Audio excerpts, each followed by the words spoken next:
10-second delay, Nerd Squad. It is 10:14 AM PST, Monday, February 10th, 2025. Unit 207 is on a rampage again, criminally and illegally shutting off live streams, adding additional counts of obstruction of justice, evidence tampering, witness intimidation, witness tampering to their indictment, something they have been on a rampage with for a very long time now, but particularly notable just since today began. If you missed it, they've criminally and illegally shut off 3 different live streams in the last 24 hours. So I'm going to click on the preceding live stream from just a couple hours ago, and you can listen to the intro to that. Shows here that it recorded for 1 hour and 35 minutes before they criminally legally shut it off. It's now 10:15 AM PST. But then when I click on the recording, it says that it's only 1 hour and 19 minutes. Because they criminally legally shut it off and cut off some time in the preceding live stream. They're going to be charged for that financially. 10 million for each of those, 30 million. And I'm just waiting for the next rejected police report to file the police report with this latest update, because I've not invoiced them since Saturday. It's now Monday. And they're still amassing millions of dollars in penalties. Fees. Becomes a contractual agreement when I tell you you're going to pay X amount if you do this crime, and then you do that crime. It's exactly the same thing as you literally signing a contract with me in front of a notary, and then we bring it to the judge. Exact same. So again, it's 10:16 AM PST. You wrote another letter to somebody who... 10-second delay, Nerd Squad. It is 8:37 AM PST, Monday, February 10th, 2025. This is a consensual recording of Mystic Gwen pursuant to the instructions of the Federal Bureau of Investigation. I'm not an employee of the FBI, but I've been authorized to state I am an informant since the last week of June. There is quite a bit of updates. If you haven't been updated or stayed abreast of the situations, if you haven't been updated, February 4th, 2025 you may have noticed in January nobody heard anything from me except for the ongoing police reports. That is correct. That was per the FBI's instructions. And there is a second video which continues the first video / podcast that these federal felons from the North Everett Precinct and the Snohomish County Prosecutor's Office et al.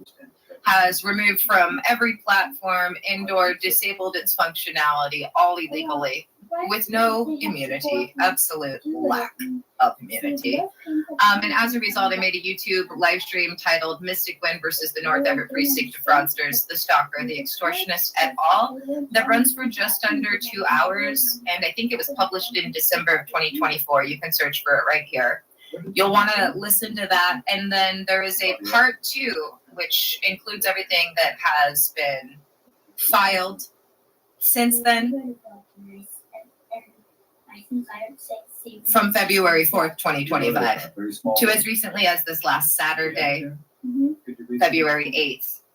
And there is a video on my YouTube channel titled 2-8, 5:20 p.m. PT space II. Part 2, Mystic Gwen versus the North Everett Precinct of Fraudsters, the Stalker, and I couldn't finish the entire title because of a character limitation on YouTube. So again, it is now 8:39 AM PST, February 10th. I am going to play a prior recordings intro where I go over everything the FBI wants me to go over without having to read it myself again today. So here it goes. Let me pause this American Life in the title. Here we go. So now it's just turned to 12:07 AM. All right, it's actually 8:40 AM. The preceding live stream was ended after midnight already. And this one, even though it says it began at midnight sharp, actually began at 12:06 AM.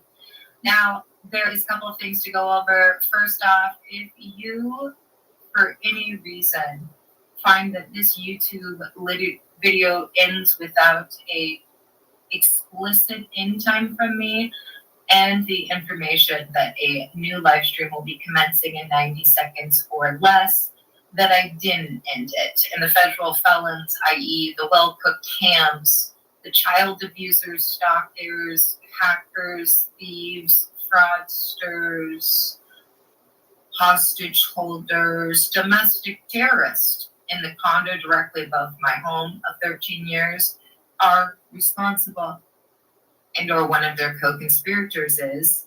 And as a result, because of their rampant crime spree and ongoing escalation due to their downward spiral, leading them to full accountability under the law and in many instances, prison is in effect.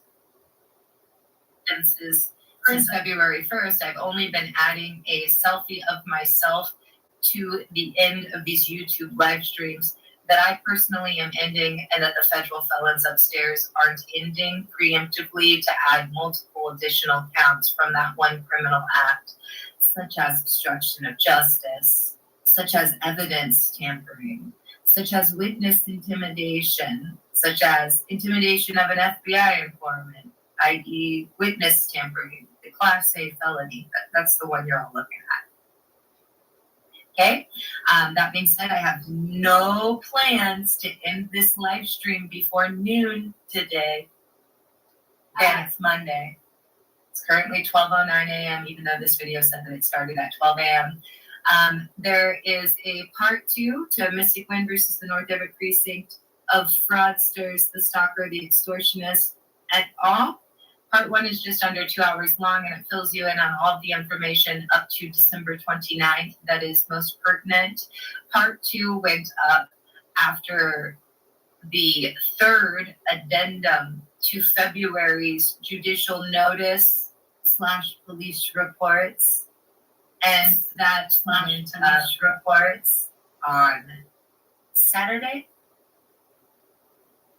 Actually, I think it was Saturday. So I am going to play you a recording now that only covers the addendum / police report from this Saturday, not the one that came from the 4th, for instance, of February, but that is available. If you go to my YouTube live stream channel, you will see a video from this past Saturday, February 8th, which literally is titled Part 2 PT space II Part 2 Mystic Gwen versus the North Everett Precinct of Fraudsters, the Stalker, and I couldn't quite fit the extortionist into the title. And you're going to want to click on that, even though it looks like it runs for almost 12 hours. You just need to listen to the first 45 minutes therein.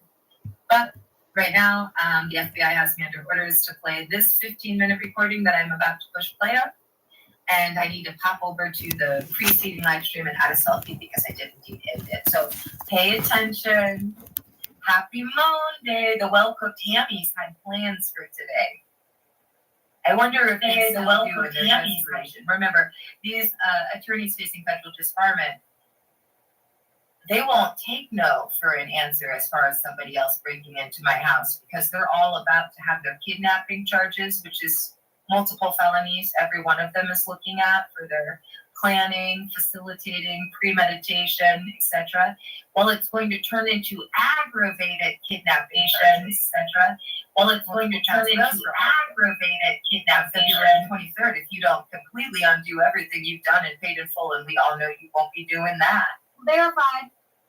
So you will be. The FBI says it's a good thing for your conviction. I'm having Monday.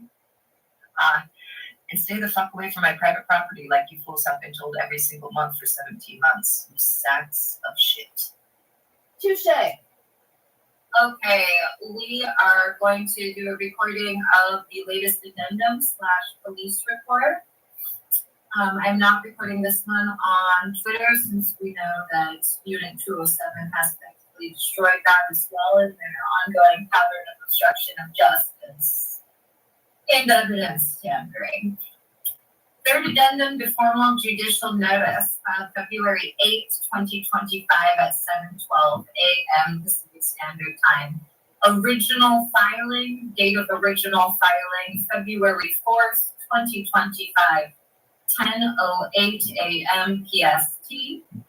Previous addendums, February 6th, 2025, 7 a.m. PST.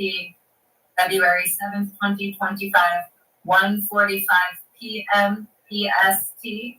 To Snohomish County Superior Court, North Everett Precinct, Snohomish County Sheriff's Office, Snohomish County Prosecutors, et al., and forwarded to FBI. From Lynette Renee Hansen, aka Mystic Gwen. Subject: supplemental information regarding further criminal activities, escalation of threats, evidence tampering, continued child abuse, and incurred penalties. February 8th, 2025. Demand for immediate action and notice of intent to seek maximum penalties under law.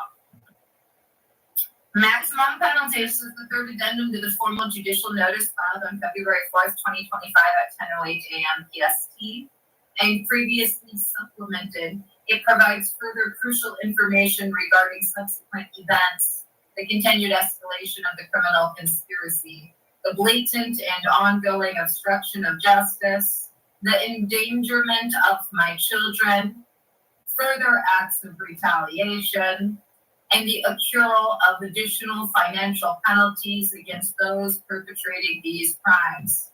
This addendum also serves as a formal police report documenting these new crimes. 1. Incorporation of prior filings by reference. All facts, invoices, statements, and incorporated documents referenced in the original formal judicial notice of February 4th, 2025, the addendums of February 6th and 7th, 2025, and all police reports filed by Lynette Renee Hansen from June 2024 to the present date, and any future date are hereby incorporated by reference as if fully set forth herein. This specifically includes, but is not limited to, Declaration of Lynette Renee Hansen, aka Mystic Gwen, dated December 14th, 2024, revised 8:07 p.m. PST, due to unlawful tampering.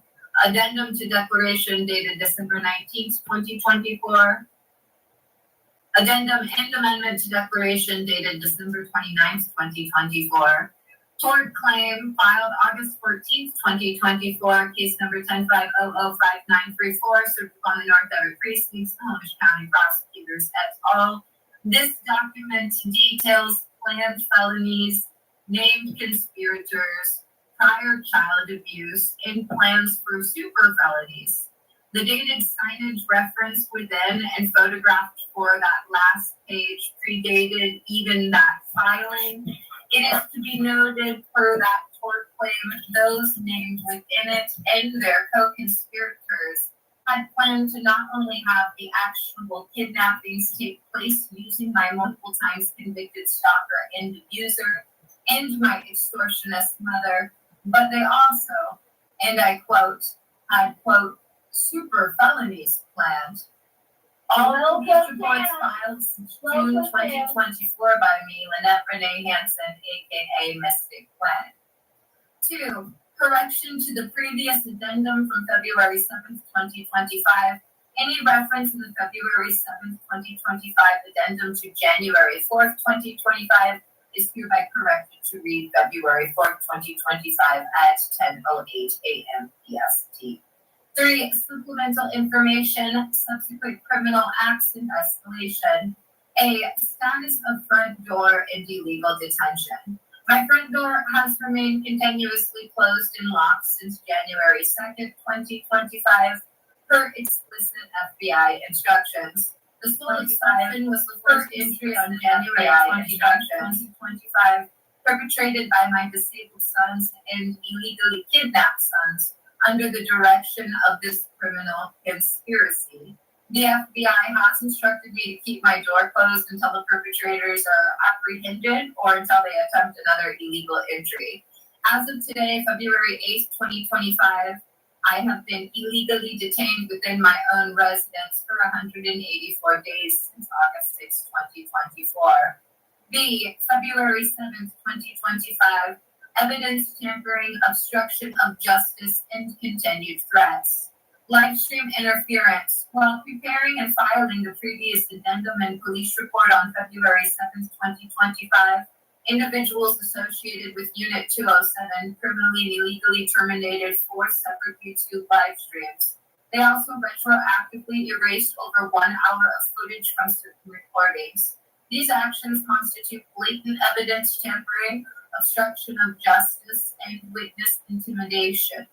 It is strongly suspected that these actions were taken to either A, create a false impression of personal service or my voluntary exit from my residence, or B, to conceal evidence of their planning and preparation for their next planned break-in and other felonies. 12:50 p.m. Knocking. Individuals associated with Unit 207 engaged in aggravated stalking, harassment, and criminal trespass. C, February 8th, 2025, 5:30 a.m. PST, confirmation of imminent break-in. As of approximately 5:30 a.m. PST on February 8th, 2025, the male in Unit 207 confirmed plans for an imminent break-in involving numerous officers from the North Everett Precinct. This is consistent with the ongoing threats and plans that have been documented for over a year and specifically reported to the North Everett Precinct, Snohomish County Prosecutors, DCYF, and others. The conspirators in Unit 207 have stated that this needs to occur prior to February 23rd because the attorneys involved, at least 2 of whom are facing federal disbarment, are aware that this conspiracy will result in additional and more serious charges being filed. D, prior knowledge and warnings. It is crucial to emphasize that the North Everett Precinct, the Snohomish County Prosecutor's Office, DCYF, and named individuals, including Richard Garcia and Erica Owens, have been repeatedly warned about their illegal activities and the consequences thereof. These warnings include 11 months of cease and desist letters directly sent to the involved parties and their revolving cast of 3rd, 4th, and 5th parties, beginning in September 2023. 11 months prior to their illegal premeditated felonies since August 2024. August 7th and August 13th, 2024, signage. Dated signs photographed and included in the August 14th, 2024 tort claim were placed on my property explicitly addressed to the North Everett Precinct. The Owens, Richard Garcia, DCYF and Unit 207, prohibiting trespassing, knocking without a warrant, stalking, and other criminal activities. These signs were in addition to signs that had been in place for over a year prior, and that the FBI had me add them to the last page of the August 14th, 2024 tort claim. August 14th, 2024 tort claim. This document was made after 11 months of cease and desist letters failed to do anything, and the kidnappings, illegal detainment, etc. were planned for the weeks after. This document detailed the planned felonies, named the conspirators, and outlined the financial penalties for their actions, including their defenses, i.e. obstruction / conspiracy / etc. Numerous police reports, repeatedly filed police reports documenting the ongoing threats and criminal activities have been consistently rejected by the North Everett Precinct, including before their actionable kidnappings reported for weeks and months prior, published about in December 2023 on my personal Twitter account, x.com/realmysticgwen. Direct communication. All conspirators except Erica and John Owens were explicitly informed beginning August 6, 2024 that I was not authorized to communicate with them or read anything from them or cooperate with them in any way. The Owens were informed shortly after their involvement in the second actionable kidnapping. Per the FBI's instructions, cease and desist letters end August 14th tort claim filed in case number 10-500-5934. Despite these warnings, the conspirators have sent over 48 individuals to my door and engaged in constant exterior stalking just since the first week of August. They did the same thing for the 11 months prior when they were getting cease and desist letters. E, involvement of Everett Public School District. The potential involvement of the Everett Public School District, an institution with which I had a long and positive relationship as a art docent, special ed para-volunteer, enhanced teaching volunteer, and donor is noted with grave concern. This highlights the sprawling nature of the conspiracy and its willingness to corrupt and exploit various institutions. I volunteered for hours and exploit various institutions from 2012/2013 to the start of 2020 and donated tens of thousands to the school district. F. Podcast interference. Unit207 and or their co-conspirators have blocked my podcast from being uploaded to Spotify, iHeartRadio, and Audible. They have also had X.com block all access via my dedicated podcast Twitter, x.com/Mystic Gwen Pod. I will create a YouTube live stream part 2 of my prior, titled Mystic Gwen versus the North Everett Precinct, the fraudsters, the stalker, the extortionist, et al. By 8 p.m. PST today. I'm going to pause that there and just reiterate that video was already uploaded because the recording you're listening to is from the day that it was filed, the 8th, 2 days ago. So part 2 is the third video that precedes this. It's titled 2-8, 5:20 p.m. PT space. It's actually like 5 videos back now Mystic Gwen because versus the Unit North Everett 207 Precinct of keeps fraudsters, the stalker, tampering and with remember, evidence I couldn't quite and fit the intimidating an extortionist because of the FBI informant, limit or et al. After everybody. i.e. Today. fucking up a federal G. investigation. FBI timeline and intent. The FBI informed me in December 2024 of their plans to incarcerate officers involved in a conspiracy in March 2025. Subject to change based on the conspirators' actions. Unit 207 statements indicate they believe they have no alternative but to proceed with their planned illegal entry, arrest, committal, or kidnapping before February 23rd. As the involved attorneys are aware of the increased severity of charges they will face after that date.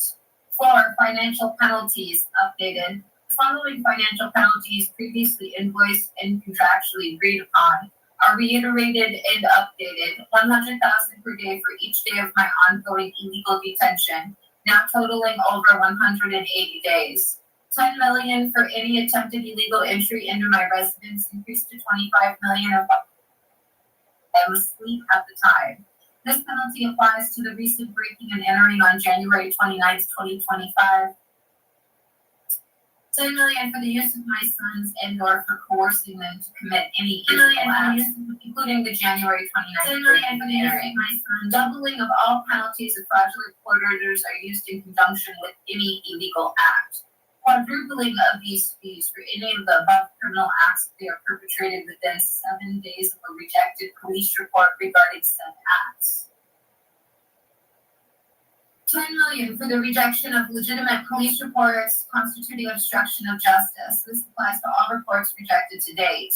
$10 million for each instance of illegally terminating a YouTube live stream. This applies to all instances to date. $10 million for each and every instance of stalking. $10 million for each and every instance of harassment. $10 million for each and every instance of ADA violations. $10 million for each and every instance of civil rights violations. $10 million for the incident of stalking, harassment, ADA violations, criminal trespass, and witness intimidation on February 7th, 2025 at 12:50 p.m. Additional penalties for February 7th events, subject to quadrupling. The $40,000 for the knocking, or the $40 million for the knocking and $40 million for the obstruction based on the 2 rejected reports. Additional penalties for live stream termination, 4 terminations times 10 million equals 40 million. The actions documented in this addendum and those rejected in prior reports significantly increase the financial liability of the conspirators. 5. Conclusion. This addendum provides further irrefutable evidence of the aggravated and ongoing criminal conspiracy targeting me, a designated FBI informant. The individuals involved, including officers of the North Everett Precinct, members of the Snohomish County Prosecutor's Office, occupants of Unit 207, and their expanding network of co-conspirators demonstrates a complete and utter disregard for the law, for my rights, and for the well-being of my children. Their attempts to obstruct justice, tamper with evidence, and intimidate a federal witness are not only failing, but are actively strengthening the case against them. Verified, the FBI maintains that anyone and or everyone sticking to the perjurous and fraudulent proclamation that any of their actions were, quote, reactive and not the premeditated, illegal, and consistently reported felonies that they were and are, will be the recipients of the longest prison sentences. Verified. The Federal Bureau of Investigation is fully aware. Fully aware. This document serves as formal legal notice of these crimes and a demand for immediate action to protect my safety and ensure accountability. Sincerely, Lynette Renee Hansen, aka Mystic Gwen. Date February 8th, 2025. Time 7:12 a.m. Pacific Standard Time. Okay, it is actually now 12:28 a.m. Pacific Standard Time, Monday, February. Nerd Squad, the YouTube interface is reflecting as 208 published videos. We know that's the incorrect number. And I am clicking on the very live stream that everybody is listening to right now to make sure there is audio and that we are indeed connected. I'm clicking on the very live stream that everybody is. It is actually 9:01 a.m. PST right now. It is actually 9:01 Hey, Nerd Squad. right It now. is Monday. It's actually February 10th. 10:41 a.m. Pregnant. PST right now. Part Still 2, Monday. Bureau of Additional Financial Penalty. Okay, we have audio and we are connected. Nerd Squad. And we're refreshing this tab so that it should be in line with what I am saying right now. And let's see, in line with what I am saying right now. Okay, everybody, Nerd Squad, 211 videos showing as set for public viewing consumption right now, which I believe is one below what it should say. Nerd Squad, it is 10:41 a.m. PST, still reflecting as 211 videos, which now I believe is 2 less than it should have. Set for public consumption. Some of you may notice the preceding live stream doesn't have a picture of me. Remember what that means. That means Unit 207 is adding felony counts to their looming soon-to-be unsealed indictments. Counts such as Class A witness tampering, evidence tampering, and obstruction of justice.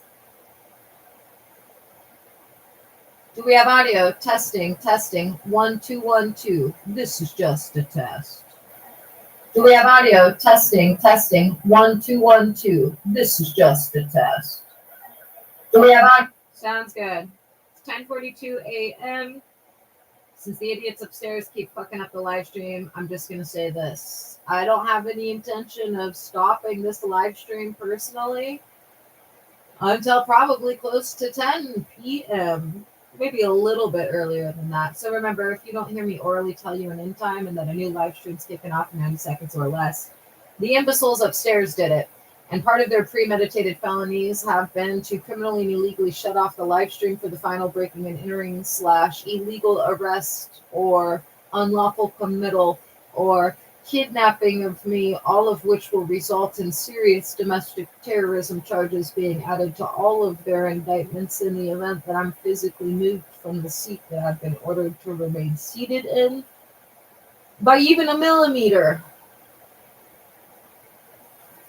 Because their plan, again, has been to cut off the live stream for that to occur.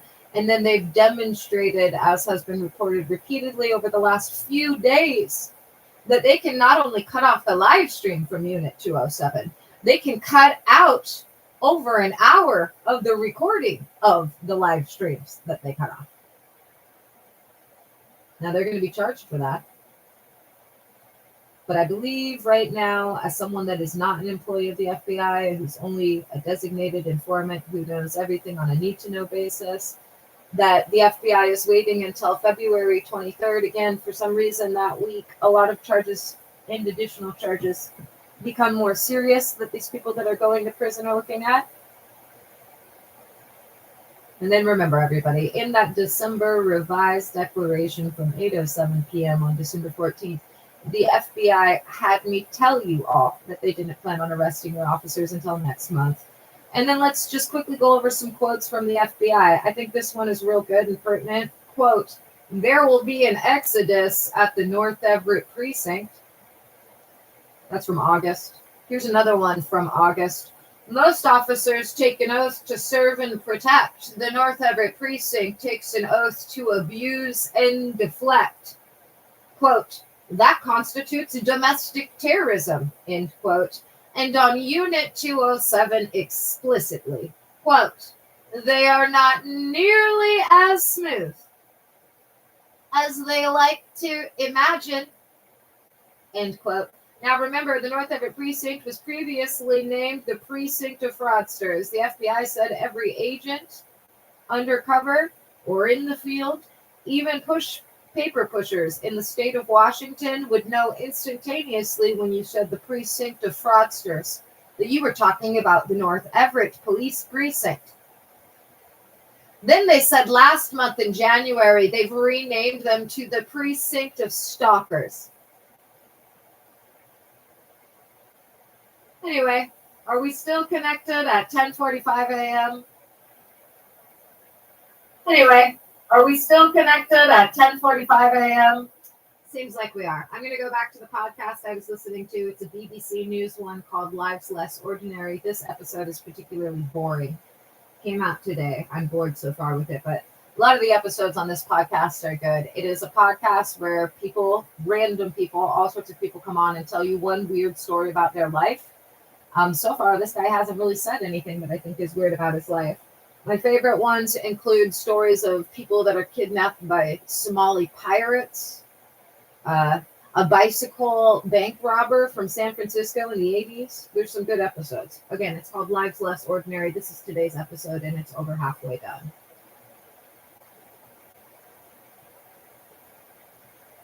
It's just another rejection and I need to go, or she's going to come and open the door. So I stayed for about 20 seconds, and then she opens the door. And when she opened the door, I think I felt a sense of, aha, is this what I came to Chelsea to experience? But it was too early to tell. So I just followed her lead. Like, she invited me to her house, and then I walked into the house. And then I sat down, and then her husband walked into the house. And her husband was Quentin Price, who at the time, his official title was Global Head of Alpha Strategies. At the time, they had $4.7 trillion in assets under management. He was responsible for about a quarter of that in terms of managing, so like 988 billion to be precise.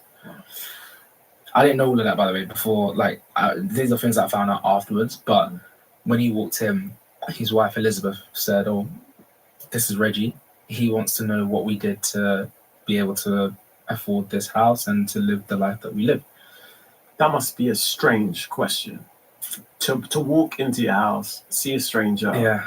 and your wife tells you that he's come in and asks, "How did we get so rich?" Yeah. How did Quentin respond? So I wish everyone could meet Quentin, because you will know what I mean when I say this, but he is genuinely the nicest person you could ever meet.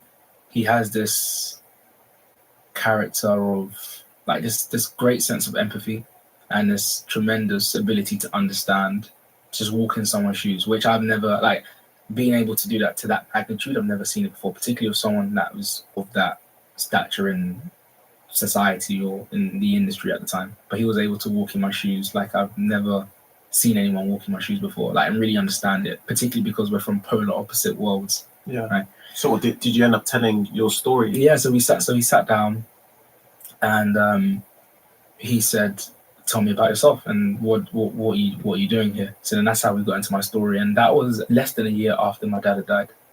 And Quentin has a son who lives in America, but is a similar age to me. We get asked this question a lot, or Quentin gets asked this question a lot: why did he decide to help? And one of the things he says is, if he had passed away and his son was doing what I was doing, how would he want someone else to treat his son? And he just said he acted upon what he thought he would want someone else to do for his son. If he, Real quick, Nerd Squad, I have this live stream open on half of my laptop, as you can see in preceding live streams from this past weekend because of these idiots upstairs. And once again, Unit 207 has it reflected not to count the view count or that I'm watching it. So I'm refreshing this video, this live stream, at 10:49 a.m. Still reflecting as 0 viewers on the actual live, which is running right here. Different device in a different account. Are we connected here? Different device in a different We're account. connected, and I'm watching it, and the live stream Are we says no connected one is here? watching it because of Unit Different 207. device. Oh, there we In a go. different We're account. connected, and I'm watching it, and the live stream Are we- says Fair to speculate Unit 207 will add some more serious counts to their indictments and their sheer stupidity today. he had passed away. Based on their So pattern we of spoke for about an criminality hour. just in the last She was 24 going to try and hours. find out what I was interested in, what I wanted to do in my career, and I was being as transparent as I could. So he said, leave your email with me, and I will ask HR. There's like a graduate event that you can be a part of. So I said, great. And I left in my email, and I left the house. I always think back to that time, and it's like the Price family had just got back from a Chelsea match. The reason why Quentin came in afterwards is because he was parking the car. And then Elizabeth had just got in about a couple minutes before I knocked on the door. So if I'd got to that door 5 minutes earlier, let's say, I would have missed them completely. So he got in touch with me, and I didn't have shirt, trousers, shoes, or anything like that. Yeah. So the £40 that guy gave me, Yeah. I used that to go and buy some shirts. No some trousers. way. Yeah. Wow. So it all like just aligned perfectly. After the Insight Day, he assigned someone to speak to me called Abraxas. Mhm. And Abraxas is still a friend and a brother to me today. He was the one that gave me the play, and he says like internships were like gold in university and are like gold in university. So he would encourage me to get that. So based on that, I emailed Quentin and I said, hey, I'm willing to do an unpaid internship just to get experience. And Quentin said, HR. So it's gonna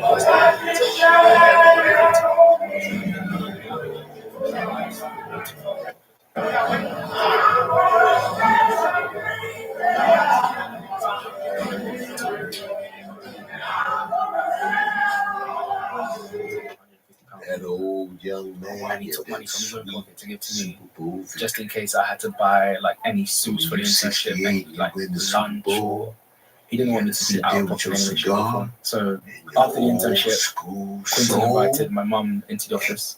That's when I asked him, okay, what do I have to do to work in a place like this? Yeah. And he encouraged me to go to university. Wow. The thing that you dreaded. The thing that I dreaded. Yeah. So when he said that, I felt like a sharp pain in my core. Like, this can't be the only way. I don't want to go to university. But I just thought, you know what? I've done what I've done, and I did that for this reason, to find people like him and to find out what they did to amass wealth. So if they're telling me or encouraging me to go to university, then What they I did should to amass follow wealth. suit and do as they're saying. And then I managed to get a university place at Kingston University to study economics, and I was studying Mandarin parallel to my degree.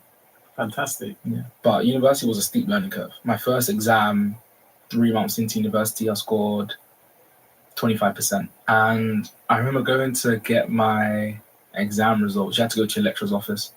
My son, it's in alphabetical order. My surname's Nelson, so he's flicking through the names, and then I'm seeing people's results as he's flicking through it. I'm seeing 60s and 70s and the odd 50 there, but I'm like, okay, everyone so far has passed, so my score is going to be a pass. And yeah, he pulled it out and he looked at me and said, Reggie, this is not good. I felt so disappointed in myself because I felt like I wasn't just doing university for myself, I was doing it for my mum and for my family, and Quentin, who believes in me, and Abraxas, who also believes in me, and these people kind of bet on me. And I'm in my first exam, 3 months in, after actually trying to study, scored 25%. I was going to leave university and call it quits after that exam, but I had, a conversation with myself, and I had to remind myself that if I do this thing for 3 years, what can be available for me on the table is a career in a financial institution that could change the course of my life and my family's life forever. So I had to roll my sleeves up and just go again. So next exam was 3 months later. and I studied like I never studied before. Like highlighters, pens, textbooks, like really going through it. And that exam I scored 82%. And then I scored 84% in the next exam after that. I think getting the grades that I was getting gave me the confidence to apply for internships as well. So I was just, everything and anything I was getting involved in. Like if I did one internship, I would find a way to do another internship. Even if there was no internships available, I would create my own internship. Wow. Like the one method I used was writing letters to different like managing directors at the asset management firms. So I would write a letter detailing who I was and saying, hey, my name's Reggie, I really want to do an internship, kind of selling myself, put a suite inside of that letter and send it off to them. Managed to get an internship that way. I would turn up to the firm's address, find someone on LinkedIn, ask to speak to them and say, hey, I really want to work for your firm. I'll do an unpaid internship. I just want to learn and just kind of give my elevator pitch. And then I managed to get another internship that way.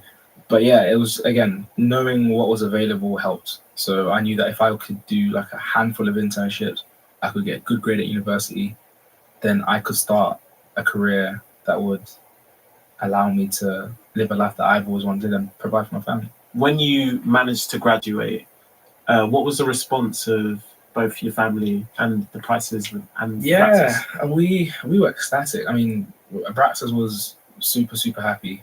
He was there from the very beginning. Someone I was seeking a lot of counsel from whilst at university, so he was happy. My mum was obviously very ecstatic. My sister graduated as well, like 2 years before I did, so she went to 2 graduations in 2 years. So she was probably the happiest parent in East London. And then Quinton and Elizabeth were again super ecstatic. We went to dinner. I went to dinner with them, and we had a real catch up whilst at dinner. A couple months after I graduated, there was tears flowing from on the table, and we were just happy that I was just thinking back to the day that I knocked on that door to where I was today, like the growth that they saw in me and how things developed. And I started my graduate program at that point as well, so I was already like in my career and starting to make my way, to see how opening the door for me changed my life, my family's life. Yeah, it was a real moment that day. So yeah, all parties involved were super happy. You've almost taken a leaf out of the pages of people who've supported you along the way. Yeah. You've acted as a member on a board for an advisory group, and you've spoken extensively about the power of mentoring. Why is that so important to you? What Quinton did for me was it was life-changing. I mean, words kind of felt a bit justice, how his mentorship and guidance changed my life. I realized that when I got into the industry that I had made it in, but there were still many quote-unquote Reggies that would have the potential but will never be able to find their way through those doors because they didn't have someone to just give them the guidance. I remember I did a TED talk called The Power of Mentoring, and the 3 things I said was mentoring gives you visibility, guidance, and hope. Visibility is knowing what is available. If no one or someone doesn't know what's available, they have no way to get there. So Quinton gave me the visibility into finance, and then he gave me the guidance. Go to university, do the internship. I had all the guidance that I needed and the tools I needed in order to succeed.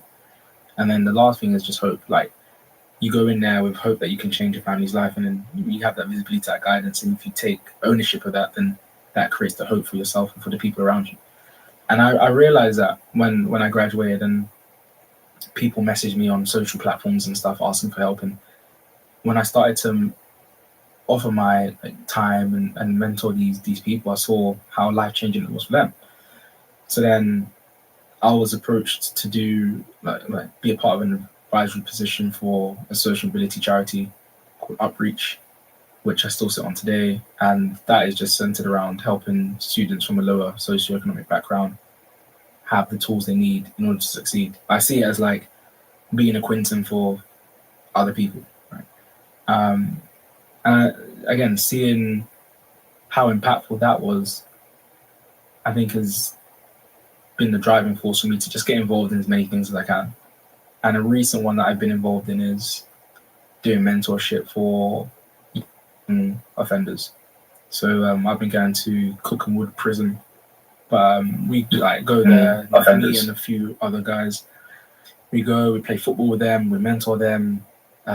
We just help them and give them a sense of hope, give them that visibility and give them the guidance that they need to, like, when they do come out, this is what you can do to progress. This is what you can do to not come back into this environment.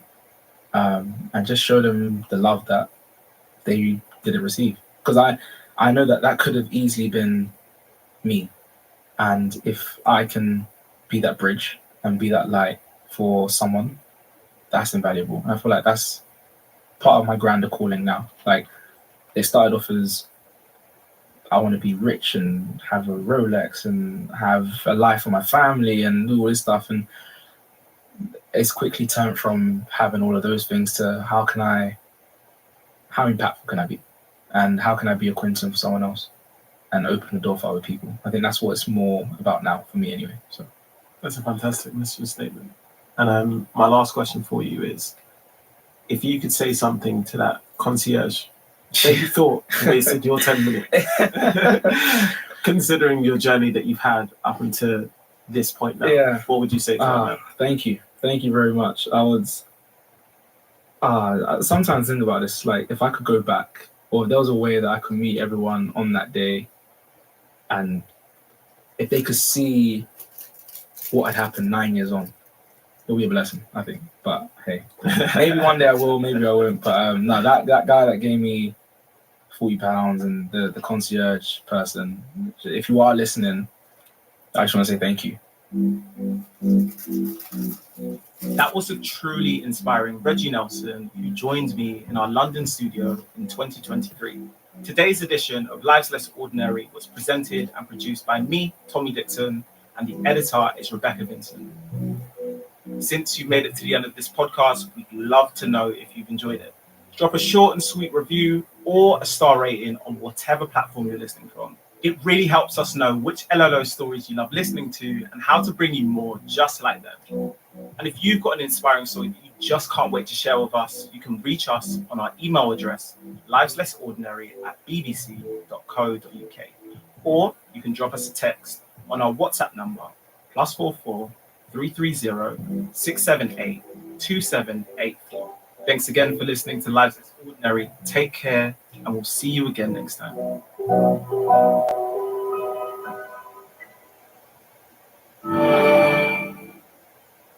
I'm Natalia Melman Petrozella, and from the BBC, this is Extreme Peak Danger. The most beautiful mountain in the world. If you die on the mountain, you stay on the mountain.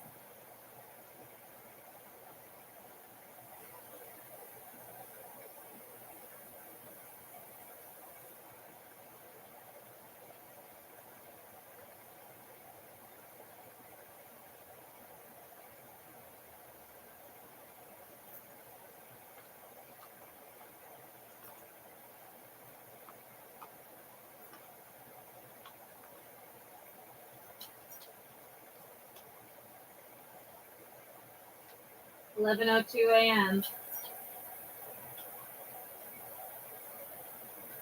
11:02 a.m.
A Chewy order is on the way for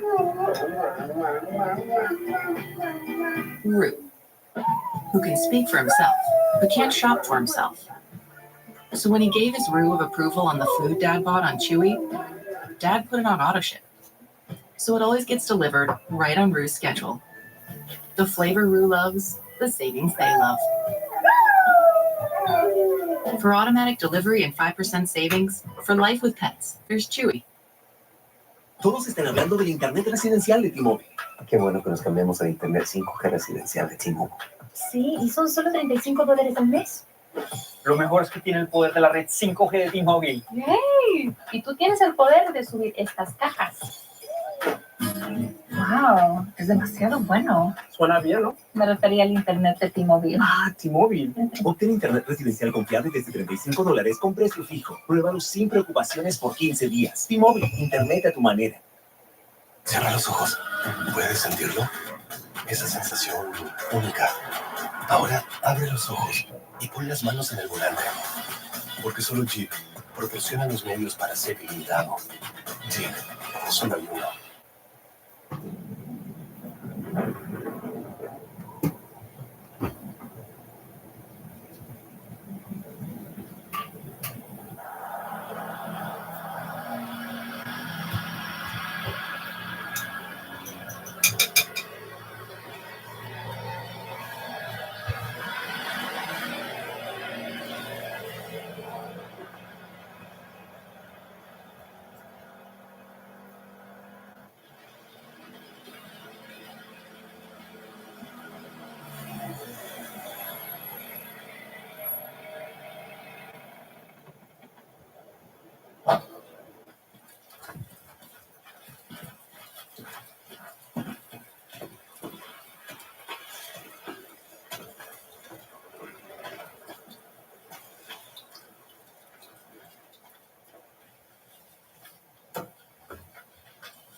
Oh, well, that's why he's not going to cannibalize her. She's too fucking skinny. Are you kidding me?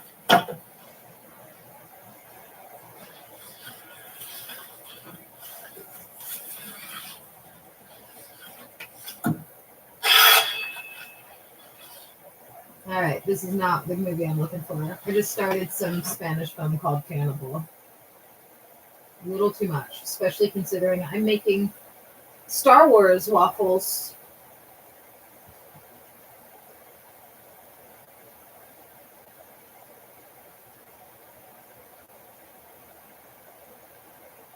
This one for the awards.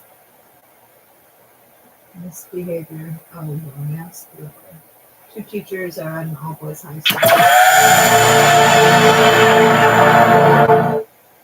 It's like some fucking boring Mrs. Robinson.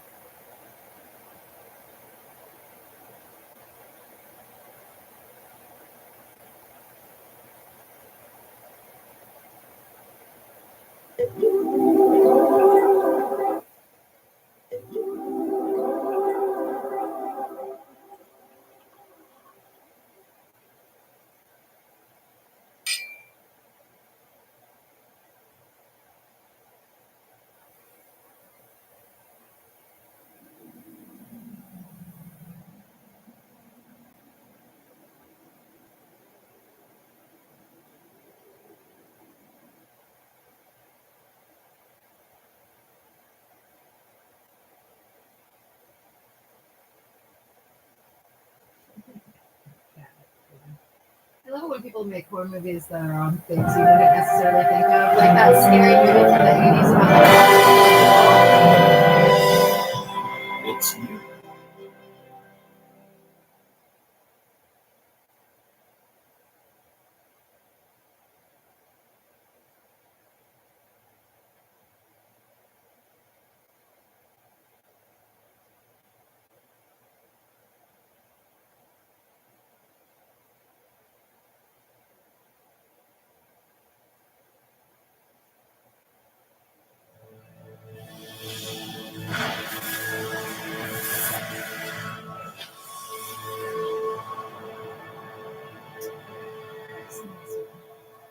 This one was good. If you haven't seen Good Boy, you should watch that.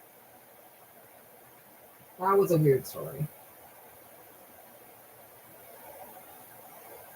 I've seen this one.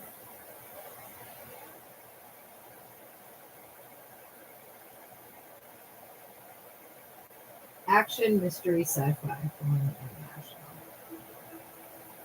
Well, let's check it out. Warner Brothers.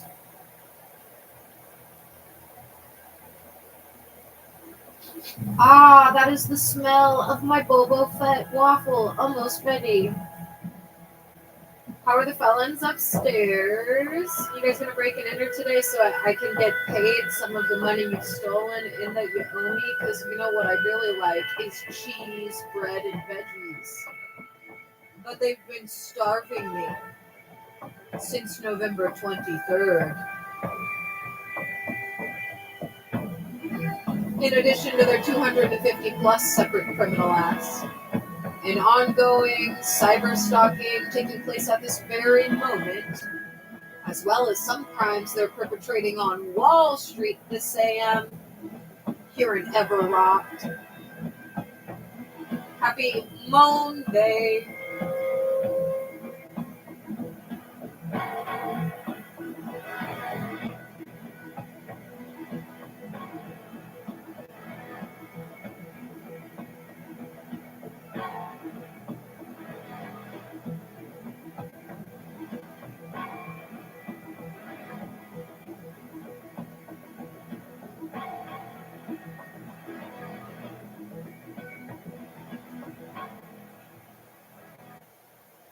It's like Braveheart. They can steal our kids, our money, our careers, our family, our reputation. But they can't take our Star Wars waffles, motherfuckers, or our extra butter, Mrs. Jemima.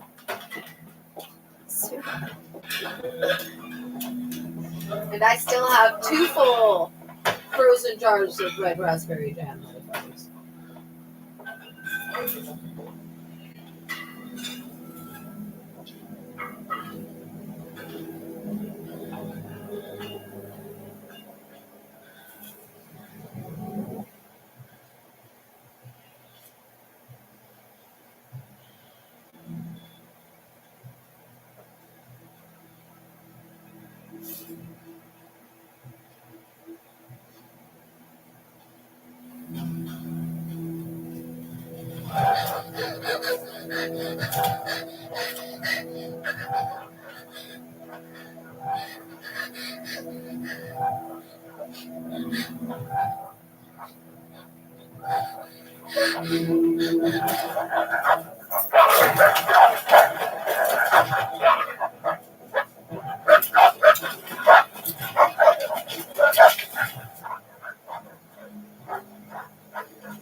머리를 날리라고.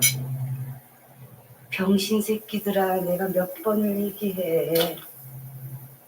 대가리 폼을 깔고 다니네.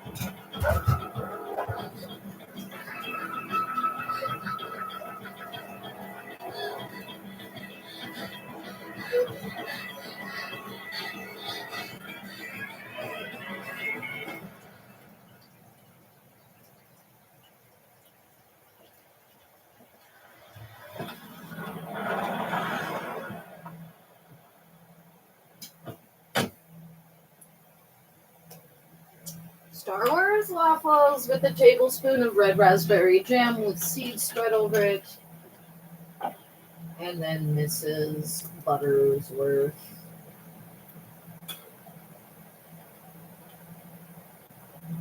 오라지 하고는 아직까지 이렇게 뭔데 길 쫓아가? 요저런.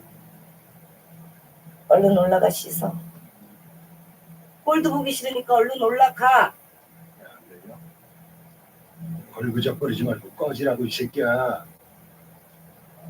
이 새끼가 어디서 눈깔이 치켜뜨고 확. 이리 와. 그 아이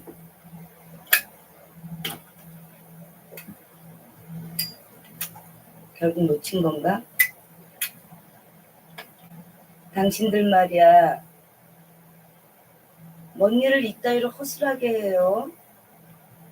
걔네들이 어디 보통 애들인가? 아, 거기서 당신들하고는 질적으로 차원이 다른 애들이긴 하지. 일단 계속 찾아봐요. 찾아는 보시는데 본사에는 그냥 다 처리된 걸로 보고 올려요. 네. 어차피 걔 얼마 못 가. 알잖아.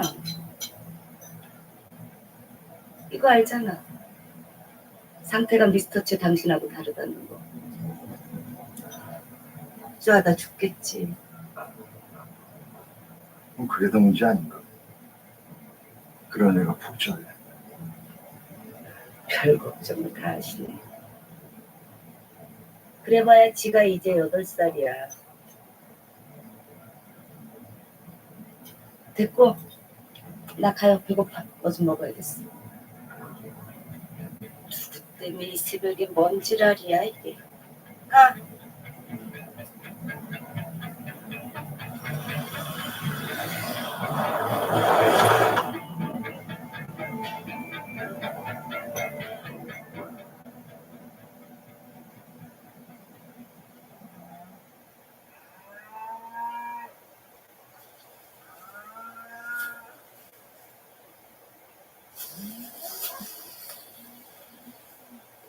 이리 와. 또 뭐?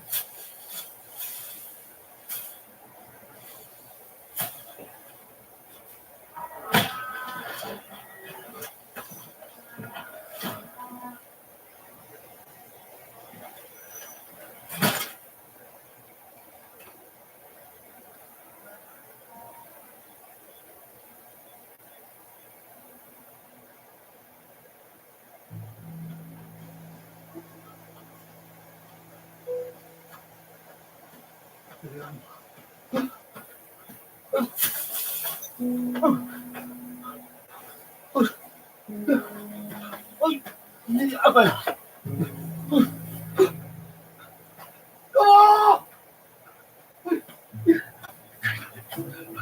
아이고 사고 올렸어. 여보 이봐요. 아이고 와봐요. 여보.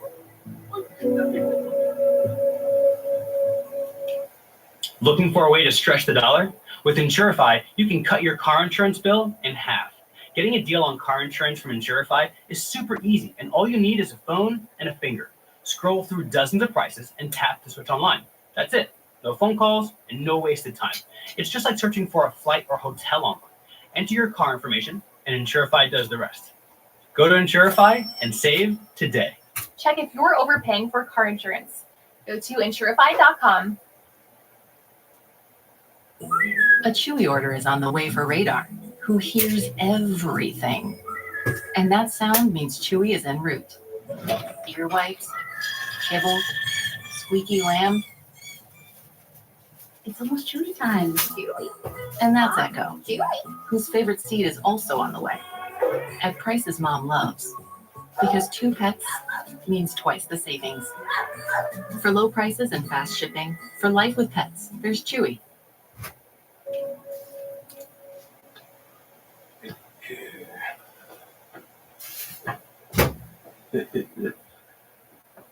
걱정할 거 없이요.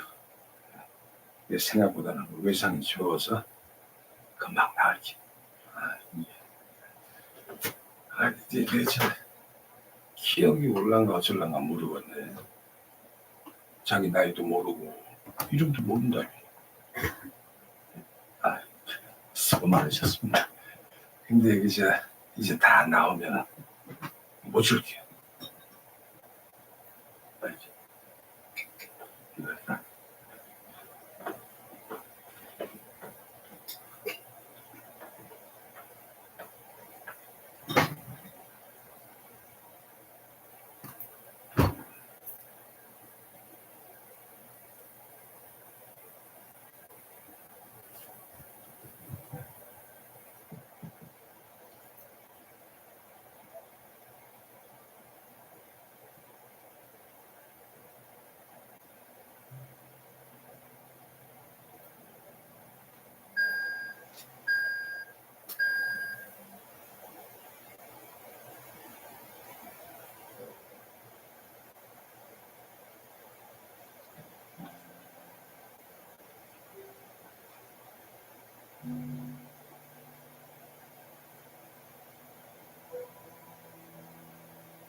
에이, 아저씨. 아, 진짜 이러고 남처럼 구실 거예요? 우리 애들 지금 이틀이나 굶었다고요.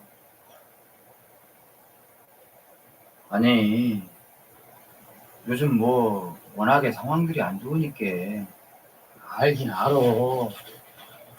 아는데 알면서 이러시면 더 그렇다. 우리 아빠랑 아저씨랑 1, 2년 거래한 사이도 아니고. 아유 그럼 구시 형님이랑 나랑 그런 간단한 사이가 아니지. 알지 그것도. 그러니까요, 아저씨. 응? 부탁 좀 드릴게요, 아저씨. 아유 암만 그래도 너 외상이 너무 밀렸는데. 아, 이건 담달이 드린다니까 그러네. 쉬고. 야, 이리 와!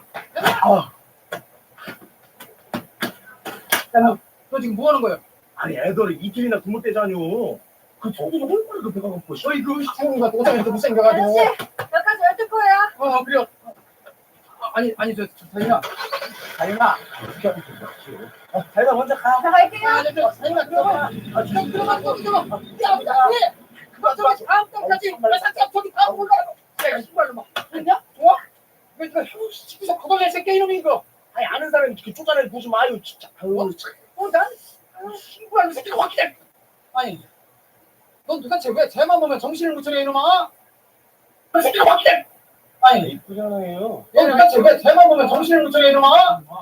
신발로 새끼가 저 지금 왜 그렇게 말을 거는데 너무 약간 정신을 지키지 말다 이 원신 같은 거 맞아. 아이고, 참으로 훈훈한 관계고. 아, 왜? 또 털린겨? 아이고 털리긴 뭘. 저 씨발 놈의 새끼가 다 갖다 부숴. 아니, 근데 자연이 쟤는 왜 자꾸 운전을 하고 그러는지야? 안 되는데 저거. 아이고 냅두요. 지 아버지 몸이 불편하잖요. 어차피 쟤도 내년이면 성인인데 뭘. 아니, 누구 뭐 그냥 안 냅둬? 아, 걱정이다 이거지. 내려서 커피나 한잔 하고 가요? 커피? 그 커피 좋지.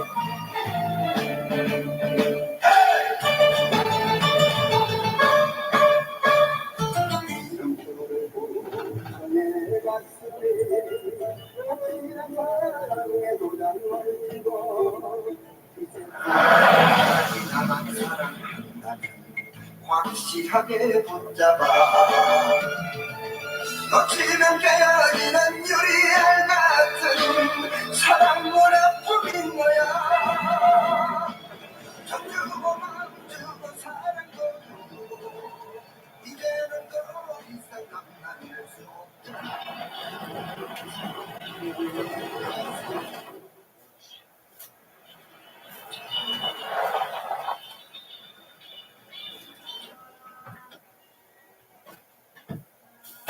아버지! 너 또 아버지 차 끌고 나간 거요? 어? 너 그거 위험하다고 내가 하지 말랬지. 내가 아버지보다 운전 훨씬 더 잘하거든. 알려줘요. 내가 할게. 너 안 좋냐만. 아, 들어봐요, 아버지. 쉬는 날 내가 한다니까. 됐어. 운동삼아 잘 살아면 돼. 아버지 뭐 곧 중이야. 나 저거 가서 네 엄마나 좀 달래봐. 점심도 안 먹었어. 응? 왜 또 깨졌어? 가봐, 아가씨. 아빠, 좀만 먹고 들어와. 나 사료 받아왔으니까 내가 좀 이따 먹을게. 아, 뭐 좀 살고 맨날 그게 뭐요? 겉모습도 아니고. 그래서 엉덩이 보고 너 말이나 걸거냐? 맨날 교복만 입는데 뭐하러. 별 걱정을 다 하시네. 아버지, 나중에 나 시집 갈 때 울지나 마셔요.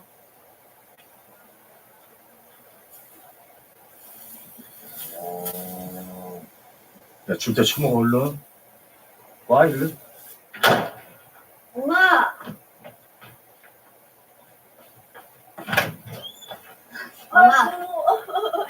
아이고, 어서 왔네, 새끼. 아이고. 엄마, 오늘 또 왜 밥 안 드셔? 아버지가 죽 맛있게 끓여놨더만. 아니, 내가 오늘 아침밥을 안 먹었잖니? 그래서 배가 좀 고프니까 점심을 일찍 먹자고 했거든. 그랬더니 니네 아버지가 글쎄, 내가 좀 전에 아침을 먹었대지 뭐니? 아니, 내가 요즘 한번 깜빡깜빡해도 밥 먹을 것까지 있겠어? 사람을 환자 취급해도 일분수지. 그러게. 우리 오늘 아침 안 먹었는데 아버지 왜 그랬대? 응? 아버지가 깜빡하셨나 봐. 그치?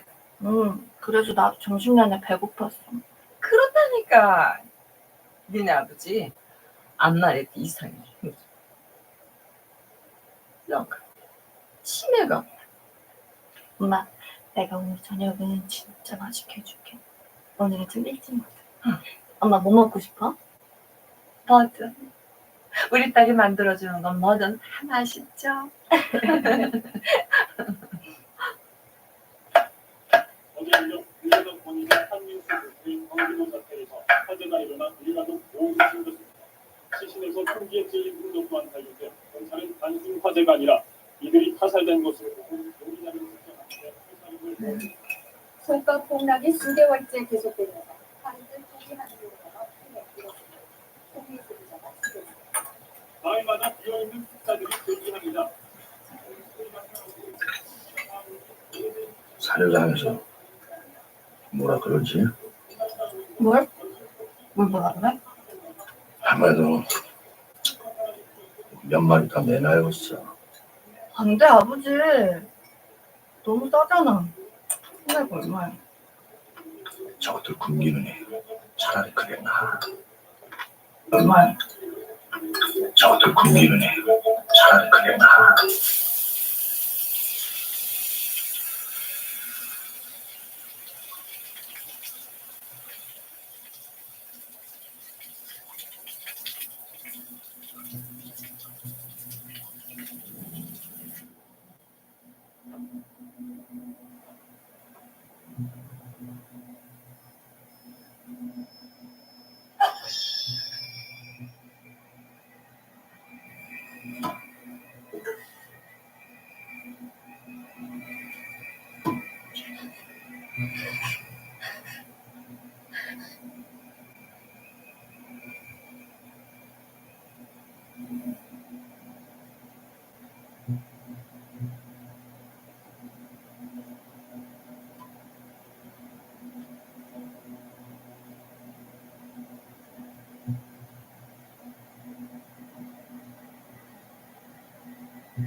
야, 너 또 어제 트럭 먹었다며? 우리 아빠가 다 봤대야, 미친년아. 너 미성년자가 운전하는 거 그거 불법이라니까. 그러다가 저기 한번 잡혀 가봐야 정신 차리지. 니네 아빠가 경찰인데 뭐, 어? 뭐 설마 자기 딸 대표인데 잡아야 가시겠네? 나중에 섭섭하니 어쩌니 하지 말고 네가 아버지야, 어? 우리 아버지 검사가 분명하신 양반이면 그냥 반이. 혹시라도 나 잡혀가면 너 알아서 해라. 뭐 저번에 교재값 삥땅 깐 거 내가 니네 아빠한테 다 물어보려니까. 야, 씨발 그게 왜 불똥 일로 튀어? 그거랑 이거랑 매치시키는 건 아니지, 이년아. 우리 집에 잔다 그러고 기영 오빠는 어디 갔던 게 몇 번이었다. 아니 기영 오빠 얘기를 왜 지금 여기서? 내가 언제 4번 5번 그랬어? 분명히 진짜 장난 아니다. 어? 아니 너 미성년자가 왜 듣는 거야? 아 그만이야. 아 맞다. 그때 우리 집에 왔던 그 오빠 혹시 미쳤나봐 진짜. 그러니까 어? 내 입에 자크 달고 싶으면 네가 아빠 단둘이 잘해.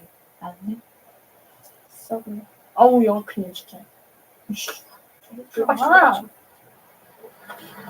아우 영화 큰일 진짜. 아.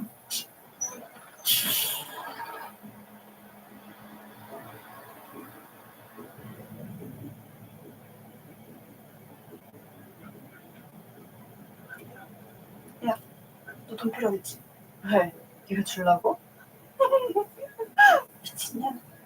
이거 봐봐. 이거 상금이 무려 5억이야, 5억. 그 돈이면 너고 소득도 불고, 어? 엄마 병원 치료부터 한 방에 싹 해결되지 않겠냐? 그치? 잠깐만. 내 이 전문가적인 시선과 이 필로 봤을 때 뭐 약간 공사가 좀 필요한 견적이긴 한데 그냥 마시는 대로 어? 너 정도면 맥힐겨. 내 장담이야. 대박이긴 하다. 그치? 나 내일 너무 푸른데?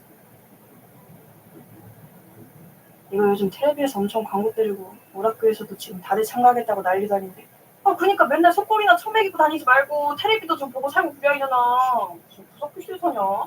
야, 근데 너 아까부터 왜 자꾸 2년 전이냐? 시끄러 이년아. 그냥 봅니다.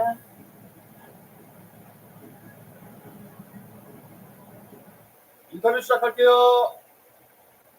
부장님, 지금부터 방송 전에 간단히 인터뷰 하나 딸게요.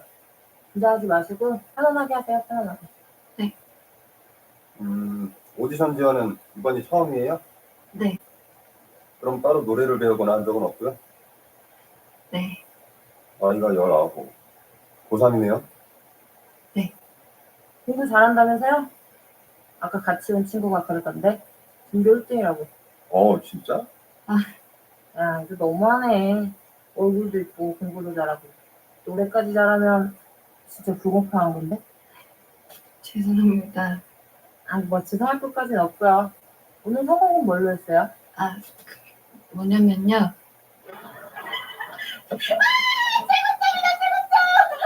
이제 우리 서울 가니까 서울. 너무 좋아, 너무 좋아. 거봐, 이년아, 내가 된다 그랬지? 이 언니 말을 들으면 자다가도 떡이 나와요, 떡이. 야, 좀 천천히 가. 나 힘들어. 진짜 하여간 싫어할 야, 그만 좀 이년아. 가자. 그렇게 늦냐? 너무 좋지. I don't want to be on a GLP-1 forever. That's why I chose Weight Watchers. With access to prescription weight loss medication and nutrition support from our Points program, we're not just here to help you lose the weight, we're here to help you keep it off. I'm learning healthy habits for life.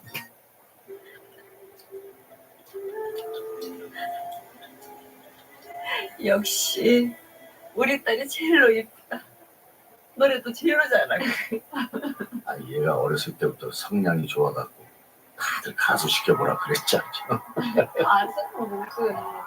너무 오랜만에 되게 인재를 보는 것 같아서 되게 너무 좋고요. 혹시 개인기 같은 거 특별한 거 있을 것 같은데 없어요? 혹시 이런 것도 되면 그냥 간단한 게 하나 있긴 한데 아니면 그런 건 아니고요. 그냥 마술 같은 것들 이런 거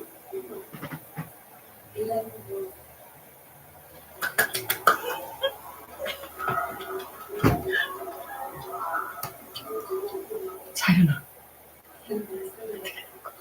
정말 그게 엄마, 아빠. 괜찮아. 요즘은 개인기 시대거든. 응? 저런 것도 이렇게 탁 보여주고 그래야 응? 딱 이슈도 되고 인터넷 난리도 나고 그런 거라고요. 야, 잘했어. 야, 저거 볼 때마다 너무 신기해. 너 어떻게 하는 거? 응? 나도 한번 해볼까? 나도 내년에 한번 나가지고 보잖아.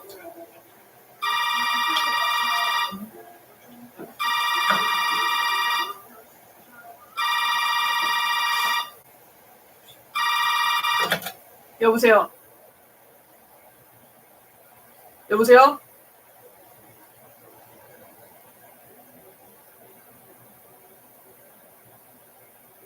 여보세요?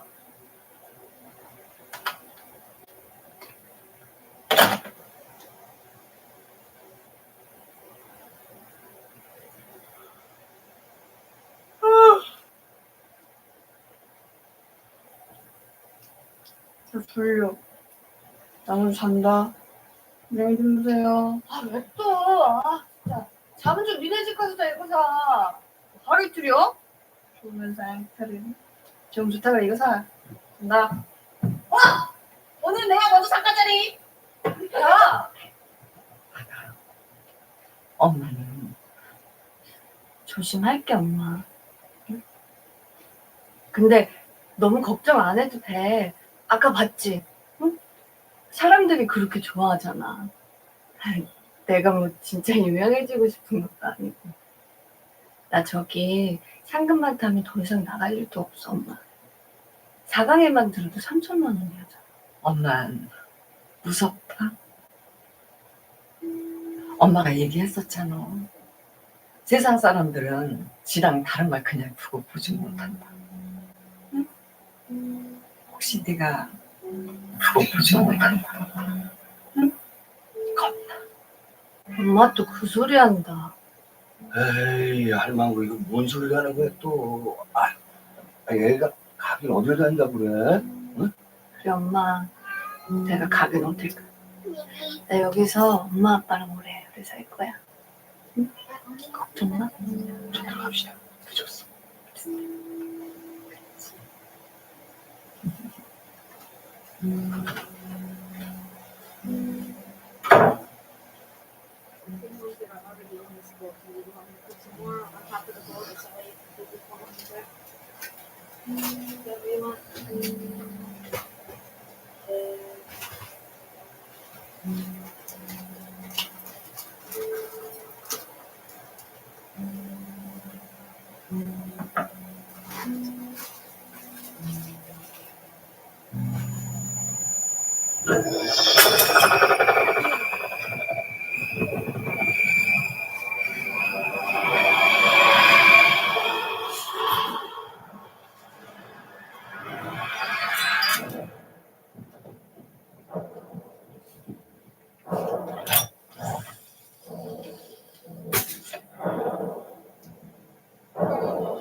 잠시만요.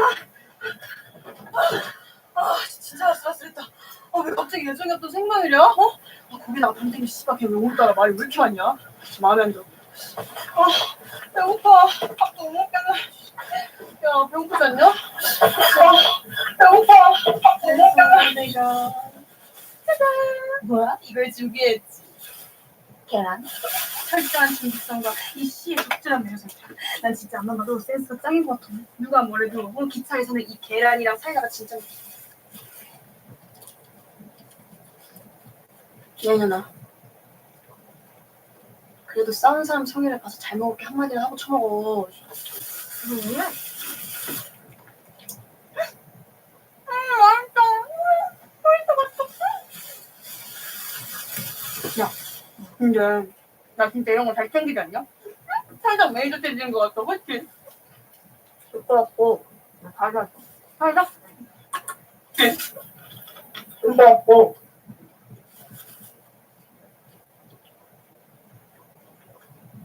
야, 근데 우리 계약서 이런 거 좀 미리 써놓을까? 그러니까 난 당연히 너 믿지, 응? 믿는데 요즘 세상이 워낙 험하니까 수익은 딱 5개월 정도만 하고. 5개월? 아니 안 먹으려고 좀 너무 떼어하는 거 아니야? 원래 살펴면 그렇게 하는 거야. 응? 넌 어디 서울 같은 데 가서도 한 20년 계약으로다가 그냥 응? 그만 찍고 막 그런다니까?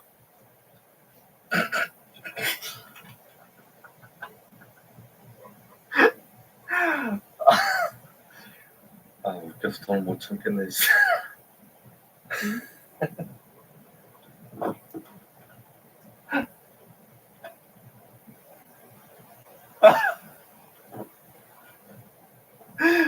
저 표정 봐. 와, 돌아버리겠다. 아저씨 뭐예요? 우리 아세요?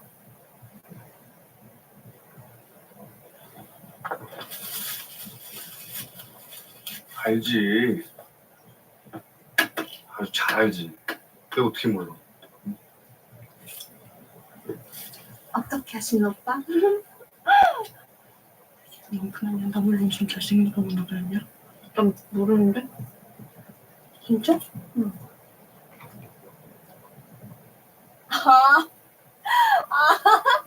TV에서 보셨구나. 스타트한데 그쵸? 맞아요. 얘가 그 지역 내신 최고점 부자였나? 야, 왜? 막 그 이상한 마술 같은 거 하고. 응? 뭔지 알죠? 알아. 아주 잘한다니까. 구자윤이야. 거기 이름이 다 생겼어. 구자윤이라. 그래. 확실히 몇 번 하는 번호 따위보단 훨씬 낫다. 그치?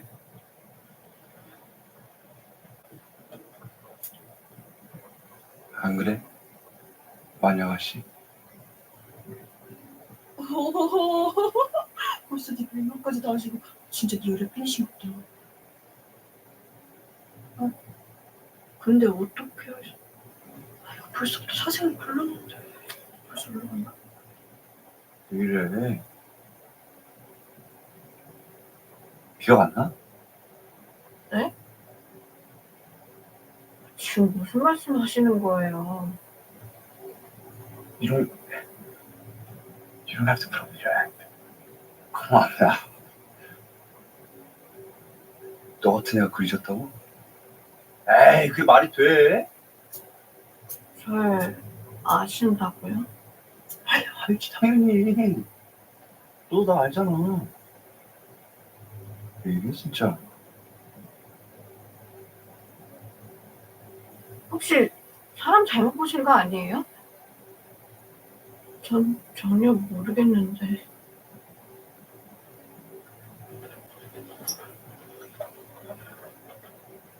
그래? 저기 아저씨.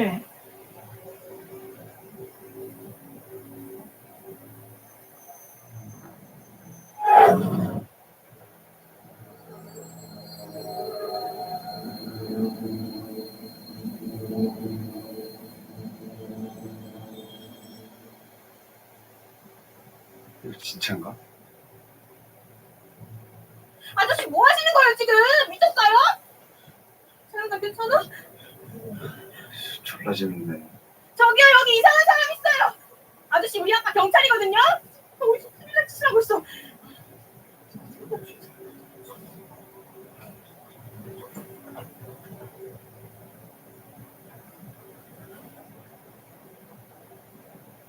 또 보자 우리. 또 보긴 뭘 또 봐. 저기 씨부랄 새끼 저 어디다가 대고 이 씨발 미친 새끼 아니야 저거. 씨발 남의 얘기랑 처먹을 때부터 마음에 안 들었어. 저 개새끼 씨발 관심 좀 줘봐. 괜찮아. 울지 마 울지 마.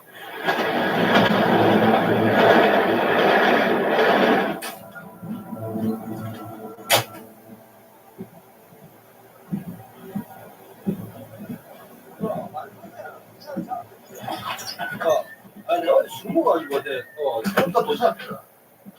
걱정하지 말고. 어이 덩어리.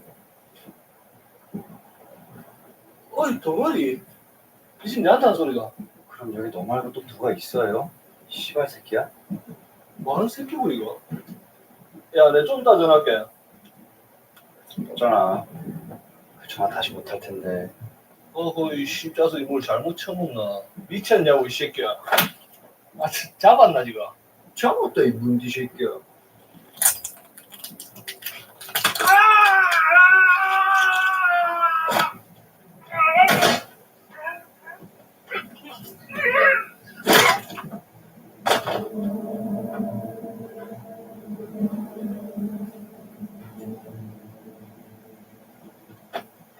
아우, 삼촌! 아이고, 낯설 이렇게 많이 마셨어.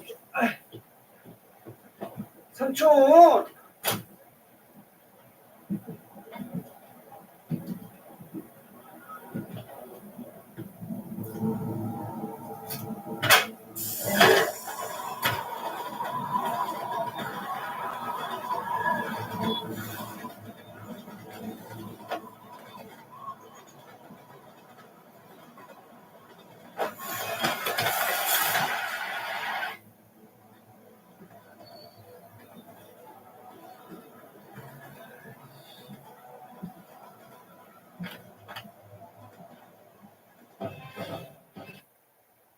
Lots of men have trouble performing their best in bed. For some guys, it's issues getting hard. For others, it's finishing too quickly. Either way, HIMS can help. At 4hims.com, you can get clinically proven treatments from licensed medical providers, all from the comfort of home, with a 100% online process. And free discreet shipping, it's never been easier to get hard, stay hard, and last longer than ever. Get started today with a free online consultation at 4hims.com. Introducing a DIY smart shade made to empower you with convenient, connected, natural light control starting at $3.99. Create the perfect atmosphere for nearly any activity.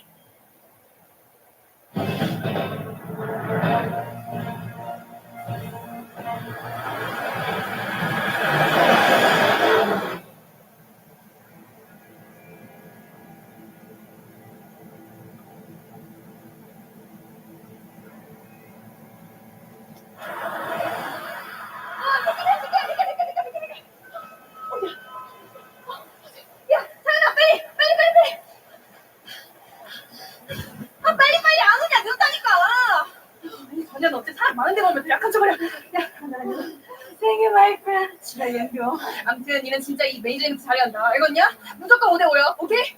야, 늦었어. 야, 뛰어 있냐나.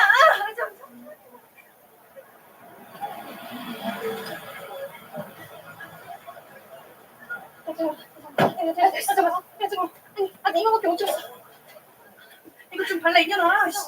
너 부자야? 네, 부자인 맞아요. 아니 왜 이렇게 늦었어? 오늘 생방이 됐잖아. 죄송합니다. 들어가. 그냥 들어가요? 아니 빨리.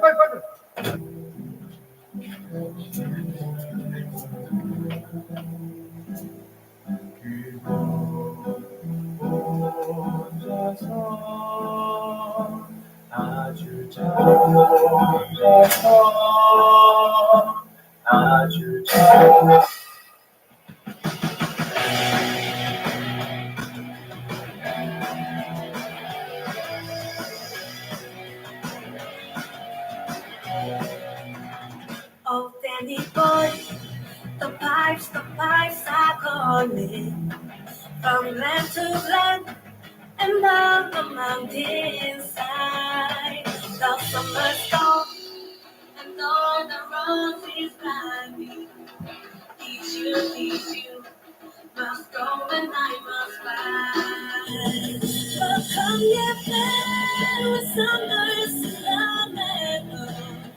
Or random birds touch them like we snow.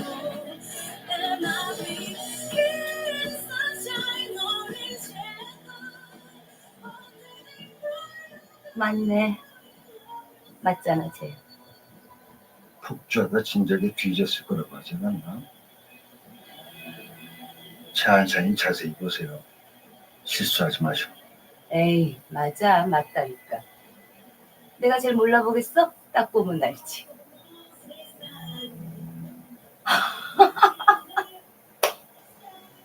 쟤 봐봐. 대박. 나 소름 돋으라 그래. 우리 미스터 채 드디어 찾으셨네? 이제 16강에 진출할 첫 번째 합격자를 발표하겠습니다. 합격자는 시골소녀 김상균입니다. 축하드립니다. 합격자는 연속 심사위원회 선정을 받았고 엄청난 수고를 받았습니다.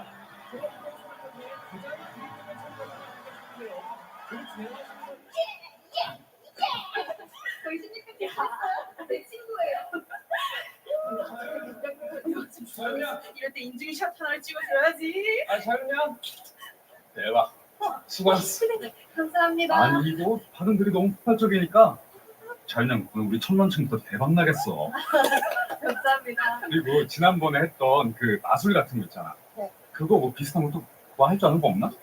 그럼요. 이게 신기한 거 듣다만 할 줄 알아요? 우리 그거 특집 한번 하자. 그거 좀 완전 반응 괜찮을 것 같거든.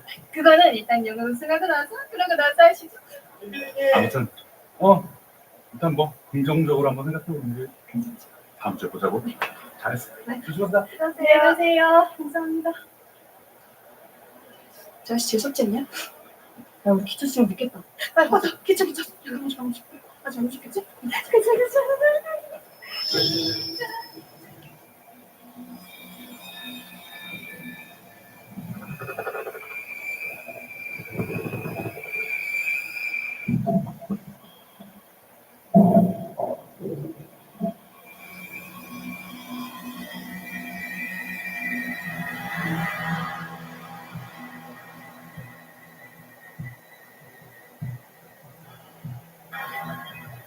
재현아, 집안 사정은 다 알겠는데 그래도 이제는 부모님한테 알려야 돼. 지금 뭐 수술비가 문제가 아니야. 이대로 너 죽는다니까? 이제 얼마 안 남았어 진짜. 정확히 얼마나 남았죠? 길면 2-3달, 짧으면 1달. 빨리 친부모님 찾아서 골수이식 받아야 돼. 살려면 그 수밖에 없어 임마. 골수이식 받아야 돼. 살려면 그 수밖에 없어 임마. 야, 자연아! 괜찮아? 자연이 아닌데요. 죄송합니다. 자연아! 죄송해요. 나 여기 있어. 어디? 나갈게. 여기? 야, 너 꽃이 났어? 야, 괜찮냐 진짜? 아니 괜찮다니까. 뭐 하루 이틀이냐. 택시나 잡자. 기차 시간 늦겠어. 택시를 잡게. 난 서비스 택시 타는 게 재미 좋더라. 택시다. 택시. 누가 터질 것처럼 해놓고.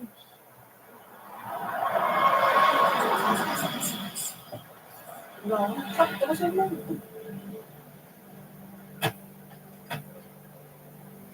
부자였냐? 맞죠? 그런데요? 아저씨 누구세요? 얘기 좀 할까 싶은데.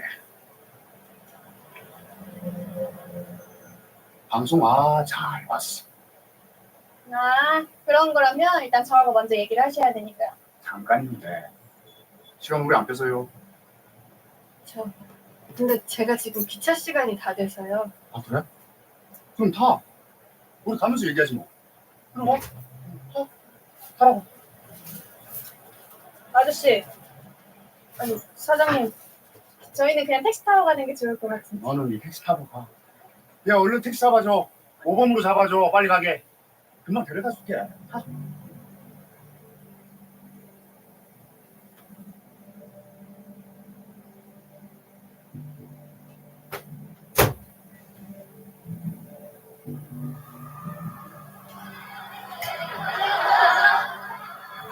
택시!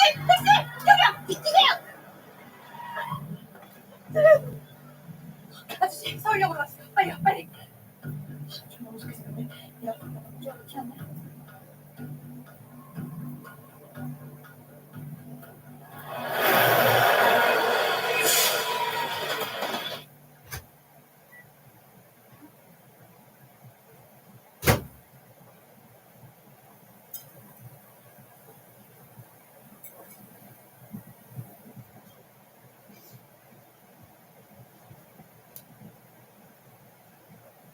비가 오고 지라는 진짜. 너 이따가 졸라 쏟아질 거다. 내가 알아. 버스를 왜 안 옮겨? 이상하네. 벌써 갈 수가 없는데. 야, 버스 열심히 한참 지나지 않았냐? 그게 왜 이렇게 안 오냐. 아빠한테 태워달라 그럴까? 야, 니네 아빠 바쁘시잖아. 너 전화하고 그래. 어때? 지금 술사야 될 시간 말인데. 지금 시 졸라가다 어떡하지? 아니야, 일단 전화 먼저 하고. 오, 그게. 아빠. 우리?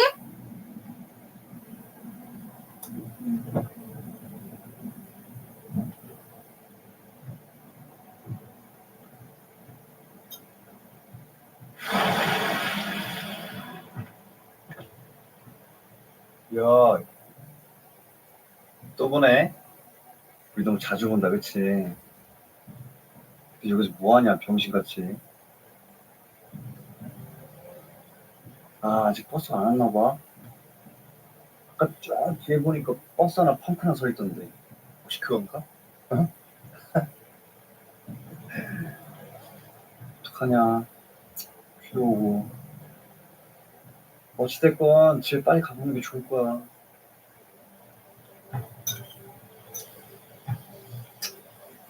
They're pretty old, huh?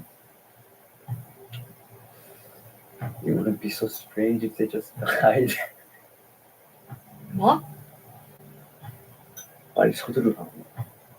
You better get home. That's speed.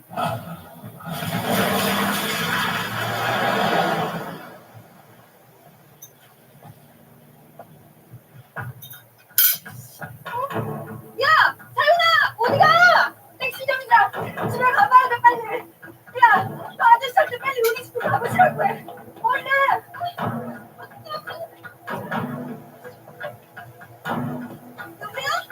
여보세요. 끄는겨? 이 자식. 아이고 차 좀 돌려봐 봐봐. 저기 그 부선생님 농장으로 좀 가게.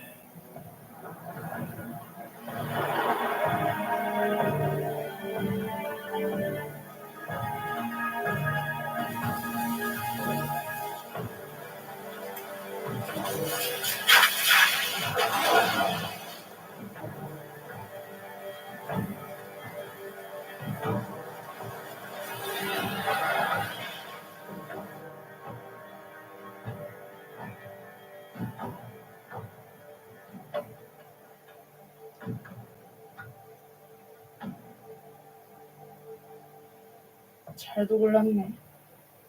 숨어있기 딱이네.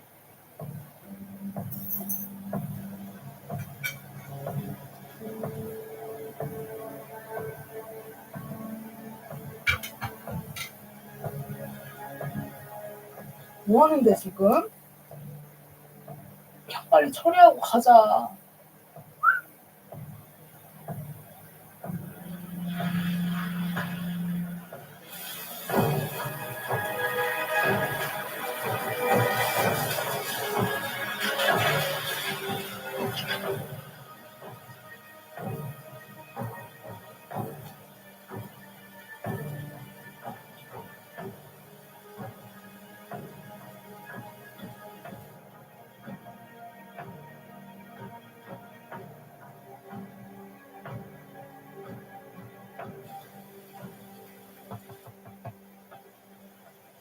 아이고 안녕하세요. 전 이호기 지세에 근무하는 그 도기용 경장입니다. 저기 신들지만 그 신분증 좀 보여주랍니까?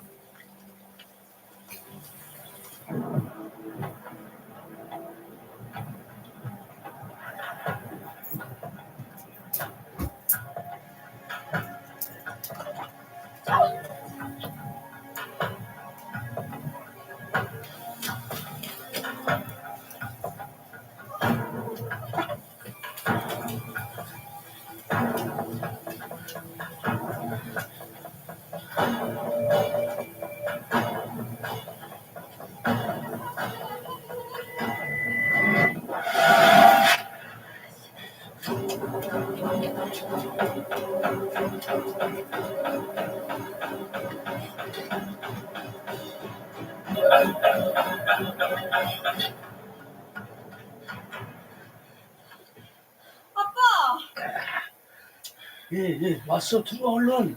비오지 않냐고 문 닫고. 왜 불을 다 꺼놓고 있어? 예.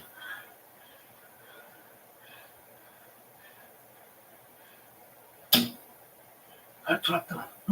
들어왔어. 장이야. 응?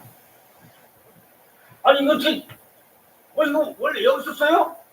내놔, 5만 원. 응? 잘한다. 경찰이 돈 내기 장기나 두고. 왜 돈이 뭐? 아니, 그럼 내가 둘 차례 아닌가? 김치전. 신경 맞아? 5만 원. 아무튼 들어가요. 5만 원. 아니, 왜 그래, 5만 원. 밑으로 가. 이.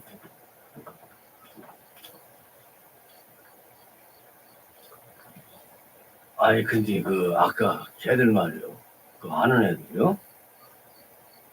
왜요? 아까 보니까 그 미국 애들이던데 조엘 해봤는데 뭐 아무것도 없더라고. 근데 이상하게 그 뭔가 자꾸 그냥 깨림직하고 그러네. 그 애들이 엉치는 것이. 아니 근데 걔들이 왜? 모르겠어요, 저도. 저랑 다른 애를 착각하는 것 같은데. 참 이상한 놈들이네. 아, 그 들어가. 응. 가. 들어가보세요.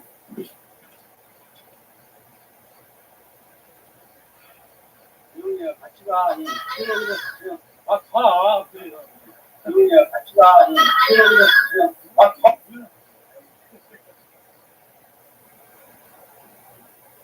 Stitch Fix is so convenient. Anyone can have a stylist. The ease of use and the time you save, not having to go from store to store. You go through the style quiz. What is your fit? What's your style? It's upon you to decide how much you're spending. The interactions you can have with the stylist is phenomenal. I work, I'm a dad, I'm on a budget. Got my first package. The fit was fitting. There's no. Dad, I'm on a budget. Got my first package. The fit was fitting. There's Stitch Fix, online personal styling for everyone. Oh, it's mesmerizing. I can't look away. Cleaning that greasy mess? And not even scrubbing. Will fluff my feathers. Dawn Platinum is bringing it. You know it. It cuts through the grease better than their old dish soap. Keep whacking. Platinum breaks down the slimy stuff it would leave behind, removing 99% of grease and food residue. That's why only Dawn is trusted to save wildlife. Yeah. I'd fly south for a clean like that. Dawn Platinum, the better grease getter.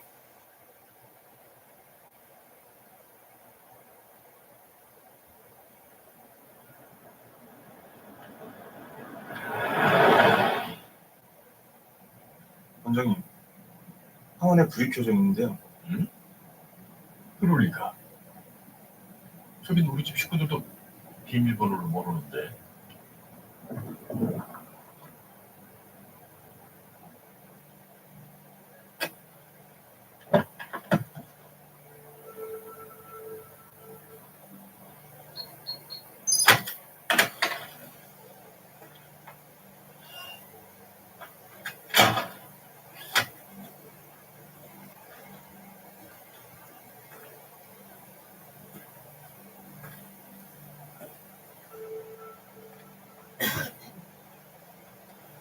Oh,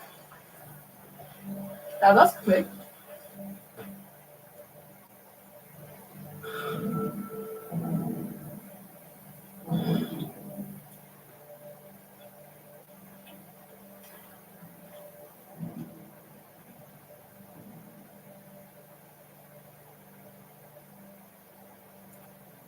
아, 이거? 여기 모아서 불 지르려고. 원래는 집을 태우려고 했는데 집은 둬도 여긴 싹 태워야 된다네? 너희들 아니, 표정 좀. 그러게, 이 노인네야. 같이 가자 그럴 때 말 듣지. 좋게 얘기를 하면 안 들어 쳐먹어? 응? 결국 그건가? 그럼 나만 죽이면 될 거 아닌가? 근데 왜 가족들까지? 그치. 원래는 너만 죽이라고 하긴 했는데.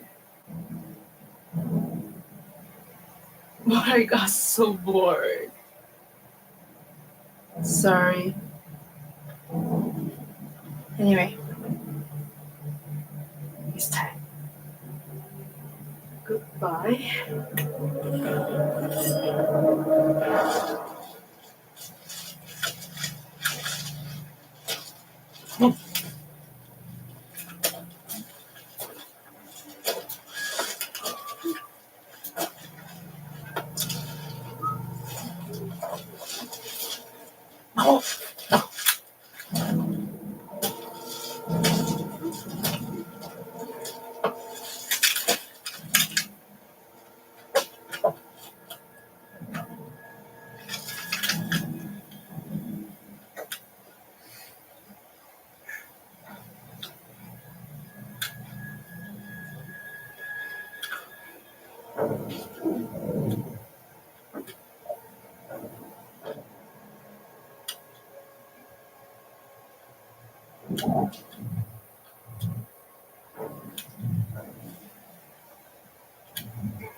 You're stupid, just like your father, Dane Cook.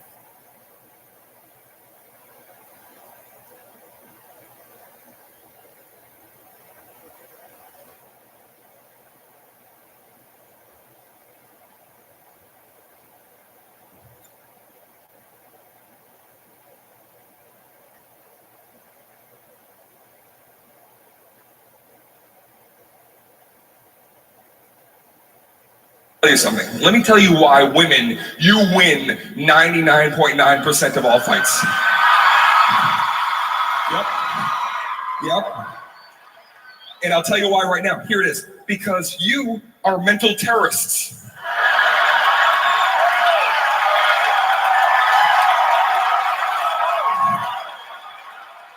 You are brain ninjas. And you know how to get in there with your katana and just cut us and disappear into the night. I'm gonna tell you right now, this is how they do it, guys. I'm gonna help you so you know when it's coming next time and you know how to maybe try to stop this encounter from happening. This is what's gonna happen. You're in the fight, okay? It's going back and forth. She's preparing to say a comment, okay? She's gonna comment on tap that she's gonna say, and it's the tiniest, it's just a little tic-tac size comment. But this is a fucking detonator. And she's gonna say it, and it's gonna go deep into your cerebellum, and it's gonna sit there. And at some point, 3 days later, 30 days later, it's going to explode, rotting you from within. I'm telling you right now. She's gonna say this comment, and here's when you know it's coming. Physically, I can show you when it's coming right now. This is the physical movement that she's gonna give to you. If you're saying, Dane, how do I know? How can I prepare myself? Here's when it's gonna happen. During the argument, there's gonna be a point where she's gonna stop and change her game up. The minute she starts agreeing with everything you're fucking saying, look out! You are in trouble, okay? And I'll show you physically what's gonna happen. You're gonna see her leg do this. The moment her leg locks like this, you've just driven into Fuckville. And she's the mayor. So she's locked. They're loving it right now. They're loving it. Now at this point, she's going to start agreeing with everything you're saying, and that's bad. The moment you start hearing her go, you know what? You're absolutely right. You're absolutely right. And I don't even know. Why would I even know? Because you're the czar of right. And we're all just floating in the sea of wrong as you go by in your ship of right. Just please tell me, throw me a lifeline so I know. You're right. I didn't even know if I'm right about this. I could be wrong about right now, but you know. Why don't you tell me if I'm right now? Right there. The minute she starts hitting you with that, you better be prepared because there's a fucking torpedo in the water. And it's coming to get you. Okay, so physically, here's what she's gonna do. She's gonna lock the leg. And then after she's done with her little, you're right, she's gonna do something with her hand, with her arm. And it's always different, but it involves touching her own face. Symbolically. And then doing some kind of windshield wiper movement. She's gonna vary it up, but it's gonna be something like this. And look for this. Like the That's bad. premeditated, No, you go ahead. felonies, they were in power. Now, here's what she's gonna do. She's gonna pivot her body. You're stupid. She's gonna pivot. Just like your father. And then she's going to take 3 to 5 steps. 3 to 5. 3 to 5, and she's gonna slow down. She's gonna cock her head to the left. She's gonna say the comment. She's gonna say the comment, and here's the thing. There'll be no emphasis. It'll be very subtle. It'll almost be a whisper. And why is that? To make you listen. And it is going to be a destroyer of worlds. It's something like this, right? She does the thing. She's going to turn, and then she's going to go like this. Well, you're stupid like your father.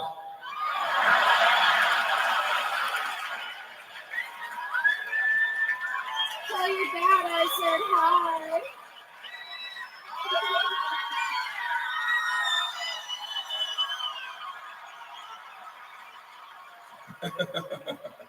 And at first, that means nothing. At first, we laugh at it. You say it, you walk away, we're like, what does that even mean? Bye. We have no idea that you just fucking ninja'd our brain. We're gonna be in the basement 40 minutes from then, just pacing. And it's gonna slowly start to seep in. We're pacing back and forth, thinking about it. Stupid like your father. My father's a brilliant man! You don't even know! Explosion.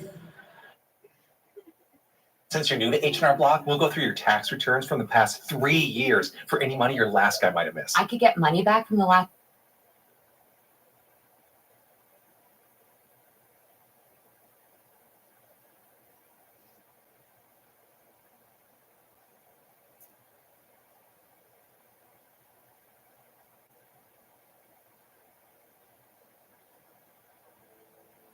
This is the story of what happened when 11 climbers died on one of the world's deadliest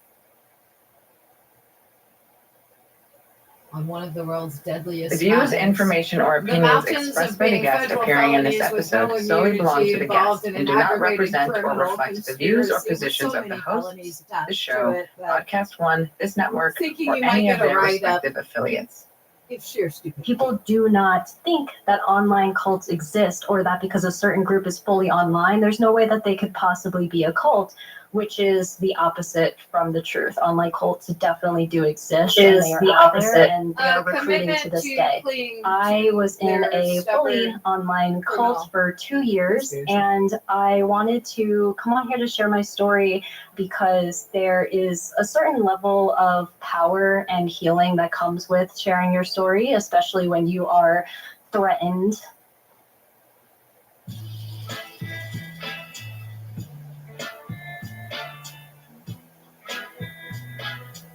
Welcome to Was I in a Cult, the podcast, but you knew that already. I'm Tyler Meeson, but you knew that already. And I'm Liz Ikuzi, and you may have known that already too.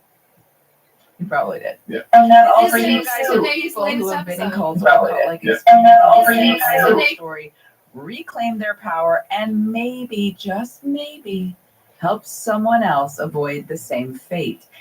And today's guest, guys, is pretty incredible. You know, Liz, you say that every week. I do, and I mean it every week.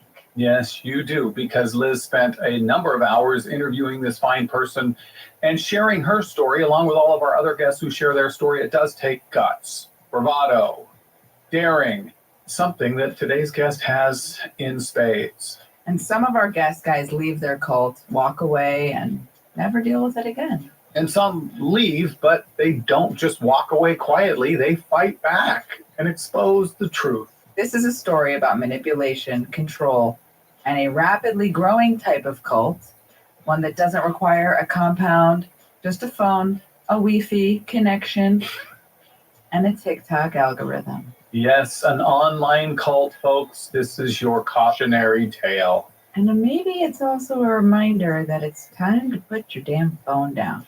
TikTok will always be there, guys. Well, actually, that's not true. Yeah, we don't know if that's the case. But for now, at least for now. Yeah, but if I do that, how am I going to know to marinate my chicken in NyQuil? Or how to pour hot wax all over my face so that I can look young eternally forever? I guess you'll just have to go make friends with a bunch of middle school boys, Tyler. IRL. Is that the acronym for in real life? Some questions should remain inside your head. For the listeners who may not know, but inside your head. Assumed, when it comes to social media technology, I'm not up to speed, nor do I really wish to be. So when you say an acronym like IRL, which means in real life, I'd much prefer to say in real life.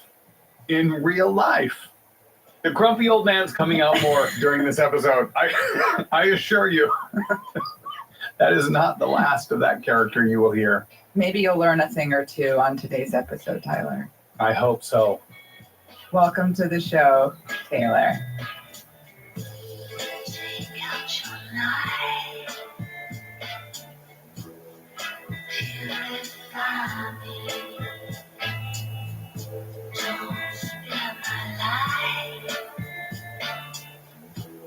Was pretty typical for the most part. I did go to religion classes, but it was mainly because my mom thought that's just what you should do. But we weren't really that religious. My mom always wanted me to be able to be self-sustaining and not have to rely on somebody or something to survive. She wanted me to be very strong, independent, wanted me to achieve to my highest potential, which has its pros and it had its cons. I want you to be the very best version of yourself that you can be. What if this is the best version? I was an artist growing up. I grew up probably with a colored pencil in my hand from baby to college level. I went to the SUNY Plattsburgh art program, which was one of the best art programs ever. Loved it. Go SUNY Plattsburgh Cardinals. Caw. Tweet. Not a cardinal. It's not a cardinal. But I had this gut feeling. I was just like, And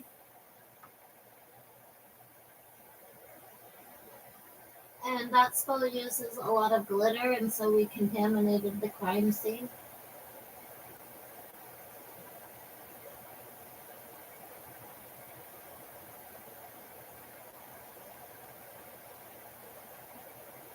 Found a body in the bushes over there.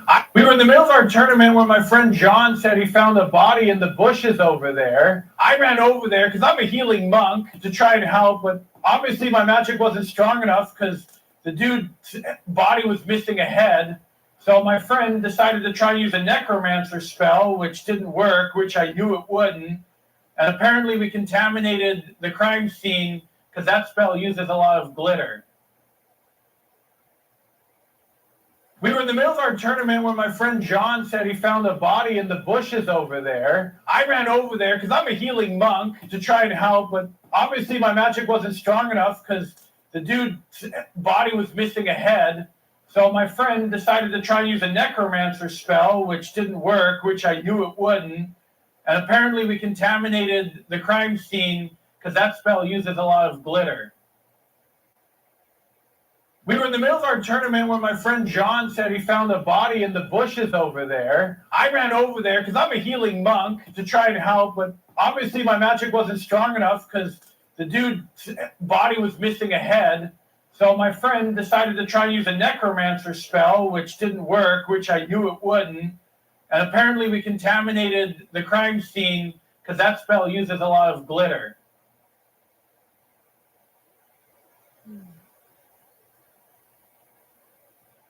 I do have a passion for being there for people. I do want to help people. I just don't know how to do that. So my academic advisor was like, you could minor in art therapy. I went to the psychology department and was like, I want to be a psych major too.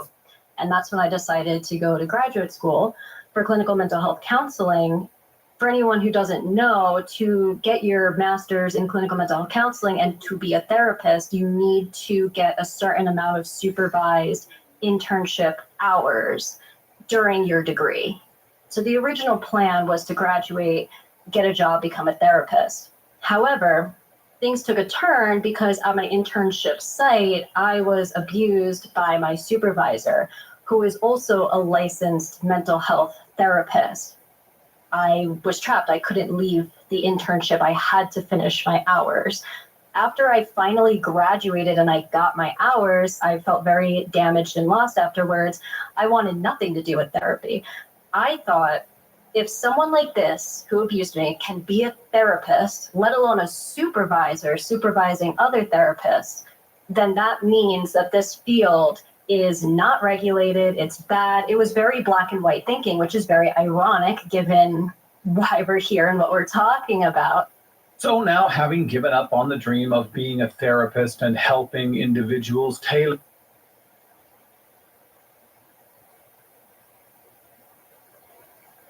Ralphie May, the blanket protects you from monsters.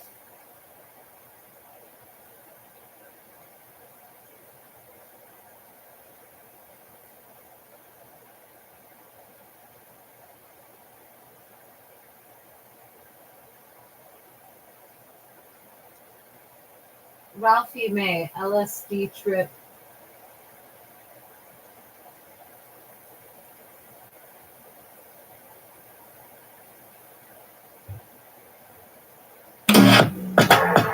All the office clicks wear wild natural deodorant, so there isn't anyone for us to make fun of anymore. But we still try. If you're gonna do some acid, though, here's a couple of tips. These will help you out, make the ride better for you. Number one, have no phobias. If you're afraid of something, it'll try and kill you during an acid trip. That's for real. Yeah. If you're afraid of the water, a glass of water will become a tsunami, or a messed up Starburst commercial messes you up. Oh, I've seen this commercial too. There's gonna be big fruit coming through here. A buddy of mine, he's afraid of heights. He's like, dude, we're gonna do acid. I'm like, you ain't. No. Because you're afraid of heights. He's like, big deal, dude. It's a single level house. What could go wrong? Okay, I'll play this game. What could go wrong? Okay, let me ask you a question, homie. Anywhere in your house is go from carpet to linoleum?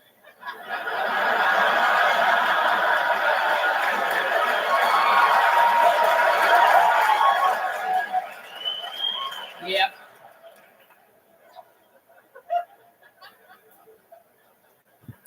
Right in the kitchen, huh? That's what I thought. Okay, you're going to be about 2 hours into your acid trip, and you're going to get a thirst about you, like you do. You understand? And you got to remember, you got some good-ass orange drink in the refrigerator, and it's got superpowers, and you want to fight crime.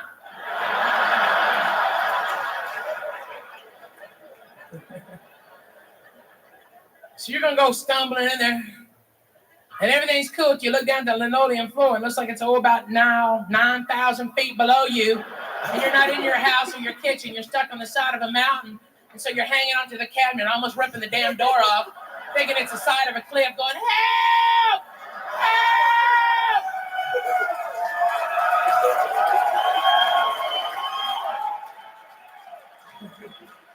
Then I got to go there with an extension cord and tie it to your belt and bring you back to the sofa.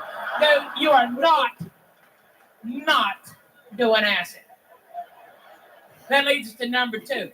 Always have a good buddy. Oh, yeah. Use the buddy system when you do acid. Don't ever do this one by yourself. Danger. No, Because trust me, an acid trip that's really good can go bad like that. Okay, it is quick. I mean, a friend of mine, he was stumbling through the house and he thought the big house plant in the corner was a monster and was trying to eat him. Going, feed me, feed me. All right? And if I hadn't been there to wrap him in a blanket and explain how monsters can't penetrate blankets, who knows what would have happened? I got him back to his safety safe. I made sure everything was okay. I always have a safety safe. The sofa is a safety safe. Nothing bad can happen to you on the safety safe. Get a safety safe. Last but not least, moderation. Oh yeah, little dab will do you with these drugs, kids. For the fatties in the audience, hey, they're not weight dependent, are they, brothers? Nuh-uh, no, they're not. Just because you weigh a little more don't mean you need a little more, all right? Little dab will do you. Do not do what I did. First time I did acid, I did 5 hits. Yeah, that's too much. That's too much, dude. Too much. I tripped balls for 46 hours straight.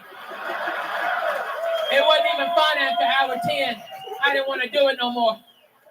I'm like, let me off the ride, man. Let me off. Jack. This is a big-ass roller coaster. And you're only on the first loop, bitch. You got 36 more hours this roller coaster.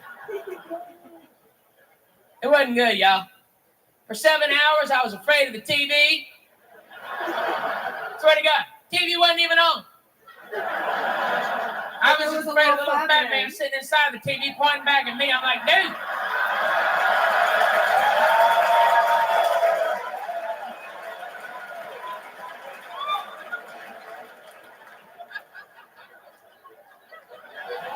Dude, did you unplug the TV? This is weird because this fat guy's on every channel, man. It looks like he's talking. Look. Hello, little fat man on the TV. How you doing? Talk to me. Ooh, tell me where your gold is.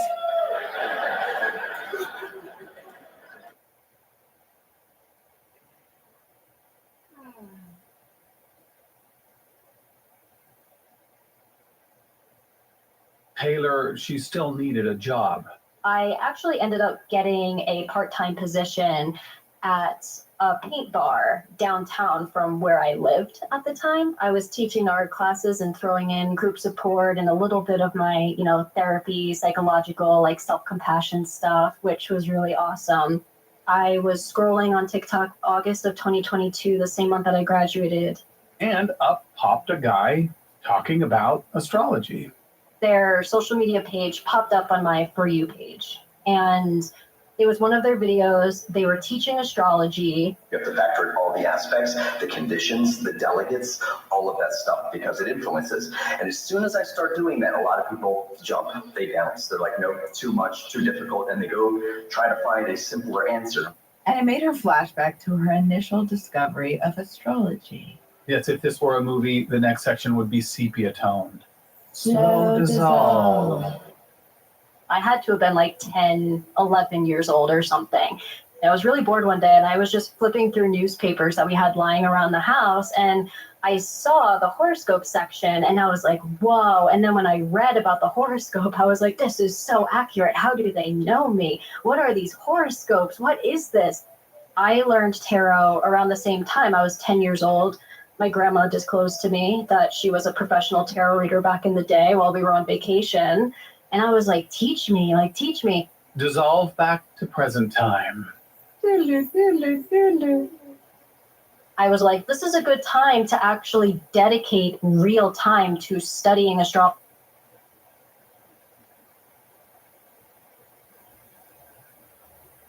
Shrek, donkey, waffles.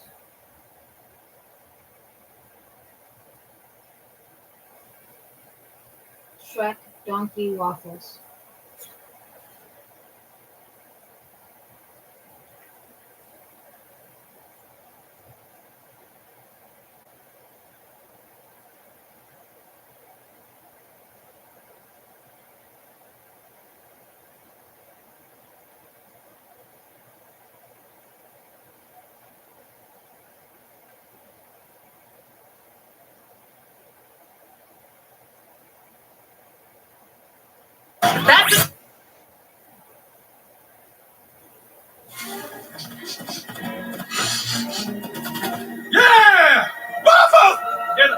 the Waffle Fairy was just a bedtime story.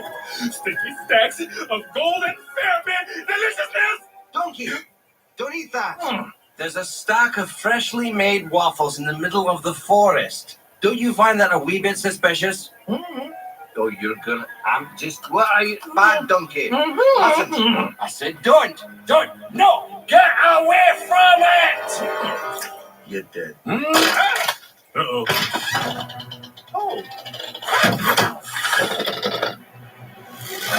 Look out! Donkey, are you okay? I'm fine.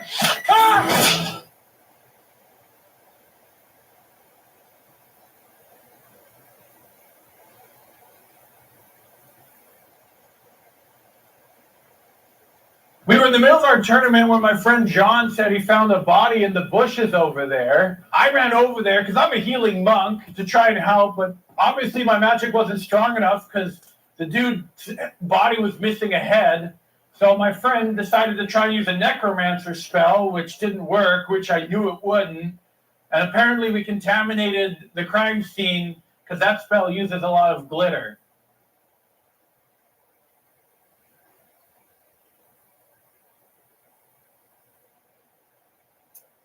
Shrek, donkey, waffle, shower.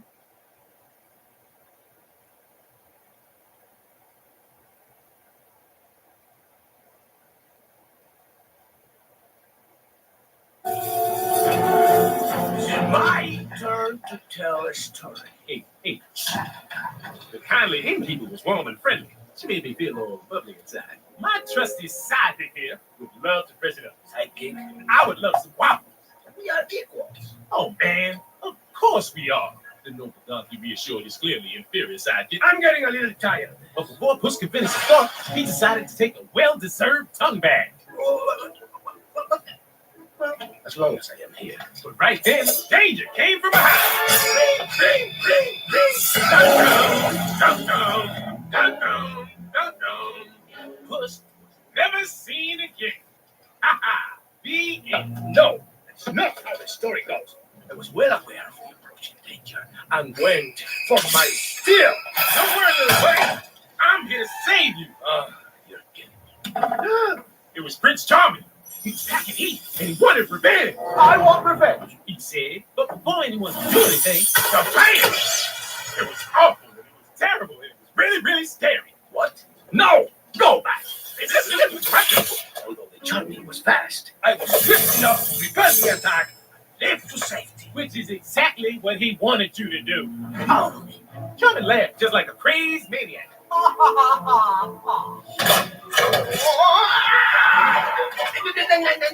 I'm sorry, but I would never let that happen to me. Instead, I woke up. Yeah, that's right. It was all a dream. I mean, nightmare. You know you're on the ceiling, right? I will get you over there. Oh, and then the lights went out. It was horrible and sad. How Puss pleaded for mercy. Mercy? Please, said Puss with his last dying breath. But when the lights came back on, it was the donkey who was taking a shower. Oh my goodness, why would I do that? And right behind you, there was danger. Danger. You were paralyzed. He was a donkey eating waffle. He was fucking hit, and he wanted revenge. I want revenge. The donkey was right. How far can you run? You are on a blade, covered in butter, wearing a pink tutu. No, and that's one minute. Oh, and a coconut is here. I'm about to be eaten alive. No! Please! I'll switch the pancakes. Don't.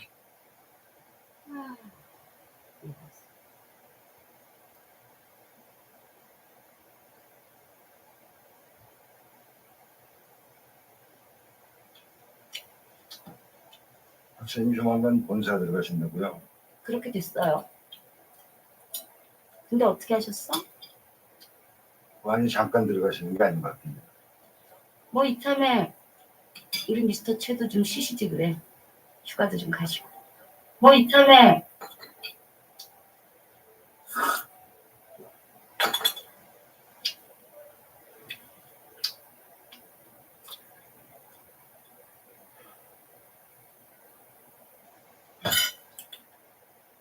뭔 뜻입니까 그게? 무슨 말 그대로 쉬시라는 거지. 거의 20년 가까이 일만 하셨잖아. 뭐 어디 가고 싶은 데 있으시면 얘기해요. 내가 경비 싹 처리해 드릴 테니까. 아이고, 언제부터 내 휴가를 챙겨주셔요. 혹시 딴 생각이 있으신 거 아니죠? 무슨 딴 생각? 일테면 뭐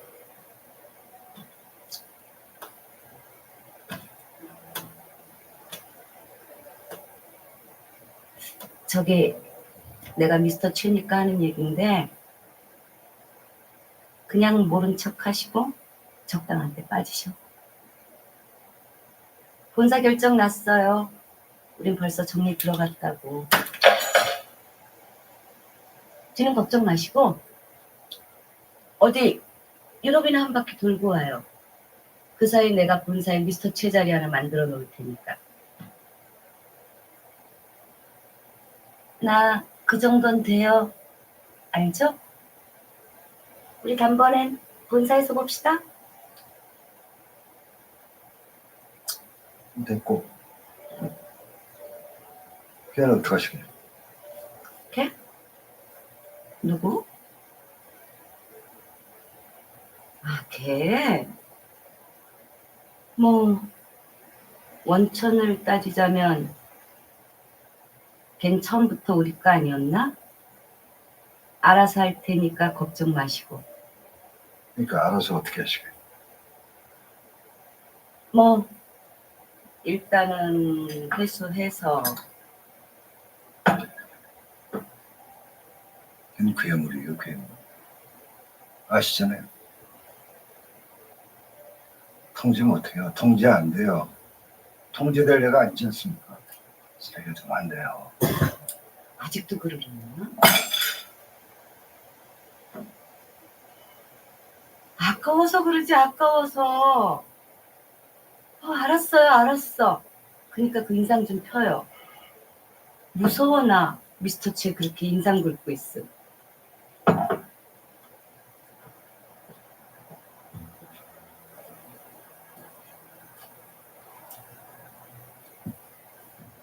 닥터의 그 양아치 년이 수상하다. Yosemite National Park, 1,200 square miles of soaring cliffs, cascading falls, and endless groves of sequoias. They didn't set out to change America, but that's what ended up happening.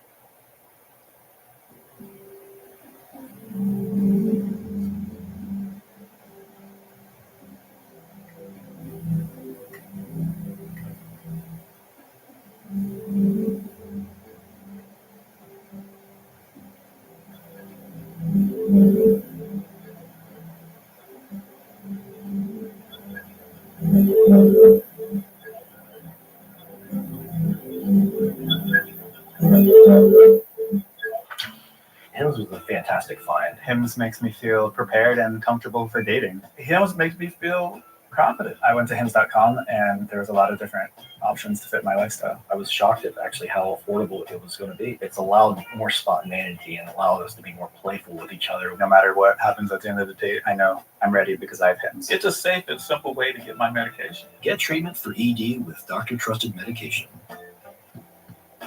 Get started today at hims.com. 지난번엔 한 교수, 이번엔 원장. 이 두 사람 나랑 같이 프로그램에 참여했던 우리 쪽 수석 연구원들이야. 순전히 우연인가 이거. 따로 움직이는 애들이 있다고. 2달 전 본사에서 데리고 들어온 애들인데 메이드 인 USA라 신원 확인이 안 되고 있습니다. 박주입니다.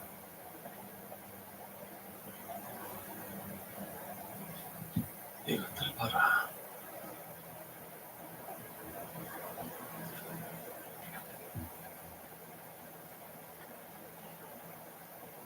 좋아, 가. 가서 네 맘대로 하고 대신 가져만 와. 그 기집애 말이야. 죽여야 된다며. 그래. 그런 년 살려두어봤자 옳지만 아프지. 죽이고 이것만 챙기라고. 우리도 그 개고생을 했으면 뭐하는 남는 거 있어야 할 거 아니야.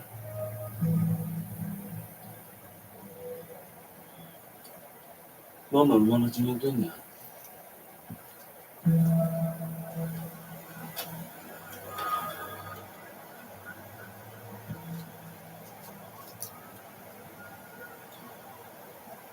그 기집애 거 열어보면 니들 문제 해결할 방법 나올 거다.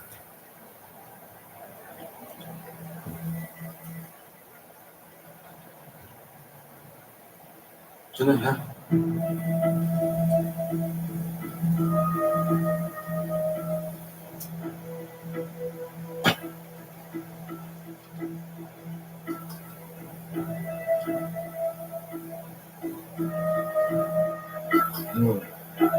정말 잘해야지. 근데 넌 너무 그러니까 이 팬클럽을 지금 하자는 거지. 응? 얘들이 진짜 엄마랑 아빠랑 언니 오빠 민폐명까지 딱딱 정해갖고 응? 인터넷 보여주고 들어가서 보여주고. 그리고 왜 그런 거 있잖아. 현장에서 막 사랑해요 구자유 우유 빛깔 구자유 근데 현장에서 소리도 꽥꽥꽥 들어주고 그렇게 해줘야 되는 거거든. 그래줘야 사람들이 딱 봤을 때 제가 인기가 참 있는 애구나 하면서 함부로 못한다 이거요. 아니 뭐 괜히 저 서울에 있는 큰 기획사 엔터테인먼트 있잖아요. 그런 데서 괜히 팬클럽 관리하고 그런 줄 알아? 이게 다 피플 파워. 이게 다 힘이다 이거지. 응? 좀 들어줘 내 말 좀. 명희야, 밥을 튀어. 밥에다 먹어 그냥. 뭘 진짜 같이. 야, 다 먹었다. 근데 얘네들은 누군데 우리 집에서 이렇게 밥을 먹고 있어요?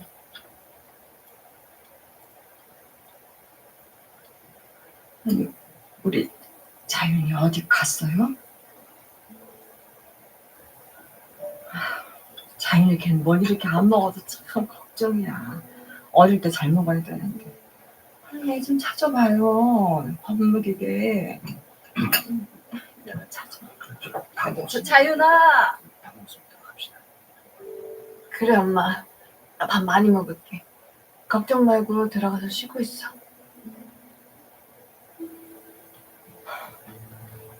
너는 누군데 나한테 엄마라고 그러네? 자윤이 갔네? 걔는 몸도 약한 애가 뭘 안 먹어서 참 속상해서 와. 다 먹었으면 얼른 들어갑시다. 응? 내가 저기 찾아서 자윤이 찾아서. 자윤이 왔어? 그럼 가자. 근데 여보, 요즘 자윤이가 이상해. 아무래도 지 친구들을 찾고 싶은가 봐. 내가 청소하다 본 건데 신문이나 그런 데서 이 사람 저 사람 오려놓고 보육원 정보 모아놓고 인터넷에서도 뭐를 계속해서 찾고 이런 거 다 제 친구를 찾고 싶어서 그런 거 아니야?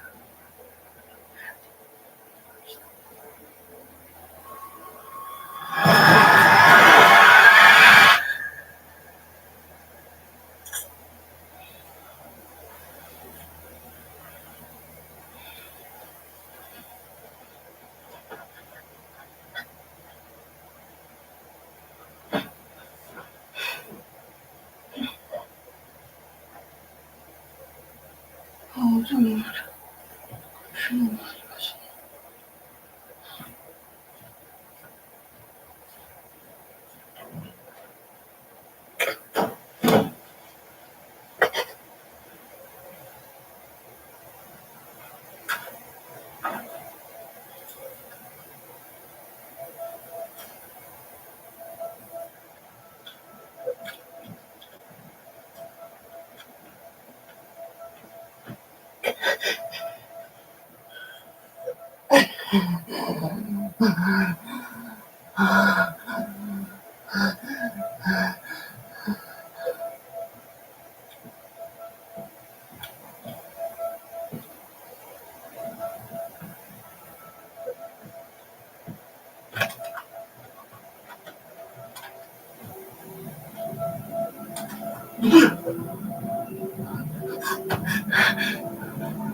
명희야!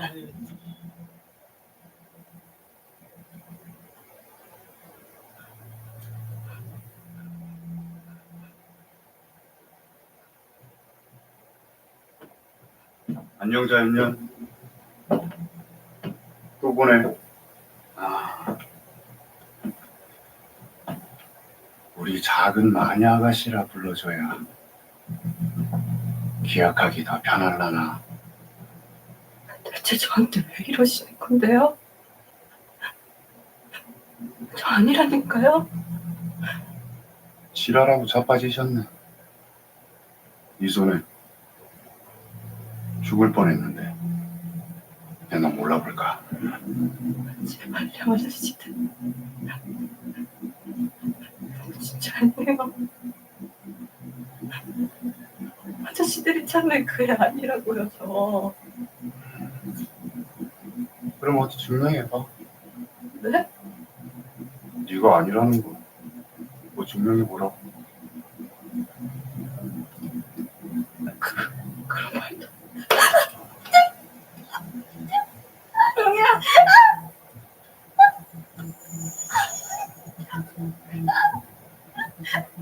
이러다 네 친구 죽겠다. 어?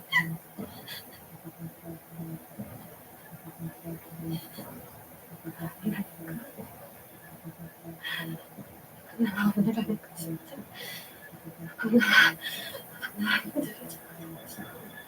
나 진짜.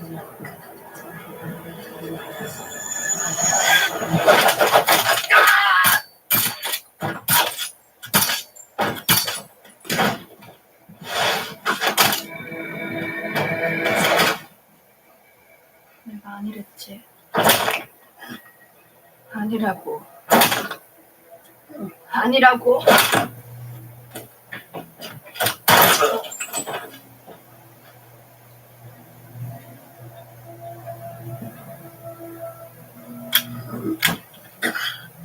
니들 대체 나한테 왜 이러는 거야? 내가 아니랬잖아. 아니라고 그랬잖아.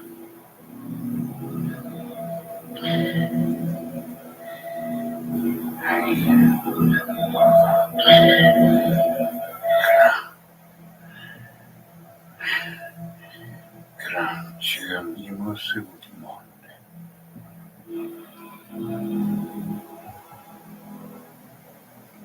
괴물 같은 년. 그때 꼭 죽였어야 했는데.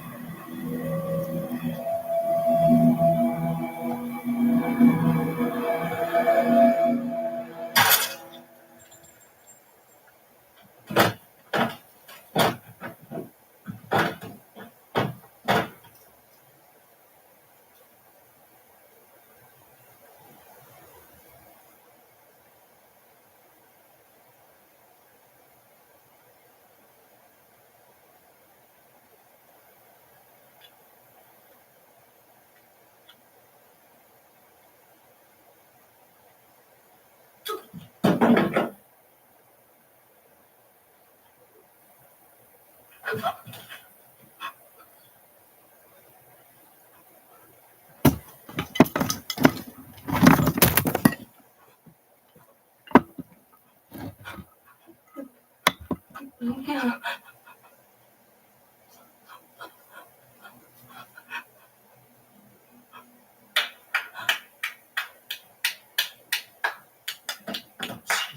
Fucking Christ. 야, 역시 대단하셔. 어? 이게 뭐야? 야, 클래스가 다르네. How is it? Your memories all coming back?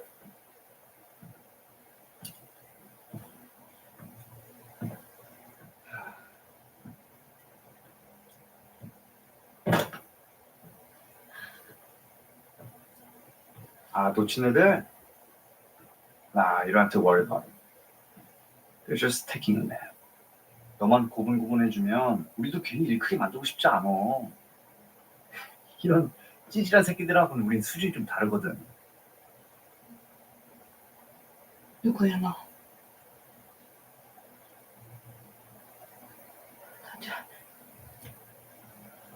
다들 나한테 왜 이러는 건데? Well, if anybody's wondering for afternoon updates, about an hour ago, somebody came from, I think, the courthouse or the precinct, handed out some papers to debrief Unit 207, left in less than 5 minutes. Once again, for some fucking reason, there's at least one person upstairs that wants me to go to sleep. It's 12:57 p.m. right now. 2:10:25. PST. 뭘 뭔데? 대박. 여기 잘한다. 어? 이 소름 돋는 거 봐. I have definitely seen Oh, at least Julie. half of this movie. This is one of those movies that I 좀 watched 이상하지 and 않아? I have definitely seen Oh, at Julie. least. In fact, I think I went to sleep because it's putting me to sleep right now. I literally am like, I want to go take a nap. I want to go sleep for like 4.5 hours. 뭐가요? Since I haven't been able to sleep for a solid 8 or more hours the 친구가 entire 뭐가 time I've been illegally detained because of the idiots 하나도 안 upstairs. 이상하거든요? Or rather, 너무 the 대가리 criminals, or 푸는다, rather, 응? the felons, or rather, the child 그 abusers, 생각이란 the 것 좀 하고 stalkers, the 살아. hackers, the thieves, the fraudsters, 잘 the 들어봐. hostage holders, the disgraces to every 맨날 public 농장 servant 일에, in this 집안 country. 일에. 아니 맨날 The 너 붙어 다니는 professional 너 저 disgraces. 먼저 공부하는 거 본 적 있어? 없지? Are those adjectives better than 근데 맨날 idiots? 전교 Let me know, 얘기하지. Unit 207. 아니 전교가 뭐야? 전국에서 놀지. 쟤 맘만 먹으면 맨날 전국에서 놀걸? 근데 Anyway, 사람들이 I have no 이상하게 idea how this 생각하니까 안 movie 그러는 ends, 거지. but I distinctly remember this 나름 exact 조절하는 게 scene. 그 This 정도라고. guy talking like he's hot shit. 또 다른 건 어때? These girls in their PJs. 노래면 노래, 그림이면 그림, 연기. 아까 연기 졸라 잘해. 외국어든 뭐든 한 번 보고 들으면 못하는 게 없다고.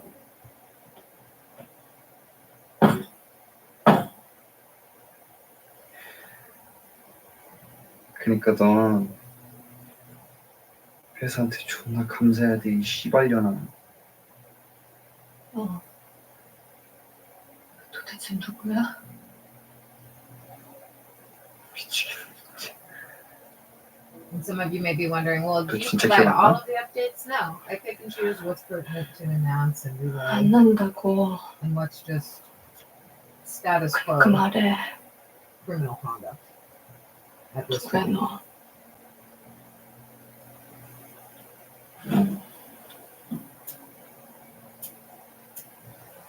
네가 그랬는데. But I do gotta say, it is almost surreal to know that the targets in this case literally are people that are supposed to target criminals, and it's like you are the fucking you're the criminals, guys, gals. You're the targets.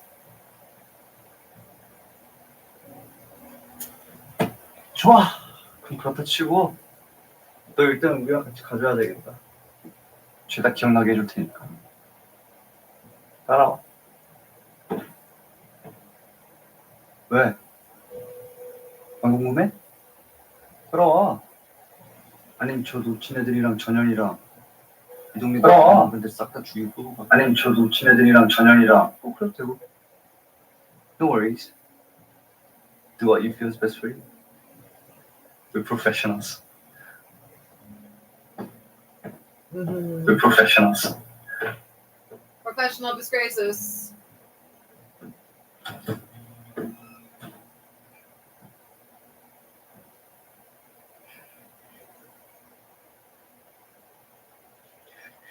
사랑아.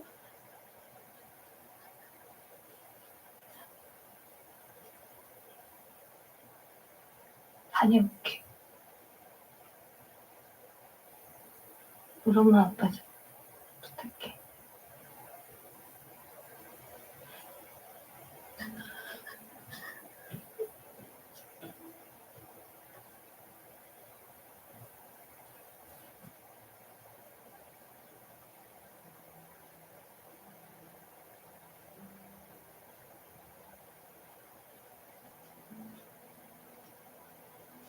And if anybody's wondering, what was the last FBI brief you got that you're allowed to share?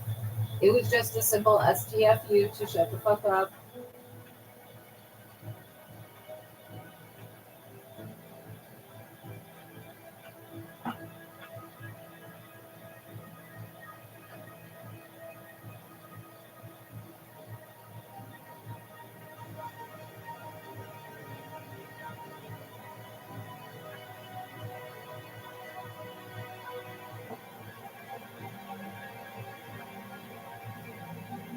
And some of you may be wondering, well, did they authorize you to say we were well-cooked hammies? Yes, yes, they did. I have a license to taunt. What they won't give me is a license to mace y'all next time you come to my door, which I don't fucking understand, because if I hang a sign out there that says, do knock on this door, you're giving me permission to spray you in the face with military-grade mace and dye, I could legally do it, and you could say no. But they won't. They said no. License to taunt, though? Yes, I have a license to taunt. They think I'm hilarious.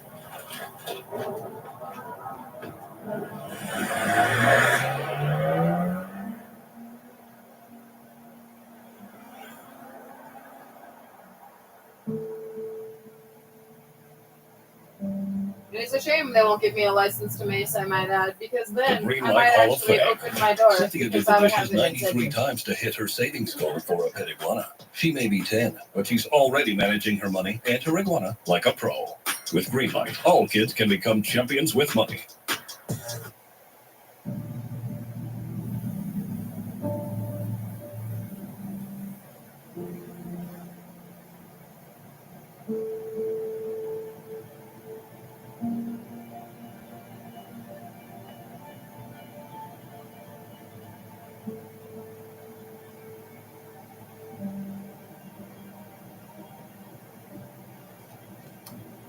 Real talk though, other briefs from today as far as the FBI goes is that today they wanted everybody who's going to prison to pretend that they aren't. Okay, that suggests to me Unit 207 may or may not perpetrate whatever the fuck they had planned for today last week. But also per the FBI, everybody is excitingly more aggrieved tomorrow who's going to prison. And next week,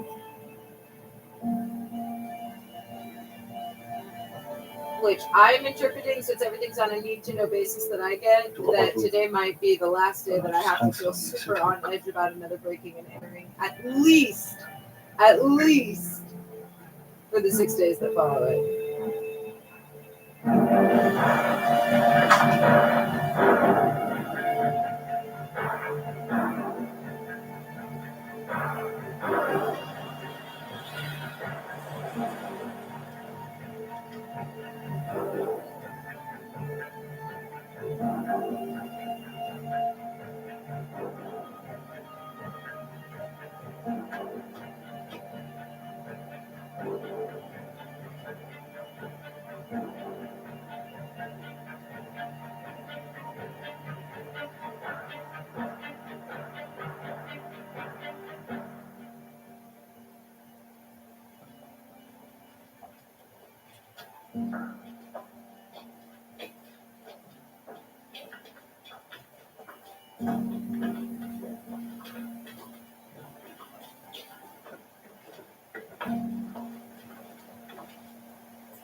어떠냐? 맨날 저기 좀 떨어? So you were that fucking late, huh? 에스프레소 줄까?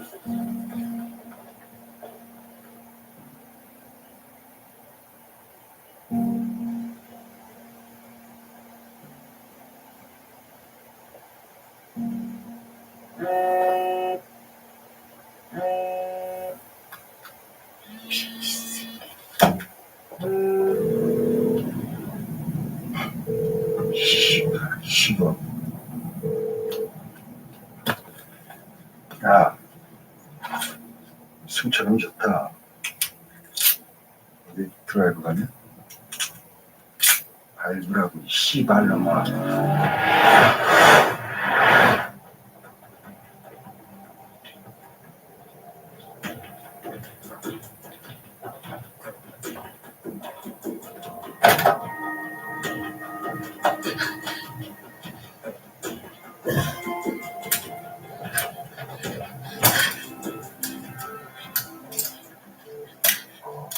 Oh, I do remember this. I remember the ending even. She's part of a government science experiment gone wrong. She was like genetically modified with some crazy ability to think like kids. The end. This ability to think like kids. The end. This ability to think like kids. The end.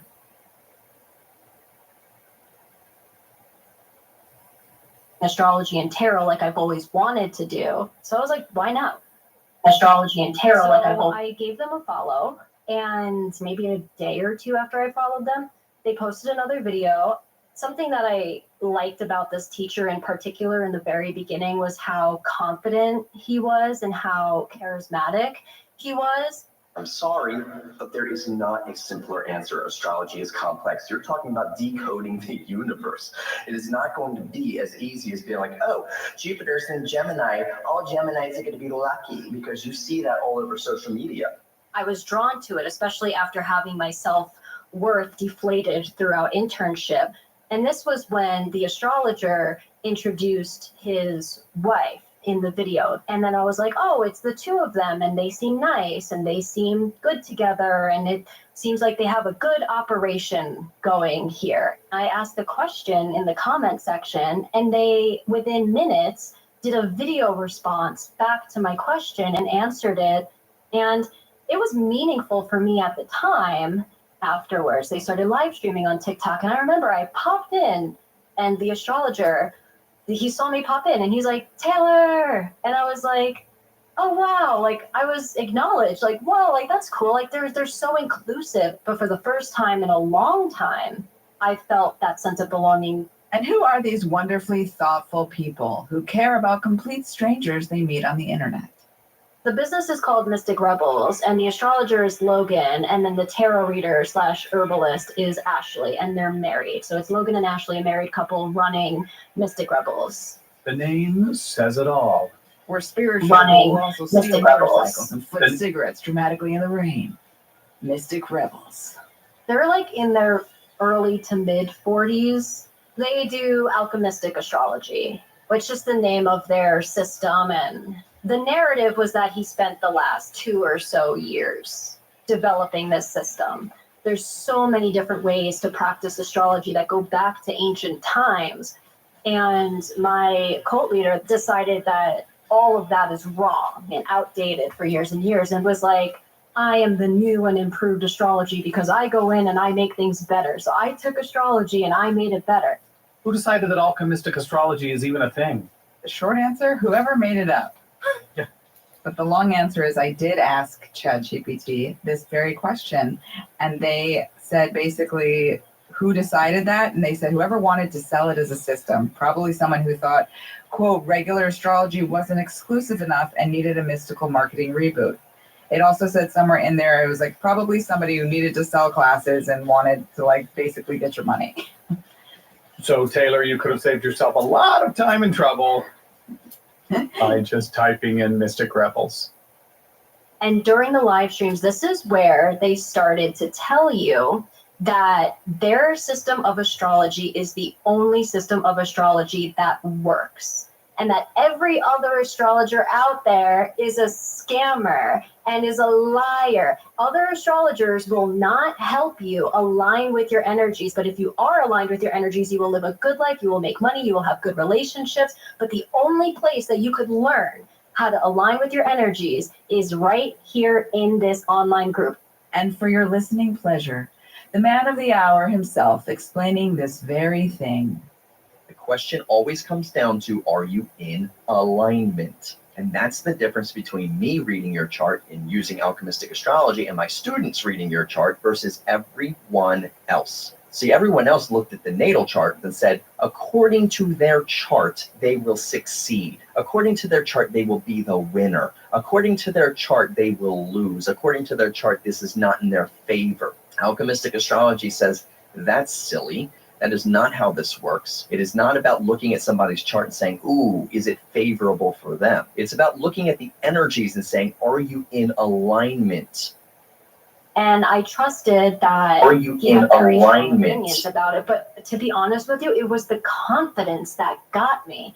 For him to be able to say it so confidently and just so matter of fact and truly believe in it, I felt so much cognitive dissonance to not believe it with him. So she was in. Hook, line, and sun-signed. And this is how it progressed. So I would pay for live readings, whether it was astrology or tarot, and they would go live for hours and hours. Eventually, they progressed into doing like 8-hour-long classes on TikTok Live. If they answered your questions for free on TikTok, they would really appreciate if you threw them a tip, which I, in the beginning, tipped them, but eventually they would push more towards paid readings. The only true way to understand truly your energies is to buy astrology readings. The only way to know my true bullshit is to let Mercury retrograde your bank account into negative. So I was like, let me dip my toes in the water. Let me get a reading. I got a reading. It was really good. I felt like the things that he was saying was aligning with my new life direction in terms of not being a therapist anymore. And Have you played Hi-Fi Casino yet? Hi-Fi Casino lets you play your favorite slot and live table games like that sweet little button on there. And if you're looking to get into the cannabis industry yourself,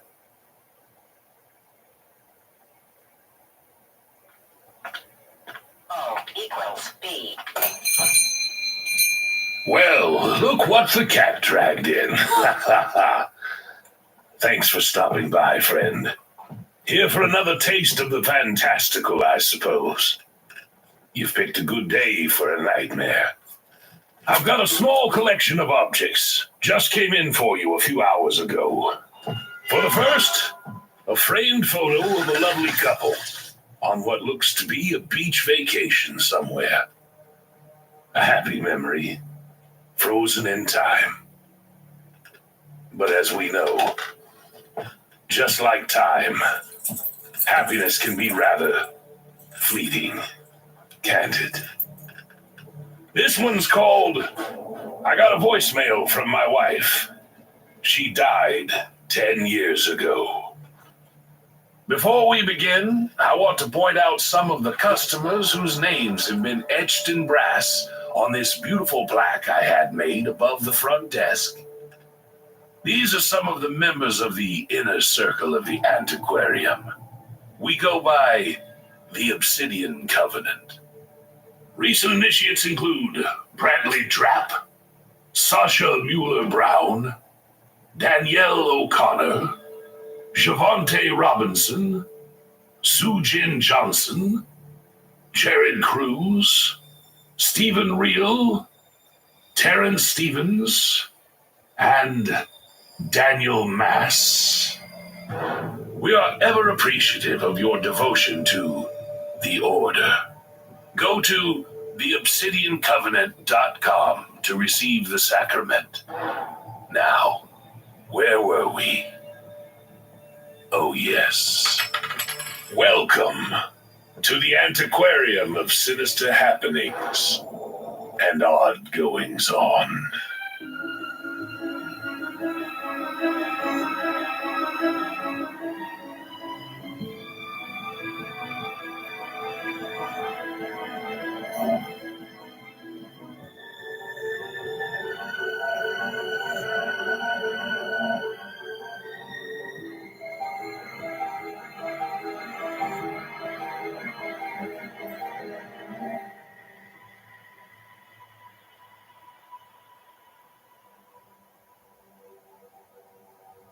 I got a voicemail from my wife.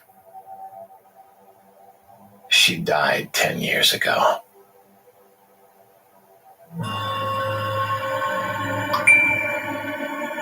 When the first voicemail came, I was in the middle of eating dinner.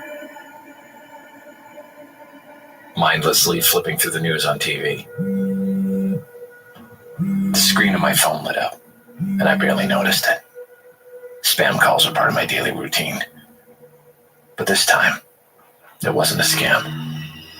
It was a voicemail from a number I hadn't seen in over a decade.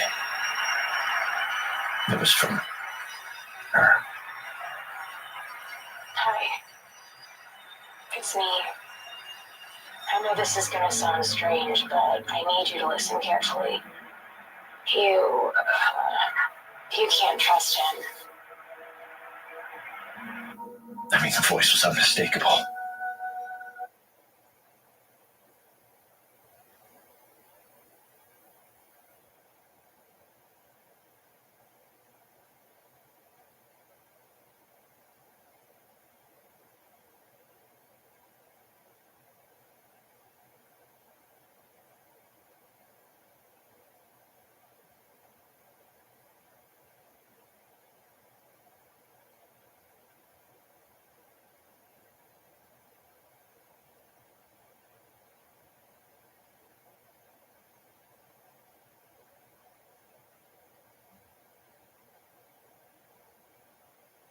Have you played Hi-Fi Casino yet?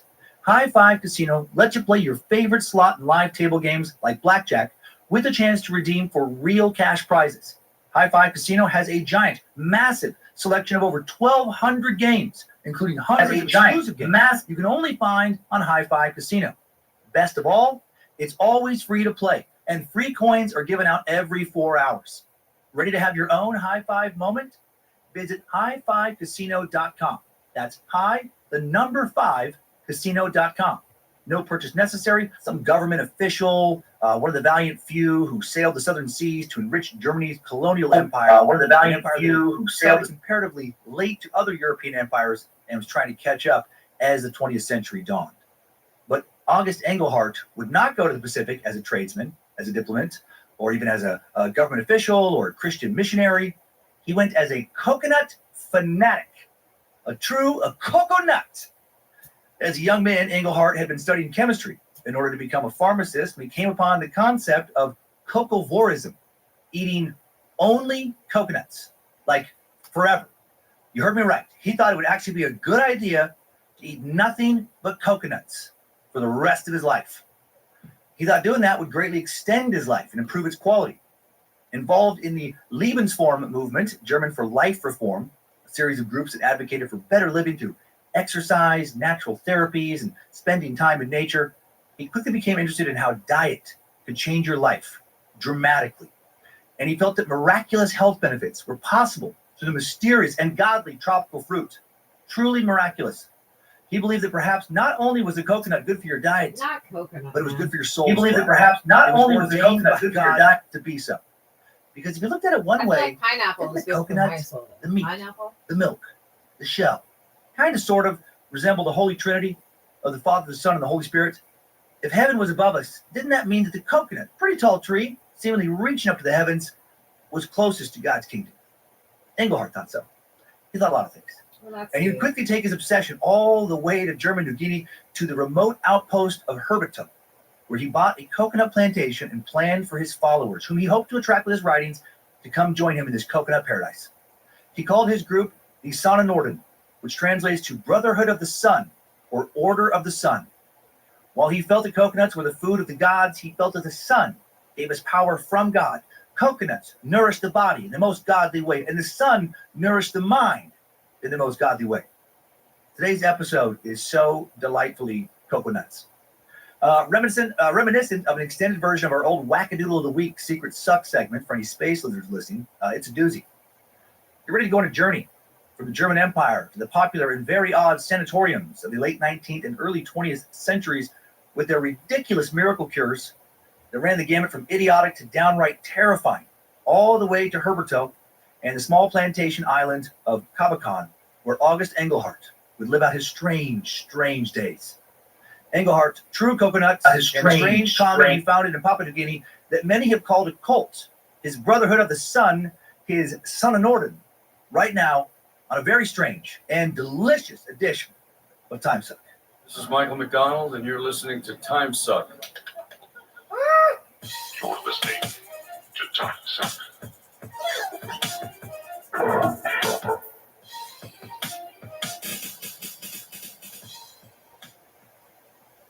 Happy Monday, and welcome to the Cult of the Curious. I'm Dan Cummins, the Suckmaster, true crime prankster.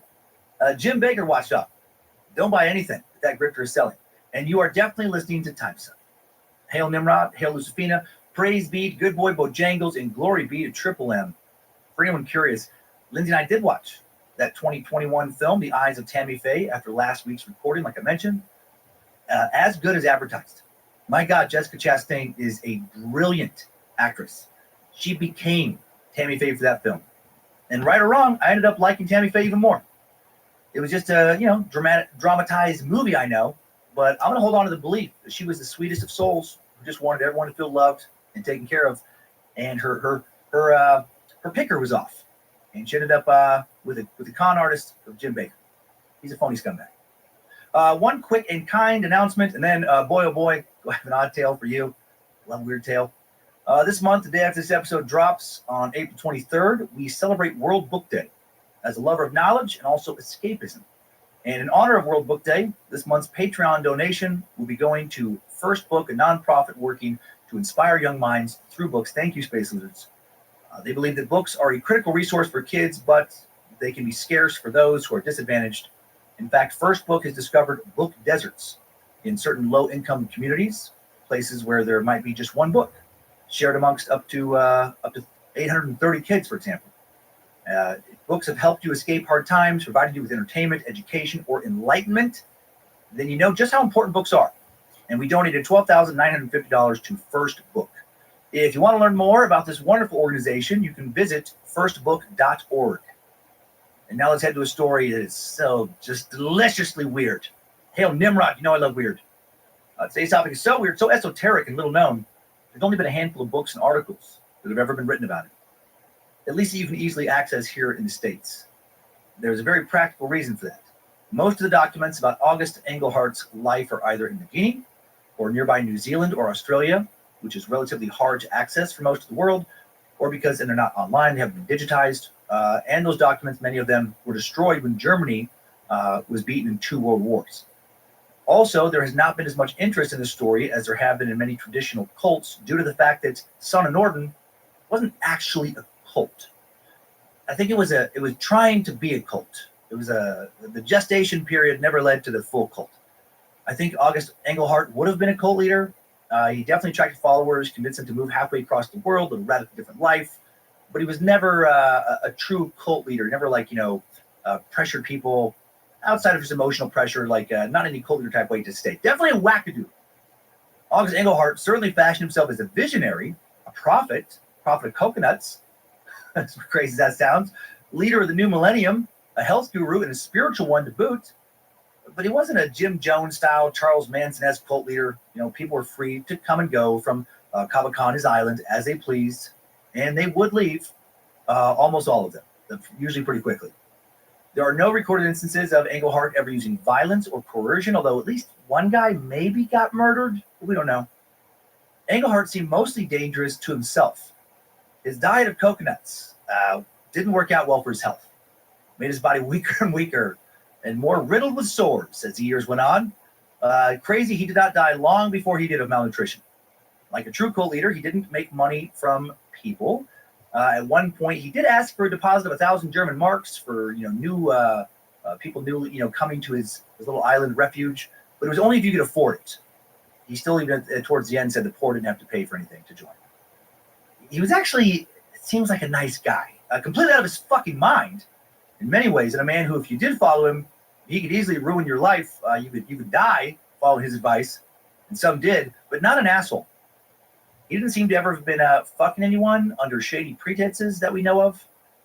I'm not sure he was fucking anyone, period. I'm not sure for the majority of his life he had the energy or strength to fuck anybody. Turns out only eating coconuts for years is a good way to get real weak and have almost no energy.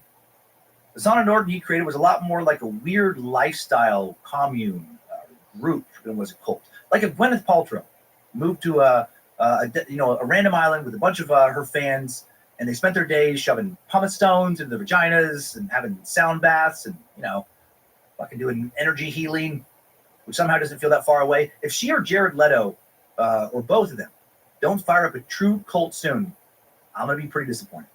That'll be a great episode. Despite the lack of violence and fucking and mind control, the Sauna Norden has still been fascinating to examine for multiple reasons. For one, it's an interesting look into the history of Germany at a time when it seemed like Germany may have been positioned to become the next major empire in the world, competing with the world's most powerful nations like Britain and France.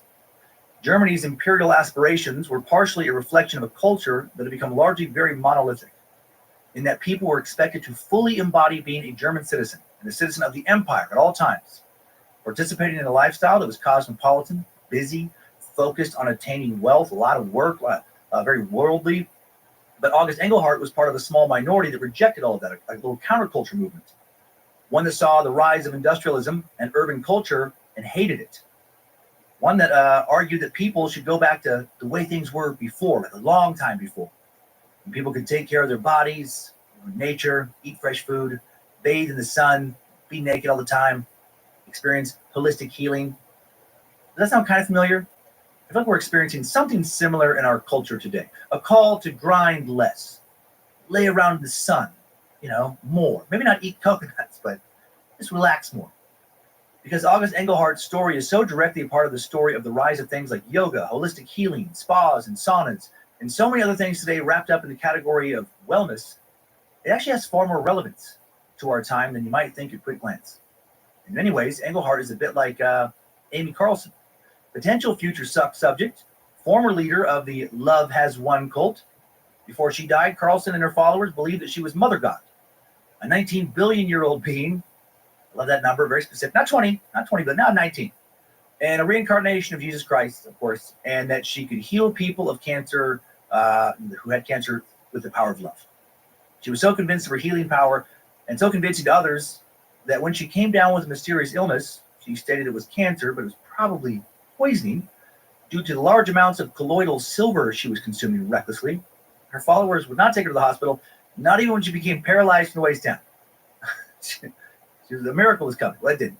Carlson died at Callahan's Mountain Lodge in Ashland, Oregon, sometime in early April 2021, but her death would not be reported to the police until April 28th, at which point her body was partially mummified. An autopsy report in December of 2021 stated that Carlson had died from alcohol abuse, anorexia, and chronic colloidal silver ingestion. Autopsy found no evidence that Carlson had cancer. Maybe she did cure herself of cancer, but then killed herself through a type of needless malnutrition for not taking care of her body. The same exact thing would not happen to August Engelhardt, but there are some interesting parallels. People living by their ideals dangerously, people getting very, very sick through circumstances they created that they could easily avoid in order to live by those ideals. Before we get into all that, let's take a quick moment to look at the culture that would produce August Engelhardt, the German Empire, a little history before we get into all the silly wackadoodleness, and how the German Empire would lead this strange man all the way to New Guinea.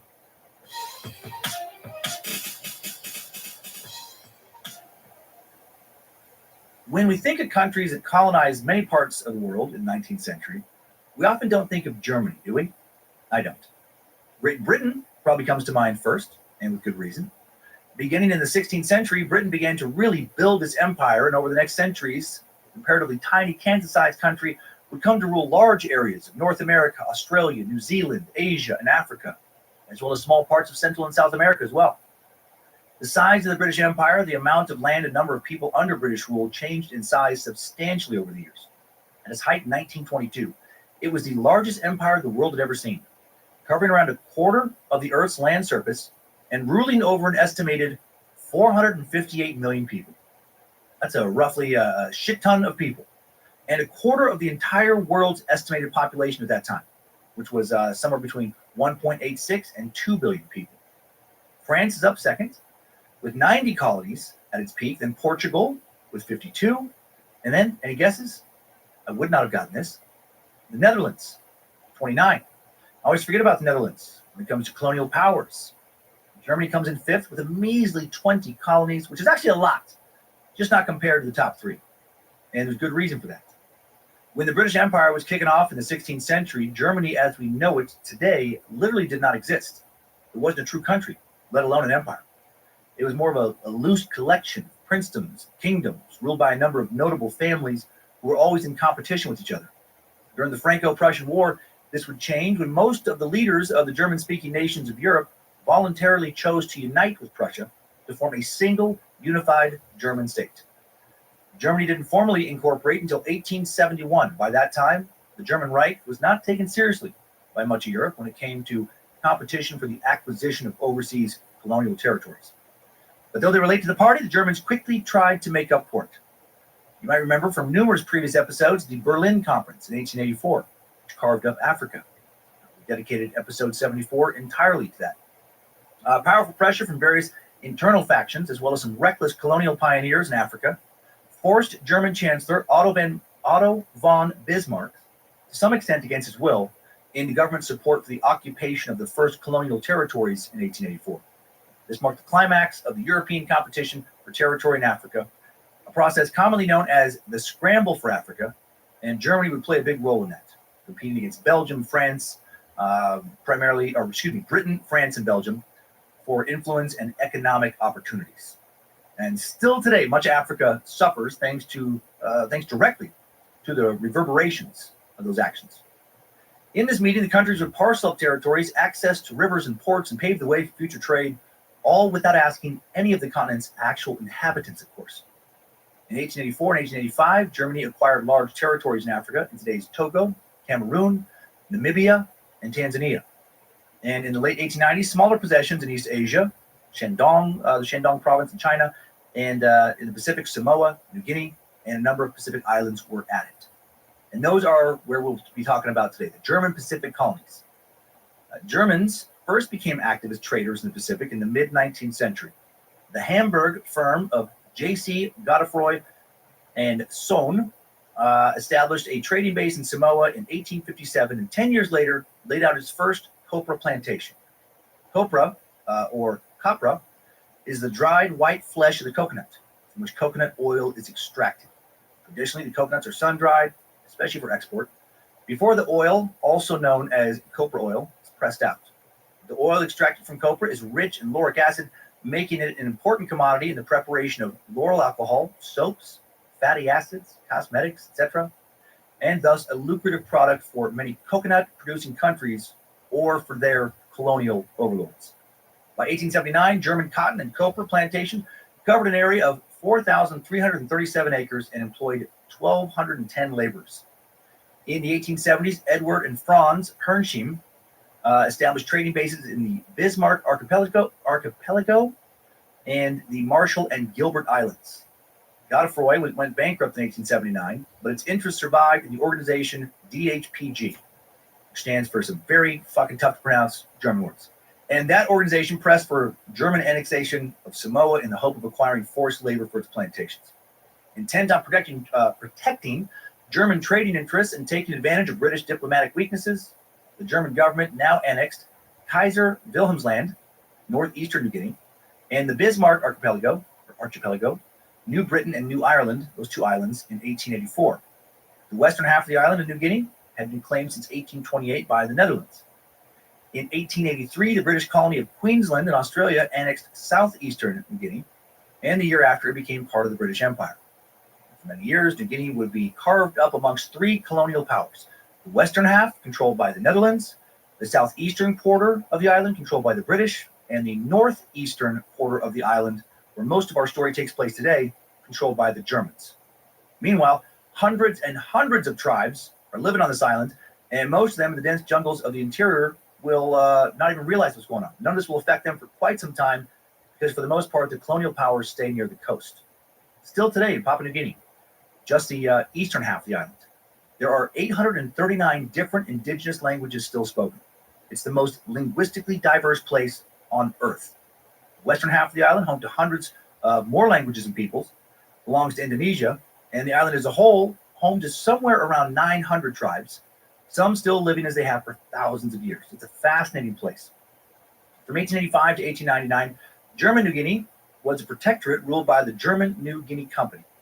Then the German government agreed to take over administration of New Guinea, and a governor was appointed based at Herberto, now Kokopo in New Britain, where a substantial part of our story will take place today. Confusing, I know, to have an island called New Britain in the German-controlled part of New Guinea. Same for the island of New Ireland, also part of the German New Guinea at this time. Those two islands, the biggest islands of New Guinea after the island of New Guinea itself. This new German empire in the Pacific came to a sudden end following the outbreak of World War I in 1914. In August, New Zealand troops landed on Samoa, and the Germans surrendered without resistance. In German New Guinea, there was fighting, but Australian troops quickly gained control in September. In October, Japanese forces occupied the Marshalls and Carolines and the remaining German islands north of the equator. It was all over. But for a decent period of time, a good 30 years or so, seemed like the Germans might end up with an empire that would rival the British and the French empires. To even attempt that was a huge pursuit. The Germans in the late 19th and early and mid 20th century, not short on ambition when it came to territorial expansion, as we all know. And Germany needed enormous sums of money as well as manpower to make this attempt, which meant that the empire had to foster a culture of patriotism, really nationalism, sacrifice, and duty. Indeed, the culture of Germany in the late 1800s was one very focused on just those things. Let's now understand that culture, which will help us understand August Engelhart's reaction to that culture. Like we talked about with other empires, the Japanese for one, the German Empire wanted its people to consider themselves Germans and only Germans, right? The powerful monster of nationalism. It can be great for an economy and for the average member of the majority culture's standard of living, but it also leads to a tremendous loss of individual freedoms, oppression, and sometimes destruction of anyone deemed an other. To this nationalistic end, one major goal of reforms by the German Empire was to make sure people didn't think of the empire as just something that concerned politicians, rulers, diplomats, the wealthy, but instead the empire was a big collective of everyday people who adapted their lifestyles for the supposed good of the German Reich. We're all in this together. I mean, you're not going to make any fucking money, but we're in this together, kind of. One way to do this was to eliminate the use of non-German languages in public life, schools, and academic settings, with the intent of pressuring the non-German population to abandon their national identity in what was called Germanification. For most Germans, what changed first was both straightforward and a major part of their lives: work. Increased organization and industry was needed to sustain a global economy, which meant that there was a marked increase in the number of working men and women between 1871 and 1913, from 17.3 million all the way to 30.9 million, almost double. This amounted to an average annual growth rate of 1.2%, which made the titans of industry much wealthier, and the average person could expect to see a little more economic and social mobility. Coal production, railroad companies, chemical manufacturing, and agriculture flourished. To be sure, there were some slowdowns, but for the most part, the period saw large growth in many sectors of the economy. Workers, too, saw more benefits. In the 1880s, Bismarck introduced old age pensions, accident insurance, medical care, and unemployment insurance that formed the basis of the modern European welfare program. The social security systems installed by Bismarck, health care in 1883, accident insurance in 1884, invalidity and old age insurance in 1889, at the time were the largest in the world, and to some degree still exist in Germany today. This sort of policy was very appealing to government. It bound workers to the state. There was no better way to make people loyal to the empire than to have them become agents of the empire itself. The need for more diplomats, emissaries, and trading agents to manage all these territories and exchanges created an expansive network of civil servants, people employed by and faithful to the German Empire, scattered around the world. And this didn't stop with Bismarck's exit from politics. Bismarck's seemingly impregnable position had one major weak spot. The emperor had to regard him as indispensable. And the emperor, Wilhelm I, Wilhelm, German, did, but then he died. On March 9th, 1888, Wilhelm I died shortly before his 91st birthday, leaving his son Frederick II as the new emperor, or new Kaiser. By the time of his accession, however, Frederick had developed incurable laryngeal cancer, which had been diagnosed in 1887. He died on just the 99th day of his rule, June 15th, 1888, and now his son, Wilhelm II, becomes Kaiser. Wilhelm II, the third and last German Kaiser, had no allegiance to Bismarck's pragmatic piece-by-piece approach to building a new German empire. He represented the new Germany, which knew zero moderation, a young, self-confident Germany which recognized no limits to German power. And Wilhelm II was impatient with Bismarck's social conservatism, which seemed to estrange the emperor from the mass of his subjects. The dispute between the emperor and his cronies and Bismarck and his came to a head after the general election of 1890, when Bismarck had failed to follow the new cultural national trend and failed to carry the election. Bismarck wished to tear up the imperial constitution now, which he himself had made, and to set up a naked military dictatorship. The two would quarrel, and ultimately Bismarck would resign in March of 1890. With Bismarck's departure, Wilhelm II now became the true sole ruler of Germany. Unlike his grandfather, Wilhelm I, who had been largely content to leave government affairs to the chancellor, Wilhelm II wanted to be fully informed, actively involved in running Germany, not an ornamental figurehead, the way many German monarchs were at the time. He would usher in an era of creative ferment in the society, politics, culture, art, literature, and architecture of Germany. Like Bismarck, Wilhelm wanted to make Germany a global power, but he'd go full steam ahead, where Bismarck was a little more hesitant and careful, a little more pragmatic. Unlike Bismarck, who favored keeping people loyal to Germany through jobs, social security, economic measures, Wilhelm thought the same thing could be accomplished via making German culture the best of the best, the most fun. And with more people gathered in cities, traveling around, being well employed, people turned to certain vices. The proliferation of social clubs meant the average German was drinking more, smoking more, probably having more casual romantic dalliances as well, though there's not any statistical evidence to back that up. Lucifina assures me it's true, though. So much Bavarian scat play. Or maybe it wasn't that wild, but much more decadent than it was before. Soon, German culture was thriving. It seemed to be all about the empire, decadence, vice, appreciating the good life. But there were people, as there always are in history, who looked at this growth and its associated values and lifestyle and decided, I don't like it. Not for me. Educators opposed to the German state-run schools, which emphasized military education, set up their own independent liberal schools, which encouraged individuality, the arts, freedom. Some Germans who didn't like where Germany was headed coalesced under the new banner of Lebensform, literally translated to lifestyle reform. Instead of rushing to become citizens of the empire with industrious jobs to match, advocates for Lebensform advocated for just the opposite, returning to nature, living on a small parcel of land, hopefully by a body of water, living off the earth. Lebensform, in a certain sense, was a precursor to what we might call natural medicine, homeopathy today. The Lebensform movement in Germany originally was a politically diverse movement. There were hundreds of groups across Germany dedicated to some or all of the concepts associated with Lebensform: ecology, organic farming, vegetarianism, naturalism, aka nudity, and abstinence from alcohol and tobacco. I don't know. Sounds kind of cool, but maybe also kind of boring. Though there were many different strains of Lebensform, almost all Lebensform enthusiasts agreed that people should eat natural, unprocessed products as much as possible. You shop at the health food store, known to this day as Reform House, and spent a lot of your time in the kitchen, as the menus were a lot of work. In addition, most advocated for a daily schedule that provided sufficient sleep and rest periods, which was dominated by an idea of moderation in all things. A person should not eat too much, should definitely not smoke or drink at all, and should be physically active. I didn't smoke weed? Again, that sounds kind of nice, but kind of boring. In terms of leisure activities, Lebensformers went in for a whole range of sporting activities, such as various ball games. Popular ones at the time were similar to dodgeball or baseball today. Swimming, cross-country running, dancing and gymnastics were popular initially, but then yoga with its breathing and relaxation techniques became more popular. The Swiss Naturist Federation published numerous yoga textbooks and thus contributed to the spread of this activity into Switzerland as well.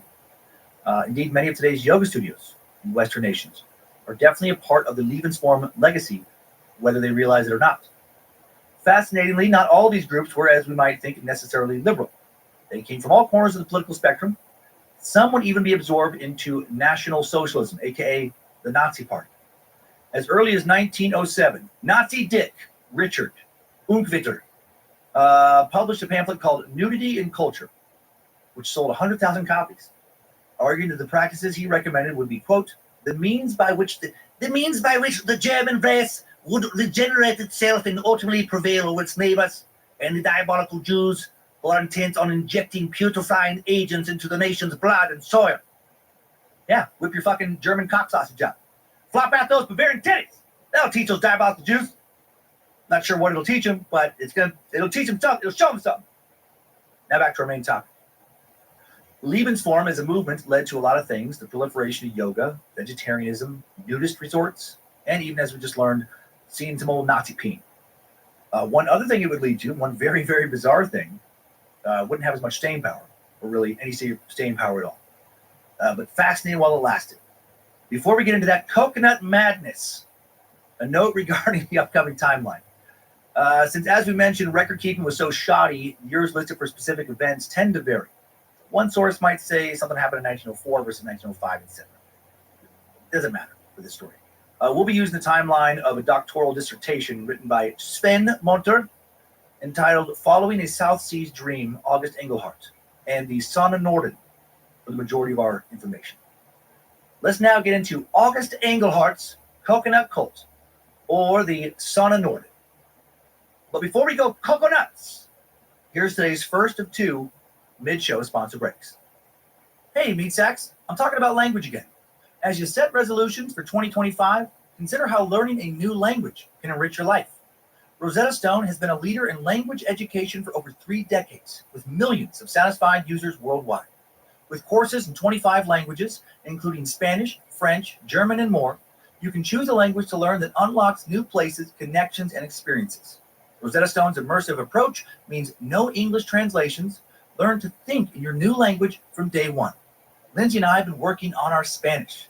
Y estamos mejorando todo el tiempo, emocionado de hablar español en Costa Rica este año. Start the new year off with a resolution you can reach. Today, Time Suck with Dan Cummins listeners can take advantage of Rosetta Stone's lifetime membership for 50% off. Visit rosettastone.com/timesuck. That's 50% off unlimited access to 25 language courses for the rest of your life at rosettastone.com/timesuck today. It's always nice to keep your money where you can see it, isn't it? Unfortunately, traditional big wireless carriers also seem to like keeping your money. Can you blame them? No. But you can leave them. If you're tired of crazy high wireless bills, bogus fees, and quote-unquote free perks that actually cost more in the long run, switch to Mint Mobile. Mint Mobile offers premium plans starting at $15 per month with high-speed data and unlimited talk and text on the nation's largest 5G network.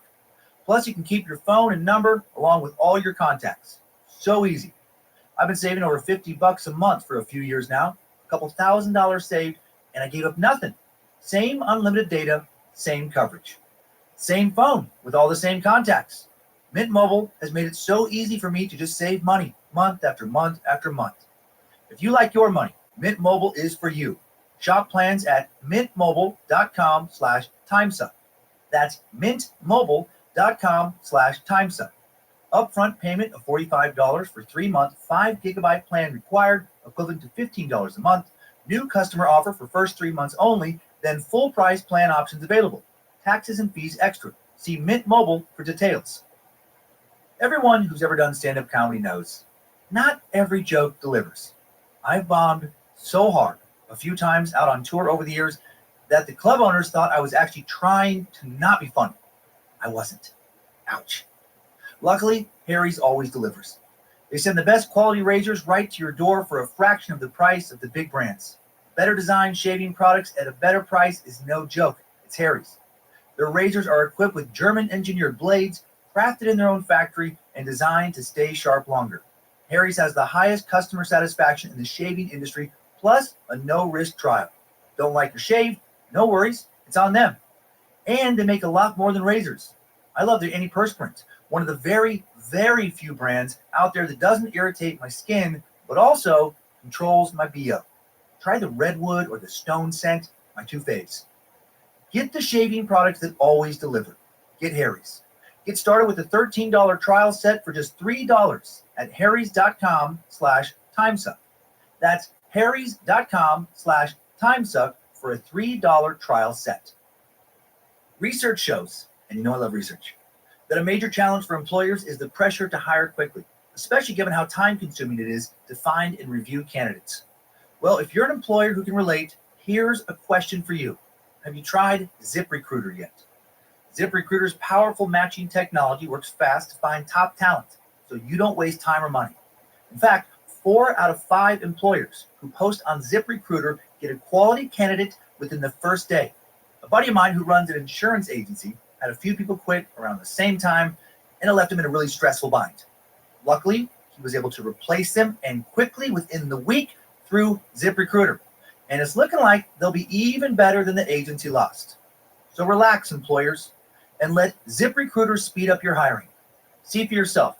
Just go to ziprecruiter.com/timesuck right now and try it for free. That's the same price as a genuine smile from a stranger, a picture-perfect sunset, or a cute dog running up to you and licking your hand. Again, that's ziprecruiter.com/timesuck. ZipRecruiter, the smartest way to hire. Thank you for sticking around. Thank you for listening to the show. Thanks for supporting our sponsors. But if you don't want to hear these ads, get the entire catalog ad-free and more by signing up to be a Space Lizard on Patreon for $5 a month. And now here is a weird-ass timeline. Strap on those boots, soldier. We're marching down a time suck timeline.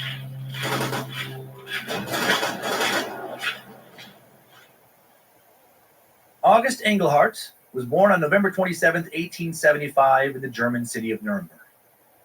Most well known for the Nuremberg trials, the post-World War II trials that would determine the guilt of high-ranking Nazi officials. Nuremberg has a history that dates back long before then. First written mention of the city occurred in 1050, mentioning Nuremberg as the location of an imperial castle. From 1050 to 1572, the city expanded, rose dramatically in importance due to its location on key trade routes. Later, the cultural flowering of Nuremberg in the 15th and 16th centuries made it the center of the German Renaissance, a time of elevated art, music, and architecture that is still visible in the city today. In 1817, the city was incorporated into Middle Franconia.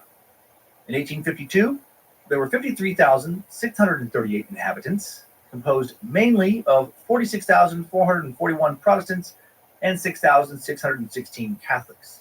And like many other German lands, it would voluntarily give itself over to Prussia, later the German Empire, during the Franco-Prussian War. Nuremberg subsequently grew to become the most important industrial city of southern Germany, one of the most prosperous towns of southern Germany, and the hometown of our August Engelhardt. Information on August's early life is pretty scant, difficult to find, inaccessible due to privacy legislation, simply no longer in existence.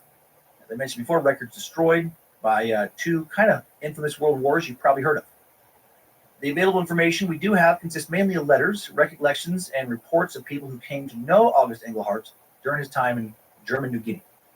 As a result, we don't know much about his family, not even the names of his parents, who seem to have died sometime around 1900 based on allusions to them in letters no longer being in his life. We know that his father was likely the owner of a factory that manufactured paints and varnish. So probably had some coin, and that'll come clear later that he had some family money, it seems. Yes, probably. Also know he must have had a number of relatives, as he frequently addressed letters to his dear relatives. One letter to Mr. and Mrs. Lorenz Sorgel ends, "Best regards, your favorite brother, August Engelhardt," indicating that Mrs. Sorgel was his sister since she doesn't share his surname. He had at least one brother, Heinrich Engelhardt, who appears in some letters. Heinrich would go on as the 1908 edition of Engelhardt's newsletter for Sun, Tropics, and Coconuts would reveal, I can't wait to start talking about this weird shit as it happens, to become the representative of the Sonne Norden for Nuremberg and Bavaria. We also know that August left gymnasium, secondary school, early, having gotten what might in modern terms be called a GED. And afterwards, he quickly began training to be a pharmacist. He would later tell one person that he was a graduate of Bonn University, where he studied chemistry in order to train as a pharmacist, but there is no record of him ever completing a doctorate or any other degree. Maybe exaggerate or just lie. He didn't have the most conventional education for being a pharmacist. He'd later be known for having an enormous collection of books, particularly philosophy books, that he brought with him to New Guinea. Brought those books and little else, and historians assume he was introduced to these thinkers in college. He was also introduced through pharmacy school to the idea of Lebensform, right, improving one's lifestyle, what we just covered above at length. But we didn't cover one important thinker who would influence Engelhardt greatly, a man named Gustav Schlickenheisen. I fucking love these names. Love a good German name. Gustav Schlickenheisen! Actually, there's no name. Schlickenheisen, who wrote Fruit and Bread, a Scientific Diet in 1877. I love it. The book proposed that a Frugivorous Diets was the rational and natural diet for man. The book also mentioned new philosophy supposedly developing in the United States called cocovorism, which was surviving off coconuts and coconuts alone. It's unclear where exactly this popped up.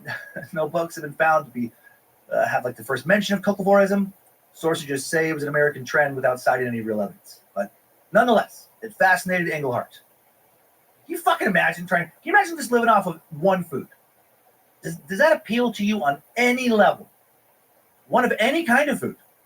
Coconut, beef, grapes, carrots. It's fucking crazy. No culture of people has ever done that. It is a terrible idea.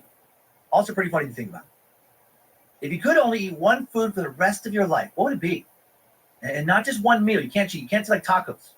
That has multiple foods in it. No, it can't be like spaghetti. No, just one food. You know, like in this way of Englehart's thinking, it would just be like just tortilla. Or just cojita cheese. Or just, you know, pork. What would keep you healthiest and happiest the longest? It's hard, right? Like 2 foods would be so much easier. Because I think in this thought experiment, you got to think about health too. You know, if I was not lactose intolerant, like maybe milk, maybe it actually would be coconut for me, or soybeans, you know, good carbs and proteins all together in one substance. If I could have 2, I think it would be fish and blueberries.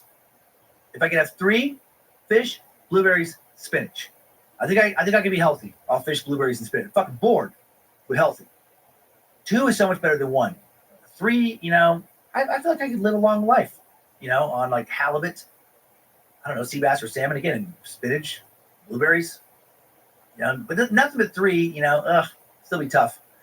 I bet your poop would look so fucking weird if you only ate 1 food. I bet August Englehart's poop looked so strange after he lived on nothing but coconuts for years. Like, was his shit just white? Anyway, in the late 1890s, in his early 20s, Englehart decides for himself that he wants to see how all these ideas can be put into practice. Not just as an individual, but as a community. And there were a lot of communities of people doing some weird shit in the late 19th century and early 20th century in Germany and in America and elsewhere. You know, could a community thrive around the principles of cocovorism? Could everyone's shit be as white as virgin snow? What a paradise! What if everyone's shit smelled like coconut? Oh, what a life. Sometime before 1900, August moved to the tiny, less than 200-person town of Everett in Germany to join his friends, brothers Adolf and Rudolf. I love it. Adolf, they sound like fucking reindeer. It sounds like there's one reindeer and the other one's like a reindeer with a tiny mustache and a lot of hate in his heart. They were running a sanatorium named Jungborn. This place, I searched for it on YouTube to figure out how to say it. Oh, and there was this unintentionally hilarious video, archival footage, this old black and white film shot at this place. There's all these pale-ass German guys of all ages. Looks like, you know, I don't know, 16 to 75, running around naked together in this nice yard. Big groups of dudes doing naked push-ups, jogging around naked, playing catch and keep weight naked. Just a lot of German dick flopping around. Stretching naked, standing in line naked, getting naked mud baths. Women in the video were clothed, which was a bummer, because a lot of them seemed like they were pretty hot. Way too many dicks, 0 vaginas. But in real life, the women also would be naked at Jungborn. It seems like Jungborn was mostly about being naked, getting healthy by being naked as often as possible. Let's take a tour now of Jungborn and the health movements that would come to shape it, because this will influence August a lot, because he's studying all this before he goes on his cocovorism adventure. And we'll do this not only because it's pertinent to the story and industry, it's also kind of like a 19th century wackadoodle of the week. Oh man, these sanatoriums, their sanatorium culture, it's fucking fascinating. A sanatorium from the Latin word meaning to heal, make healthy, also sanitarium, is a historic name for a specialized hospital for the treatment of specific diseases, related ailments, and convalescence. The period after an illness in which one gets better.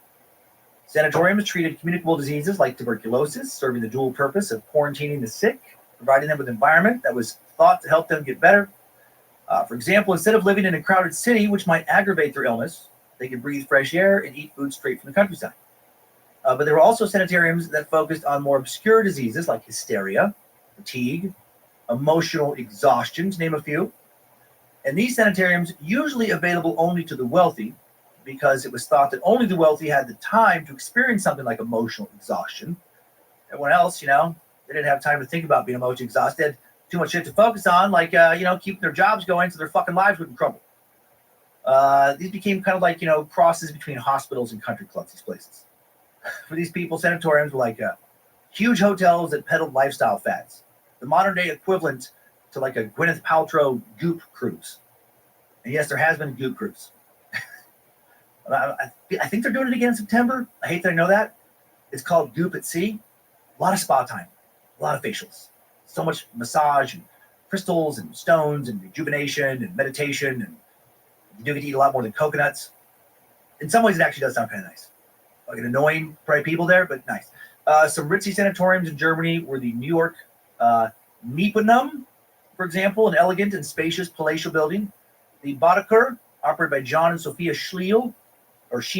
The Light and Water Cure Institute, that sounds wacky as fuck, of Ludwig and Carola Staden, a sanitarium developed by Professor F.W. Reitmeyer. I don't know anything about it. I'm going to guess he wasn't a real professor. He used NEP and Precinct as his models. To be fair, even these ritzy places could be terrifying if you found yourself involuntarily committed to one, which I guess was possible to some of them. Like, let's say you were committed to John Harvey Kellogg's Sanitarium in the States, in Battle Creek, Michigan. The Battle Creek Sanitarium. It'd be easier to reference an American sanitarium from this era since we just have more source material available. Excuse me.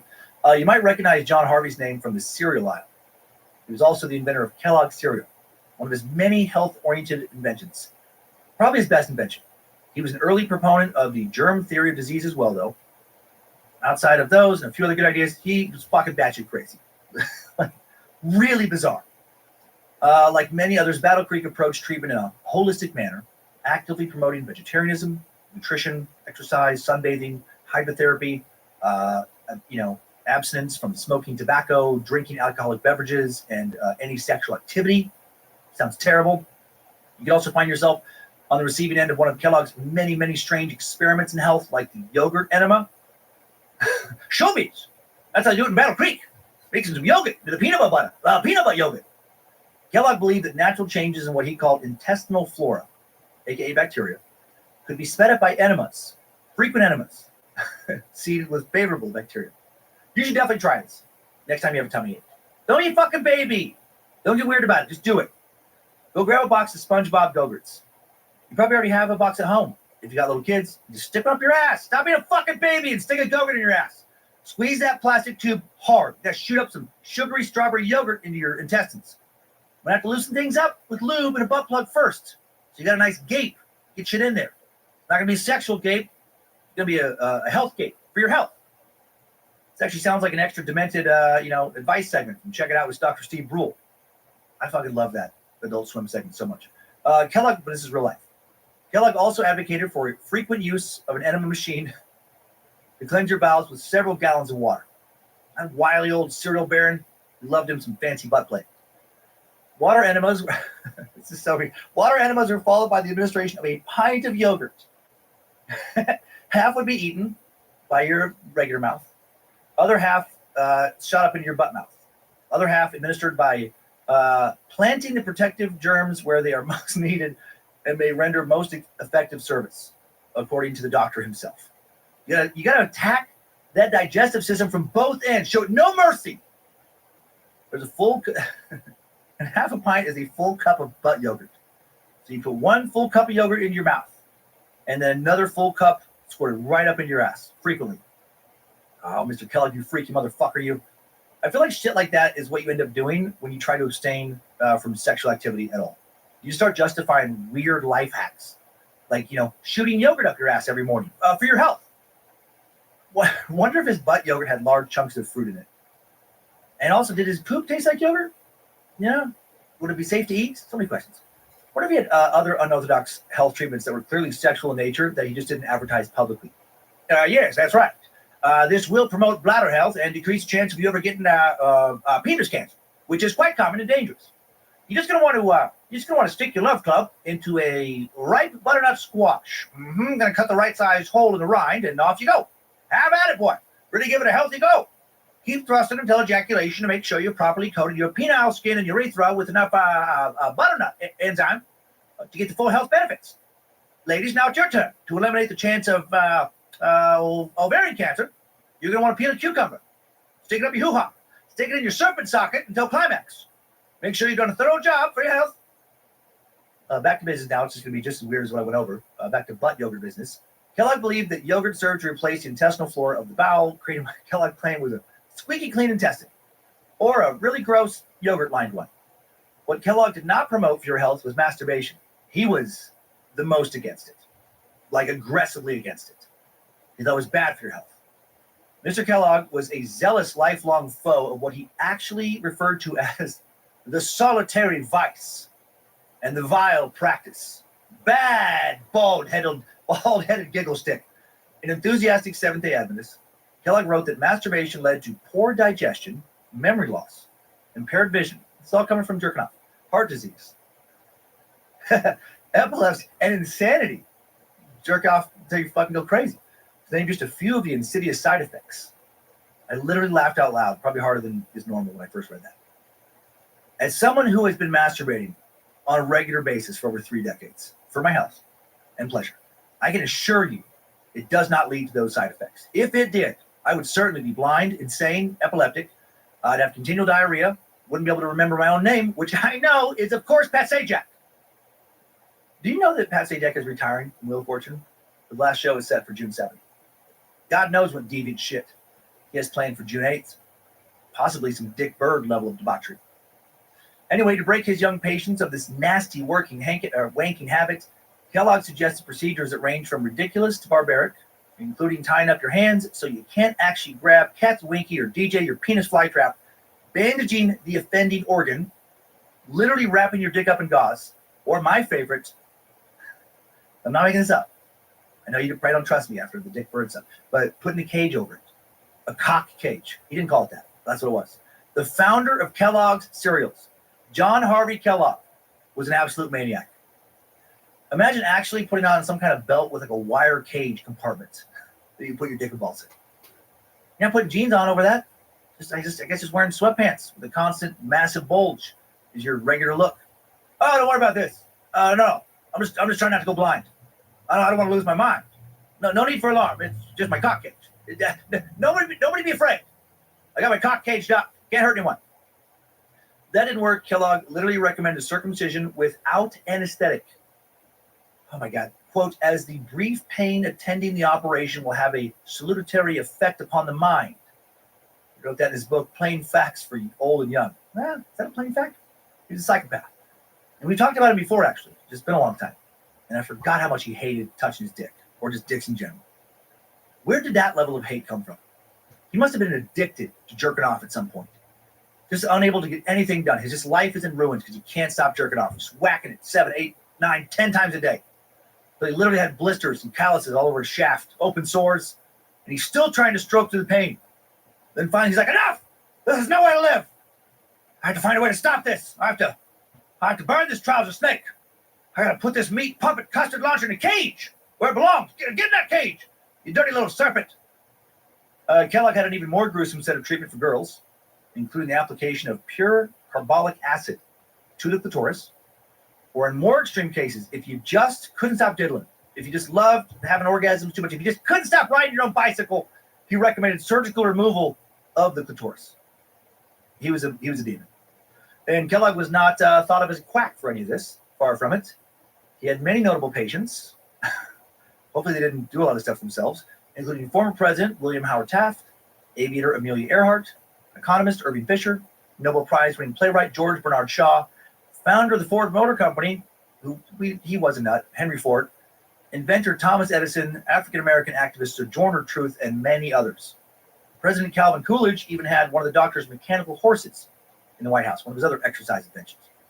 No word on whether or not President Coolidge also kept his cock in the cage. Let's pretend for fun that he did. Let us think, going forward, when we think of President Coolidge, we know it's probably not often.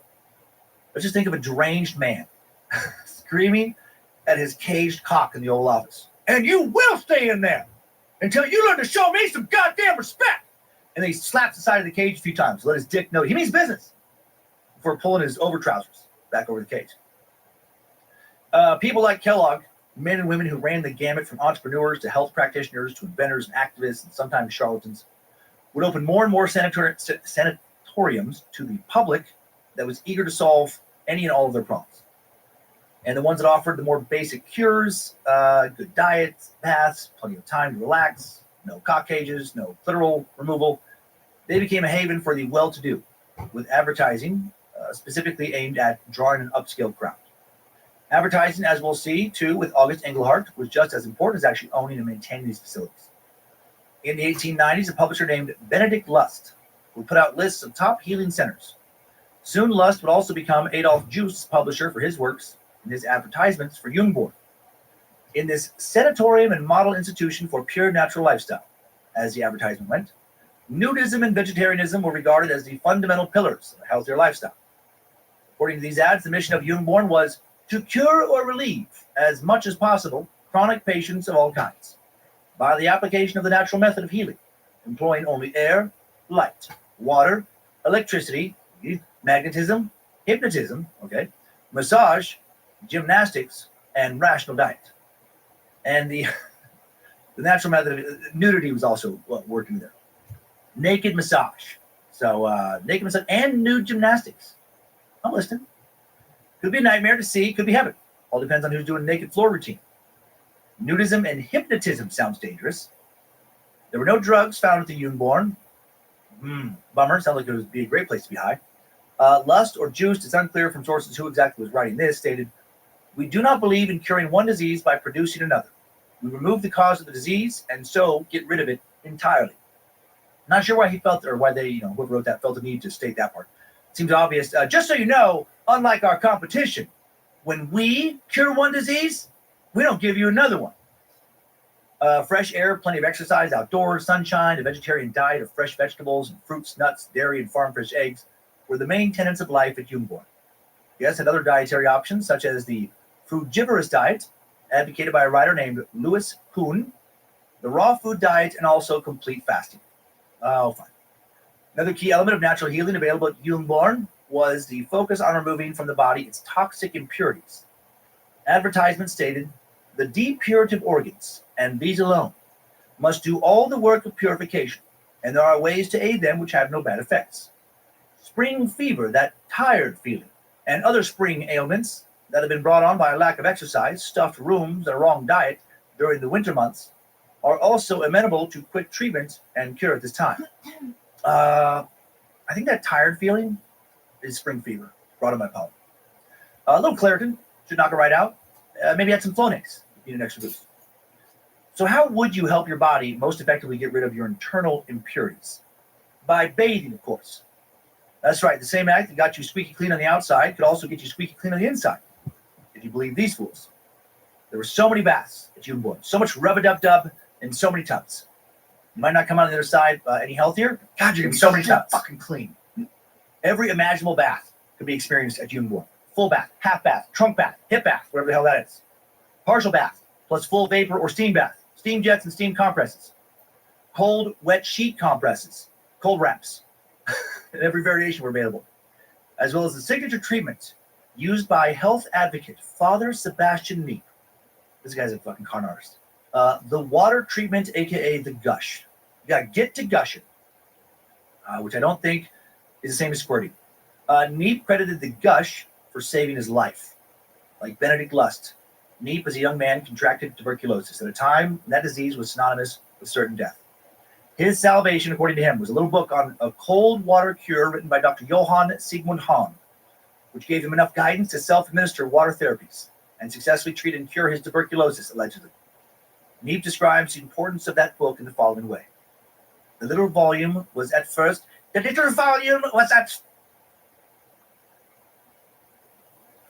anymore, and I grew even closer to them because while all my friends and family had good intentions of telling me to keep trying to be a therapist, I felt like this astrologer was one of the only people that was telling me I don't have to do that if I don't want to.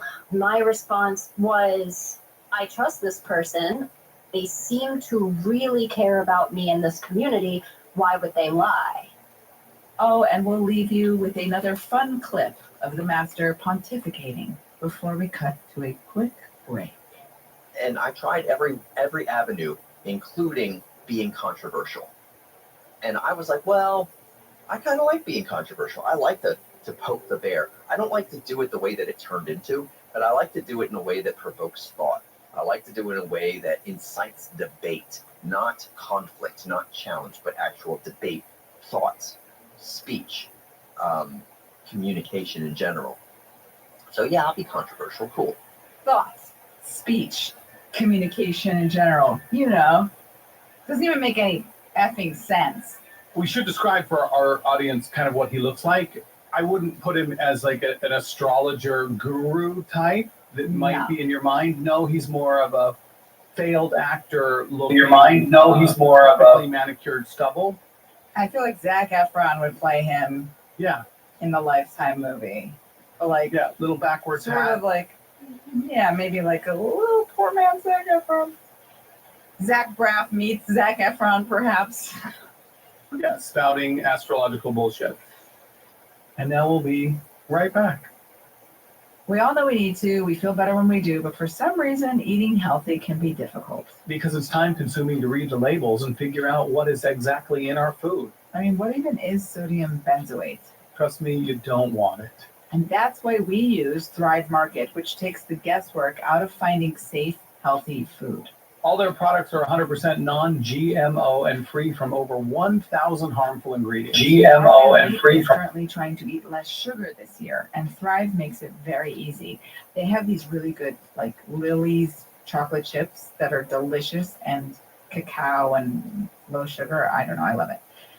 And when I create an account, guys, Thrive asks the right questions and automatically builds a grocery cart tailored to my needs. Yeah, and me, I'm trying to do more vegetarian meals this year, so I was able to filter the site to show me more healthy non-meat options. Convenient, and it's delivered right to your door. And this is a big and, you can skip the inflated grocery store prices. And the grocery store lines. Don't forget about the lines. Ready for a junk-free start to 2025? Head to thrivemarket.com/cult to get 30% off your first order, plus a free $60 gift. That's THRIVE market.com/cult. Thrivemarket.com/cult. Use them, guys. They're great. Did you know that ancient Egyptians believed that cats were magical creatures capable of bringing good luck to the people who housed them? So to honor these treasured pets, wealthy families would dress them in jewels fit for royalty. Well, in my house, our cat Buzzy doesn't get jewels, but he does have a litter box fit for a king. Oh, that he does. Oh, that he does. His Majesty uses the litter robot, and it is cool. You guys have heard it before. We here at Wasn't It Cult shout the praises of Litter Robot from the rooftop. Any rooftop, we will shout. Litter Robot self-cleaning technology automatically cleans after every use, so your cats will always have a fresh bed of litter to do their business. And by business, no, his cat is not generating leads. Nope. He's pooping. But seriously, you guys, this product is truly amazing. It looks cool, and it saves you so much time and hassle. If you have a cat, you need the Litter Robot. That's all I can say. Litter Robot will send a notification to your phone when it needs to be emptied. So don't get a cat without it. Just don't. Literally don't. I would never get a cat without a Litter Robot ever again. And as a special offer to listeners of this show, go to stopscooping.com/cult and use our promo code CULT to save an additional $50 on any Litter Robot bundle. That's $50 off any Litter Robot bundle at stopscooping.com/cult and use promo code CULT. Stopscooping.com/cult, promo code CULT. Say what? Stopscooping.com/cult, promo code CULT. We're back. So just for my peace of mind, and also because I'm an opinionated a-hole, I have to state my disdain for tarot.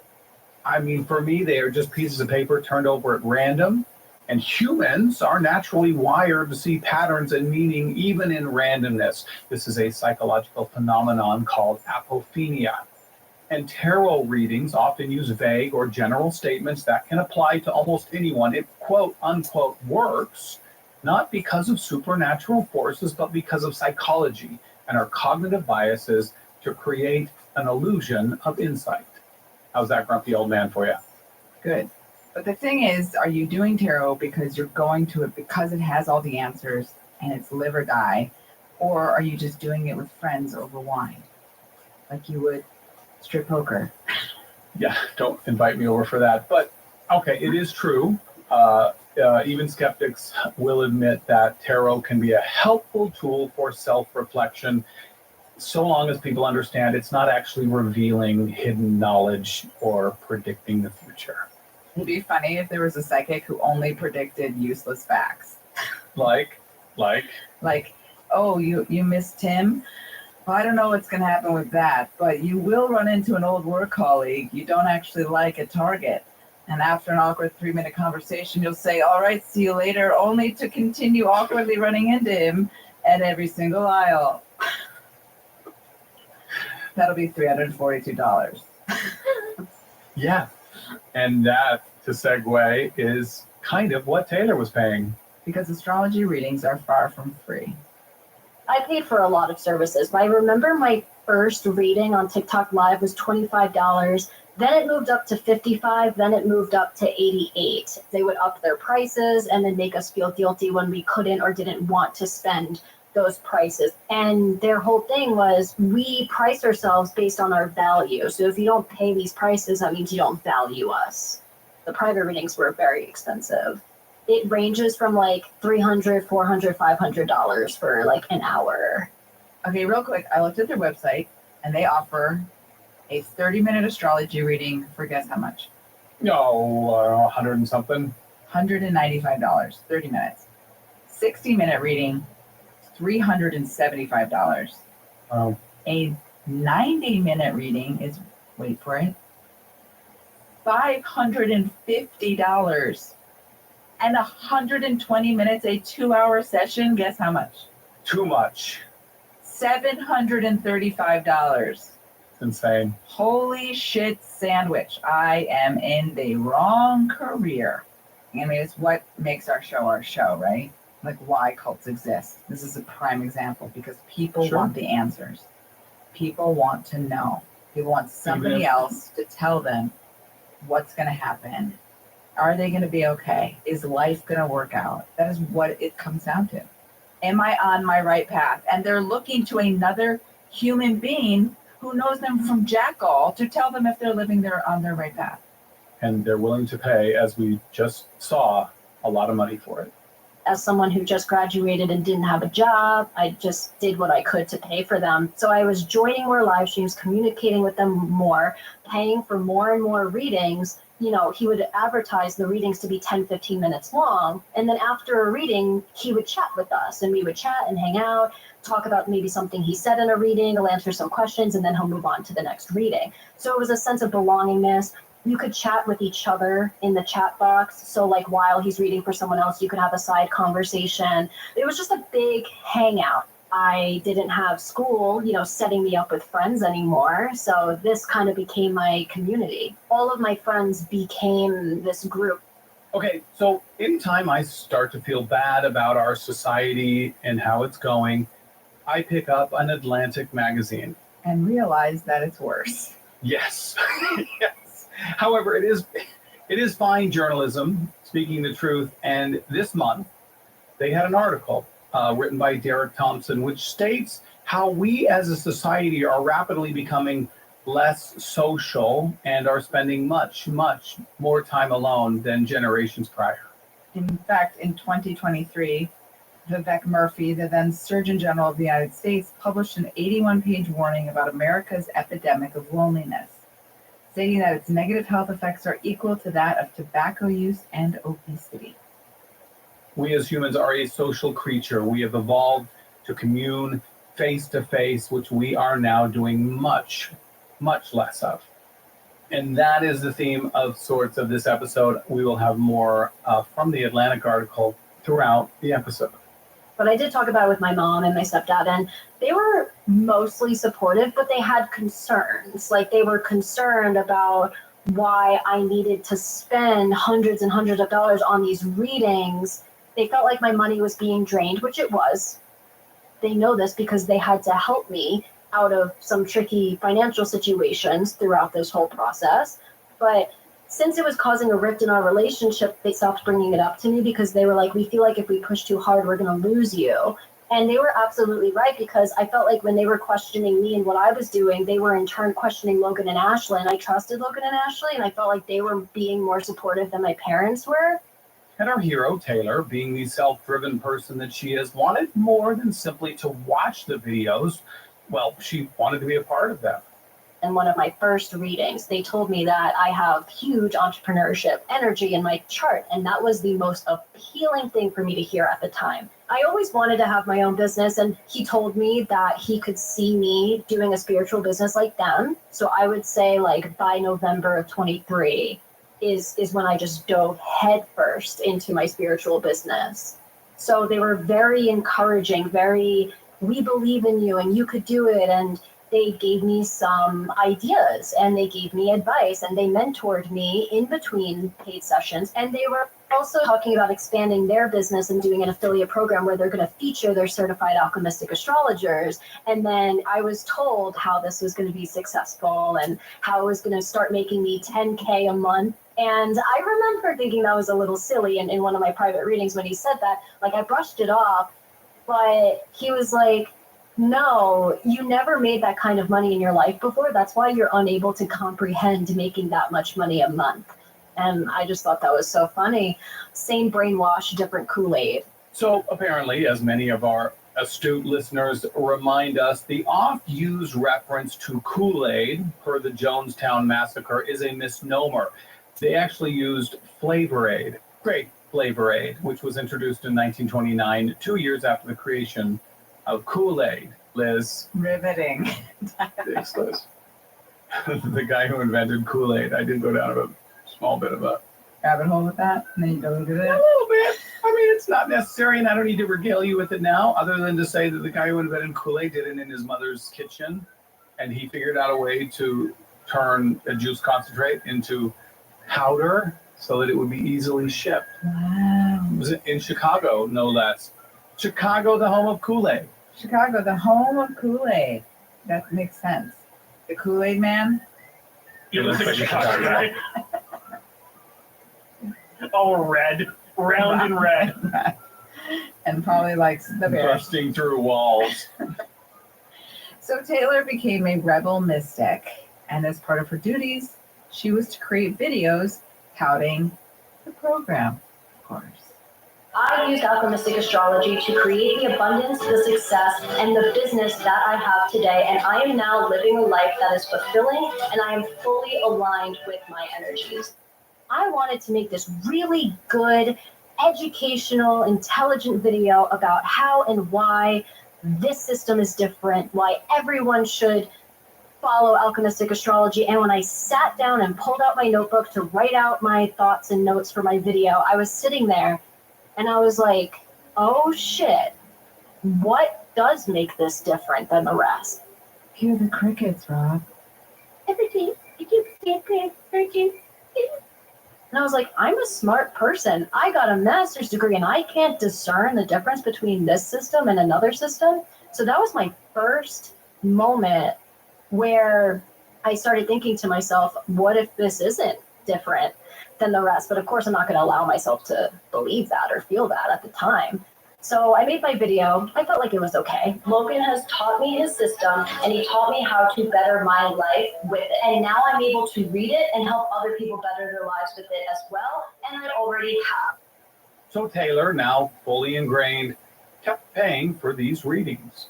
This astrologer apparently saw in my chart writer energy. He was like, oh, you should write your books and you should publish. And I was like, actually, I do have an idea for a tarot book. I've been wanting to write. And then when I wrote it and published it, he was like, well, I encouraged her to write it. Therefore, she wrote it because I told her to and took credit.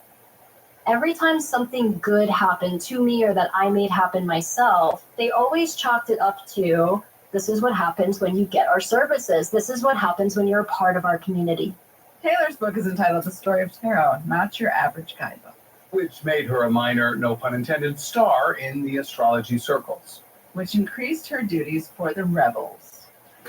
The mystic rebels. I was so stressed. I wasn't sleeping. I wasn't eating. Like, I was trying so hard to make this business. And to be honest with you, it did work and it was working, but it didn't get to the point of being sustainable in the long term. I wasn't paying all of my bills. But looking down the road, I realized that I would basically have to sell my soul to these people. So I felt like they were kind of like my safety net, and I did rely on them. Like I said, if they wanted me to do something, they could easily just be like, yeah, that's aligned with your energies. This is what I see for you. If you go a different direction, you won't be aligned, and that's not good. Because they were the only truth, because they were the only ones who had the answers, I was afraid of making the wrong decision. When you claim to create your own system of astrology, you put yourself in an unchallengeable standpoint. If you're the creator, how could you ever be wrong? And people who questioned them were met with hostility, they were met with anger. Like sometimes Logan would get so mad, he would start cursing people out and calling them names. You're either with them or against them. You're either aligning with your energies or you're not. So there definitely was concerns about not being involved with them, for sure. Okay, so according to the earlier referenced Atlantic article, we as humans are typically awake for about 900 minutes a day. Unless you're Rob, of course, on a Sunday night trying to finish this episode. Editor's note, it's late Sunday morning. I probably have 15 more hours I need to put into this episode, so wish me luck. So of those waking 900 minutes, the average American teenager spends about 270 of these minutes, almost a third, gazing at their phones. 270 minutes, that's 4.5 hours per day looking at their phones. And consequently, these screenagers. Ooh, that's a portmanteau. Screenager. These screenagers are spending less time with friends, which might be part of the reason why teenage anxiety and depression are at a record high. A recent study of high school girls said they felt, quote, persistently sad or hopeless. A likely contributor being screen time. There's actually a great Netflix documentary. Highly recommend watching it, especially watch it with your teenagers. It's called The Social Dilemma. And there's a quick clip. The number one problem, the number one psychiatric disorder among teenagers is anxiety. Typically, it's anxiety about needing to check in with social media. There's another study that looked at fear of missing out, and it looked at kids who have high anxiety around missing out. Even though social media makes them more anxious, makes them more worried about missing out, they can't stop looking at it. That prefrontal cortex hasn't developed enough for them to be able to put it down, to say to themselves, it's not making me feel good. But some of our listeners may be thinking, oh my God, 4.5 hours a day, my teenagers spend way too much time on their phones. Guess what, guys? We adults are not immune to excessive phone use. Studies have shown that American adults spend about 5 hours a day on their phones. And for Taylor, she was likely spending more. Sometimes they would go live all day. Sometimes they would go live multiple times a day. And if I wasn't on their lives, I was messaging them on Instagram because they welcomed me to ask them questions about my readings or ask them questions about my business. And they really wanted to see me successful. No one was going live to do readings every day like I was. No one published a book like I did. That's how and why I was the star student. I got all the readings, all the classes. So they were basically like, be like Taylor, like buy all of our services and look and see how successful you'll be. And in addition to her own videos, Taylor also had to create videos on behalf of her leader. I also spent time hyping Logan up because Logan would get a lot of hate on social media because he would antagonize people. He would victimize himself and be really sad about it. And I felt bad. And I would just say, hey, Logan, just remember you're awesome. You got this. So if you are looking to align with your energies or learn how to do this for yourself, Logan over at Mystic Rebels is where to go. Logan, thank you again for everything. And as always, vibe higher. Because I genuinely saw Logan and Ashley as my friends, and we got really, really close to the point where we started calling each other spiritual mom and dad. They call me their spiritual daughter. Oh, the internet's a dangerous place, kids. Yes, sir, it is. According to my fourth house, it's time for a break. Editor's note, it's about 10 p.m. on Sunday night. If you're listening to this Monday morning, I'm just about done spending my Sunday evening cutting out everything that Tyler said wasn't germane to the story. So I hope everything you've heard so far has been extremely relevant. Just a couple more hours of it. Extremely relevant. Go watch the Super Bowl. I DVR'd it. No spoilers. Thanks. You know, did you know that the first video game was invented way back in 1958? Passive Your audience aggression. knows who wrote this Passive again? aggression. No, that's right. on Yep. It was called this Tennis for Two, and it podcast. only existed for a short period because they dismantled the Dude, computer I feel to use no for other map. I was an parts. audio Well, engineer. we've I come a didn't long listen way to it. because now you can play games on the phone in your pocket. Right. If you must, our go-to game is June's Journey. We immerse ourselves in a gripping tale of mystery, murder, and romance where every clue brings us closer to the truth. Yeah, I mean, it's fun. It doesn't take over your mind and time like other games or social media apps. It's fun. I play it while waiting in line or, I'm waiting for my husband to pick up his damn outfit. Yeah, come on, Adam, just wear the blue shirt. You look good in it. Actually, that's all he wears is the blue shirt. Olha só o cardume.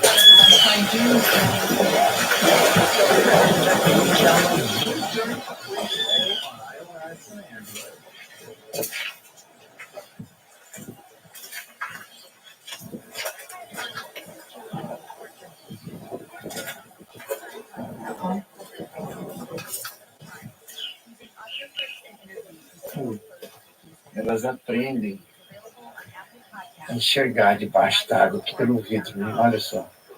Olhando pelo vidro. I never had an issue with other astrologers, but being a part of the group, I did that. Eu consigo ficar horas aqui, ó, só vendo essa habilidade sendo aperfeiçoada por ela. Because our leader is the one who created it. And we were the special enlightened ones who were doing the real astrology.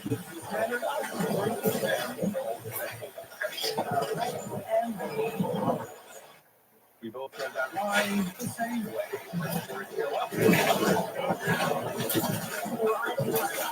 And Logan pulls up this monitor behind him, and he starts pulling up other Refrigerator check. Oh, you want to check my refrigerator? Yeah, absolutely. Well, you might explaining to us, the audience, why. As y'all know, this is Big Bed. Right here. She got all her, you know what? There's food! Nah. This is setup. She did this because she knew we were coming. We have extra plantains, so that was from the school party, but nothing else. This stuff just got here. Look, I made a strawberry salad. Look at the fruit. Look at the fruit. Now, this I went to the all right, farmer's now, this is market. legit. This is legit. I went to the farmer's market. Okay, we got veggies. Okay, we got kale. We got snap peas. We got spinach, onions. They got it, girl. And the only drink is water. Wow. Just that. There's cheese. There's fake cheeses, real cheese. How long has this refrigerator been like this? This has been like this for 2 days. I knew it. I was like, nope, I'm not allowed to be mad at Logan, so I'm just going to get over it. I was afraid to leave because I thought they would retaliate against me, bash me to my friends. I had this gut feeling that they were going to do something bad.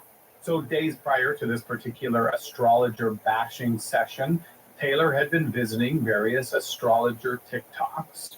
How dare she use her phone to look at other things? Sounds like a mystic rebel to me. I align your chakras and look I align your chakras and look. I came across an astrologer who I thought was good. And I actually commented on some of his posts, and this other astrologer was responding, and I thought they were kind. So basically, fast forward to this TikTok live. So Logan pulls up this person. When Logan saw this guy's content, something snapped. He lost it. He was like, this guy is copying me. And since Logan got worked up, the community that I was in got worked up. And then they started lighting their torches, sharpening their pitchforks. And they're like, we're going to go comment and we're going to make him give you credit, Logan. And I was like, maybe we should talk to this person in private first before we start confronting them. And it didn't land very well. Everyone just told me, like, there's your Libra rising coming out, like, because Libras are apparently people pleasers or whatever.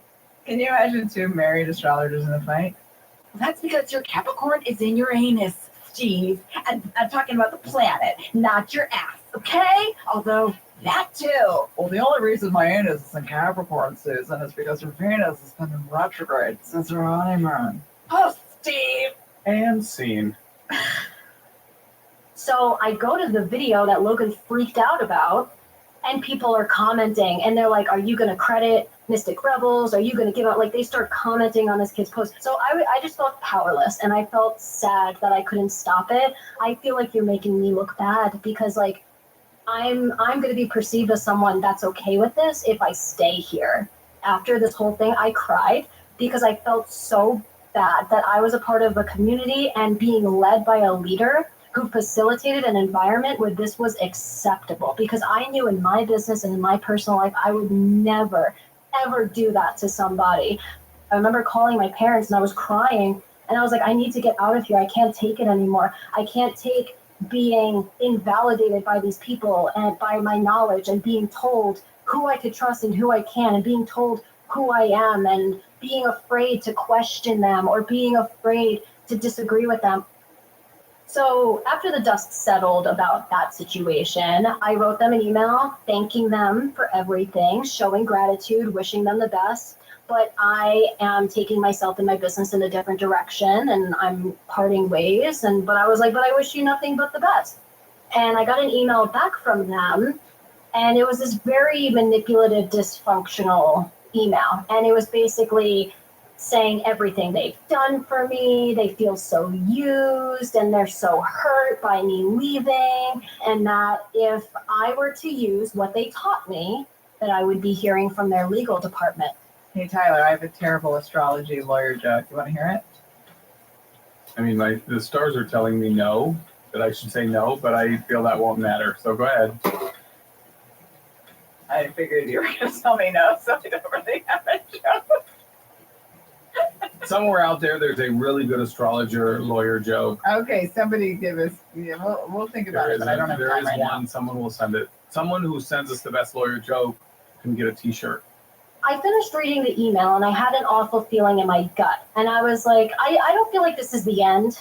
So I go on TikTok, I go to their page, and they were live talking about me. They were live seconds after they sent me that email. So they're saying that I took everything I could ever want from them and ran.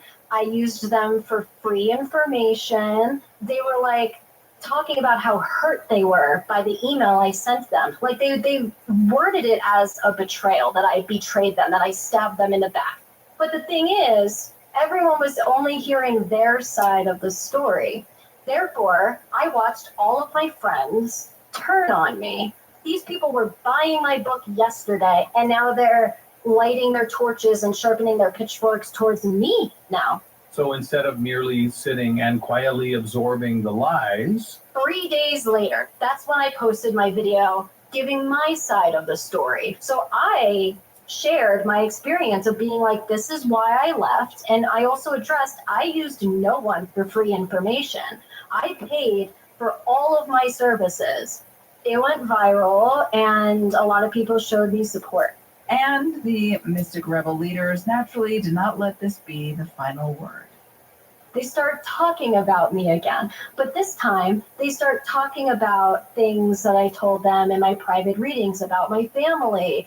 And they posted a screen recording of all of my DMs from the past 6 months because they thought that that would exonerate them from my accusations towards them. It didn't exonerate them because the people who read through the messages, so many people came to me and they're like, this really shows how influenced you were and how much you were trying to be his friend and please him. Like, reading how he speaks with you gives cult leader vibes. People started telling me, hey, it sounds like you were in a cult. And that's when I started doing cult research. And once I learned about cults and educated myself on cults, that's when I looked back and I was like, I was in a cult. That was when there was this trend going on TikTok where it was that photo of Pepe the puppet, and you take something dark or traumatic, but then you make it into something funny with this like puppet meme. I made this slideshow of like when you think you're joining an astrology community, but really it's a cult. This video ended up going uber viral. Like, it had 2.8 million views by the end of it.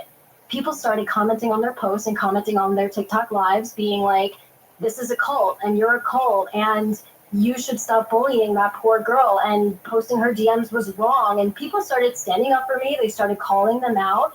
Logan and Ashley basically went on this rampage for like a week straight trying to defend themselves. They were doing damage control. They were completely losing their minds because they were getting called out left and right for the things that they do.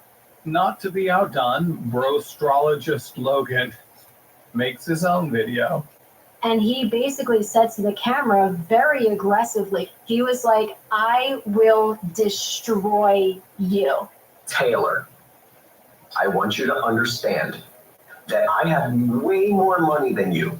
I'm talking about an absurd amount of capital that I will pour into destroying you with lawsuits. You have your Saturn in the 7th house.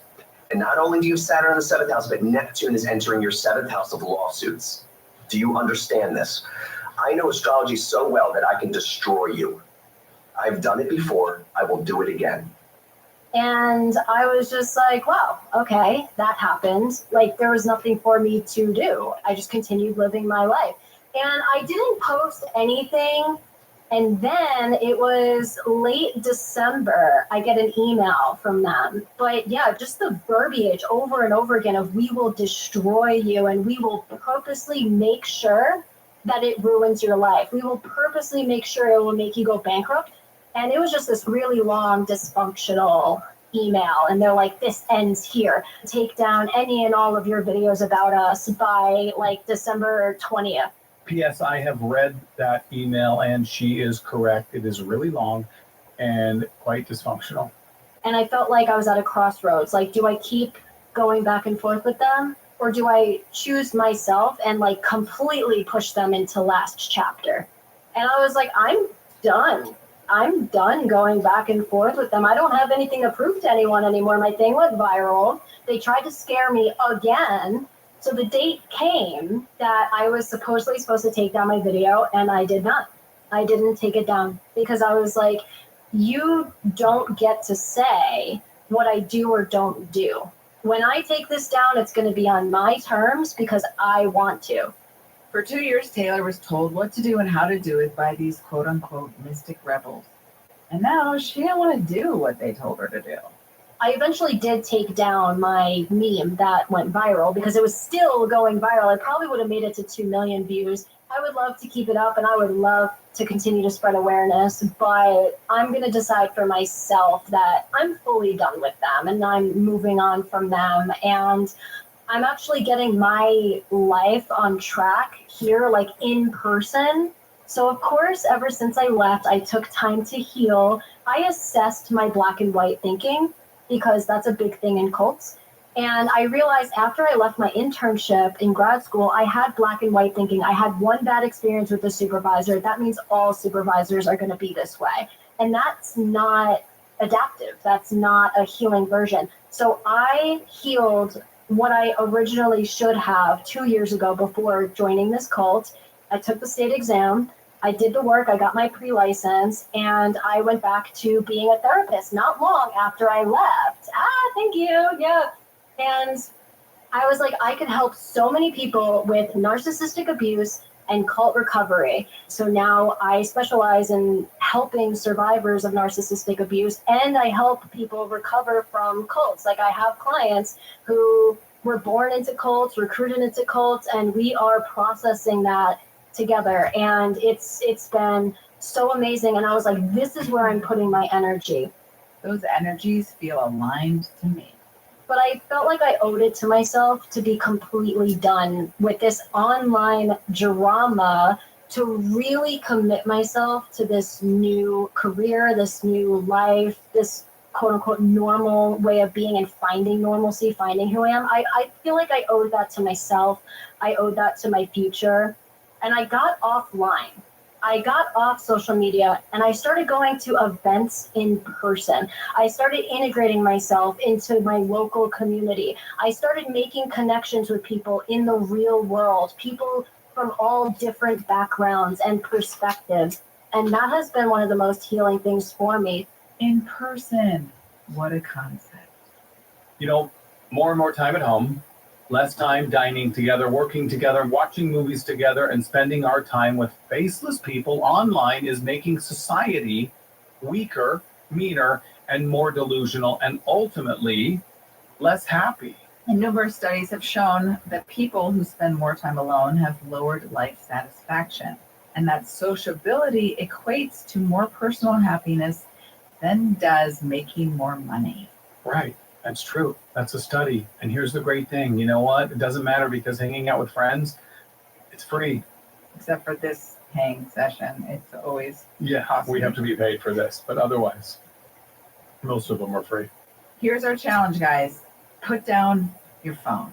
Actually, before you put it down, pick it up, call a buddy, have them come over, make some time for a real in-person meeting. Go for a walk in the park with a friend. Get a cup of coffee together. Yeah, or not even a friend. You know, talk to a stranger for a minute in the grocery store line, or throw your best dad joke to the bank teller. Lightly engage with the person sitting next to you on your 5-hour flight. But not the whole flight. Just say hi to them. Don't bother them for 5 hours. And when they start farting, stop talking to them. Or invite a friend over. You know what I mean? It doesn't matter. Put on wigs and have a dance party in the kitchen. It doesn't put on strap-on and have a sword fight. It doesn't matter what you do. Don't go too dirty. That's gross. We want to. No, that gross. Like, you know what a sword fight is? Editor's note. Yes, Liz, we know what a sword fight is. These are things we can do in real life, guys. And we assure you, your life will be better. I am located in Colorado, so I can provide services to residents of Colorado. If anyone is not a resident of Colorado, I am still here as a resource. Like, my door is open. Like, I am here to help people. I'm here to provide what I can, even if it's just a listening ear. Her info will be in the show notes, everyone. But don't talk to mystic rebels. They didn't stop or anything. But they did change their approach. So now you can't be a part of the community for free anymore. You have to pay $88 a month to be in their community, to be in their chat room.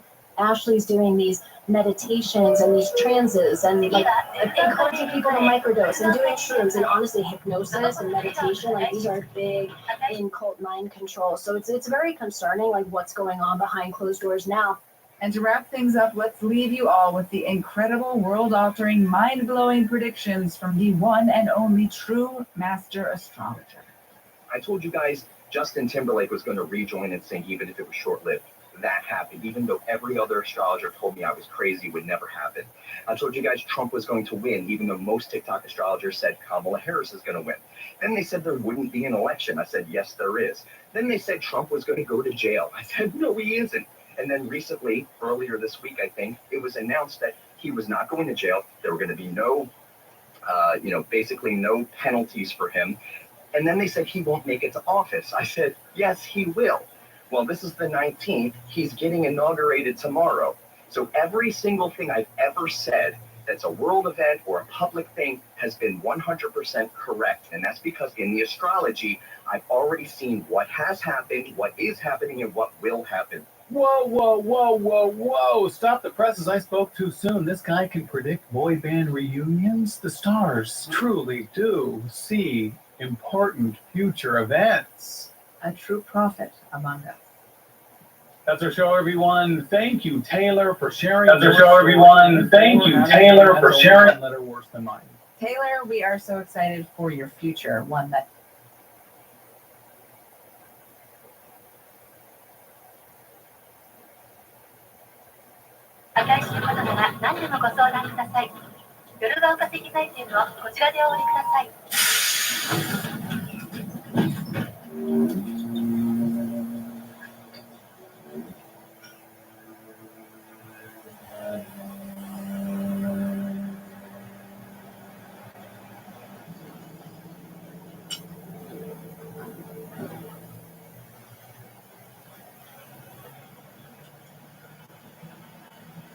怖い話聞きたいですか？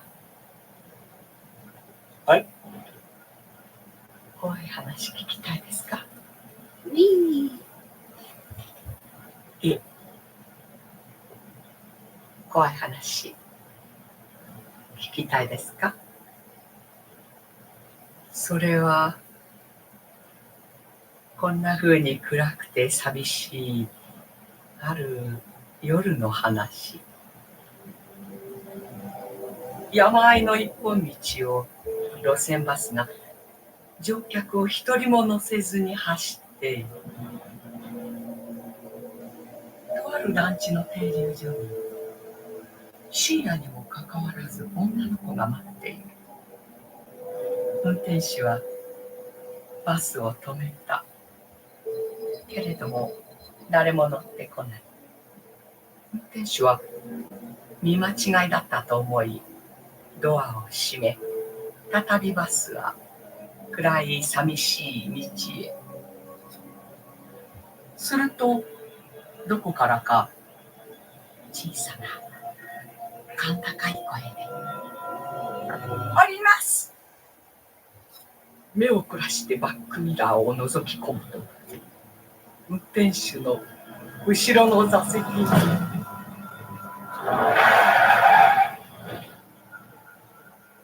こんなお人形ポツンと座っていたの。あります。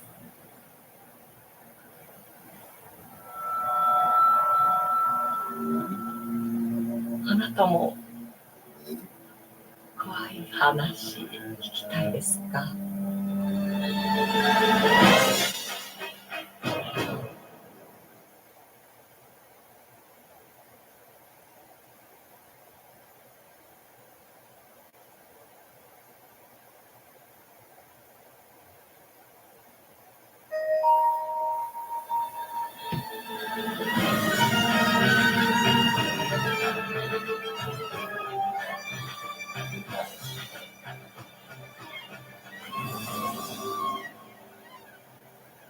知ってる？ジェットババアって。ジェットババア？何それ？知ってる。夜中車で走ってると出るんだよね。道路の端っこをよっぽよぼのおばあさんが一人で歩いててさ、それを車で追い抜くと追っかけてくるの。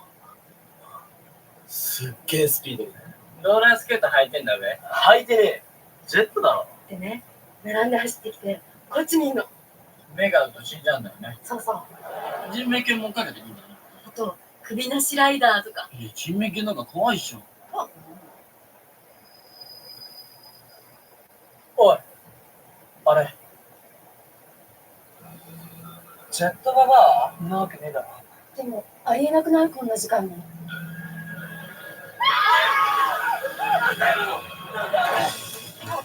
いかけてきた。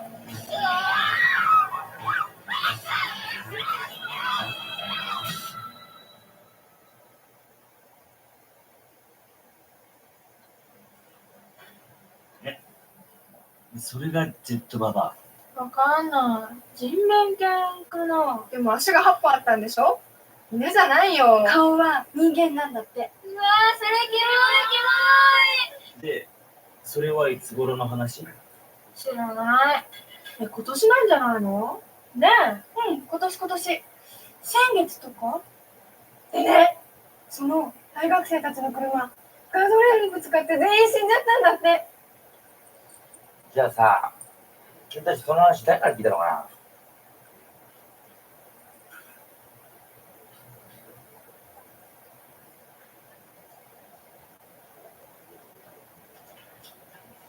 な？なんだよこれ。この前取材した四つん這いで走っているよ、そんなの。なんだよこの最後のさ。これまでの都市伝説と同じく結局誰も見たことがないってなんだ。この前聞いてましたよね、俺たち。聞いてたよ。うちはさ、科学雑誌じゃないんだからさ、本当にあったってもそれいいんだよ。そうですか。あとさ、タイトル長いよ、これ。四つん這い人間って。もっと短くできないか？例えば、人面犬、ジェットババア。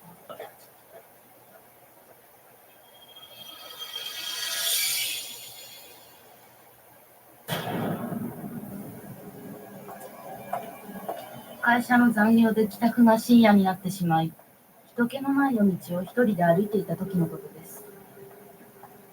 はっきりと誰かに後をつけられてる気がしました。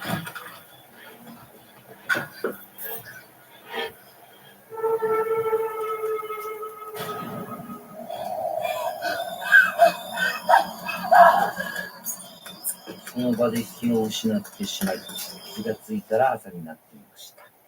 あれは雲女だったんでしょうか。どうでしょうかね。すごい反応でしょう。売上も普段の 120%。これ、メールね。今週は8ページでいきましょう。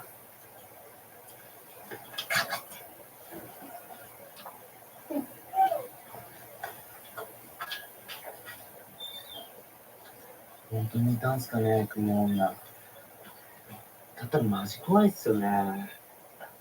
いるんじゃないの？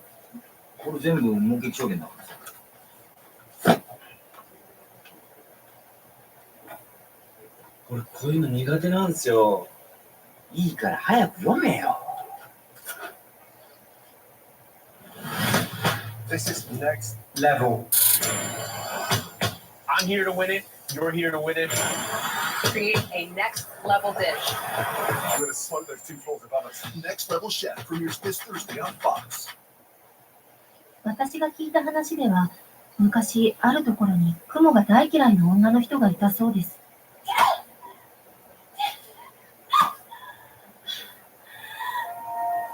雲は家の中の害虫を食べてくれる役に立つ虫だと昔から言われてきましたが、彼女にはそんなことは関係ありませんでした。しかし、ある夜、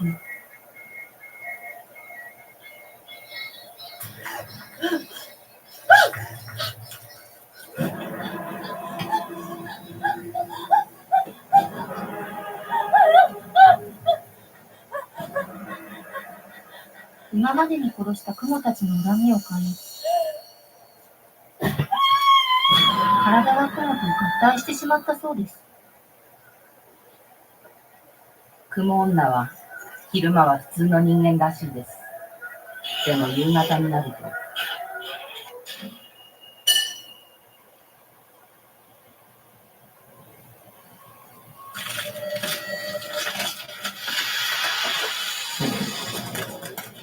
いつもお金を払わないで飛び出していくそうです。雲女は襲う相手に糸を巻きつけるそうです。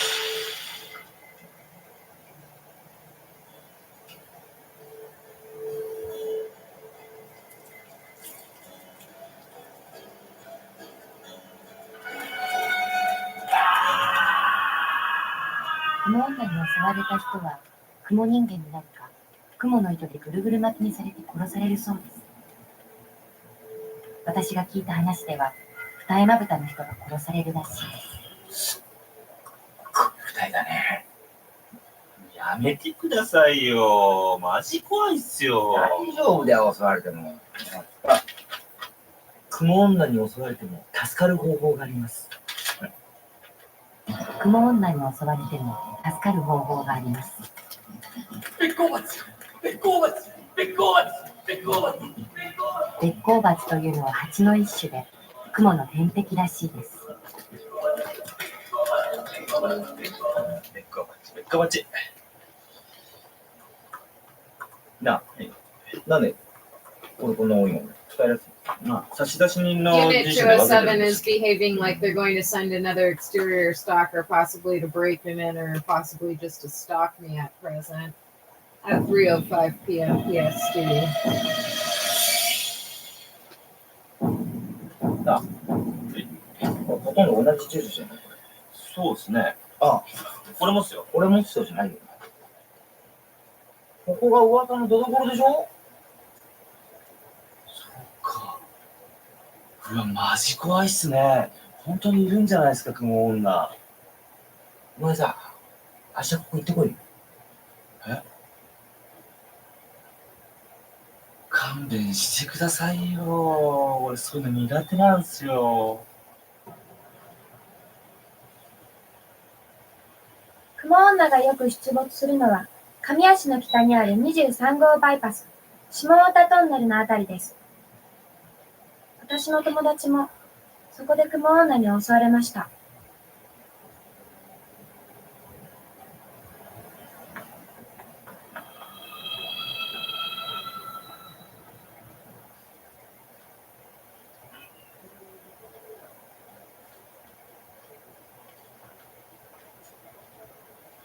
のここの原稿。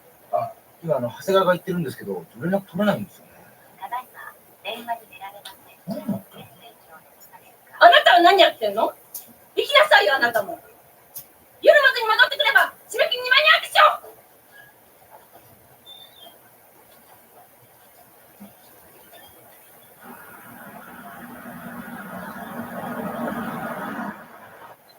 昨日もその話しましたよ。そうそう、長谷川さんって人。そうなんだけどさ、よく来るな、顧問だって。私たちは1回しか見てませんけど、どんな人かな。服もカバンもなんか古臭い感じで、靴もすり切れて、ストッキングもボロボロで、警部新聞読んでるんですよ。さ、なんか食った後にさ、こう四つん這いになってこれ食い逃げするんでしょ。そうみたいですけど。見たいですって。見てない。私たちバイト終わって先に出たから。ねえ、誰が見たの？違うシフトの人？お客さんの人って聞いたけど。いつもキノコのパスタ注文して、自分で持ってきたラー油ドボドボかけて食べるんですよ。ラー油を中蓋取ってやって、入れ物の半分ぐらいかけちゃう。このスープに色が変わるくらいドボドボかけて。いつもあの席に座って。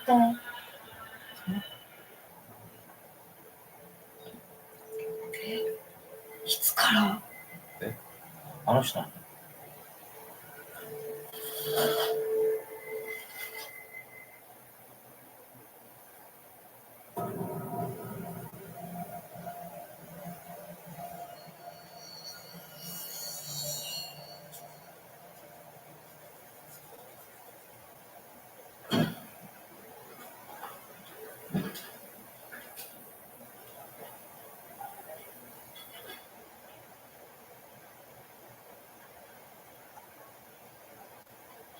よしよし、田中でちょうだい。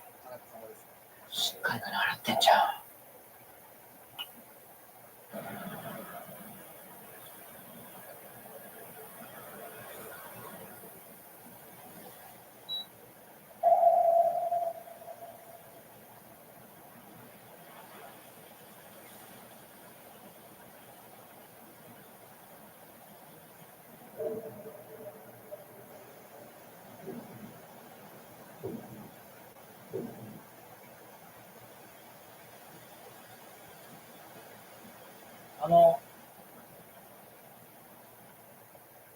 雲女って本当？はい。誰がここ襲われたの？雲女に。はい。嘘でしょ？本当です。だって見てないんでしょ、雲女。それは、そうですけど。でも、襲われたの私の友達ですから。じゃあ君からどこにくれたの？警察とか全然相手にしてくれないから。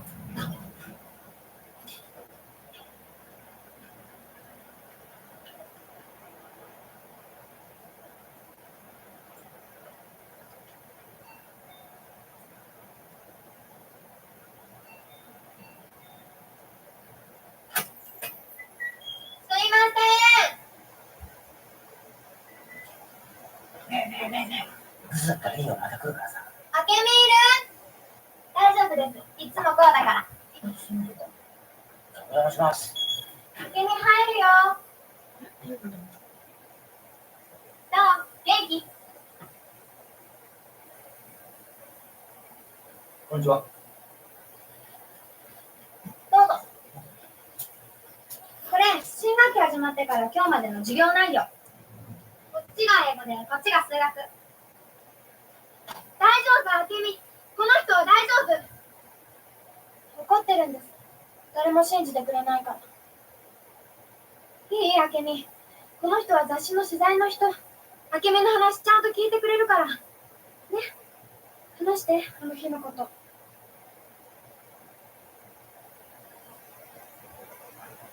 ありがとう。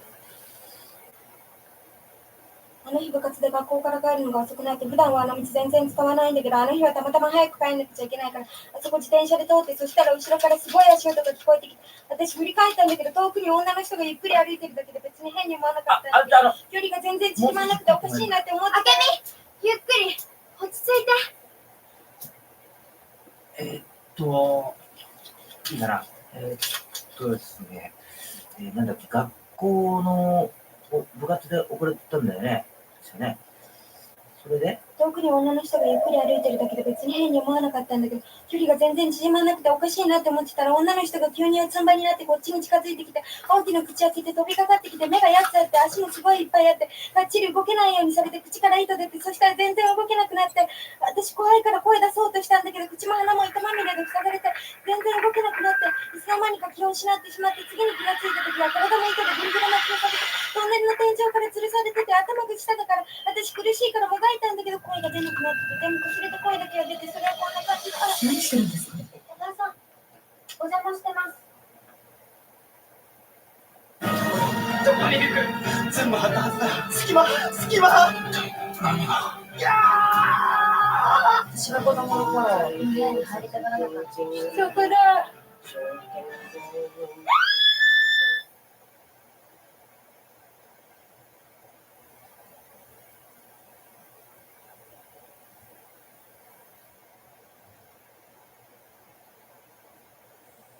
どちら様ですか？週刊窓マゼンという山崎と申します。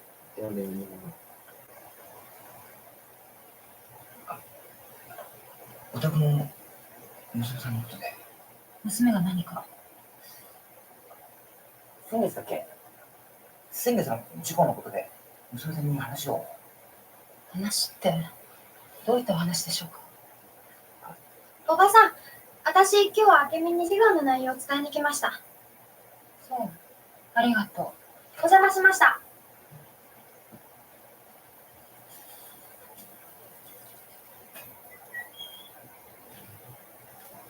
この子、まだショック状態がひどいらしいので、知らない人にはなるべく会わないようにってお医者様に言われてるんですよ。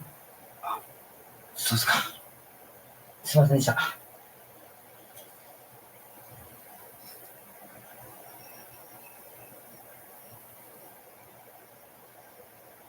もう、本当お構いなく、おいとましますんで。もう失礼しますんで。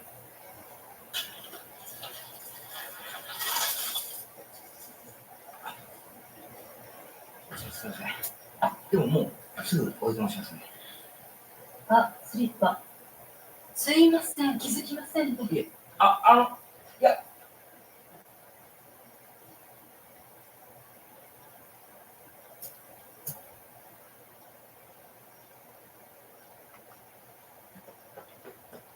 どうぞ。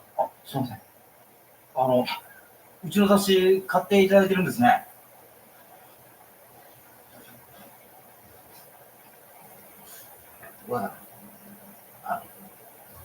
明美ちゃんの話、どう思いますか？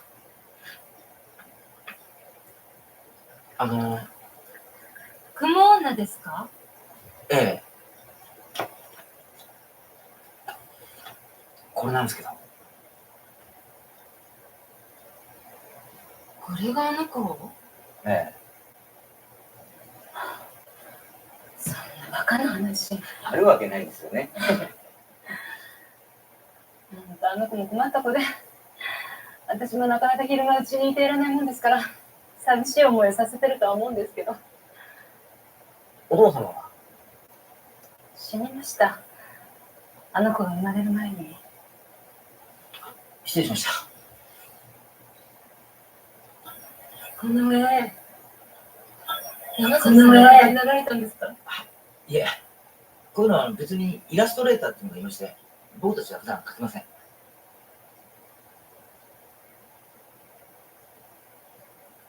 すいません、何も知らなくて。生まれてからこの飯出たことがないなんて。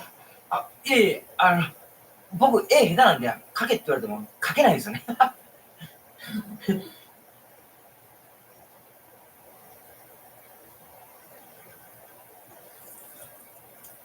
雲って残酷ですよね。知ってます？雲の交尾。いや、雲ってメスの方がオスの何倍も大きいんですよ。で、交尾が終わると、オスはメスに食べられちゃうんですよ。残酷ですよね。それってカマキリじゃないですかね。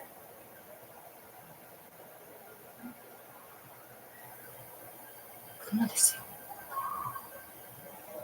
クモの話ですよ。そうそれ確かにカマキリもそうかもしれませんけど、クモの中にもそういう種類はいるんです。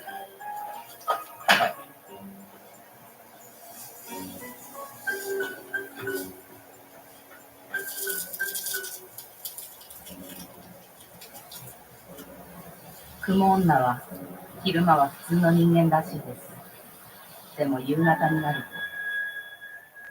と。僕も失礼するんで。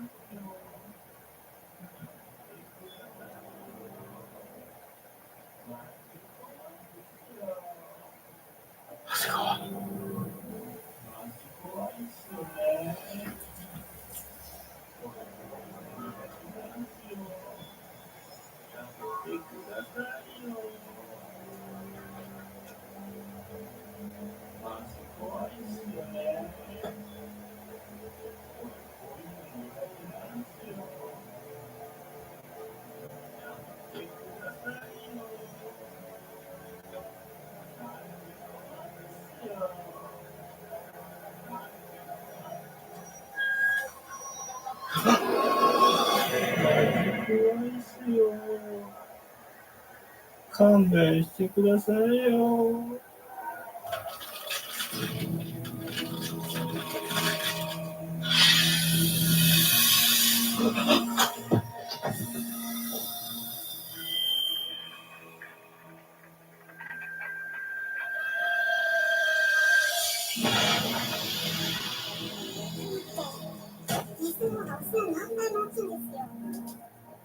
講義が終わると、オスはメスに食べられちゃうんですよ。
on paper.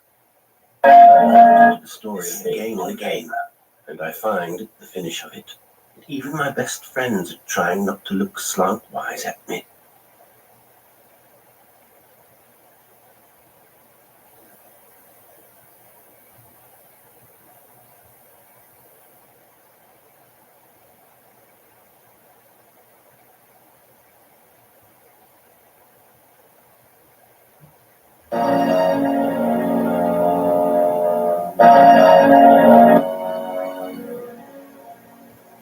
I've got to put this thing on paper.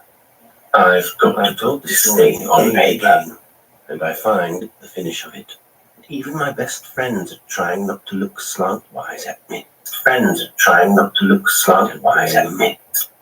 It is, as one of them said to me, a hell of a proposition.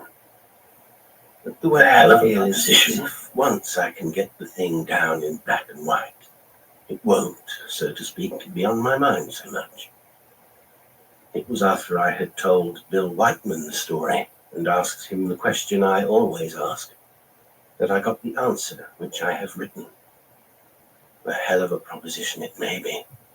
And perhaps I too ought to be where poor Robbie McLaren is, and he's been in an asylum these 2 years. I've known Robbie since the days when we knocked cricket balls through his father's cucumber frames and then told lies about it. For Robbie's father was about 60 years out of date, and Robbie feared him more than he feared hell. I think if his mother had lived, or if his father had been another kind of man, Robbie might have been every bit as sane as the rest of us. But he was hunted, literally hunted, through his boyhood. But that has nothing to do with the story. He became an architect. He never did much at it. I believe his ideas were a bit impracticable. And anyway, he wasn't long enough at the job to make his mark. He was 28 when the thing happened, and I was 2 years his senior. And of course, I knew that Robbie was what people call peculiar. That is to say, he didn't fall in line with everybody else. He didn't play games or shoot or dance. In fact, the only thing he did do was play the piano, his own stuff, and for all I know, abominable. But I liked to hear him play for all that. I had a little flat in Charing Cross Road, and one evening in the early summer, Robbie blew in. I hadn't seen him for months, and I thought he looked rather used up. "Look here, Roger," he said. "I want some air." "You won't get it in Charing Cross Road," I answered. "I want to go for a week walking. Anywhere," he went on. "Will you come?" It was an attractive idea. The weather seemed set fair. The country would be at its best. I said I might. "Why not say anywhere?" he continued. "I mean the Savanac Forest." "Why?" I asked. "I'm not going at all if I don't go there," he replied. Well, I ought to have thought that a bit queer, I dare say, but I didn't. Robbie had always been a creature of whims, and if he'd set his heart on the Savanac Forest, why not? It's a lovely spot. I said I didn't care where we went, and after a bit of talk and planning things out, we agreed to make a start the following Saturday.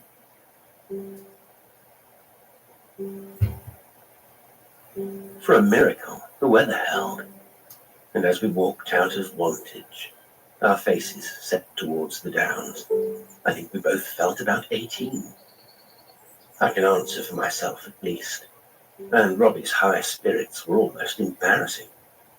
He chucked his hat away over a hedge and sang lewd songs at the top of his voice, that Robbie had always hated towns and became a different creature in the country.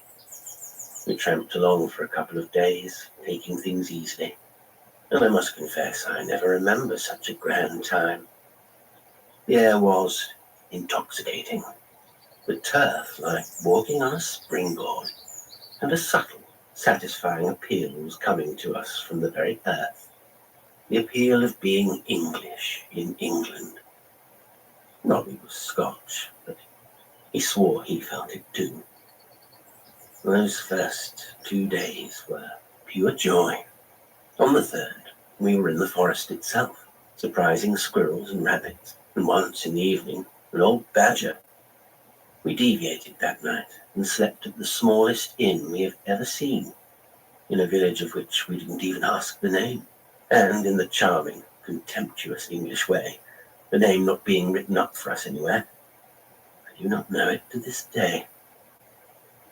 On the following morning, we struck back into the forest, and then I noticed that Robbie was beginning to hurry. He set about twice the pace we had been travelling. When I taxed him with it, he slowed down and made some silly joke about my getting an old man. But I noticed that he seemed curiously embarrassed. A strange eagerness seemed to have got hold of him. It was as if, yes, almost as if he was pointing, like a dog. But at the time, though I noticed his mood, I gave it no serious thought. Why should I? It was so like Robbie to have some unaccountable enthusiasm. We lunched under a beech tree, and I remember a green woodpecker, shyest of birds, came and looked at us gravely from across the riding, and, deciding that we were harmless, if unusual, continued his tap-tapping without taking any further notice. When we had religiously buried our empty beer bottles, and were watching the smoke from our pipes go spiring up into the leaves, I said casually, "Where do we turn in tonight, Robbie?" "Oh, I know a place," he answered. And I noticed, or thought I noticed, a queer constraint in his voice, as if he was facing a crisis of some sort, a crisis which he knew would come. But I was sleepy and paid no heed to it. "Well, anyway," I murmured, "don't let's overshoot the mark again and have an extra 2 miles to the village at the end of the day." But that was what we had done before, and 2 unexpected miles, just when you're wanting your supper, seem a day's journey. Robbie's voice became suddenly quite surly. "It isn't a village," he said abruptly. "Oh, look here, Robbie," I protested. "If you think I'm going to doss down in some broken-down woodman's shack and go without my dinner, you're on the wrong horse." He struck a match to relight his pipe, and his hand trembled ever so little. "It's not a shack," he said. "Well, it's anything but a shack." He seemed to be trying to control some intense excitement. He gave me the impression that he was angry with me for asking questions. But I wasn't going to stand that. It isn't good for a chap, even if he does have moods and whims, to be given into all the time. I said, "Well, you needn't be so mysterious about it." He didn't answer for a moment or two, and when he did, he had his back turned to me. "It's a house," he muttered. "A house?" I echoed. "What, here in the middle of the forest? Miles from anywhere?" "Yes," he said. He seemed to hate to talk about it. "But it's impossible," I cried. He turned then, and I saw that he was furiously angry. "It isn't impossible," he retorted.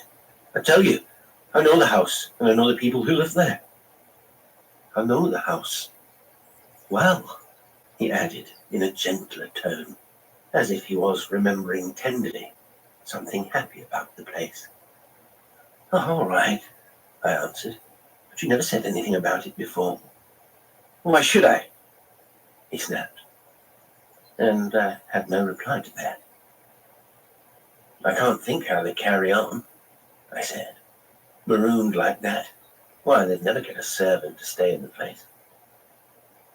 He seemed to turn that over in his mind for a few seconds.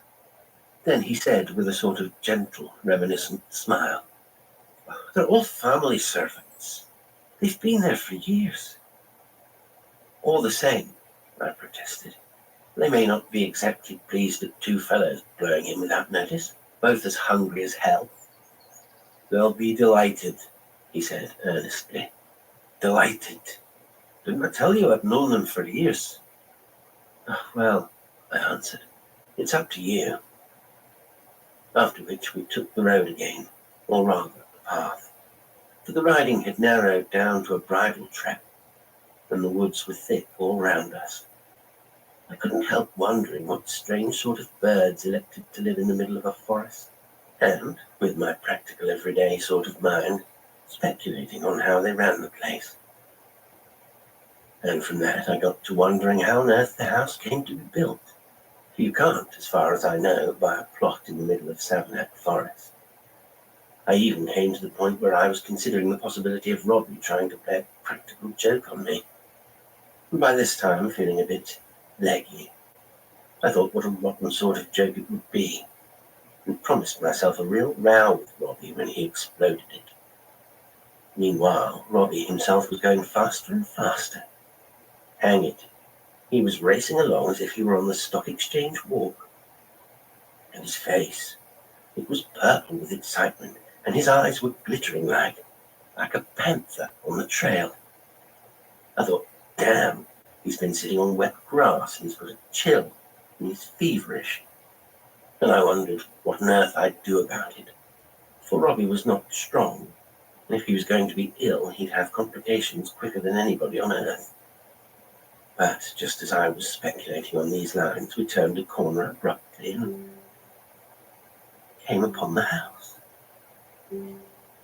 I must confess I was relieved to see that house. If Robbie had taken a chill, we could at least get a hot water bottle and whiskey and lemon for him. And I took another sidelong look at the man. I was astonished at the change in him. The mere sight of the house seemed to have returned him to the normal. He stood quite still, looking at it with a sort of appreciative smile. Well, here we are, I said at last. Damn it, Robbie, you've almost walked me off my feet. Sorry, he replied. You see, I got in a funk that I shouldn't be able to find it. So that was it. But fancy working oneself up into such a state. Thank God I had an ordinary workaday temperament that refused to fatigue itself. Then, for the first time, I took a real look at the house itself. It was a new house, and that gave me a bit of a shock, because for some absurd reason or other I had expected an old one. But this was quite new. So new indeed that the polygonum they meant to train up its walls was merely a row of spindly branches, and in the freshly laid lawn one could still see the gaps between the turfs. As for the house itself, it was pleasing enough to look upon, built on 2 floors, with green shutters to the windows, which somehow or other gave it a foreign appearance. And yet, though it was an ordinary enough kind of house at first sight, there was something about it. Some oddity which struck one, as such things will, even before one had time to see exactly what it was. But in another second, as we were approaching the front door, I saw what made the place look unusual. The roof. From each end of the long, low house it rose with a gentle slope to a point in the centre. I'd never seen a roof built like that. And now that I did, I couldn't help feeling that, with a long, low house like that, the effect of that slight slope in the centre angle where it met was rather pleasing. I said as much to Robbie. Curious kind of roof, I commented. In a way, rather effective, don't you think? Do you? He said, with a curious eagerness. Yes, I agree. I like it immensely. Immensely.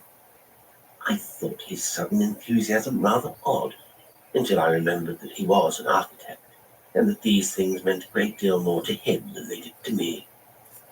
He rang the bell, and in the interval before the door was opened, I noticed that it was as much as he could do to keep still.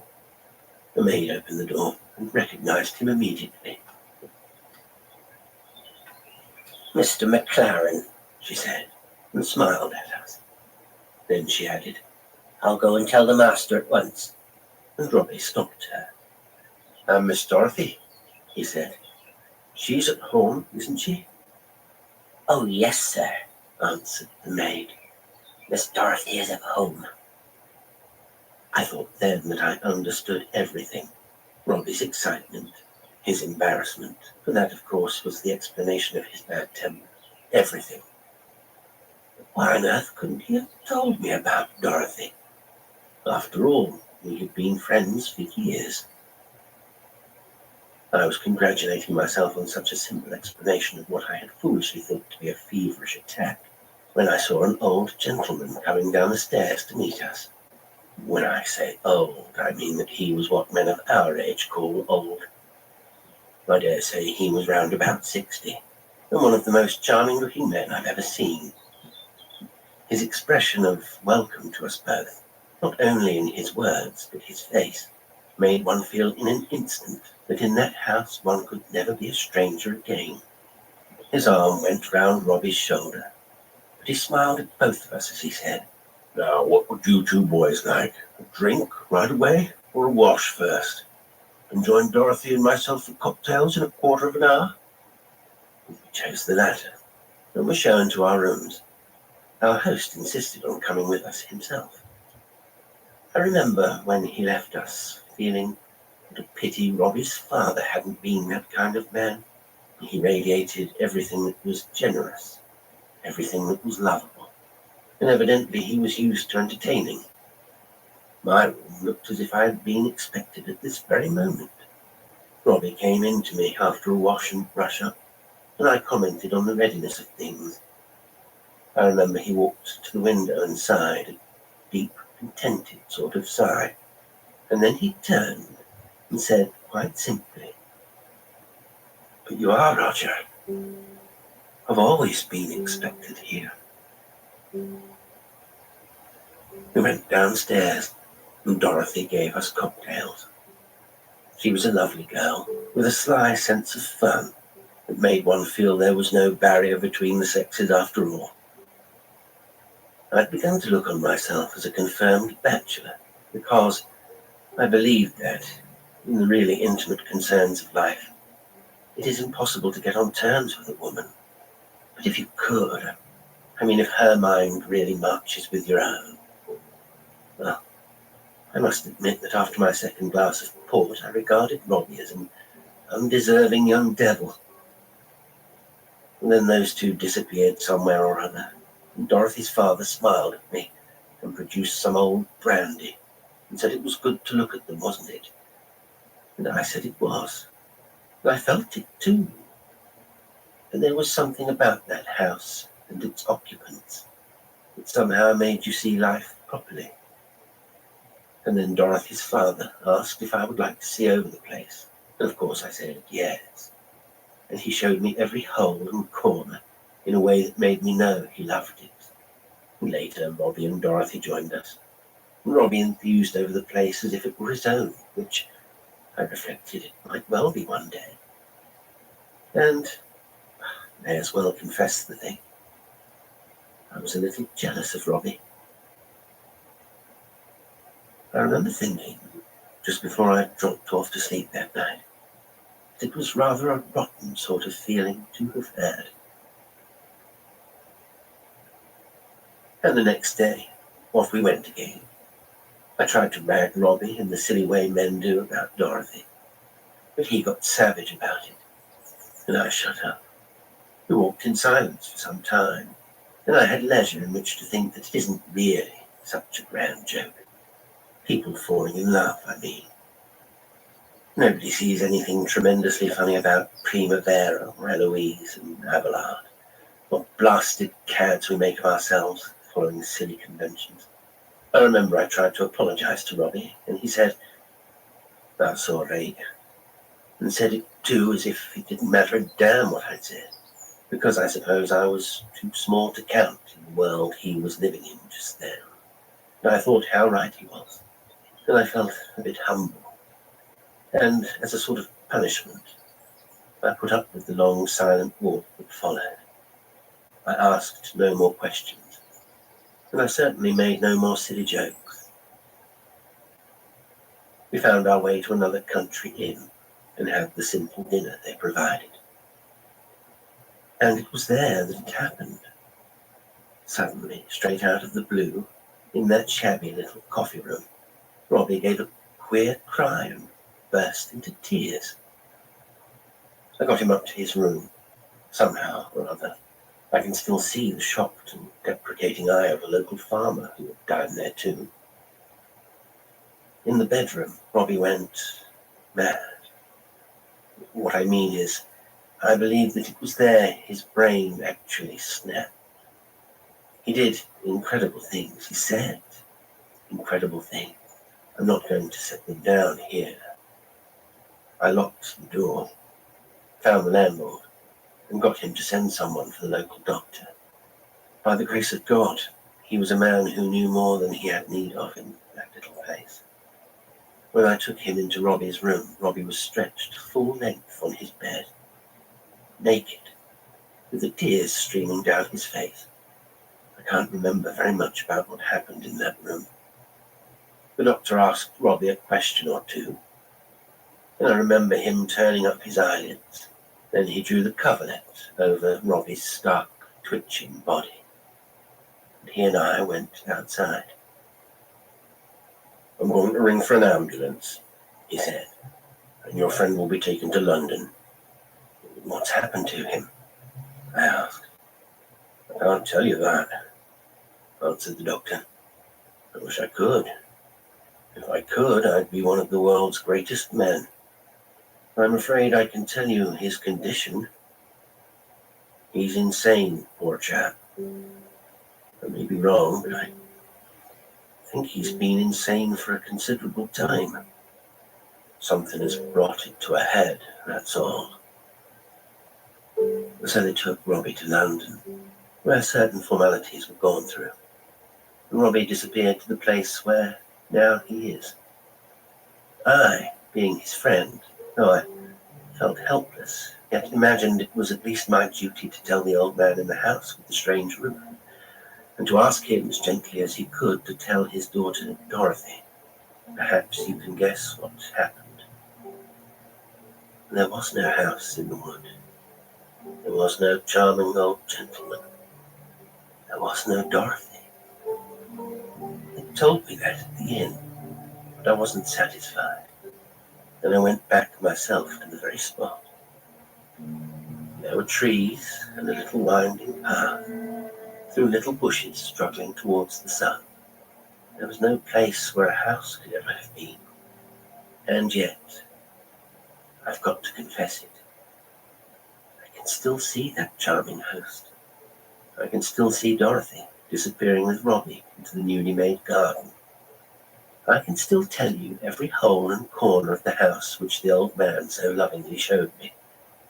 I can even see the old quart cupboard out of which he brought the decanter of liqueur brandy. Yet I'm allowed to go about my business, while poor Robbie...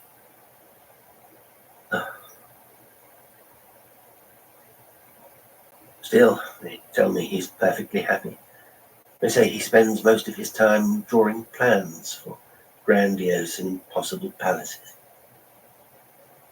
Well, I've written the thing down now. Although it's probably not particularly interesting, it has given me a certain amount of comfort in doing. And if I am going mad, somebody will know why. I shall just put this MS in my desk, and it will be found afterwards.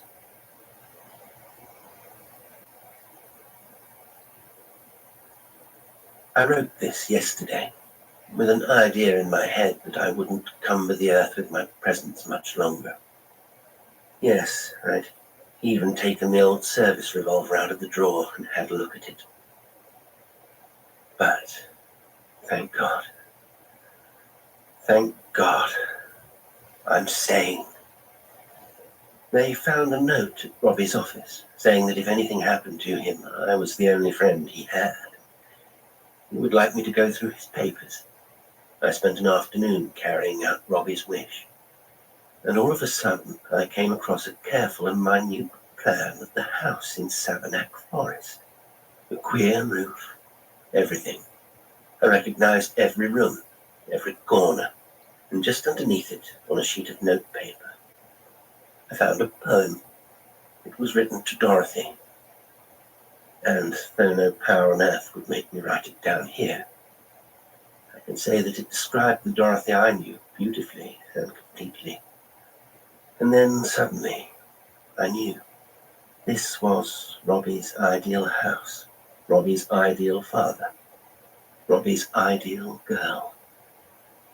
He had created them all for himself. He had lived with them, dreamt with them, and then, alone with me in the forest, his brain, so much more vivid than my own, had made the thing real to me too. That's all. But perhaps you'd like to know the question I always put when I tell this story. Do you think, I ask, that it is possible for an hallucination, which is a real and vivid thing to a lunatic, to be so impressed upon the mind of another chap that it materializes, at least for the time being? When I asked Bill Whiteman that, he just said, "It's a hell of a proposition."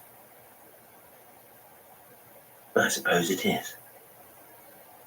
But I've no doubts whatever myself.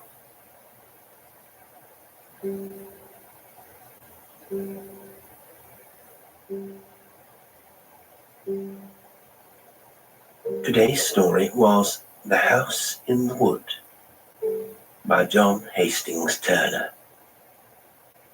It was read by Jasper Lestrange. Well, I do hope you enjoyed it. And till next time, sweet dreams.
Strange Bedfellows. Written and read by Jasper Lestrange.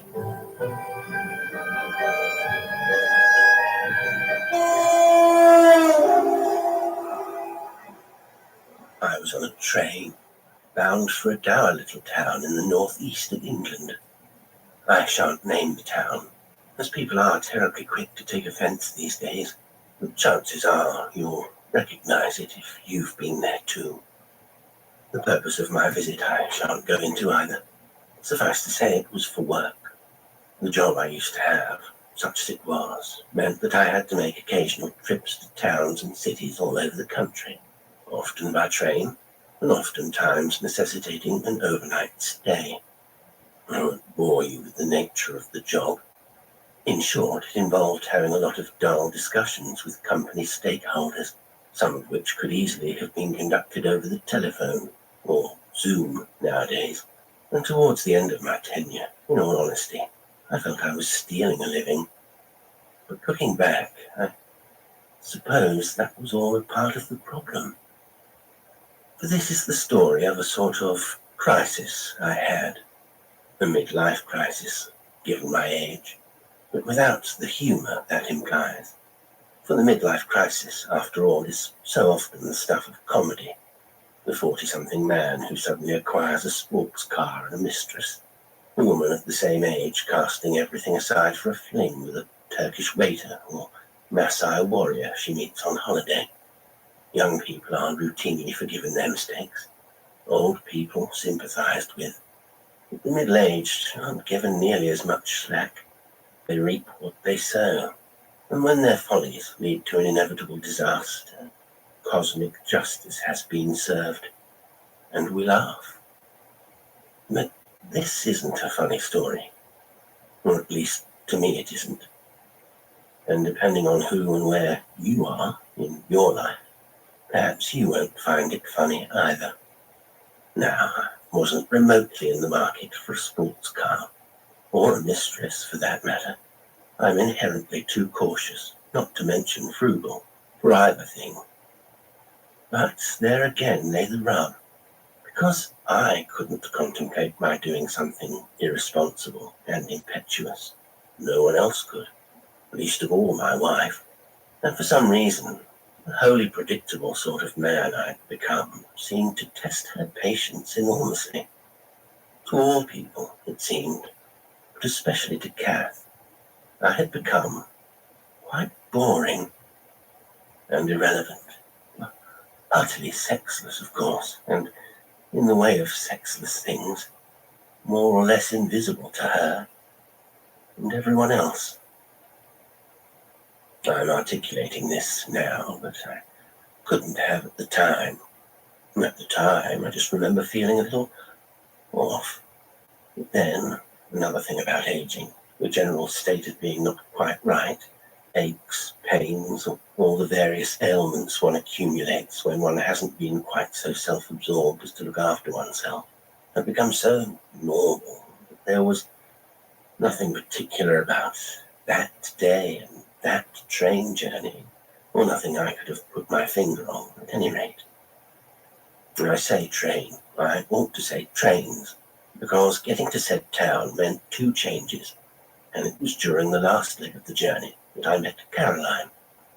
Before that, the seat across the table from me had been occupied variously by a rough-looking chap who talked to himself between swigs of super-strength cider, and an Arab gentleman who surprised me by using his dress, I believe it's called a thobe, as a sort of makeshift tablecloth, arranging a platter of chopped apple, sultanas, and pieces of flatbread on it, and for 10 minutes or more grazing from it in an entirely unself-conscious and very solemn manner. I found this behaviour so unusual that I sent a text about it to my wife, but when she finally replied, it was to tell me off for being judgmental, and to remind me to take my tablets. After that, the seat had been vacant for a spell, and I had used the opportunity to spread out a bit, dividing my attention between my crossword and my book, finally defeated by the clue, robot interrupted before action interrupted, a symptom of aging, which seemed willfully obtuse even by the standards of the setter. I put the crossword to one side, picked up the book. If you must know, it was Biggles Defies the Swastika, as I'd recently had the urge to revisit the wonderful Biggles books from my childhood, and had, much to my wife's chagrin, begun collecting and reading them in order of publication, which she said was a clear indication of having given up. I suppose I'd become so absorbed in the story that I didn't notice another passenger take the seat across from me, and when I did, I realized it was someone I knew, by which I mean recognized, and while I tried to discern how I knew her, she looked up from the book she was reading, and our eyes met. Since I'm not in the habit of staring at women, or anyone, on trains, having been caught doing so, I felt compelled to speak, which is also something I'm not in the habit of. So, seeing her book, it was called Blood on Their Hands, I gestured to it and said, "Any good?" Because that seemed to suggest I was a fellow reader, curious about books and therefore thoroughly decent, rather than just another man ogling an attractive woman. She frowned and wrinkled her nose in disgust. "No, it's appalling," she replied. I made a suitably sympathetic face.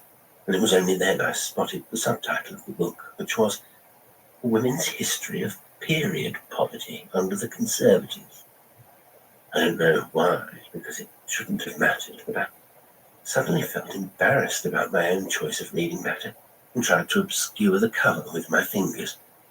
It was unnecessary, as her attention had moved back to her book, and now, peeking at her over the top of my biggles, I properly noticed her jet black hair, which was styled distinctively in a Chinese bun with a striking melon streak in the forelock, and suddenly knew where I knew her from.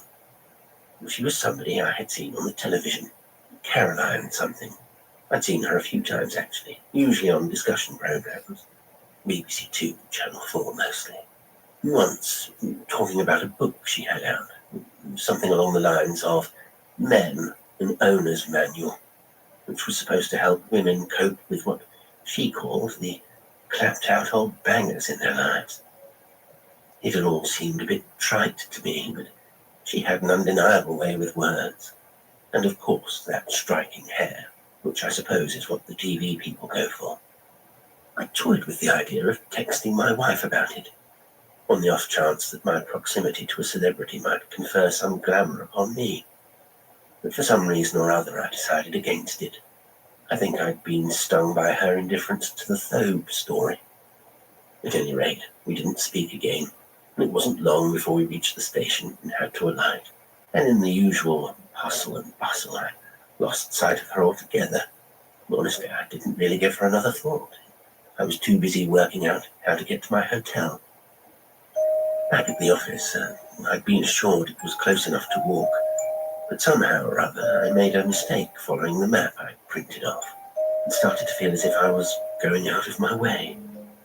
It was October, and only just dark, but the few shops and bars and restaurants I passed all seemed to have either closed already or be yet to open, although the latter seemed unlikely, and I imagined there just wasn't much trade on a Wednesday evening. Certainly, the further I got from the station, the quieter those streets became, until I turned onto a very long and very straight road, bordered on one side by waste ground, and on the other by some dingy-looking, vaguely threatening blocks of flats, with barely a soul to be seen.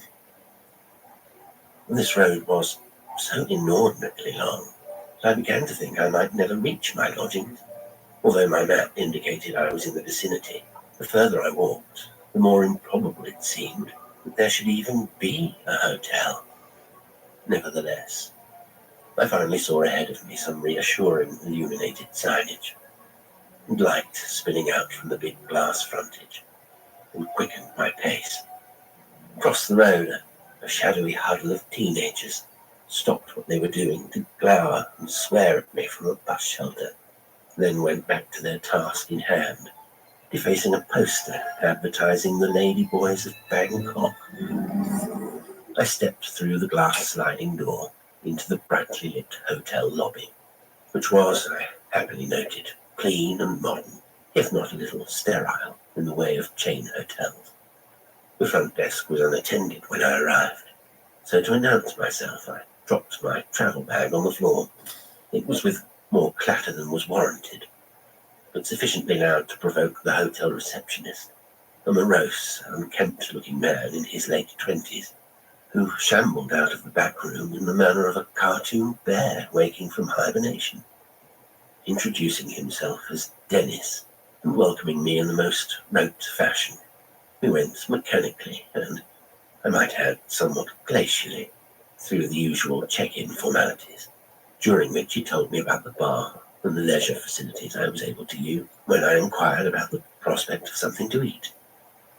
"You mean food," he said, miming the dipping of bread into soup or some such, and bringing it to his mouth.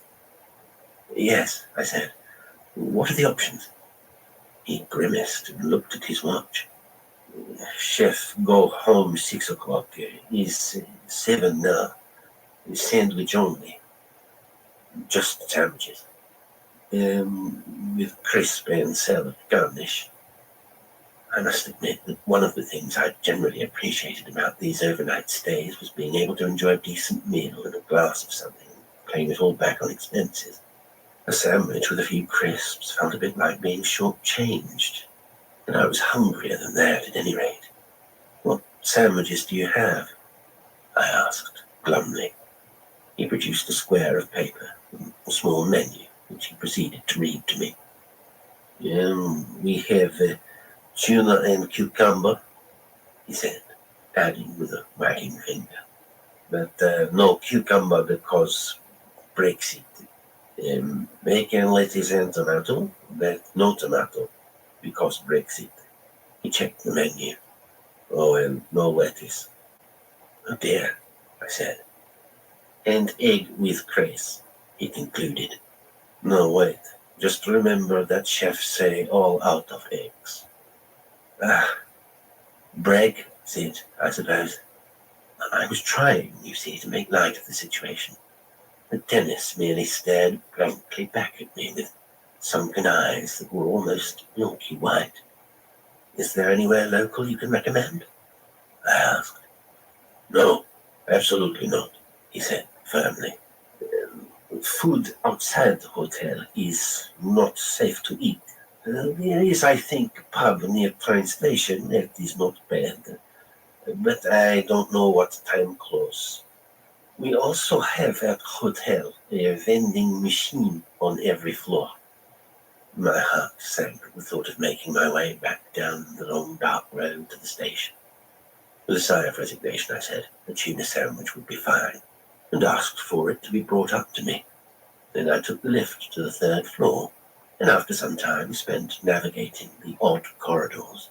Evidently there had been some refurbishment on the ground floor. Upstairs, the decor and layout belonged to an earlier era. I eventually found my room.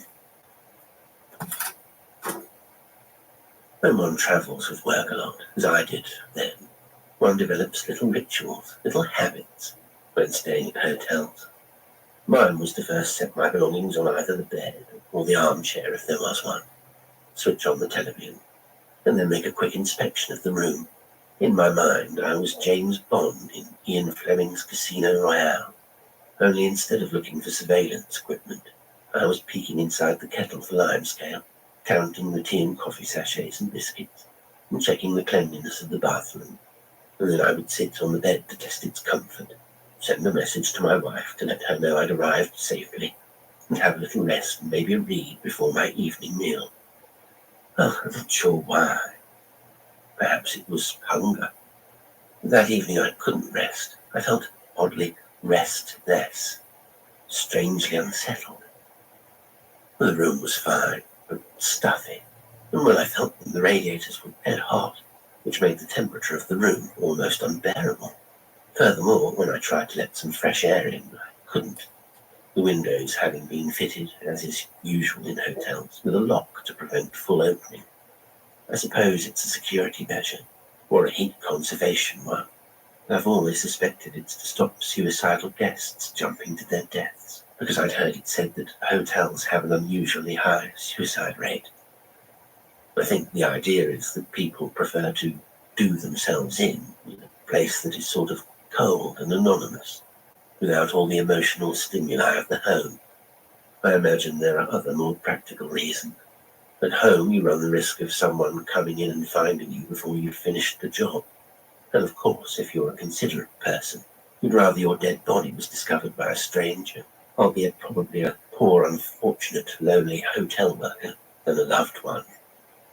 Anyway, as someone who has stayed in a lot of hotels, I knew only too well that they can be extremely lonely places. And while I've had some of the best sleep of my life in hotel rooms, I have, it must be said, had my share of nights when sleep seemed as if it would never come. And I had begun to worry already that this was going to be one such time. There I was, pacing the room, wondering when the promised manna from heaven of the tuna sandwich might materialize, when my wife replied to my text message. But her own message was to inform me that I'd forgotten to put the recycling bin out that morning, and so it hadn't been emptied. 220 miles or so from home, I'll admit I might have found it hard to appreciate the severity of the situation, or the extent of her distress.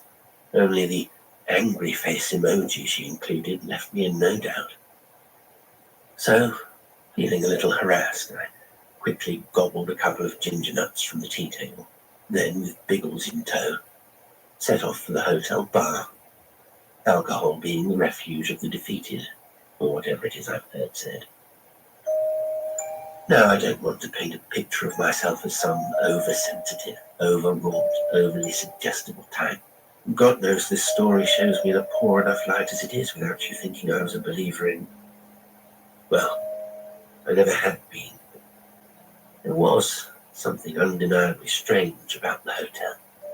As I made my way through the winding corridors to the lift, with the flickering electric lights, creaking floorboards, the jarring changes in the patterns of the carpets and the wallpaper, the almost palpable silence behind the door of each room, it made me wish I wasn't staying there. I was staying somewhere, anywhere else. But the ground floor, where the bar was located, was as brightly illuminated, reassuringly modern, and pleasingly sterile as it had been before. And the bar itself, somewhat incongruously called Nightingale, at least offered the comfort of unintrusive music, low lights, subdued chatter, and the come-hither glow of backlit bottles and glassware. I had walked up to the counter and set my book down before I noticed her. Caroline, the woman from the train. Once again I looked at her at the same time as she happened to be looking at me, so I made what I hoped was a friendly, innocuous look of recognition. A sort of, "Oh, you again," look, in case she thought I was a stalker who had followed her all the way from the train station. As it happened, she surprised me by giving me a military salute. "Captain," she said, then raising her cocktail glass. "Chocks away?" Then I remembered my Biggles book. "Ah, yes," I said, just reliving a bit of juvenilia. "All men regress mentally as they get older," she said. "Women do too, but they don't have the same luxury of time, so it's less marked. For me, not acting my age is putting on a cocktail dress and trying to pick up in bars. For you, it's reading Biggles. Give it a year or two and you'll be subsisting on a diet of mushed-up Farley's rust." She skewered the olive in her glass on a cocktail stick and brought it to her lips. "Martini, if you're asking," she said. "Dirty, of course. Like I said, I'm short on time." And I watched as the olive, God rest its soul, disappeared into her wide, red-lipped, and if it's not too fanciful an observation, faintly vampiric mouth. It seemed ludicrous, but I wondered if she could be flirting with me. Please don't think badly of me. I've never ordered a dirty martini before in my life, and to be honest, it had been some time since I bought a drink for any woman other than my wife. But whether I was somehow psychologically discombobulated by the oddness of the hotel and the approach to it, was somehow not altogether myself in these strange surroundings, or whether I was just a bit miffed about the business of the recycling bin, I can't truthfully say. But the next moment, Dennis, the hotel receptionist, popped up, appeared as if out of nowhere, this time in his capacity as barman, and I ordered not one but 2 martinis, and I even asked for them extra dirty. I noticed Caroline smirk at that. I think because I was affirming the prejudices about men that I knew she had from seeing her on the television, that were all weak, unfaithful, easy in some way. I knew I would have the last laugh because I wasn't about to throw away 17 years of marriage for a one-night stand with some good-looking woman off the telly. "So what brings you to?" I asked. "A literary festival," she said. I know it's hard to believe. She looked around the room.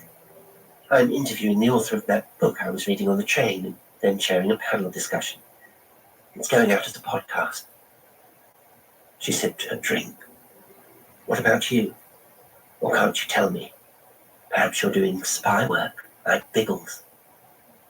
Well, my life had never seemed very interesting, not even to me. But I did tell her about my job, my hobbies, my marriage. She was surprisingly easy to talk to. The alcohol helped, of course. But I'd forgotten what it was like to have a conversation like this, where the other person is paying attention, encouraging you, challenging you, and where there's just the hint of what shall we call it, romantic intrigue. She even laughed at my stories, never having heard them before. And it was nice when she laughed, because her dark eyes sparkled in the electric candlelight, and her smile showed her perfect white teeth, the kind really only celebrities have. She told me about her own life, and I started to regret my preconceptions about her.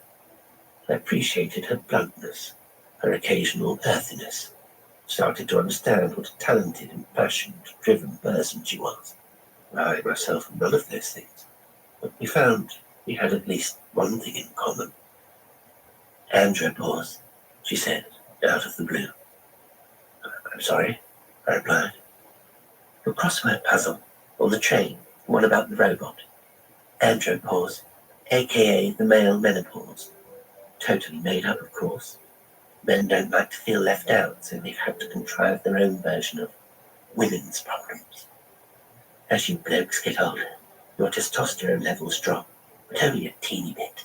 Instead, the tiredness and forgetfulness and diminished libido you experience is because you all eat and drink too much and don't look after yourselves. Oh, I said, you seem to know a lot about it. I know a lot of men your age, she said. You all conform more or less to type. You're all pent up with rage and unhappiness because you don't have any friends. And even if you do, you don't know how to connect with them on an emotional level. You're usually trapped in jobs you hate, taking your resentment out on the people close to you, your wives and children, which only intensifies your feelings of disillusionment when they stop respecting you. And you try and numb the pain by gorging on food and drink or indulging in other self-destructive behaviors and compulsions, which again only serves to make you more and more dissatisfied with your lot. I didn't respond immediately. I felt, to use the modern parlance, seen. When I did speak, it was to make a weak joke. Are you trying to seduce me? She was already tipsy, certainly tipsier than I was, and it was with some difficulty she managed to fix me with her stare. I'm laying my cards on the table, she said. I've worked hard for everything I have. All my life I've striven to be the best version of myself, and not to settle for second best. I didn't want what society expected of me, or what my mum and dad wanted for me. I wanted to be a strong, independent woman, speaking her truth to the world. And if that world didn't want to listen, to make it damn well listen. And now I'm 45 years old. I don't have a partner, I don't have children. Let's face it, that ship has sailed. But I can just about look you in the eye and say I don't regret a single thing, but no one ever told me I'd end up so bloody lonely. So when I stay in hotels, I put on this dress, put on this war paint, and try to score. Just to feel something, do you understand? Just to remind myself I'm not dead from the waist down. I'll be honest with you, I didn't know how to take all that. I often find when people are being very open and sincere, I just feel embarrassed. For them, a little bit. More for myself, because somehow I don't know what the correct human response is. I might as well be that robot in the crossword clue. But it was more than that. The look on her face when she said it was like she was haunted. In the uneasy silence that followed, Caroline took a business card from her clutch, placed it on the bar, wrote on it, and slid it across to me. Look, she said, regaining her composure. I can't pretend you're what I usually go for, but you're the best proposition here tonight. Room 237. I'll be waiting. And with that, she rose from her stool at the bar and disappeared. You'll forgive me, I hope, for glossing over some of what followed, in the interest of maintaining momentum. It is of no relevance to my story that I reminded Dennis about the tuna sandwich, and his grumbled apology barely warrants a mention. You should know that I returned to my hotel room in a very agitated state of mind. I found that I couldn't concentrate on Biggles defies the swastika, despite Biggles having just been caught by Eric von Stolheim of the Gestapo. I did fill in andropause on my crossword. When I looked at the completed grid, all the answers seemed to be taunting me. Milk toast, pitiable, pusillanimous, bin, and now andropause.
Android interrupted. An android.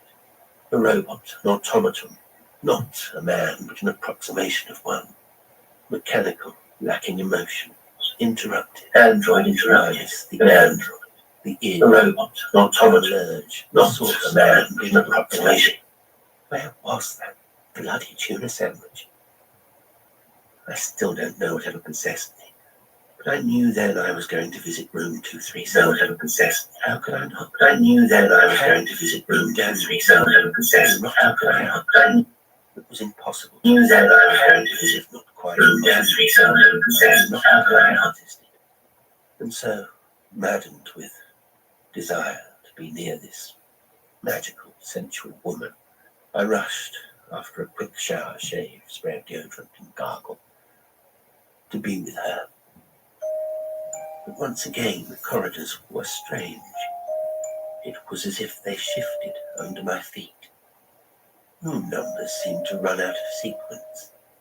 The distance between floor and ceiling was constantly changing, and the garish pattern of the carpet seemed almost an eye, as if it were teeming, swarming, hundreds and hundreds of writhing snakes.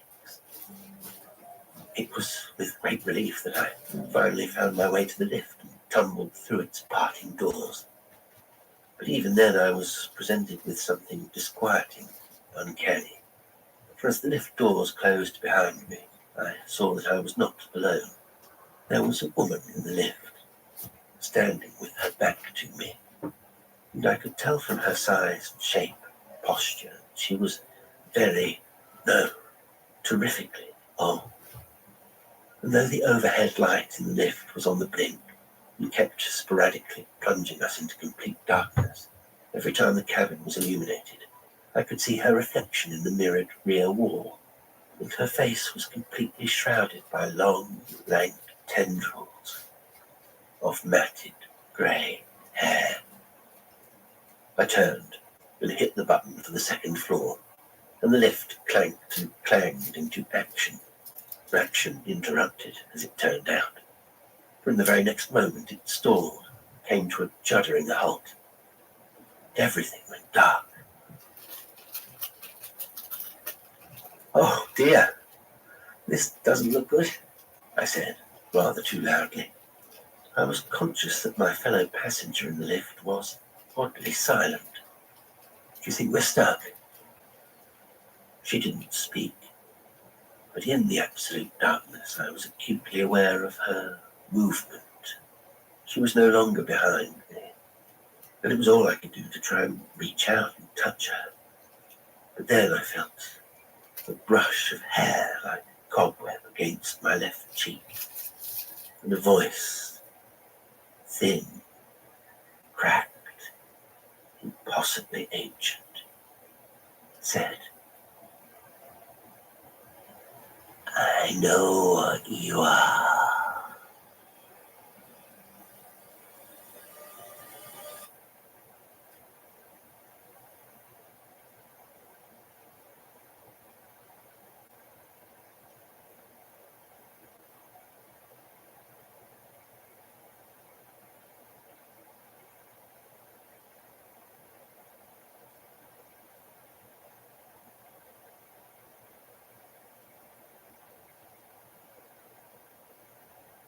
1212, this is just a test.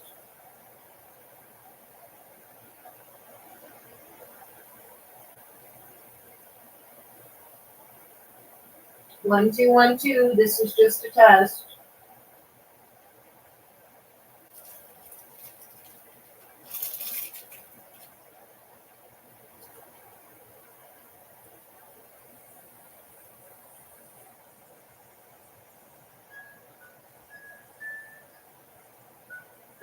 The New Mother by Lucy Clifford.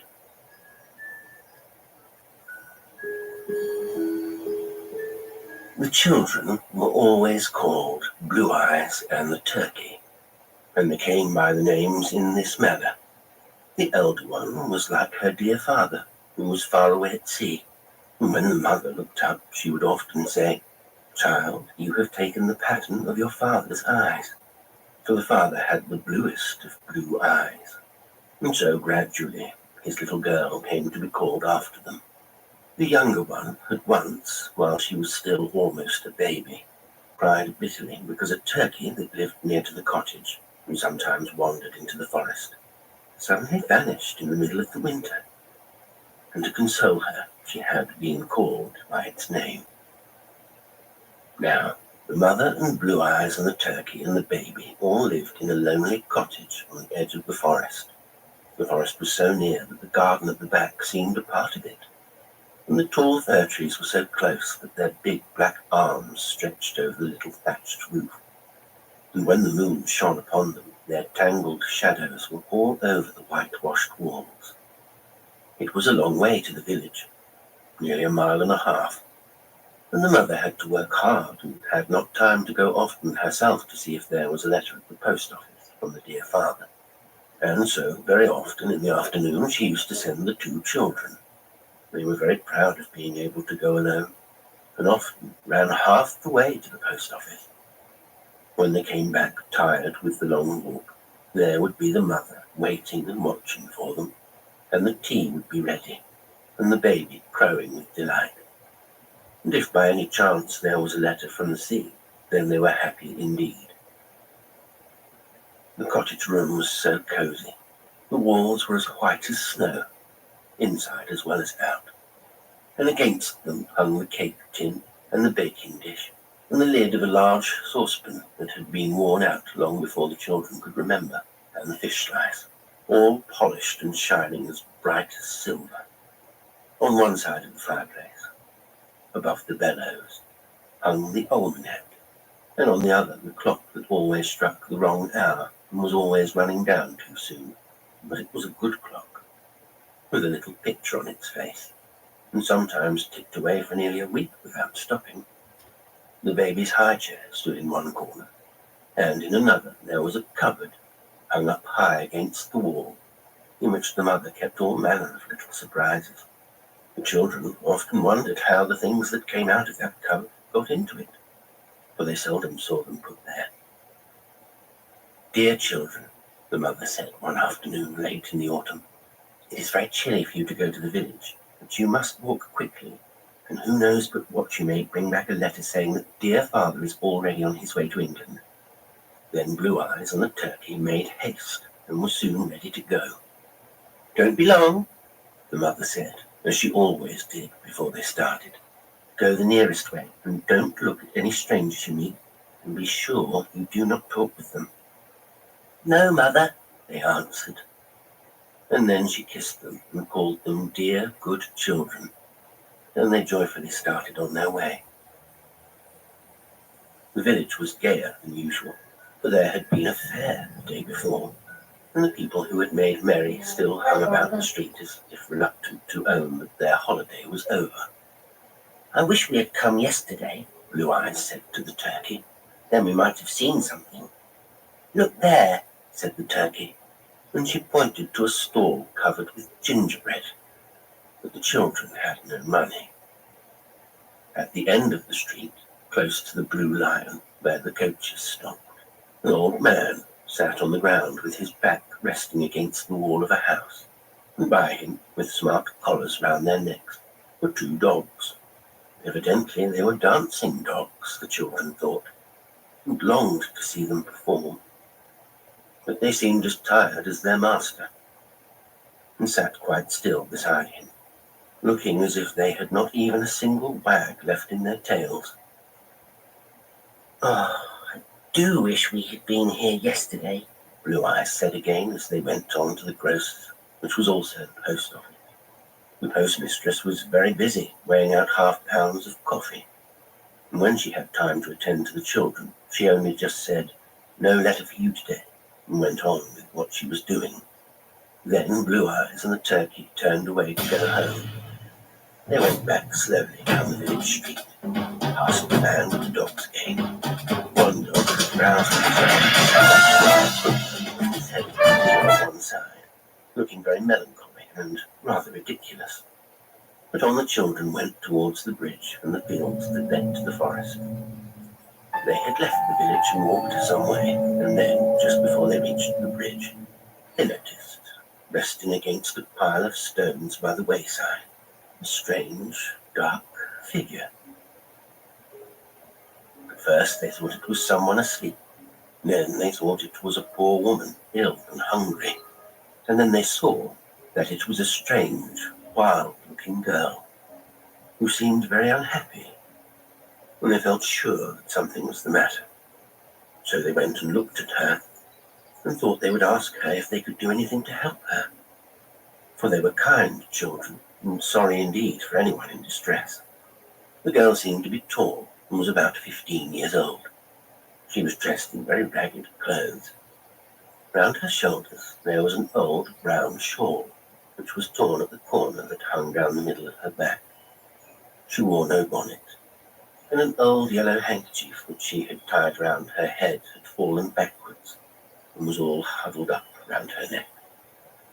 Her hair was coal black and hung down uncombed and unfastened, just anyhow.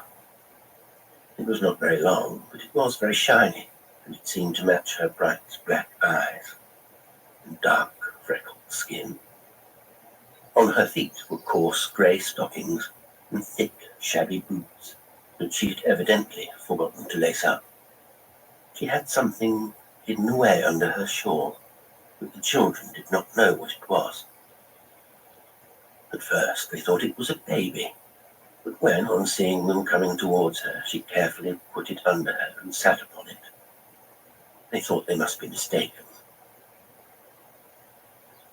She sat watching the children approach, and did not move or stir till they were within a yard of her. Then she wiped her eyes, just as if she had been crying bitterly, and looked up.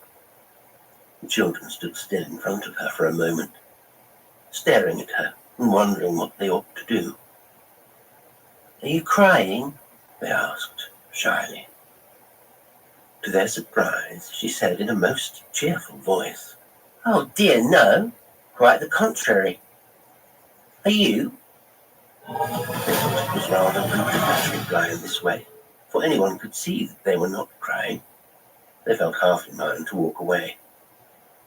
But the girl looked at them so hard with her big black eyes.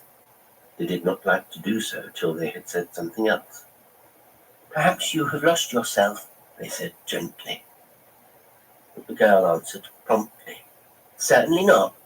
Why, you have just found me. Besides," she added, "I live in the village." The children were surprised at this, for they had never seen her before, and yet they thought they knew all the village folk by sight. "We often go to the village," they said, thinking it might interest her. "Indeed," she answered. That was all, and again they wondered what to do. Then the turkey, who had an inquiring mind, put a good, straightforward question. "What are you sitting on?" she asked. "On a pear drum," the girl answered, still speaking in a most cheerful voice, at which the children wondered, for she looked very cold and uncomfortable. "What is a pear drum?" they asked. "I am surprised at your not knowing," the girl answered. "Most people in good society have one." And then she pulled it out and showed it to them. It was a curious instrument, a good deal like a guitar in shape. It had 3 strings, but only 2 pegs by which to tune them. The 3rd string was never tuned at all, and thus added to the singular effect produced by the village girl's music. And yet, oddly, the pear drum was not played by touching its strings, but by turning a little handle cunningly hidden on one side. But the strange thing about the pear drum was not the music it made, or the strings, or the handle, but a little square box attached to one side. The box had a little flat lid that appeared to open by a spring. That was all the children could make out at first. They were most anxious to see inside the box, or to know what it contained, but they thought it might look curious to say so. It really is the most beautiful thing. It's a pear drum, the girl said, looking at it, and speaking in a voice that was almost affectionate. Where did you get it? The children asked. I bought it, the girl answered. Didn't it cost a great deal of money? They asked. Yes, answered the girl slowly, nodding her head. It cost a great deal of money. I am very rich, she added. And this, the children thought, a really remarkable statement, for they had not supposed that rich people dressed in old clothes, or went about without bonnets. She might at least have done her hair, they thought, but they did not like to say so. You don't look rich, they said slowly, and in as polite a voice as possible. Perhaps not, the girl answered cheerfully. At this, the children gathered courage and ventured to remark, You look rather shabby.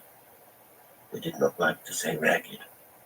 Indeed, said the girl, in a voice of one who had heard a pleasant but surprising statement. A little shabbiness is very respectable, she added in a satisfied voice. I must really tell them this, she continued, and the children wondered what she meant. She opened the little box by the side of the pear drum and said, just as if she was speaking to someone who could hear her, They say I look rather shabby. It is quite lucky, isn't it? Why, you were not speaking to anyone, they said, more surprised than ever. Oh dear, yes, I am speaking to them both. Both? They said, wondering. Yes. I have here a little man dressed as a peasant and wearing a wide slouch hat with a large feather, and a little woman to match, dressed in a red petticoat and a white handkerchief pinned across her bosom. I put them on the lid of the box, and when I play, they dance most beautifully. The little man takes off his hat and waves it in the air, and the little woman holds up her petticoat a little bit on one side with one hand, and with the other sends forward a kiss. Oh, let us see, the children cried, both at once. Then the village girl looked at them doubtfully. Let you see, she said slowly. Well, I'm not sure that I can. Tell me, are you good? Yes, they answered eagerly. We are very good. Then it's quite impossible, she answered, and resolutely closed the lid of the box. They stared at her in astonishment. But we are good, they cried, thinking she must have misunderstood them. We are very good. Mother always says we are. So you remarked before, the girl said, speaking in a tone of decision. Still the children did not understand. Then can't you let us see the little man and woman? They asked. Oh, dear, no, the girl answered. I only show them to naughty children. To naughty children? Yes, to naughty children, she answered. And the worse the children, the better do the man and woman dance. She put the pear drum carefully under her ragged cloak and prepared to go on her way. I really could not have believed that you were good, she said reproachfully, as if they had accused themselves of some great crime. Well, good day. Oh, but do show us the little man and woman, they cried. Certainly not. Good day, she said again. Oh, but we will be naughty, they said in despair. I am afraid you couldn't, she answered, shaking her head. It requires a great deal of skill, especially to be naughty well. Good day, she said for the third time. Perhaps I shall see you in the village tomorrow.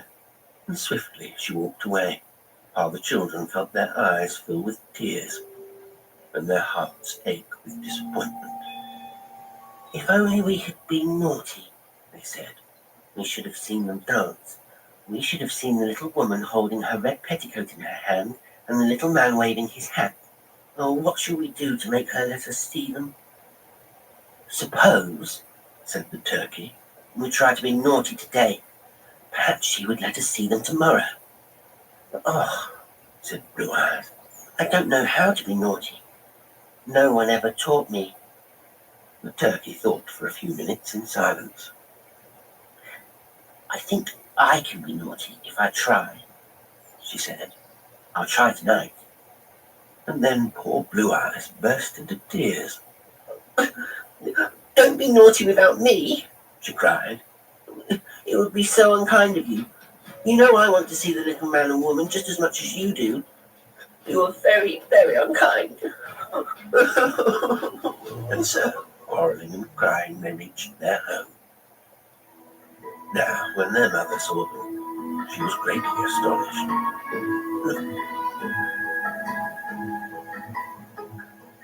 I know to be a movie star. I know marry Prince Charming. Who do you think Prince Charming's going to marry? Beautiful actress. What are you doing? These sunglasses. It's my doll anyway. No, it's mine. She looks like me. No.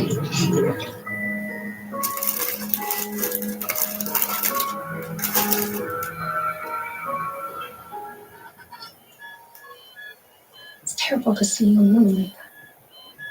Except the driver walked away without a scratch. So sad. On her big day. She looks for one. You didn't hear? Her twin sister is Alexis McCoy. The Alexis McCoy. I heard the last movie landed her in Rehab. I wonder if she'll come visit.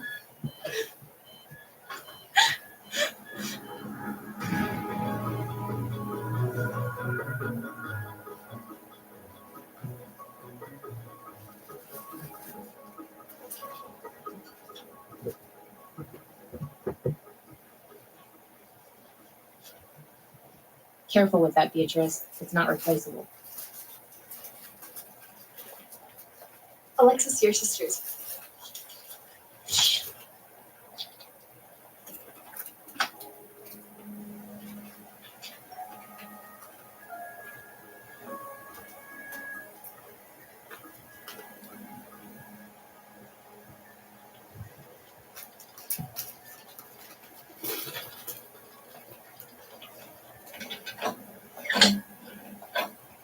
Sandra. Alexis, you're looking. Can you tell? Just assume. Scooped.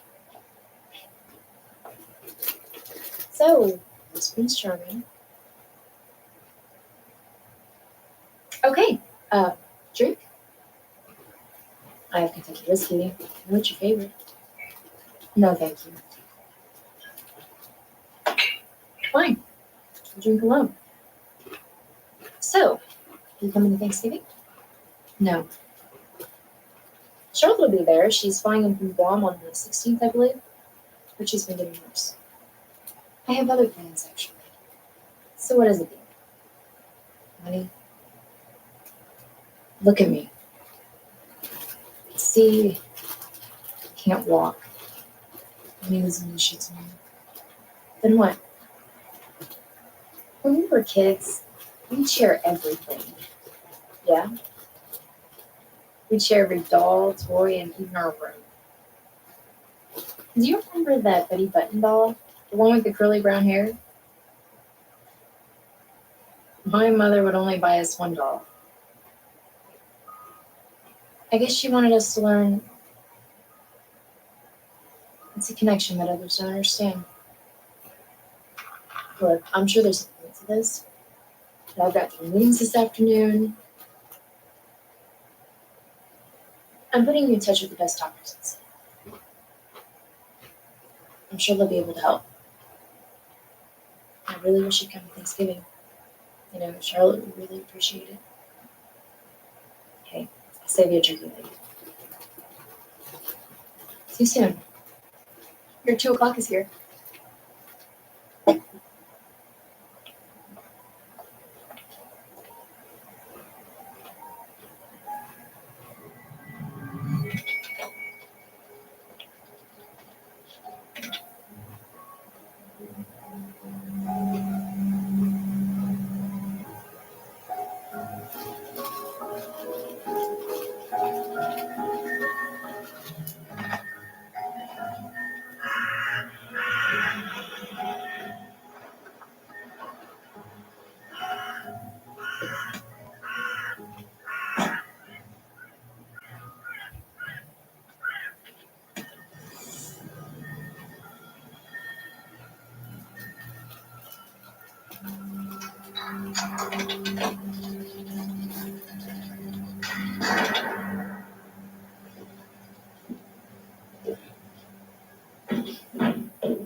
Truly.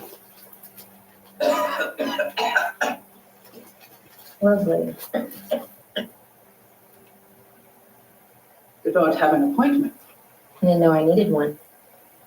The door says by appointment. As you can see, I'm blind. And him? Dyslexic. So are you not. We're familiar. This is my sister.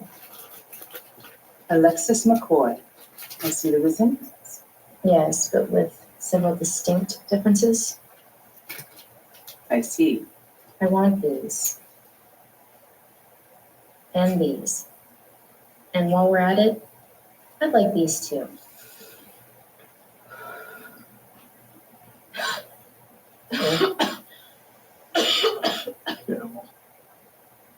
How much do you want?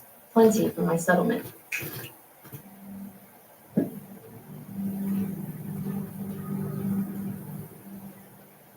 First, I must make these 2 dolls in your image. The photo of your sister will help. How long is this going to take? It will happen within the hour. Once I have these 2 dolls in the drop of your blood. Oh, sorry, forgot to mention that. I can begin the transference. The transference is very accurate. Any imperfection that may exist in the donor will be transferred to you. Please, my sister is perfect. Well then, let's begin. Give me your hand.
This never happened. You understand?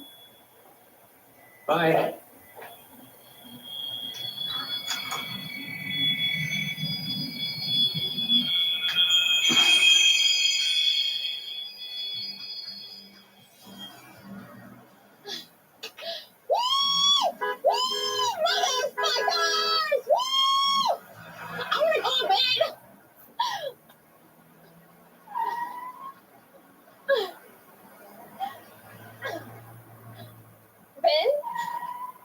It's me, Sandra.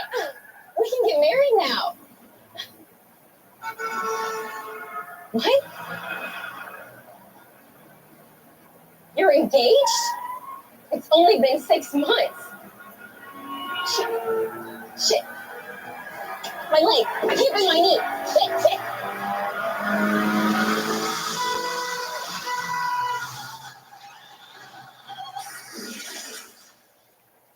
That's funny.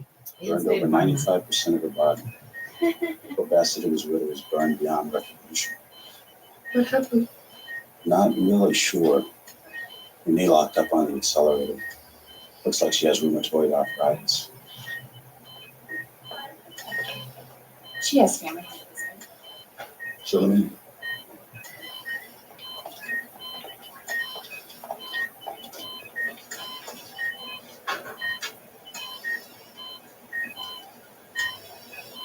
Hey, you're not looking so good. Sorry it took me so long to come visit.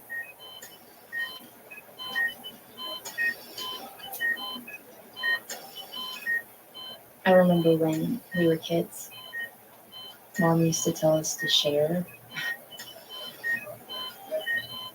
Neither of you really learned that lesson. Till now. I love you, sis.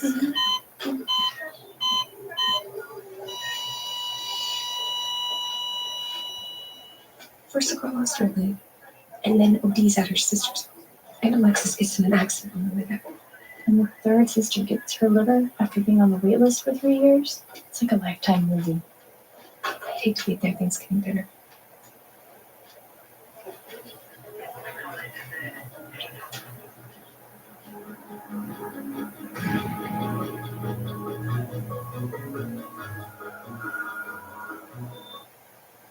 Michigan State, Illinois. Saturday at 7:30 Eastern on Fox Primetime Movies.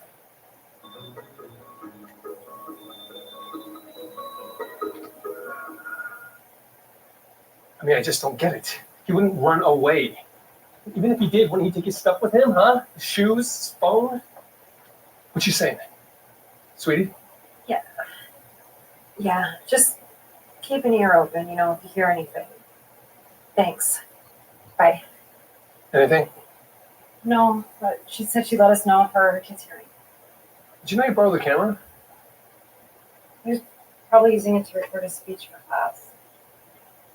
Should we check it out? Couldn't hurt.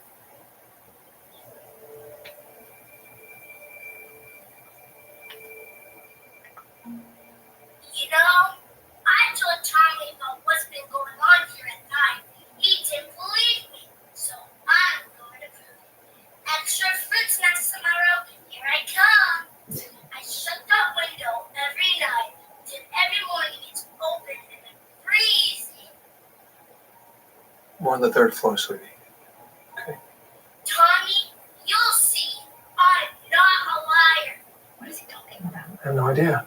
What did he talk to you about? Amanda, I don't know what he's talking about. Damn scary movies you let him watch. Just fast forward this part.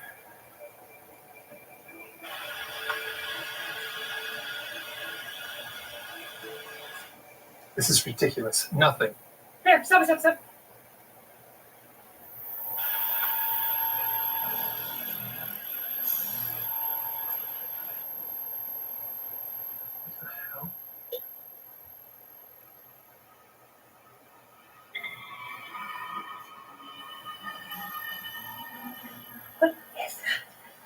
Nobody knows, dude, but everybody walking around people when they sleep. Creepy as fuck.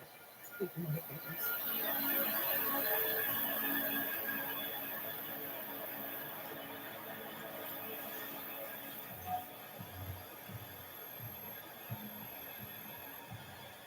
What is this? Bad acting. Sweet. This is funny. I feel like I'm watching like a horror movie made by people who couldn't get a full and complete gig for their horror films.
Yeah, it was just there when I opened the door. It's so weird. So you're gonna show it to me? Yes, but you're not going to be seeing it tonight. Come on, please. I want to see it. Just bring it over. We can have some fun with that. I told you I'll bring it by tomorrow. You're not fun. You're lost. Anyway, I gotta get some sleep. See you tomorrow. Okay, bye.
Hey, Beck, what's up?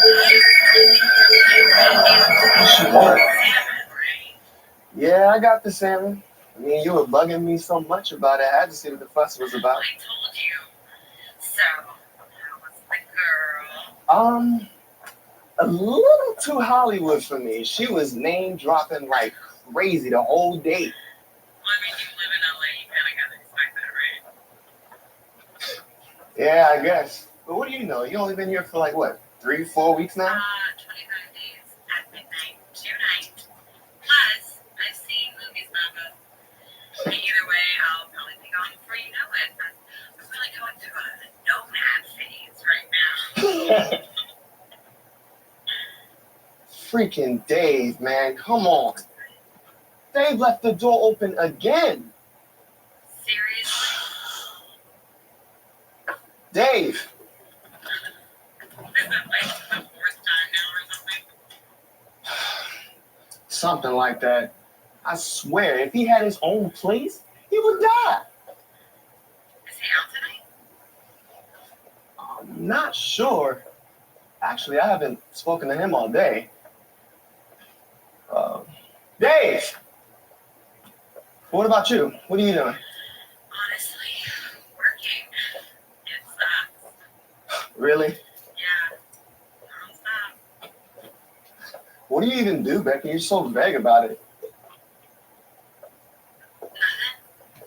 Dave!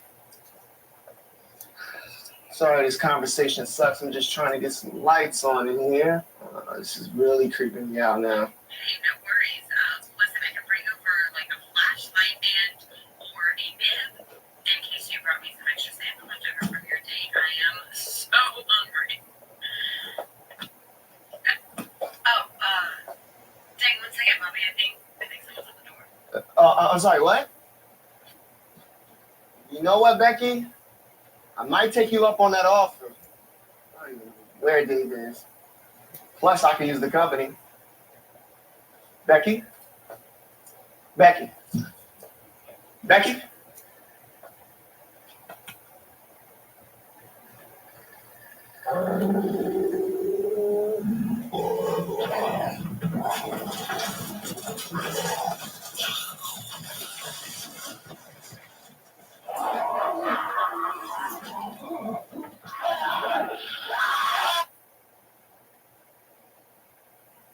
Fearing they were hurt round.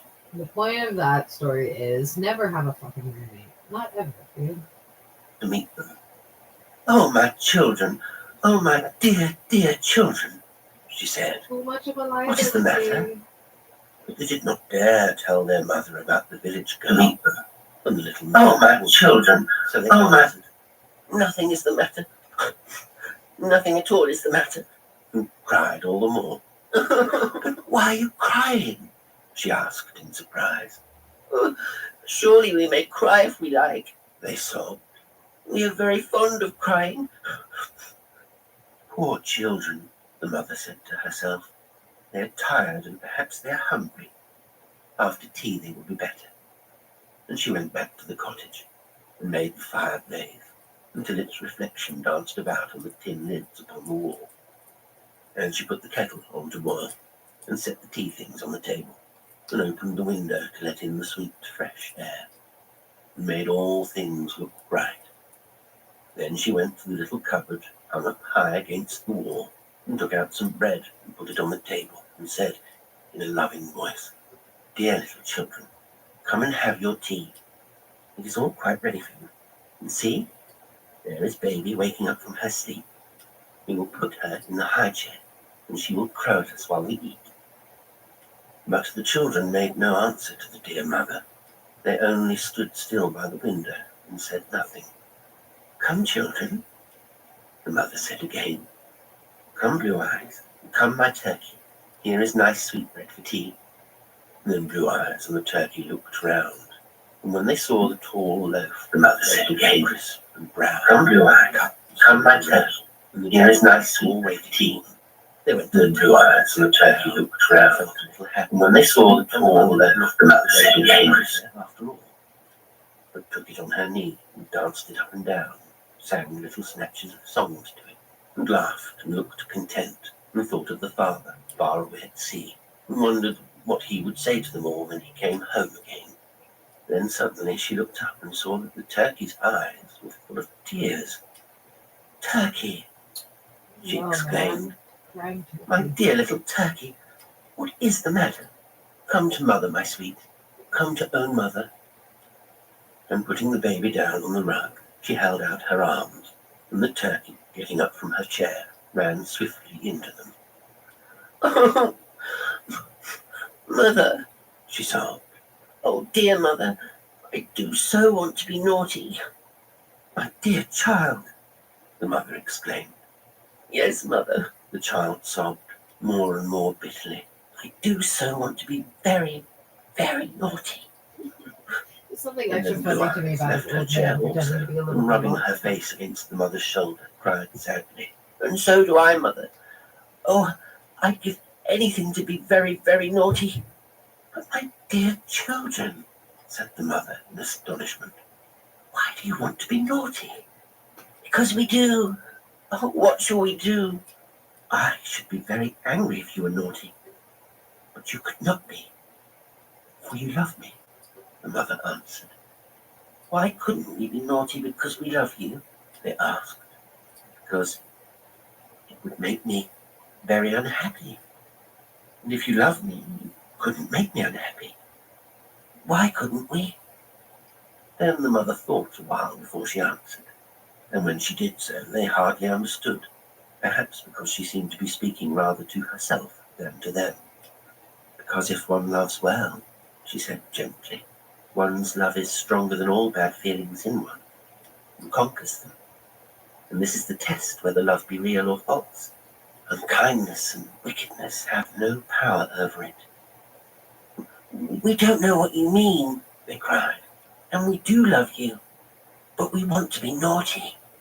"Then I should know you did not love me," the mother said. "And what should you do?" asked Blue Eyes. "I cannot tell. I should try to make you better. But if you couldn't, if we were very, very, very naughty and wouldn't be good, what then?" "Then," said the mother sadly. While she spoke, her eyes filled with tears and a sob almost choked her. "Then," she said, "I should have to go away and leave you, to send home a new mother, with glass eyes and wooden tail." "You couldn't," they cried. "Yes, I could," she answered in a low voice, "but it would make me very unhappy, and I will never do it unless you are very, very naughty, and I am obliged." "We won't be naughty," they cried. "We will be good. We should hate a new mother, and she shall never come here." And they clung to their own mother and kissed her fondly. But when they went to bed, they sobbed bitterly, for they remembered the little man and woman, and longed more than ever to see them. But how could they bear to let their own mother go away, and a new one take her place?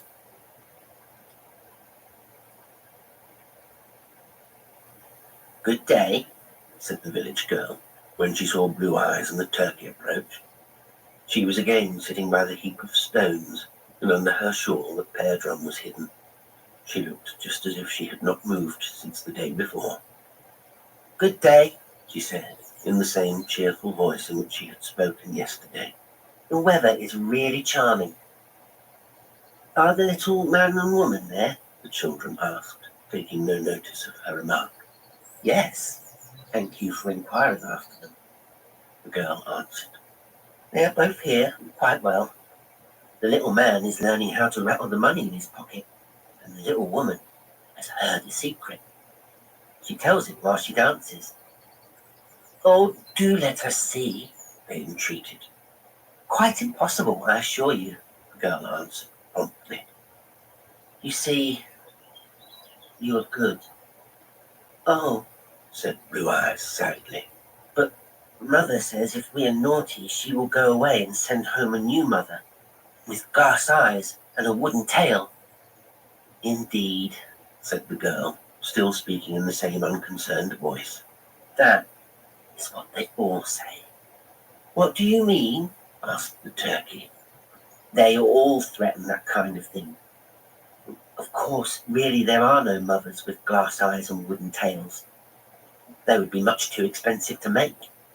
And the common sense of this remark the children, especially the turkey, saw at once. But they merely said, half crying, "We think you might let us see the little man and woman dance." "The kind of thing you would think," remarked the village girl. "But will you if we are naughty?" they asked in despair. "I fear you could not be naughty. That is, really, even if you tried," she said scornfully. "Oh, but we will try. We will indeed," they cried. "So do show them to us." "Certainly not beforehand," answered the girl, getting up and preparing to walk away. "But if we are very naughty tonight, will you let us see them tomorrow?" "Questions asked today are always best answered tomorrow," the girl said, and turned round as if to walk on. "Good day," she said blithely. "I must really go and play a little to myself. Good day," she repeated, and then suddenly she began to sing. "Oh, sweet and fair's the ladybird, and so's the bumblebee, but I myself have long preferred the gentle chimpanzee. The gentle chimpanzee, the gentle I beg your pardon," she said, stopping and looking over her shoulder. "It's very rude to sing without leave before company. I won't do it again." Oh, do go on," the children said. "I'm going," she said, and walked away. "No, we meant go on singing," they explained. "And do let us just hear you play," they entreated, remembering that as yet they had not heard a single sound from the bear drum. "Quite impossible," she called out as she went along. "You are good, as I remarked before. The pleasure of goodness centres in itself. The pleasures of naughtiness are many and varied. Good day," she shouted, for she was almost out of hearing. For a few minutes the children stood still looking after her. Then they broke down and cried. "She might have let us see them," they sobbed. The turkey was the first to wipe away her tears. "Let us go home and be very naughty," she said.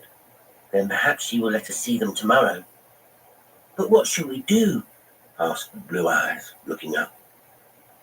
Then together, all the way home, they planned how to begin being naughty. And that afternoon the dear mother was sorely distressed.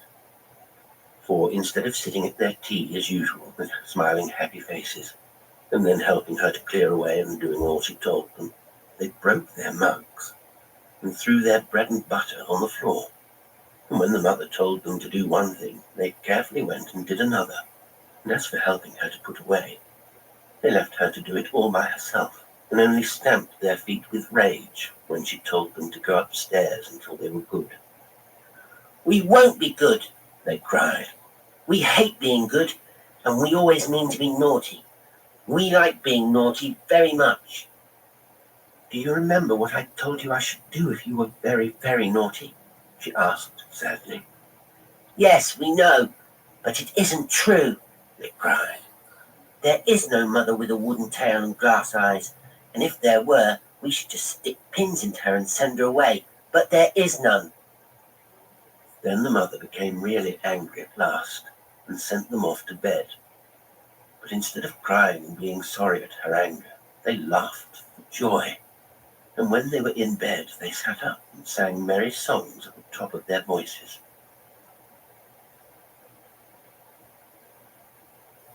The next morning, quite early, without asking leave from the mother, the children got up and ran off as fast as they could over the fields towards the bridge to look for the village girl. She was sitting as usual by the heap of stones with the pear drum under her shawl. Now please show us the little man and woman, they cried, and let us hear the pear drum. We were very naughty last night. But the girl kept the pear drum carefully hidden. We were very naughty. We were, the children cried again. Indeed, she said in precisely the same tone in which she had spoken yesterday. But we were, they repeated. We were indeed. So you say, she answered. You were not half naughty enough. Why, we were sent to bed. Just so, said the girl, putting the other corner of the shawl over the pear drum. If you had been really naughty, you wouldn't have gone. But you can't help it, you see. As I remarked before, it requires a great deal of skill to be naughty well. But we broke our mugs, we threw our bread and butter on the floor, we did everything we could to be tiresome. Mere trifles, answered the village girl scornfully. Did you throw cold water on the fire? Did you break the clock? Did you pull all the tins down from the walls and throw them on the floor? No, exclaimed the children, aghast. We did not do that. I thought not, the girl answered. So many people mistake a little noise and foolishness for real naughtiness. But as I remarked before, it wants skill to do the thing properly. Well, good day. And before they could say another word, she had vanished. We'll be much worse, the children cried in despair. We'll go and do all the things she says. And then they went home and did all these things. They threw water on the fire. They pulled down the baking dish and the cake tin, the fish slats and the lid of the saucepan they had never seen, and banged them on the floor. They broke the clock and danced on the butter. They turned everything upside down, and then they sat still and wondered if they were naughty enough. And when the mother saw all that they had done, she did not scold them as she had the day before or send them to bed. She just broke down and cried, and then she looked at the children and said sadly, Unless you are good tomorrow, my poor blue eyes and turkey, I shall indeed have to go away and come back no more. And the new mother I told you of will come to you. They did not believe her, yet their hearts ached when they saw how unhappy she looked, and they thought within themselves that when they once had seen the little man and woman dance, they would be good to the dear mother for ever afterwards. But they could not be good now till they had heard the sound of the pear drum, seen the little man and woman dance, and heard the secret told. Then they would be satisfied. The next morning, before the birds were stirring, before the sun had climbed high enough to look in at their bedroom window, all the flowers had wiped their eyes ready for the day. The children got up and crept out of the cottage and ran across the fields. They did not think the village girl would be up so very early, but their hearts had ached so much at the sight of the mother's sad face that they had not been able to sleep, and they longed to know if they had been naughty enough, and if they might just once hear the pear drum and see the little man and woman, and then go home and be good forever. To their surprise, they found the village girl sitting by the heap of stones, just as if it were her natural home. They ran fast when they saw her, and they noticed that the box containing the little man and woman was open. But she closed it quickly when she saw them, and they heard the clicking of the spring that We have been very naughty, they cried. We have done all the things you told us. Now will you show us the little man and woman? The girl looked at them curiously, then drew the yellow silk handkerchief she sometimes wore round her head out of her pocket, and began to smooth out the creases in it with her hands. You really seem quite excited, she said in her usual voice. You should be calm. Calmness gathers in and hides things like a big cloak, or like my shawl does here, for instance. And she looked down at the ragged covering that hid the pear drum. We have done all the things you told us, the children cried again, and we do so long to hear the secret.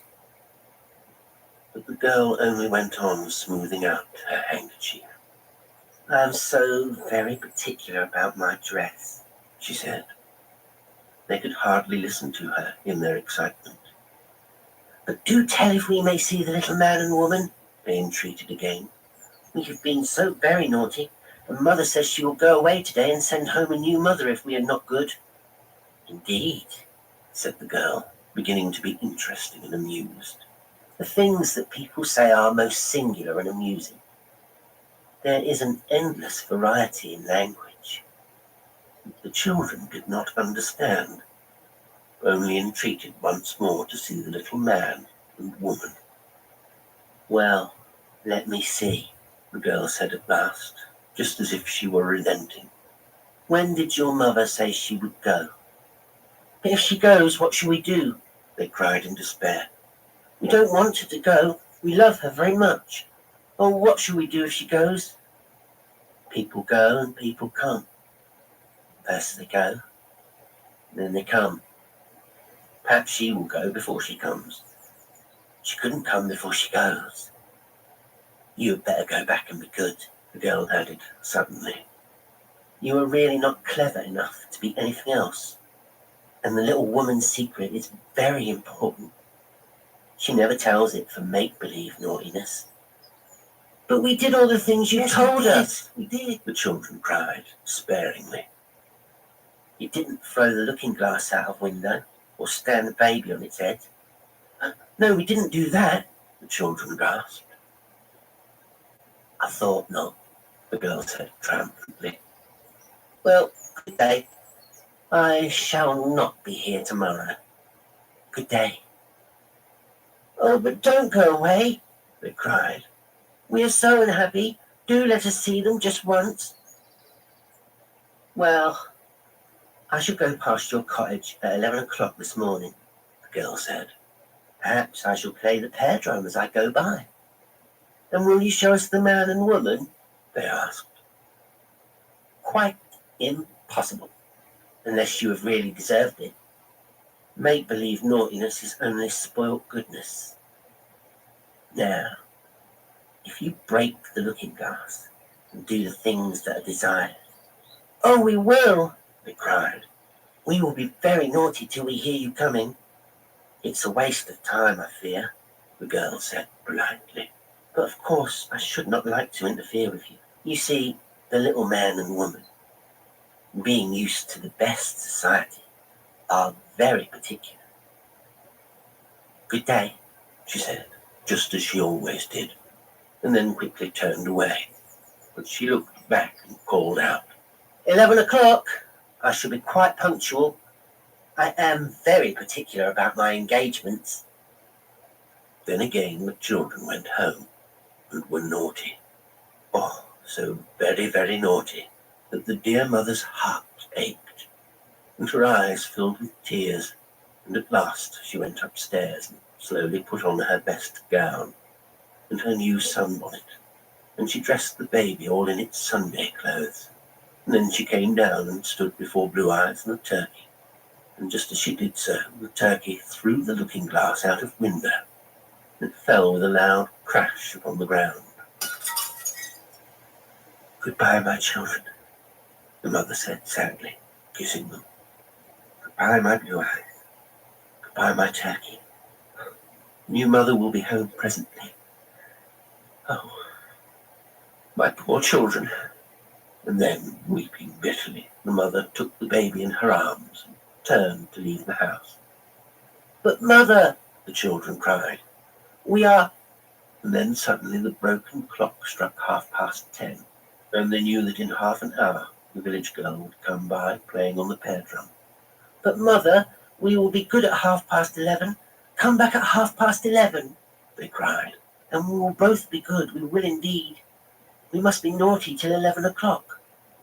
But the mother only picked up the little bundle in which she had tied up her cotton apron and a pair of old shoes, and went slowly out of the door. It seemed as if the children were spellbound, and they could not follow her. They opened the window wide and called after her. "Mother, mother, oh dear mother, come back again. We will be good. We will be good now. We will be good for evermore if you will come back." But the mother only looked round and shook her head, and they could see the tears falling down her cheeks. "Come back, dear mother," cried Blue Eyes, but still the mother went on across the fields. "Come back, cried the turkey, but still the mother went on. Just by the corner of the field she stopped and turned, and waved her handkerchief, all wet with tears, to the children at the window. She made the baby kiss its hand, and in a moment mother and baby vanished from their sight. Well, then the children felt their hearts ache with sorrow, and they cried bitterly, just as their mother had done, and yet they could not believe that she had gone. Surely she would come back, they thought. She would not leave them altogether. But oh, if she did.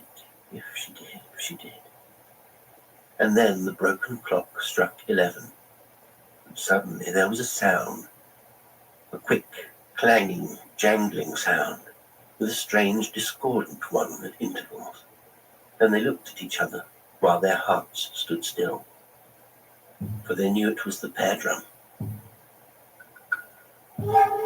They rushed to the open window, and there they saw the village girl coming towards them from the fields, dancing along and playing as she did so. Behind her, walking slowly, and yet ever keeping the same distance from her, was the man with the dogs whom they had seen asleep by the Blue Lion on the day they first saw the girl with the pear drum. He was playing on a flute that had a strange, shrill sound. They could hear it plainly above the jangling of the pear drum. After the man followed the two dogs, slowly waltzing round and round on their hind legs. "We have done all you told us," the children called when they had recovered from their astonishment. "Come and see, and now show us the little man and woman." The girl did not cease her playing or her dancing, but she called out in a voice that was half speaking, half singing, and seemed to keep time to the strange music of the pear drum. "You did it all badly. You threw the water on the wrong side of the fire. The tin things were not quite in the middle of the room. The clock was not broken enough. You did not stand the baby on its head." Then the children, still standing spellbound by the window, cried out, entreating and wringing their hands. "Oh, but we have done everything you told us, and mother has gone away. Show us the little man and woman now, and let us hear the secret." As they said this, the girl was just in front of the cottage, but she did not stop playing. The sound of the strings seemed to go through their hearts. She did not stop dancing. She was already passing the cottage by. She did not stop singing. And all she said sounded like part of a terrible song. And still the man followed her, always at the same distance, playing shrilly on his flute. And still the two dogs waltzed round and round after him, their tails motionless, their legs straight, their collars clear and white and stiff. On they went, all of them together. "Oh, stop," the children cried, "and show us the little man and woman now." But the girl sang out loud and clear, while the string that was out of tune twanged above her voice. "The little man and woman are far away. See, their box is empty. The And then, for the first time, the children saw that the lid of the box was raised and hanging back, and that no little man and woman were in it. "I am going to my own land," the girl sang, "to the land where I was born." And she went on towards the long straight road that led to the city many, many miles away. "But our mother is gone," the children cried. "Our dear mother. Will she ever come back?" "No," sang the girl. "She'll never come back. She'll never come back. I saw her by the bridge. She took a boat upon the river. She is sailing to the sea. She will meet your father once again, and they will go sailing on to the country far away." And when they heard this, the children cried out, but could say no more, for their hearts seemed to be breaking. Then the girl, her voice getting fainter and fainter in the distance, called out once more to them. But for the dread that sharpened their ears, they would hardly have heard her. So far was she away, and so discordant was the music. "Your new mother is coming. She is already on her way. But she only walks slowly, for her tail is rather long, and her spectacles are left behind. But she is coming. She is coming. Coming."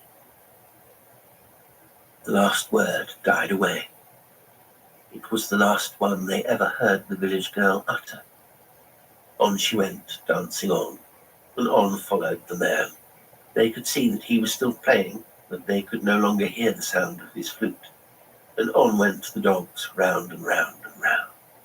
On they all went, farther and farther away, till they were separate things no more, till they were just a confused mass of faded colour, till they were a dark, misty object that nothing could define, till they had vanished altogether, altogether and forever.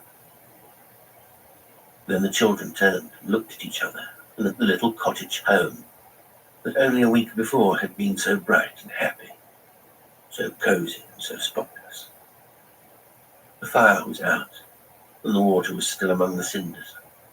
The baking dish and cake tin, the fish slice and the saucepan lid, which the dear mother used to spend so much time rubbing, were all pulled down from the nails on which they had hung so long, and were lying on the floor.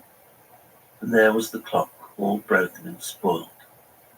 The little picture upon its face could be seen no more. And though it sometimes struck a stray hour, it was with the tone of a clock whose hours are numbered. And there was the baby's high chair, but no little baby to sit in it. And there was the cupboard on the wall, and never a sweet loaf on its shelf.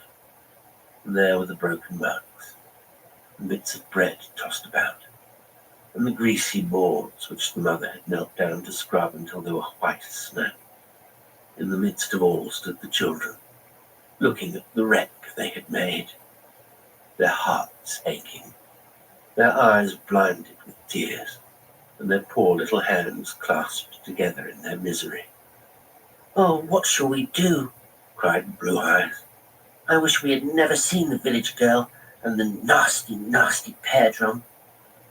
"Surely mother will come back," sobbed the turkey. "I'm sure we shall die if she doesn't come back." "I don't know what we shall do if the new mother comes," cried Blue Eyes. "I shall never, never like any other mother. I don't know what we shall do if that dreadful mother comes." "We won't let her in," said the turkey. "But perhaps she'll walk in," sobbed Blue Eyes. Then Turkey stopped crying for a minute to think what should be done. "We will bolt the door," she said, "and shut the window, and we won't take any notice when she knocks." So they bolted the door and shut the window and fastened it. And then, in spite of all they had said, they felt naughty again, and longed after the little man and woman they had never seen, far more than after the mother who had loved them all their lives. But then they did not really believe that their own mother would not come back, or that any new mother would take her place. When it was dinner time, they were very hungry, but they could only find some stale bread, and they had to be content with it. "Oh, I wish we had heard the little woman's secret," cried the turkey. "I wouldn't have cared then." All through the afternoon they sat watching and listening for fear of the new mother. But they saw and heard nothing of her, and gradually they became less and less afraid lest she should come. Then they thought that perhaps when it was dark their own dear mother would come home, and perhaps if they asked her to forgive them, she would. And then Blue Eyes thought that if their mother did come, she would be very cold, so they crept out at the back door and gathered in some wood. And at last, for the grate was wet, and it was a great deal of trouble to manage it, they made a fire. When they saw the bright fire burning and the little flames leaping and playing among the wood and coal, they began to be happy again, and to feel certain that their own mother would return. And the sight of the pleasant fire reminded them of all the times she had waited for them to come from the post office, and of how she had welcomed them and comforted them, and given them nice warm tea and sweet bread, and talked to them. Oh, how sorry they were they had been naughty. And all for that nasty village girl. They did not care a bit about the little man and woman now, or want to hear the secret. They fetched a pail of water and washed the floor.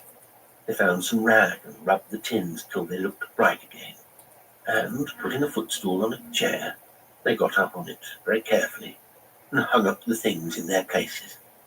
And then they picked up the broken mugs and made the room as neat as they could, till it looked more and more as if the dear mother's hands had been busy about it. They felt more and more certain she would return, she and the dear little baby together, and they thought that they would set the tea things for her, just as she had so often set them for her naughty children. They took down the tea tray and got out the cups, and put the kettle on the fire to boil, and made everything look as home-like as they could. There was no sweet loaf to put on the table, but perhaps the mother would bring something from the village, they thought. At last all was ready, and Blue Eyes and the turkey washed their faces and their hands, and then sat and waited, for of course they did not believe what the village girl had said about their mother sailing away. Suddenly, while they were sitting by the fire, they heard a sound as of something heavy being dragged along the ground outside. And then there was a loud and terrible knocking at the door. Children felt their hearts stand still. They knew it could not be their own mother, or she would have turned the handle and tried to come in without any knocking at all. "Oh, Turkey," whispered Blue Eyes, "if it should be the new mother, what shall we do?" "We won't let her in," whispered the turkey, for she was afraid to speak aloud. And again there came a long and loud, terrible knocking at the door.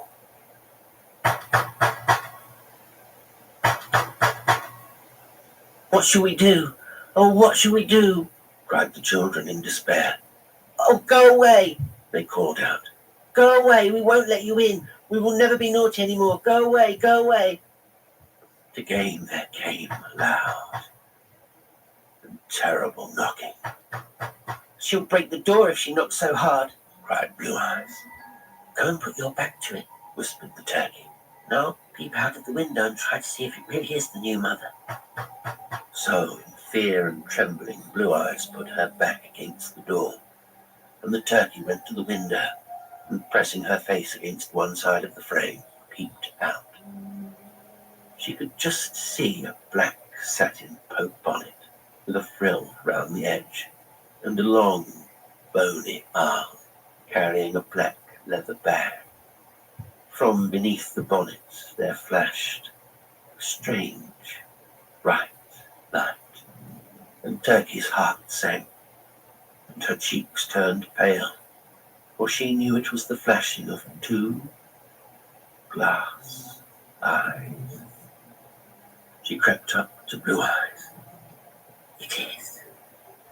It is. It is, she whispered, her voice shaking with fear. It is the new mother. She has come, brought her luggage in a black leather bag that is hanging on her arm. Oh, what shall we do? Wept Blue Eyes. And again there was the terrible knocking. Come and put your back against the door too, Turkey, cried Blue Eyes. I am afraid it will break. So together they stood with their two little backs against the door. There was a long pause.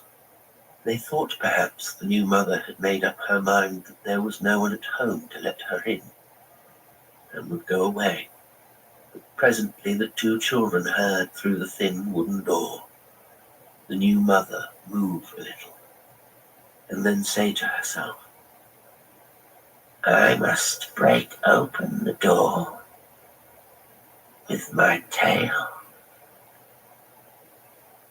For one terrible moment all was still, but in it the children could almost hear her lift up her tail, and then, with a fearful blow,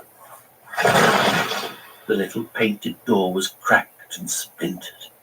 With a shriek, the children darted from the spot and fled through the cottage, and out of the back door into the forest beyond. All night long they stayed in the darkness and the cold, and all the next day, and the next, and all through the cold, dreary days and long dark nights that followed. They are there still, my children.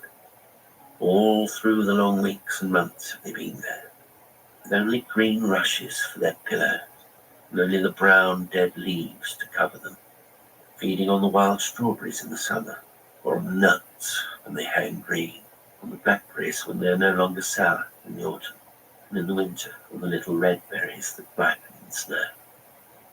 They wander about among the tall dark ferns, or beneath the great trees beyond.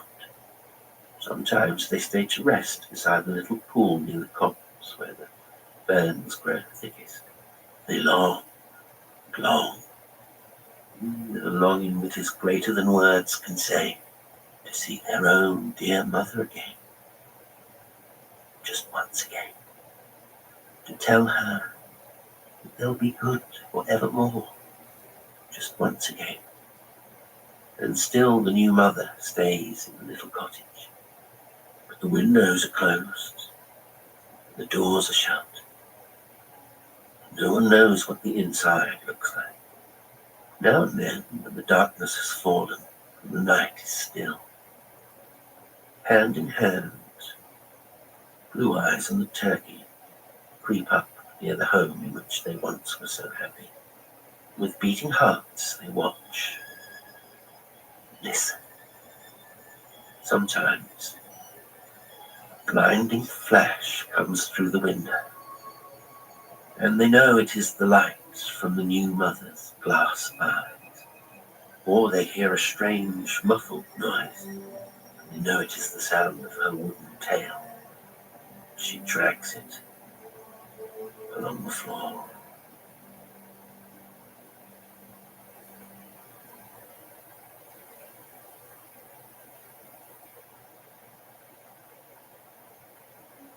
Today's story was The New Mother by Lucy Clifford. It was read by Jasper Lestrange. I do hope you enjoyed it, my children. And till next time, sweet dreams.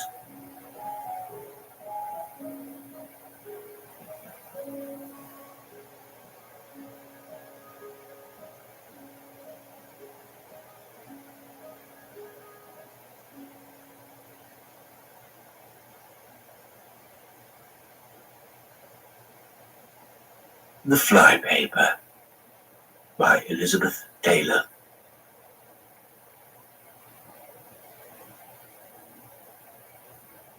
On Wednesdays after school, Sylvia took the bus to the outskirts of the nearest town for her music lesson. Because of her docile manner, she did not complain of the misery she suffered in Miss Harrison's darkened parlour, sitting at the old-fashioned upright piano with its brass candlesticks and loose yellowed keys. In the highest register there was not the faintest tinkle of a note, only the hollow sound of the key being banged down. Although that distant octave was out of her range, Sylvia sometimes pressed down one of its notes, listening mutely to Miss Harrison's exasperated railings about her, Sylvia's, lack of aptitude, or even concentration. The room was darkened in winter by a large fir tree pressing against, in windy weather tapping against, the window, and in summer even more so by Holland blinds, half drawn to preserve the threadbare carpet. To add to all the other miseries, Sylvia had to peer short-sightedly at the music book, her glance going up and down between it and the keyboard, losing her place, looking hunted, her lips pursed. It was now the season of the drawn blinds, and she waited in the lane at the bus stop, feeling hot in her winter coat, which her grandmother insisted on her wearing, just as she insisted on the music lessons. The lane buzzed in the heat of the late afternoon, with bees in the clover and flies going crazy over some cowpats on the road. Since her mother's death, Sylvia had grown glum and sullen. She was a plain child, plump, mature for her 11 years. Her greasy hair was fastened back by a pink plastic slide. Her tweed coat, of which last winter she had been rather proud, had cuffs and collar of mock ocelot. She carried beside her music case a shabby handbag, once her mother's. The bus seemed to tremble and jingle as it came slowly down the road. She climbed on and sat down on the long seat inside the door, where a little air might reach her. On the other long seat opposite her was a very tall man, quite old, she supposed, for his hair was carefully arranged over his bald skull. He stared at her. She puffed with the heat, and then, to avoid his glance, she slewed round a little to look over her shoulder at the dusty hedges, leaves all in late summer darkness. She was sure that he was wondering why she wore a winter's coat on such a day, and she unbuttoned it and flapped it a little to air her armpits. The weather had a threat of change in it, her grandmother had said, and her cotton dress was too short. It had already been let down and had a false hem, which she now tried to draw down over her thighs. "Yes, it is very warm," the man opposite her suddenly said, as if agreeing with someone else's remark. She turned in surprise, and her face reddened, but she said nothing. After a while, she began to wonder if it would be worth getting off at the fair stage before the end of her journey and walk the rest of the way. Then she could spend the money on a lolly. She had to waste half an hour before her lesson, and must wander about somewhere to pass the time. It would be better to be wandering about with a lolly to suck. Her grandmother did not allow her to eat sweets, bathing the teeth in acid, she said it was. "I believe I have seen you before," the man opposite said. "Either wending your way to or from a music lesson, I imagine." He looked knowingly at her music case. "Two," she said sullenly. "A budding Myra Hess," he went on. "I take it that you play the piano, as you seem to have no instruments secreted about your person." She did not know what he meant, and stared out of the window, frowning, feeling so hot and anguished. "And what is your name?" he asked. "We shall have to keep it in mind for the future, when you are famous."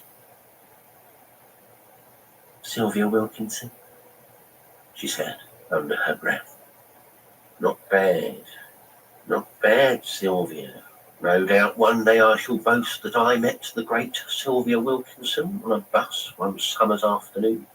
Name-dropping, you know. A harmless foible of the humble." He was very neat, natty, but his reedy voice had a nervous tremor. All this time, he had held an unlighted cigarette in his hand and gestured with it, but made no attempt to find matches. I expect at school you sing the beautiful song, "Who is Sylvia?" Do you? She shook her head without looking at him, and, to her horror, he began to sing quaveringly. Who is Sylvia? What is she? That all a woman sitting a little farther down the bus turned and looked at him sharply. He's mad, Sylvia decided. She was embarrassed, but not nervous. Not nervous at all here in the bus with other people, in spite of all her grandmother had said about not getting into conversations with strangers. He went on singing, wagging his cigarette in time. The woman turned again and gave him a longer stare. She was homely looking, Sylvia decided, in spite of fair hair going very dark at the roots. She had a comfortable, protective manner, as if she were keeping an eye on the situation for Sylvia's sake. Suddenly he broke off his singing and returned her stare. "I take it, madam," he said, "that you do not appreciate my singing." "I should think it's hardly the place," she said shortly. "That's all," and turned her head away. "Hardly the place," he said in a low voice, as if to himself, and with feigned amazement. "On a fair summer's afternoon, while we bowl merrily along the lanes. Hardly the place to express one's joy of living. I am sorry," he said to Sylvia in a louder voice. "I had not realized we were going to a funeral." Thankfully, she saw that they were coming nearer to the outskirts of the town. It was not a large town, and its outskirts were quiet. "I hope you don't mind me chatting to you," the man said to Sylvia. "I am fond of children. I am known as being good with them, well known for that. I treat them on my own level, as one should." Sylvia stared, almost glared out of the window, twisted round in her seat, her head aching with the stillness of her eyes. It was flat country, intersected by canals. On the skyline were the clustered chimneys of brickworks. The only movement out there was the faintest shimmering of heat. She was filled by misery, for there seemed nothing in her life now but acquiescence to hated things, and her grandmother's old ways setting her apart from other children. Nothing she did was what she wanted to do. School-going, church-going, now this terrible music lesson ahead of her. Since her mother's death, her life had taken a sharp turn for the worse, and she could not see how it would ever be any better. She had no faith in freeing herself from it, even when she was grown up. A wasp zigzagged across her and settled on the front of her coat. She was obliged to turn. She sat rigid, her head held back, her chin tucked in, afraid to make a movement. "Allow me." The awful man opposite had reached across the bus and flapped a crumpled handkerchief at her. The wasp began to fuss furiously, darting about her face. "We'll soon settle you, you little pest," the man said, making matters worse. The bus conductor came between them. He stood carefully still for a moment, and then decisively clapped his hands together, and the wasp fell dead to the ground. "Thank you," Sylvia said to him, but not to the other. They were passing bungalows now, newly built and with unmade gardens. Looking directly ahead of her, Sylvia got up and went to the platform of the bus, standing there in a slight breeze ready for the stopping place. Beyond the bus shelter, she knew that there was a little general shop. She would comfort herself with a bright red lolly on a stick. She crossed the road and stood looking in the window at jars of boiled sweets and packets of detergents and breakfast cereals. There was a notice about ice creams, but she had not enough money. She turned to go into the empty, silent shop, when the now familiar and dreaded voice came from beside her. Would you care to partake of an ice this hot afternoon? He stood between her and the shop, and the embarrassment she had suffered on the bus gave way to terror. An ice? He repeated, holding his head on one side, looking at her imploringly. She thought that if she said yes, she could at least get inside the shop. Someone must be there to serve, someone whose protection she might depend upon. Those words of warning from her grandmother came into her head, cautionary tales, dark with unpleasant hints. Before she could move or reply, she felt a hand lightly but firmly touch her shoulder. It was the glaring woman from the bus she was relieved to see. "Haven't you been told not to talk to strangers?" she asked Sylvia, quite sharply, but with calm common sense in her brusqueness. "You'd better be careful," she said to the man menacingly. "Now come along, child, and let this be a lesson to you. Which way were you going?" Sylvia nodded ahead. "Well, best foot forward and keep going. And you, my man, can kindly step in a different direction, or I'll find a policeman." At this last word, Sylvia turned to go, feeling flustered but important. "You should never," the woman began, going along beside her. "There's some funny people about these days. Doesn't your mother warn you?" "She's dead." "Oh, well, I'm sorry about that. My God, it's warm." She pulled her dress away from her bosom, fanning it. She had a shopping basket full of comforting, homely groceries, and Sylvia looked into it as she walked beside her. "Wednesday's always my day," the woman said. "Early closing here, so I take the bus up to Horsley. I have a relative who has the little general store there. It makes a change, but not in this heat." She rambled on about her uninteresting affairs. Once Sylvia glanced back and could see the man still standing there, gazing after them. "I shouldn't turn around," the woman said. "Which road did you say?" Sylvia hadn't, but now did so. "Well, you can come my way. That would be better, and there's nothing much in it. Along by the gravel pits. I'll have a quick look round before we turn the corner." When she did so, she said that she thought they were being followed at a distance. "Oh, it's disgraceful," she said. "And with all the things you read in the papers, you can't be too careful. And you'll have to remember that in the future. I'm not sure I ought not to inform the police."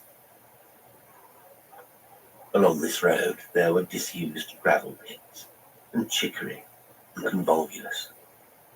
Rusty sorrel and rustier tin cans gave the place a derelict air. On the other side there were allotments and ramshackle tool sheds among dark nettles. "It runs into Hamilton Road," the woman explained. "But I don't have to be there for another half hour," Sylvia said nervously. She could imagine Miss Harrison's face if she turned up on the doorstep all that much too soon, in the middle of a lesson with the bright-looking girl she had often met leaving. "I'm going to give you a nice cup of tea and make sure you're all right. Don't you worry." Thankfully, she turned in at the gate of a little red brick house at the edge of the wasteland. It was ugly, but very neat, and surrounded by hollyhocks. The beautifully shining windows were draped with frilly, looped-up curtains, with plastic flowers arranged between them. Sylvia followed the woman down a side path to the back door, trying to push her worries from her mind. She was all right this time. What of all the future Wednesdays, she wondered, with their perilous journeys to be made alone? She stood in the kitchen and looked about her. It was clean and cool there. The budgerigar hopped in a cage. Rather listlessly, but not knowing what else to do, she went to it and ran her fingernail along the wires. "There's my baby boy, my little Joey," the woman said in a sing-song automatic way as she held the kettle under the tap. "You'll feel better when you've had a cup of tea," she added, now supposedly addressing Sylvia. "It's very kind of you. Any woman would do the same.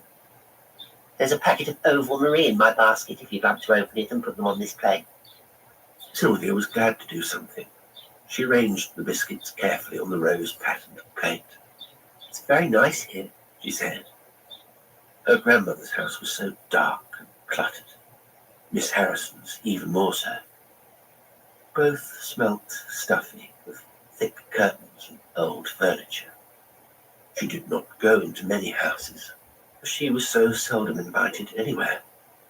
She was a dull girl whom nobody liked very much, and she knew it.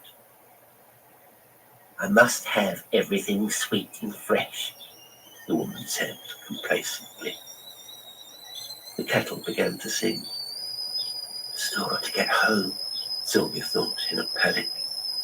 She stared up at a flypaper hanging in the window, the only disconcerting thing in the room.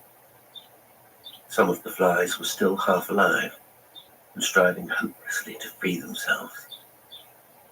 But they were caught forever. She heard footsteps on the path and listened in surprise. The woman did not seem to hear or lift her head. She was spooning tea from the caddy into the teapot. "Just in time, Herbert," she called out. Sylvia turned round as the door opened. With astonished horror, she saw the man from the bus step confidently into the kitchen. "Well done, Mabel," he said, closing the door behind him. "Don't forget, one for the pot." He smiled, smoothing his hands together, surveying the room. Sylvia spun round questioningly to the woman, who was now bringing the teapot to the table, and she noticed for the first time that there were 3 cups and saucers laid there.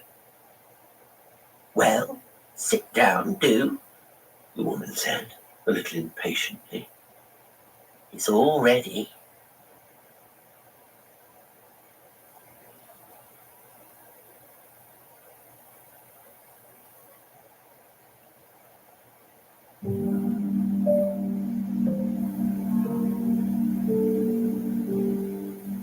Field with 5 Trees by Hugh Walpole. I was asked not long ago at one of those dinner parties where people ask such questions to describe for my fellow guests the oddest and queerest experience of my life. When one looks back, one discovers so many queer experiences. And then at the same time, one realizes that most of them refuse not only description, but analysis. So I suppose with this one that I am about to relate, I went to keep an appointment. 5 trees barred the way, and that was all there was to it. You can believe it or not, as you please. It happened years and years ago, before the war.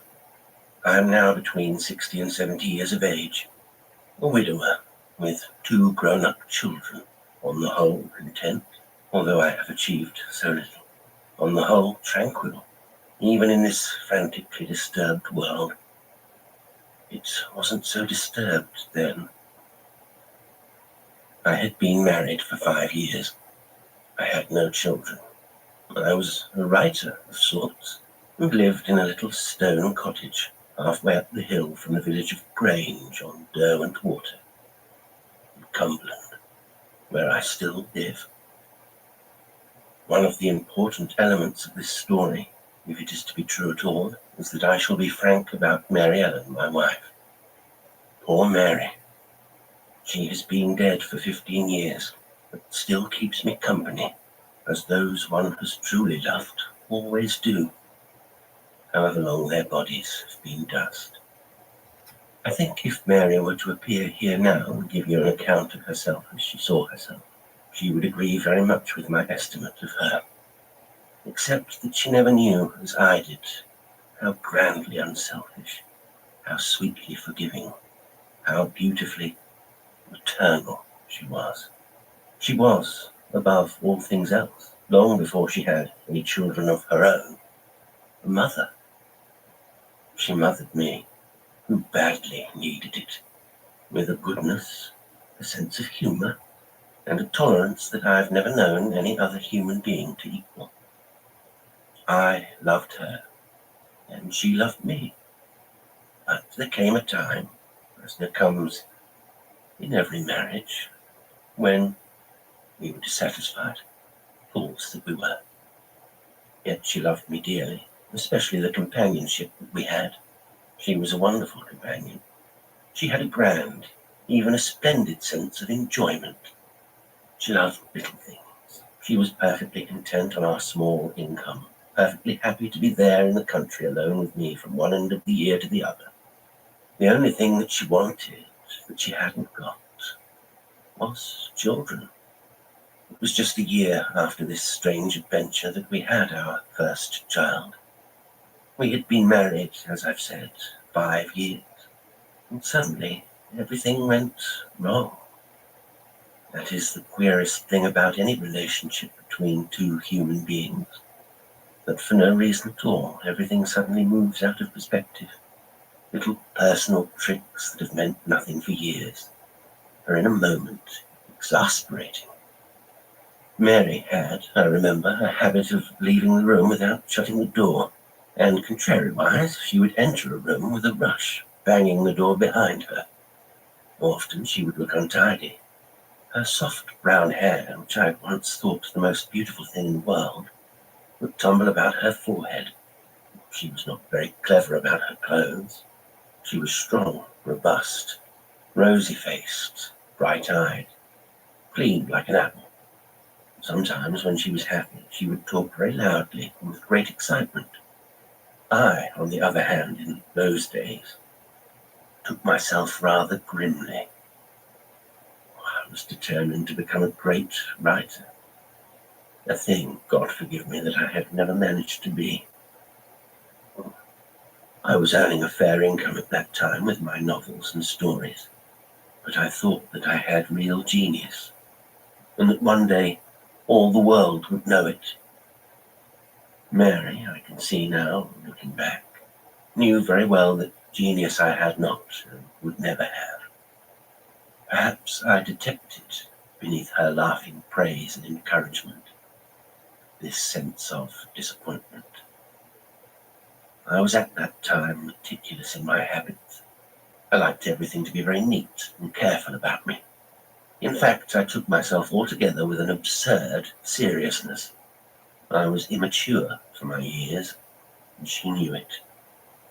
I was always a boy to her, to the very end. Perhaps that also, without my knowing it, irritated me. We had, however, many things in common. We were, on the whole, amazingly happy.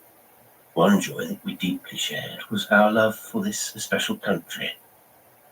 I have no wish to employ pages of description in the manner of Mr. Fitz, the famous novelist, or Mrs. Grundy, the writer about gardens.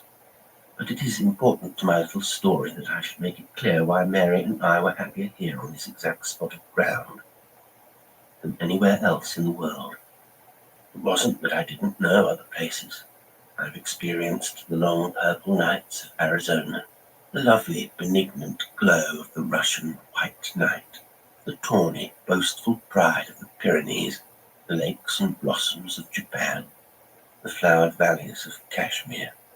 I know that this small square of Cumbrian and Westmoreland ground can seem like a mud patch on a wet day, like a garish-coloured pictured postcard on a sunny afternoon in August, and shrivel up and disappear and disappoint.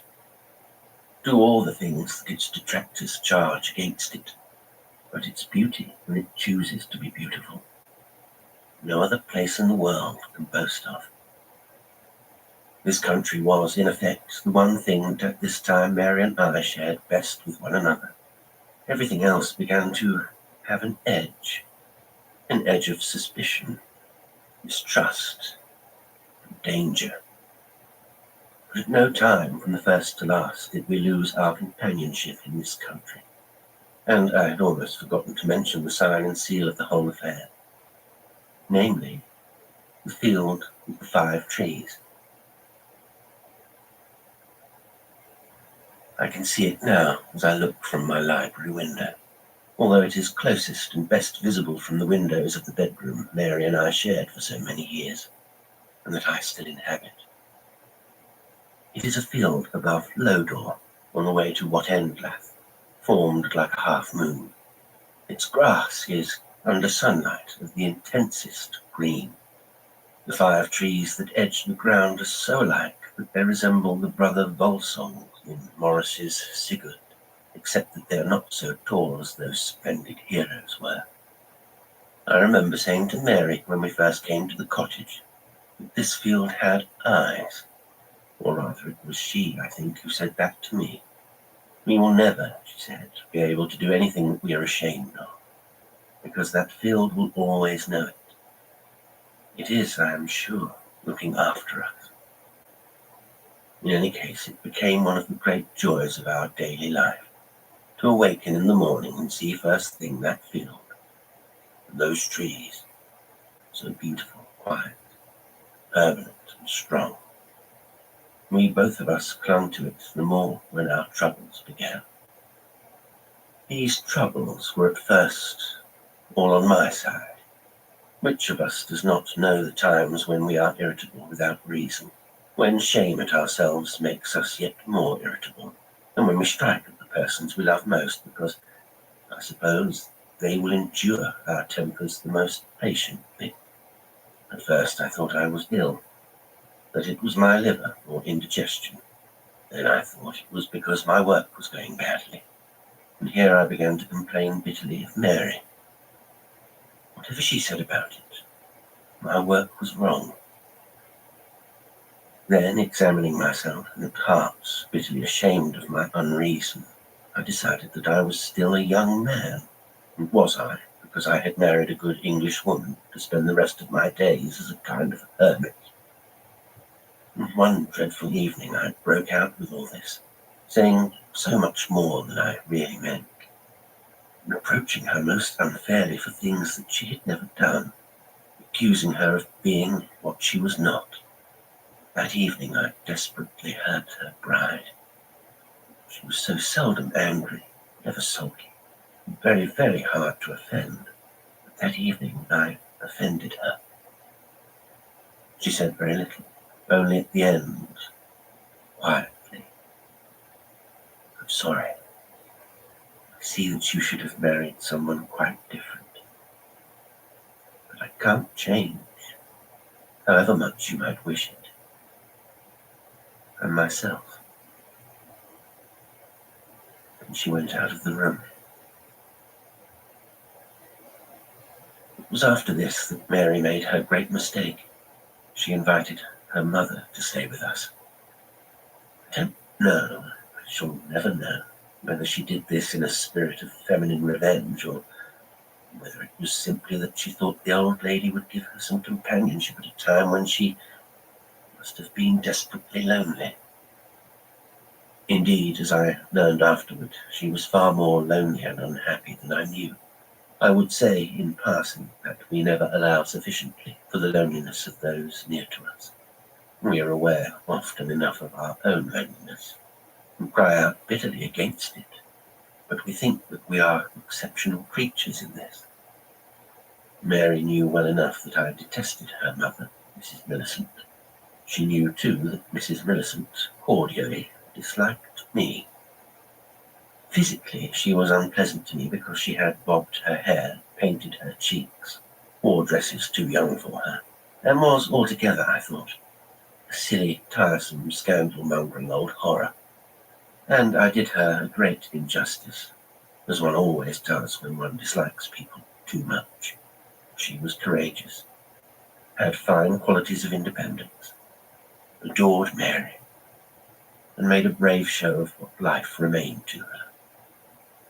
She thought me idle, lazy, spoiled, and altogether unworthy of her daughter. Her hatred of Cumberland was almost fanatical. She was a sharp old lady, and very soon discovered something was wrong between us. When mothers discover that their beloved daughters are unhappy, and that sons-in-law whom they greatly dislike are responsible, they have only one ambition in life: to punish the sons-in-law.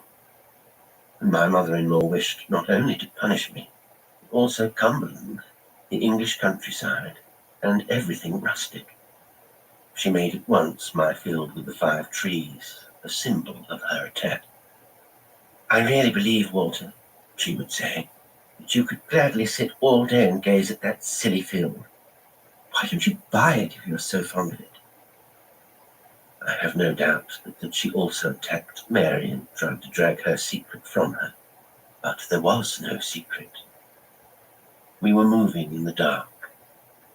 Away, away, and knew no reason why. One night I caught her to me and said to her, "Mary, Mary, what is it?" "I don't know. I don't know," she sobbed. "You don't love me anymore."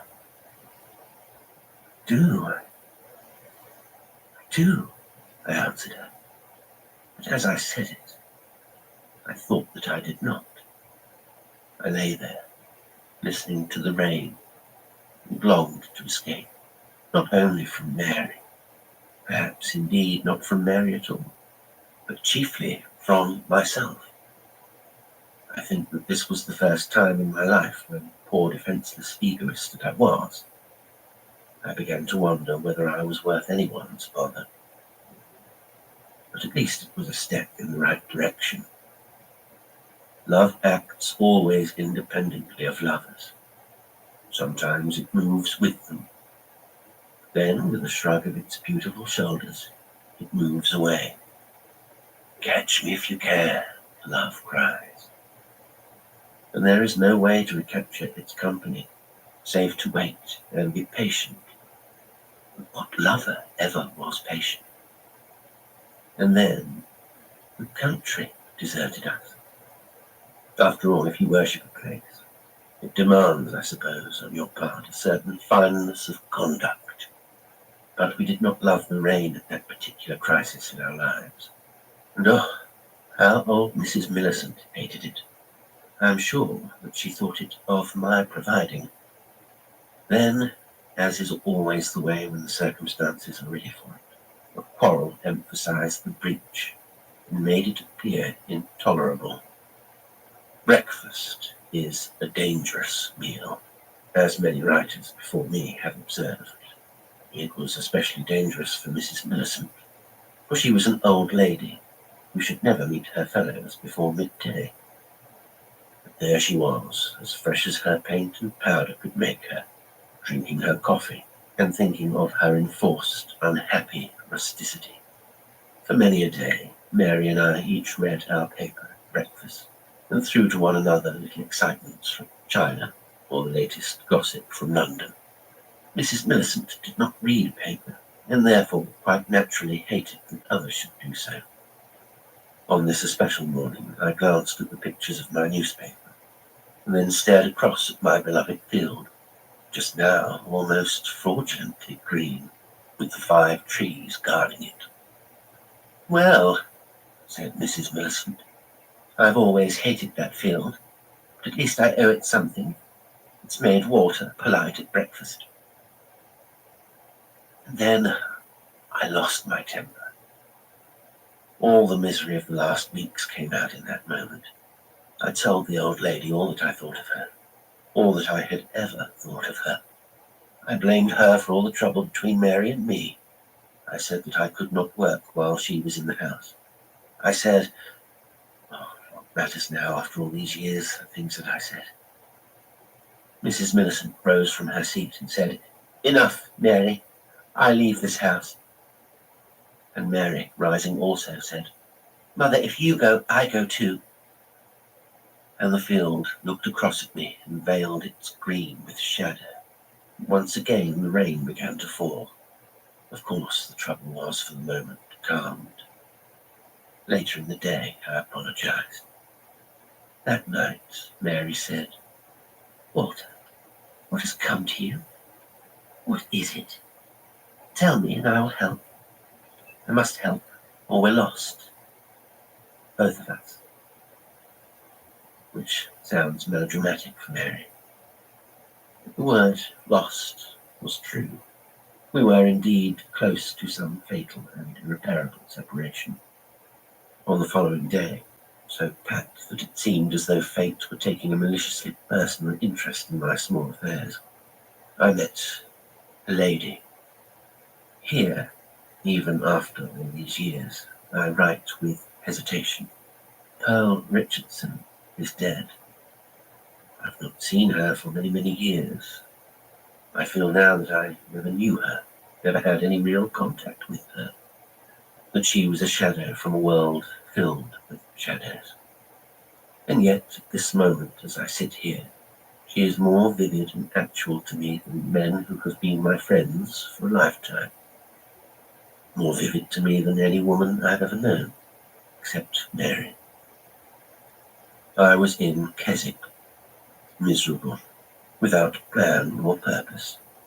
It had been a wet morning, but the sun had come out, and the hills, as they so often are after rain, were sharp and brilliant, as though they had received an extra coat of paint. All the little town was gleaming and glittering. In the market square where I was standing, the light was almost blinding. Into this light stepped a young woman. I'd been wondering what I would do. While I was hesitating, the girl passed me. She was wearing, as I so vividly remember, a dress of bright green, which ill-suited her pale face with the light, fair eyebrows. Just after she passed me, she turned and looked at me. It was a look of quiet and considering investigation. She stood there, looking at me, and then came toward me, smiling. "Could you tell me," she asked, "where I can find the Keswick art shop?" "Oh, yes," I answered. "It's straight along in front of you, over the little bridge, and you'll find it on the left." And as I spoke, it seemed to me that thereafter I would move like a man in a dream. I put it that way because I was still pausing on the border of that dangerous country. A moment's chance remained to me of turning around and walking away, and I knew with absolute certainty that if I did not walk away, I would be a free agent no longer. I've never felt that with any other man or woman before or since. But I suppose on that particular day, I was acutely unhappy, very lonely, with that kind of hurt pride and selfish resentment. It comes from not getting one's own way. She was, and it seems very odd to me now, looking back, the exact opposite of Mary physically. She was pale, with rather weak grey eyes, with no cheerfulness, no sense of well-being about her at all. But my heart was thumping, and I even stammered a little as I said, "If you will allow me, I'm going that way. I'll show you where it is." "Thank you very much," she said, and she spoke as though it were no new thing for her to be escorted by a stranger. As we walked along, we said very little to each other, but by the time that we had reached the bridge, we had come to that sort of mutual agreement which strangers, who both want the same thing, want it badly, generally discover. We stood on the bridge before moving on, looking down at the little stream sparkling in the sunlight. She told me something about herself. She said that she was staying at the station hotel with a girlfriend, that she'd never been in Cumberland before, that it had rained ever since their arrival, and that this was the first bit of sunshine that she had had. As she said that, she looked at me.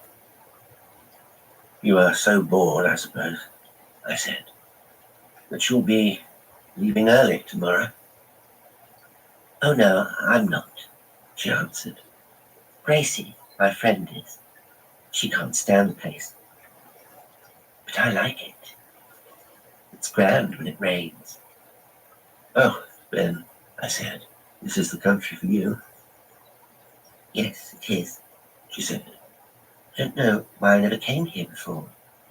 Then she looked at me and said abruptly, you live here. Are you married? I said that I did live here and that I was married. That's a pity, she said. You're being married, I mean. Why? I asked her. Well, because we could have seen a bit of each other if you hadn't been, she answered. You can anyway, I replied. I remember that little conversation as though the words are being spoken now in this room in front of me by two complete strangers whom I am coldly observing. I remember that I thought that I didn't like her, and that I should like her less the more I saw of her. I remember, too, a funny fancy that I had, that her green dress was like the green of my field in the sun. Yes, I remember that I didn't like her, and that I wanted there and then to take her in my arms and cover her face with kisses. She was so different from anything that I'd known for so long that she seemed to me exactly what I desperately needed. And I suppose, too, in the low, dark cellars of my mind, there was the thought that I would teach Mary a lesson, and above all, show that nasty old woman, her mother, that there were other things in the world. I was certainly not the first man, nor the last, whom Miss Pearl Richardson tried to devour. In any case, whatever her purpose was, we succeeded in those few minutes in establishing a relationship. Before I left her, I had promised to give her dinner in Keswick the following evening. I was no less unhappy when I went back that afternoon, but I was almost wildly excited. Why, I'm afraid I cannot say. I've always thought that love, in spite of modern cynicism, is the finest thing in the world. Besides, at this particular moment, although I did not then know it, I loved Mary more deeply than I had ever loved her. Within a very few hours, Mary discovered that I had changed, and then, as she told me afterward, she began to be very frightened.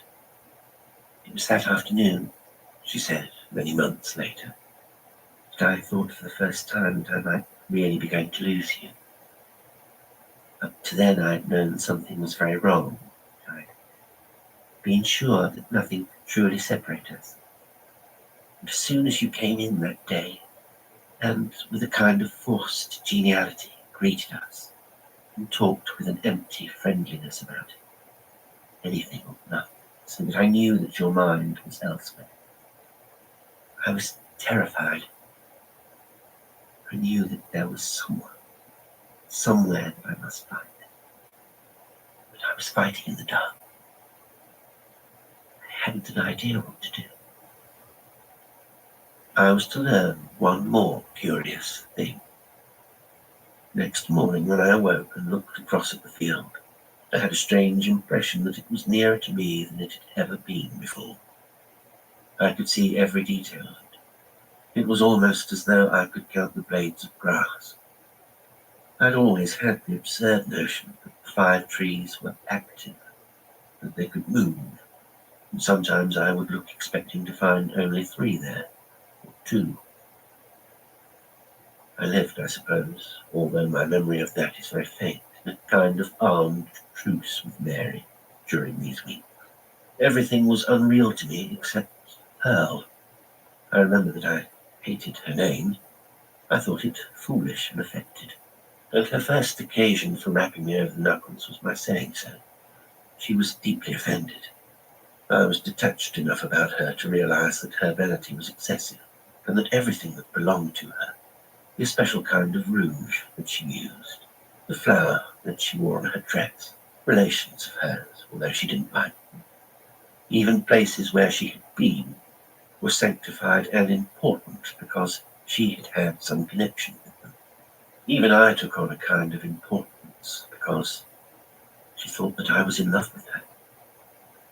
I'm quite sure that she was never in love with me, that she had from the very first a vindictiveness towards Mary, whom of course she had never seen, because if Mary had not been there, she could have swallowed me up more quickly. She was irritated too, and more determined because I would not make love to her as other men had done. She said I behaved like a hero in one of the old storybooks, by which she meant, I suppose, that I did nothing more than kiss her.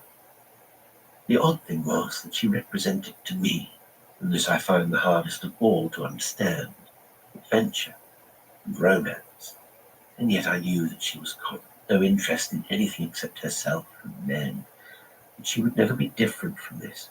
I think for these very reasons she became pathetic to me, someone whom I wished to protect, educate, as though she were a poor stray child come to me for help.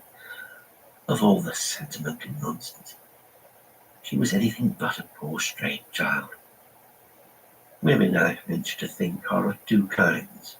Either they must look up to the man they love, or they must protect him. Sometimes they must do both. With some women, the worse a man is, the more they must protect him. But with many women, as with Mary, if they despise, they cannot love. If I did this, she would despise me forever.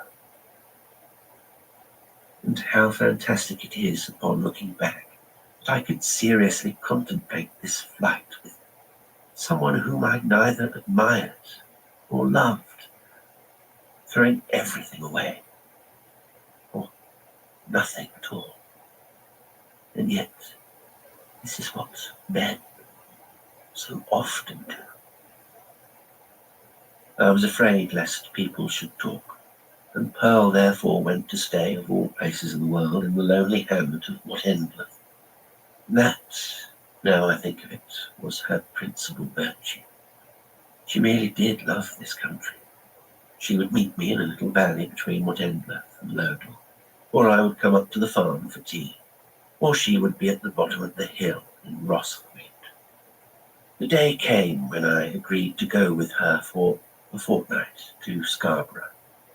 I went back to my home that night after it was settled, knowing quite well that I was, as Mary had said, a lost man.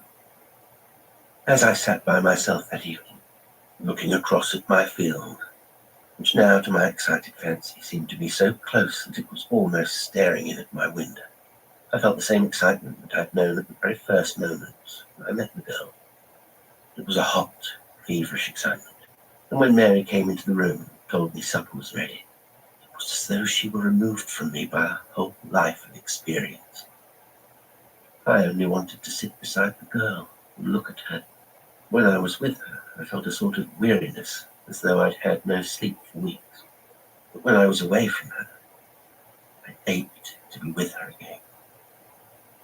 I had no satisfaction, no calm, no peace, whether with her or away from her. We made our arrangements. There was to be a trap waiting at Rosthwaite.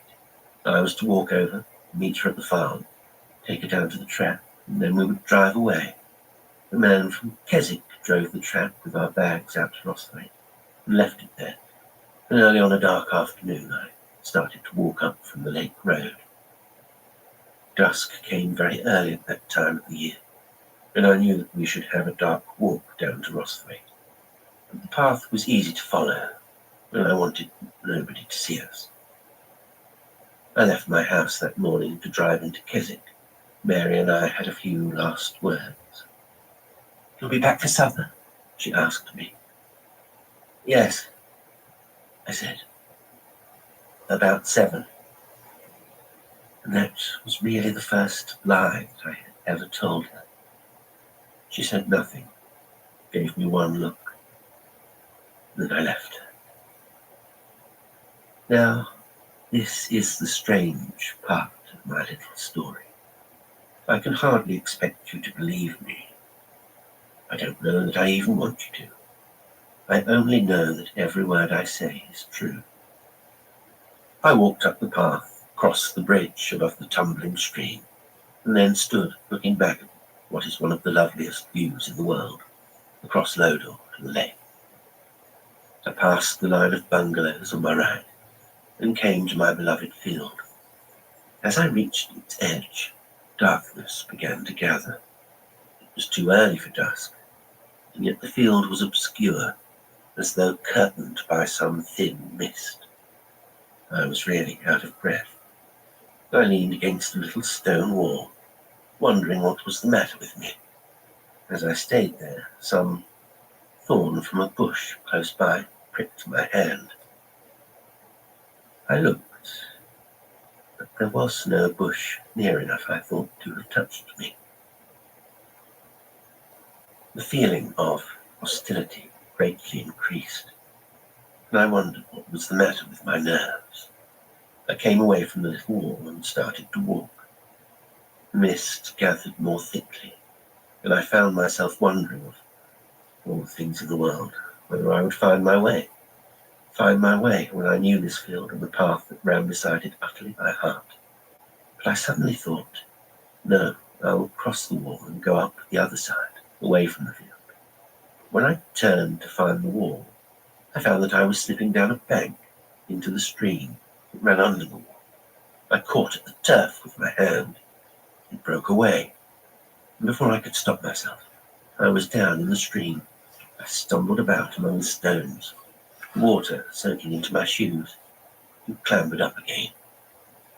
Then, as I reached the top, I felt exactly as though someone had struck me in the face.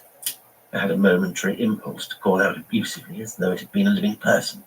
Then I realized my folly, how strong the wind was, and yet it seemed nothing compared with so many other times I'd known. I couldn't find the stone wall again, so I turned and began to climb the field which runs on a gentle slope to the fell. The dusky light showed me quite clearly the separate forms of 5 trees.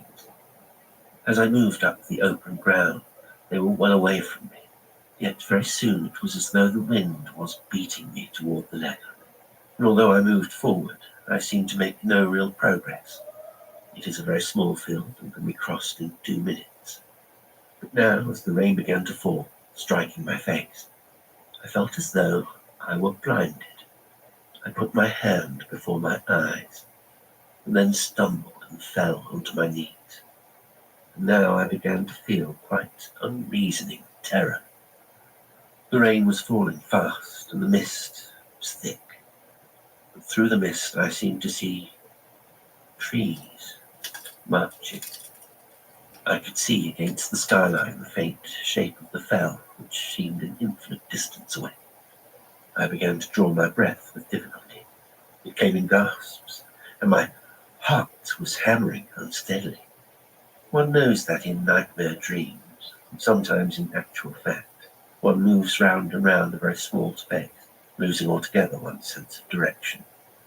Now, when I moved forward, I could no longer see the line of the fell on the stone wall, but quite clearly outlined against the mist were 5 trees, forming, as it seemed to me, this was, of course, an hallucination. A complete circle around me. So strong was this impression, however, and after all, what is reality except what one's fancy makes it, that I saw what I thought was a gap between 2 of the trees, and made desperately for it. And then the 2 trees seemed to close together and advance towards me. Panic seized me. I put my hands before my face and ran, stumbling forward. Once again, this time more severely, I dashed against what seemed to be now a wall of rough and hostile bark. I even called out, "Let me go! Let me go!" Then I fell on my knees. The air about me seemed to grow suffocatingly close, just as though the walls of a room were closing in upon me. I could smell the wet bark, the thin timber essence of branches. I put up my hand, touched a branch which broke, and then I felt tendrils about my legs. I began to beat with my hands, scraping the skin against the bark. The sense of suffocation grew more appalling with each instant, and the bitter scent of wet wood filled my nostrils. I rose to my feet and looked. I could see with absolute distinctness the 5 trees close ringed about me. They seemed to be of great thickness and intolerable height. It was as though they whispered to me an order.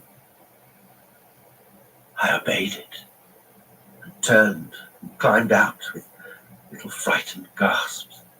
Down the hill toward Lodore I ran, as though dreadful destruction pursued me. I remember stumbling and falling, getting up again, going on past the bungalows, over the bridge, down the road to the lake, and then somehow I found my way home.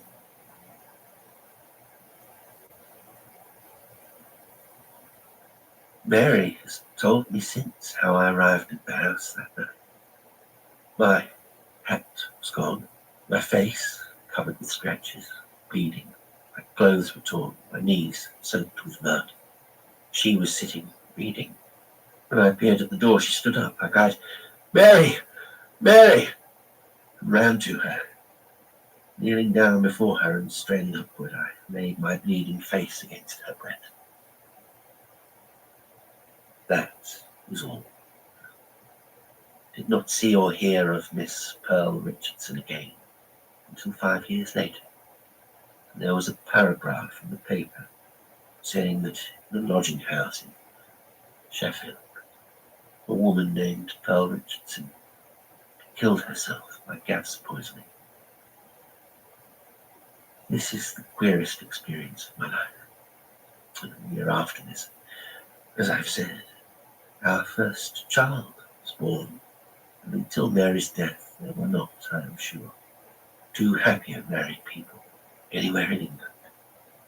And the field, the 5 trees, looks across at me now, benevolently, as I write. God allows us more protection from our follies than we know.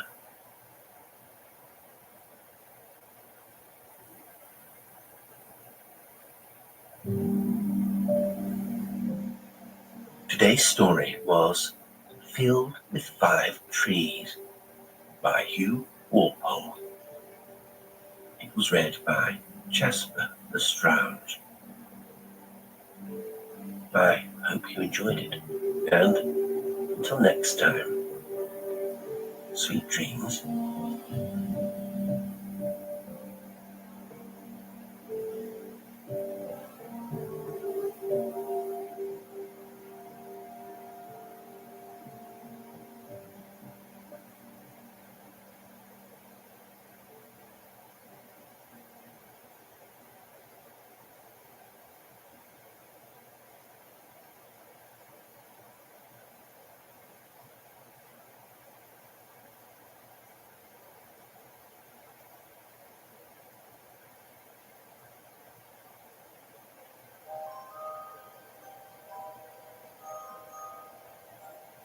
Mrs. Rayburn's Waxwork by Lady Eleanor Smith.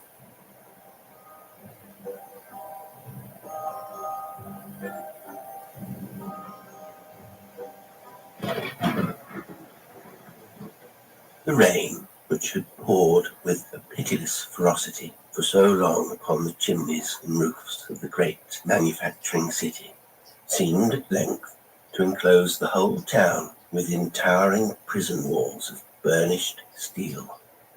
It was now afternoon. The short winter day was nearly over, and it had rained thus from dawn. It would probably continue to rain throughout the night. The dark, wet dusk began to envelop the city like a sable blanket. The street lamps sprang into life, looming ahead like the ghosts of drowned and weary daffodils, casting watery and trembling reflections upon the shining rivers that were pavements.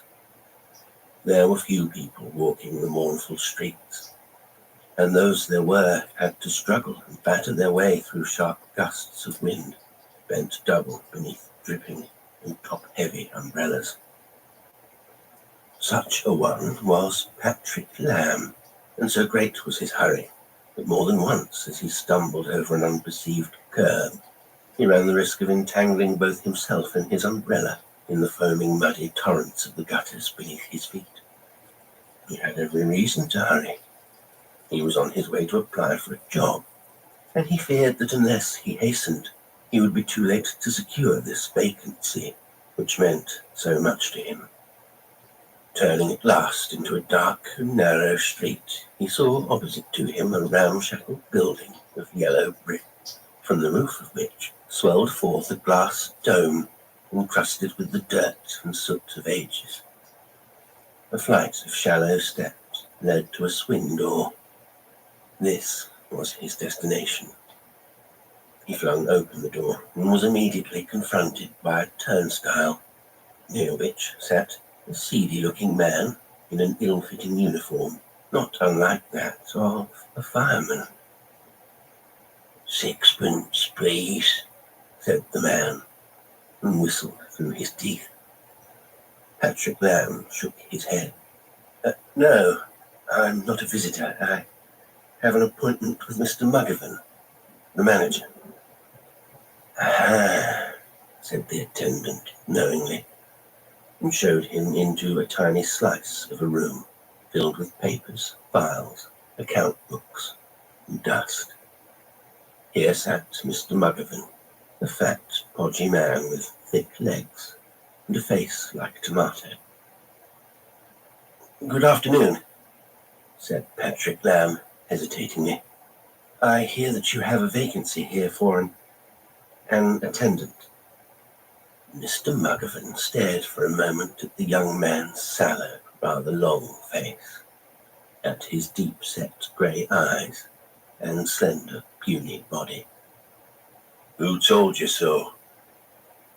"My landlady in Berry Street.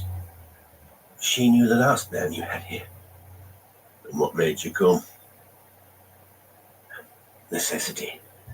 I'm in need of work. I was stranded here a week ago with a theatrical company." There was a silence. Mr. Muggavan suddenly laughed, looking at his visitor rather defiantly, with little red-rimmed eyes that were not unlike the eyes of a pig.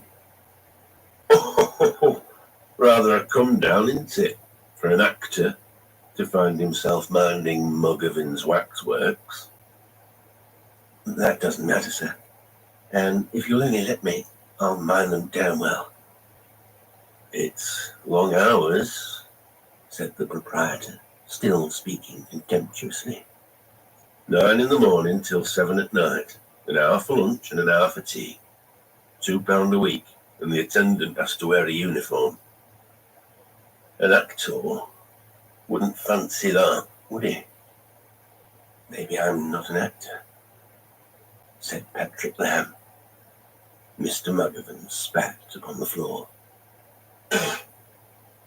"I'll give you a trial anyhow. What's your name?" Patrick told him. "Well, Lamb," and the proprietor creaked himself out of his chair, revealing incidentally that he wore carpet slippers and had bunions. "Come with me, and I'll show you Muggavan's beauties before you go. You can start tomorrow morning." Obediently, Patrick followed his new employer through the turnstile, which was swung round obligingly by the other attendant, down a narrow, whitewashed tunnel into a large apartment. "Ever seen figures before?" inquired Mr. Muggavan. "Waxworks? Not since I was a kid." "All of Monarchs?" said Mr. Muggavan, sucking his teeth with a depreciating sound. The room in which they found themselves was bare and vault-like. Here, too, the walls were whitewashed. The floor was covered with a red drugget, and in the middle of the room was placed a sofa, upholstered in shabby crimson plush. Yet, although bare, the room was not empty, but crowded with a pale throng of mute and stiff and silent figures. They stood in groups, a dais to each group, and were protected from the public by a red cord which imprisoned them like sheep in a pen, so that had they wished, they could not have strayed, but must forever remain captive. There they stood, and would no doubt stand throughout the ages, these tinsel kings and queens, Plantagenets and Stuarts, Tudors and Hanoverians, calm and blank and dreadfully remote, pallid of cheek and glassy of eye, indifferent to all who passed by to gape at them, a host of waxen princes, all dead, many of them forgotten, terribly isolated in their garish splendor, uncannily galvanized into a crude semblance of life that yet denied them even the elements of life, leaving them fixed, frozen, and staring, while the dust thickened upon their cheap and fusty robes of purple and sham ermine. Opposite the door through which they had come was another door, leading to yet another chamber. Mr. Muggavan led the way. "Curiosities and horrors," he explained carelessly. They passed through the second door. Here was another room, a replica of the first, but more dimly lighted, more melancholy even than the Hall of Monarchs, since the illumination that winked upon this dreary scene was greenish, ghastly, such a light as might have been expected to proceed from a sconce of corpse candles. Here were more massed ranks of still impassive figures, paler these than the monarchs, in the dim grotto of their melancholy chamber, and more repellent, perhaps because their stiff, indifferent bodies were clothed in the garments of every day, and borrowed no majesty from princes' robes, however sham. A skeleton gleamed white in one corner of the room. There was a stuffed ox with 6 legs, a tiny waxen midget, and a giant of local fame. Save for these, the room was peopled only with men who had killed, and who had paid the penalty for killing. A throng staring before them, expressionless, rigid, mask-like, brooding, perhaps, upon their crimes. Mr. Muggavan seemed more at home in the second room. He became almost conversational. "Here's Hopkins, the Norwich strangler. Tracy, who shot a policeman. John Joseph Gilmore, cut the throats of his wife and 2 children. They moved across the room. Then, near the slit of a window, crossed by iron bars, Patrick saw her for the first time. She stood on a little dais by herself, a young woman, or rather the effigy of a young woman, dressed neatly in dark clothes that were already old-fashioned in cut. She carried herself proudly, like a queen, whereas the other waxworks were completely expressionless of countenance. This one alone, with proudly curling lips and short imperious nose, seemed, he thought, actually to live. Perhaps because she was disdain incarnate. She stood there easily, gracefully, long pale hands folded upon her breast. And Patrick, gazing, felt the cool, amused stare of her grey eyes. For a moment his heart leaped sharply, startling him, and he had a sudden impulse to move forward and look more closely at her. Then this sensation was succeeded by a creeping feeling of curious discomfort. He was embarrassed. He had to avert his eyes. "Who's that woman?" he asked impetuously, and then wished that he had not spoken. Mr. Muggavan answered him casually, with his back turned to the effigy. "That's Mrs. Rayburn, the poisoner. And that's the lot. So come on." "Mrs. Rayburn," I seem to know the name. No doubt, no doubt. It was well enough known at one time. They walked away toward the Hall of Monarchs, and Patrick was acutely conscious of the supercilious grey eyes that must be gazing after them. The sham eyes of a sham woman, a waxen effigy. He felt acutely ridiculous. Mr. McGovern said no more until they found themselves once again in the little office. Then, offering Patrick a cigarette, he asked suddenly, "You're not a fanciful sort of chap by any chance?" "Fanciful? You mean nervous?" "No, I can't say that I am." "Why?" "No place for fancies, this," confided Mr. McGovern, waving his hand in the direction of the exhibition. "It's a lonely sort of a job most of the time. And once you start thinking the figures is looking at you, well, you don't, that's all. Last chap we had here took to having fancies.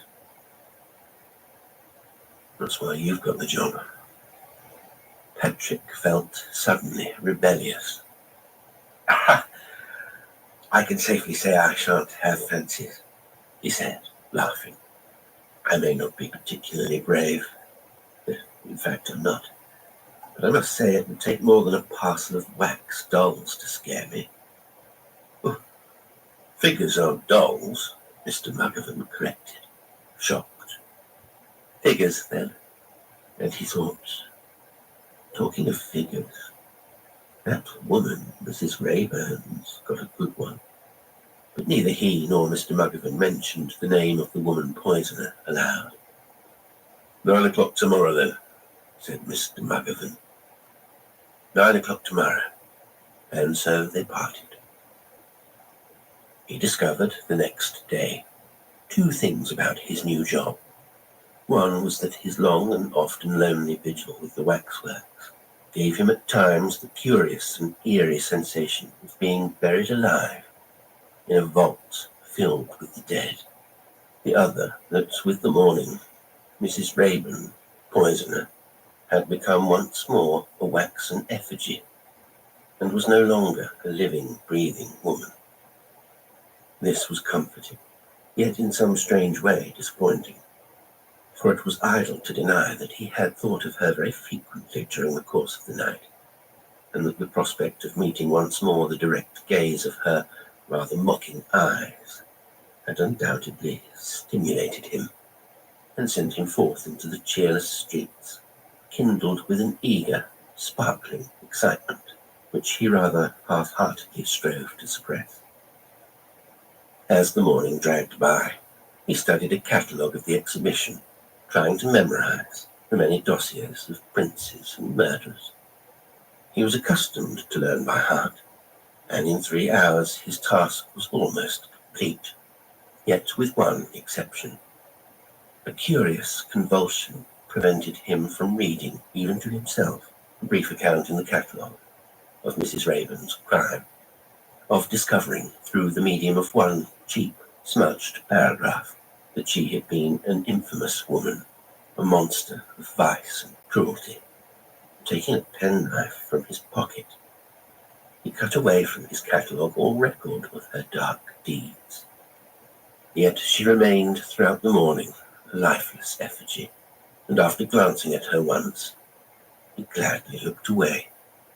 He went out to lunch and returned for the long vigil of the afternoon. Few people came to visit the exhibition. A pair of school children in charge of a maiden aunt, 2 girls who giggled and eyed him coyly, and an amorous couple who plainly regarded his presence as a nuisance. It was foggy outside. Dusk fell early. For the first time that day, as he paced the Hall of Monarchs, he became sensible of the loneliness of his position. Once again, the feeling of being buried among the dead returned to him, intensified this time by a bored and brooding melancholy. whereas in the morning there had also been a sense of adventure. The very tread of his feet, the only sound in the still apartment, smote lugubriously upon his ears. He would have liked to smoke, but this was, of course, forbidden. At length he turned, and obeying an impulse which was becoming every second stronger, he moved toward the farther chamber, the hall of curiosities and horrors. Here the twilight struck gloomily upon the wan and glimmering faces of the murderers, upturned to greet the first dark smoky greyness of night. Greenish they were once more, and dismal, and very hopeless in the blank resignation of their weary vigil in this dim room that was filled with the very breath of genteel decay. He went straight toward the figure of Mrs. Rayburn, standing tall and quiet and erect on her dais below the barred window. He had never been so near to her before. Their eyes met, and once more she had recaptured that spark of life which had so curiously impressed him on the previous day. He gazed for some moments at her pale, clear-cut face, at her direct, ironic eyes. She appeared to return his scrutiny, bravely, earnestly, scornfully, yet with a glint of interest and humour in her regard.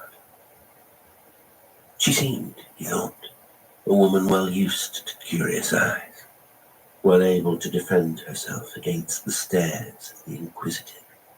Suddenly, to his immense astonishment, he spoke to her, and his voice rang out strangely enough in that silent room. "I wonder what you have done," he asked her abruptly. "For God's sake, what can you have done that you should be here?" There was a long pause, during the course of which he continued to examine her closely. Was it his imagination, or did her lips really curve? Was there an answering twinkle in her eye? And then he turned sharply, for he had caught, or thought that he had caught, a soft, eager, rustling sound from the throng of effigies behind his back. And suddenly he was saved, for two little boys came pattering in to visit the curiosities and horrors. The next day saw him resolutely keeping to the Hall of Monarchs. Here, with the lifeless dummies of long-dead kings, he was safe. In that other room, he realized that he was in peril, and the day after, although he hungered for a glimpse of Mrs. Rayburn's pale face, he still remained aloof. The next day was Saturday, with a steady stream of patrons who would have made the dankest vault seem homely and prosaic. Then Sunday, a holiday. On Monday he returned to the exhibition, ready to laugh at himself for a morbid fool. The rain had stopped, a feeble ray of primrose sunshine filtering through the barred window of the second chamber made even Mrs. Rayburn seem little more than a cunningly fashioned doll of life size, and he had spoken to her as though she were alive and could hear and understand him. He was disgusted with himself. Yet, with the swiftly flowing dusk, the murderers changed once more, assumed, as was their wont, with the shades of night, the vivid and evil personalities they must have worn during their lifetime, seemed to stretch themselves, as though released from some long spell of immobility, nodded perhaps to one another, even winked, perhaps brushed the dust from their shabby garments, smothered yawns, and waited, quietly expectant, for the closing of the exhibition. So Patrick thought, but it was difficult to see, and the shadows were thick in this lost and forgotten room. He went toward the effigy of Mrs. Rayburn, and was not surprised to find that her eyes, alive and brilliant, almost feverish in their eager intensity, remained fixed directly upon him, as though she waited to see whether he would, after his 3 days' absence, speak once more to her. He was, however, silent.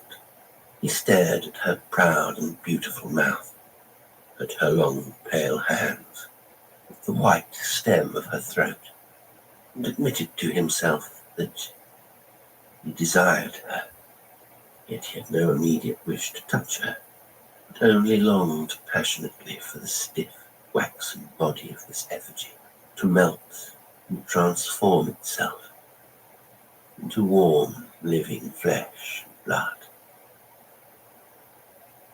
Somewhere, somehow, this miracle must be accomplished, for if he was unable to possess her, he thought that, such was the spell she had cast upon him, he must inevitably pine and sicken, for she was la belle dame sans merci, and he was in her thrall. At last he spoke to her, softly, scarcely knowing that he spoke. "You are a witch," he said. "You possess me, body and soul. You ought to be burnt, and since you are made of wax, it should not be difficult to destroy you. I have a good mind to try." This time there was no mistake. A gleam of sardonic laughter came to her eyes, a strange and elfin smile to her curling lips. She defied him, and as before, the row of murderers behind seemed to move simultaneously with a rustling murmur of excitement. As before, too, he was saved by a footstep from the outer world. He turned sharply. A woman came into the room. Patrick stiffened, became once more the respectful and vigilant attendant. The woman hesitated for a moment, then approached him slowly, for she was bent and squat and elderly, and walked with the help of a stick. He noticed vaguely that she was dressed in dingy black, with a frowsy bonnet askew upon her head, and a film of veil that partly concealed her face. He bent down politely. "Yes, madam. Is there anything I can do?" "There is," said the old woman. Her voice was clear and decisive, the voice of one who is accustomed to command. "I have stupidly neglected to buy a catalogue at the door. And as I am old and not so good a walker as I was, I wonder if you would save my going back by being kind enough to tell me something about waxworks. These are murderers, are they not?" Patrick, only too pleased to occupy his mind in this accustomed fashion, began mechanically. "Yes, madam. There on my right is Richard Sayers, the Scottish body snatcher, who shot 2 men before he was arrested, and protested his innocence to the last. Next to Sayers is Muggavan's conception of Jack the Ripper, the criminal who was never captured. This figure is modelled according to the description of his appearance, given to the police by those persons who protested that they had seen him before or after his appalling crimes. Next to Jack the Ripper, we have..." While his voice droned on, he was dreading the moment when they must face Mrs. Raven, when he would look once more upon her pale, remote face, and meet once again her steady, contemptuous gaze. He lingered beside the midget, the freakish ox, the local giant. The old woman listened to him attentively, beady eyes darting from beneath her heavy veil. Once or twice she asked him a question, but otherwise was silent, seeming pleasantly absorbed in this monotonous catalogue of grim and fiendish crimes. At last, the moment dreaded by Patrick could be postponed no longer. At last they faced the figure of Mrs. Rayburn, standing slim and straight and self-possessed beneath the grated window. Suddenly, Patrick remembered that he knew nothing of this murderess, save that she had killed by poison. Here he was speechless, and could recite no bloodthirsty dossier, nor did he even know her victim, only that she was young and fair, and that she had cast a spell upon him. And these things could not be told to his companion. There was a pause, during the course of which the old woman examined the wax figure attentively and in silence. At length he mumbled, "This is Mrs. Rayburn, the poisoner." As he spoke, he shot a sharp glance at the effigy and observed that she was blank and mask-like once more, indifferent both to himself and his companion. His witch had again become a waxwork.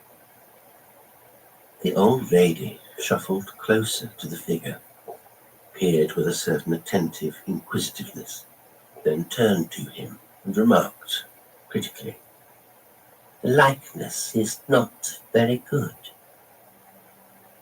He was startled and gaped, unable quite to grasp the purport of her words. He asked, "You knew her?" She did not answer him, but said, still peering, "She was taller. She had more dignity, more of an air, and I think she was wilder. But it's long ago, and her face changed all the time." He asked again, trembling, his hands clammy cold, his voice unconsciously menacing. "You knew her?" For the first time, the old creature turned to look at him, seeming to observe him closely. She chuckled, and at first he thought that one of the waxworks had laughed. So ghostly, so unexpected was this little bubbling sound in the quietness of the dim hall. She said, still chuckling, "I am Mrs. Rayburn." And as he did not answer, she pulled back her veil. She was younger than he had at first supposed. She revealed a fat, gross, heavy-jowled face, sallow, unhealthy, with high Mongolian cheekbones. Her nose was squat and thick, her cheeks carved with two deep-cut lines running from her nostrils to the corners of her mouth. Her little sharp grey eyes were almost buried in folds of flesh. Beneath the shoddy bonnet, a strand of hair hung untidily. It was dyed a bright orange tint. His face, which leered forth so boldly at Patrick, was seamed and stamped with the marks of every foul and obscene vice. Brazen, debauched, so brutal as to be 3 parts animal. It seemed to hang in the air, this gargoyle face, to gloat triumphantly upon his horror and confusion. Then swiftly the woman whisked back her veil and said crisply, in her clear and resonant voice, "It didn't do me justice, your image." Then in a moment she was gone, while behind her the effigy of Mrs. Rayburn, poisoner, remained standing cool and pale and remote upon her dais. All the paler, all the cooler, for being now the centre of a flood of cold and frozen moonlight. Patrick fled after the old woman, not because he wished to see her again, but because of the two of them, the waxen image had become the more repulsive. Yet, when he reached the Hall of Monarchs, she had already disappeared. He waited, sick and shivering, until the clock struck 7, and the show shut down. Then he went in search of Mr. Muggovan, whom he found in his office, reading an evening paper with his feet on the desk. Good evening, said Patrick. I want to tell you something. Mr. Muggerson put down his paper. My word, young fellow, you look cheap. What is it now? Patrick, gulping, said, Do you know who's been here this afternoon? I do not, said Mr. Muggerson. I'm proprietor of a waxwork show, not a magician. Who's been here? Mrs. Rayburn. The real Mrs. Rayburn. She came to see her waxwork. She's just gone. As Mr. Muggerson gaped, his red face became curiously mottled, white and purple in patches. Patrick noticed dispassionately. Mrs. Rayburn? Yes. Mr. Muggerson climbed laboriously from his chair. Mrs. Rayburn, eh?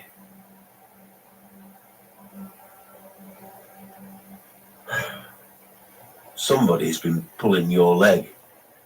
You don't know your catalogue either. Mrs. Rayburn, indeed. And he pulled a document from the untidy desk, licked his thumb, and flipped over a page.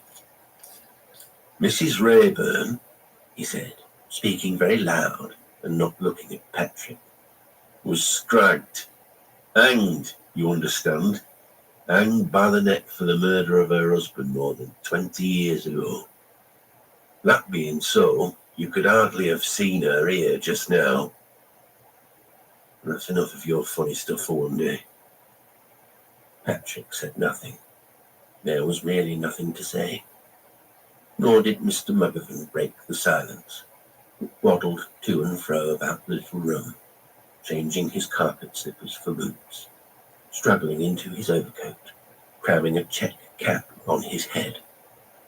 In a moment he had gone. Patrick switched off the office light, then went forth, as was his custom, to extinguish the gas jets in the exhibition before locking up for the night. His comrade of the turnstile had already gone home. He was alone, entirely alone, with more than 100 waxen effigies. It was now quite dark outside, for the moon had fled behind a screen of clouds, and there was a rushing sound of strong wind that swept in gusts past the shuttered windows. He paused to light a forbidden cigarette, and then it was that he realized with an odd detachment that what he had seen during the afternoon was not a ghost, but something even more monstrous, the disembodied ghoul, the foul and evil soul of this wretched woman, whose lovely image had bewitched him, the hideous reflection of a hideous mind. Behind her seeming purity and beauty had always been this horror, dormant, waiting to leap forth and devour. The wind rose, moaning, battering at the panes. On such a night, he mused as he tramped toward the monarchs, ghouls would surely stalk abroad, and witches soar through the air, clutching their broomsticks and screaming aloud their lust for Satan. Vampires, sorcerers, fiends, a nightmare pack of horrors. He stretched on tiptoe to lower the gas above the wan, impassive face of King Richard II. And in the old days, witches were burned alive, like the guys now consumed by flames each 5th of November. And after the burning, he supposed that these evil women could do no more harm, but were destroyed forever, they and their spells. Good job, too. He entered the second chamber.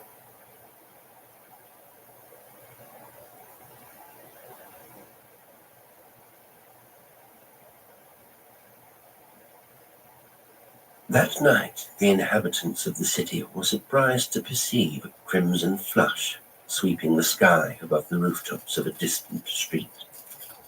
Then came a clanging of bells, the roar of motor engines, and, hot foot in pursuit of the fire brigade, a yelling, excited rabble.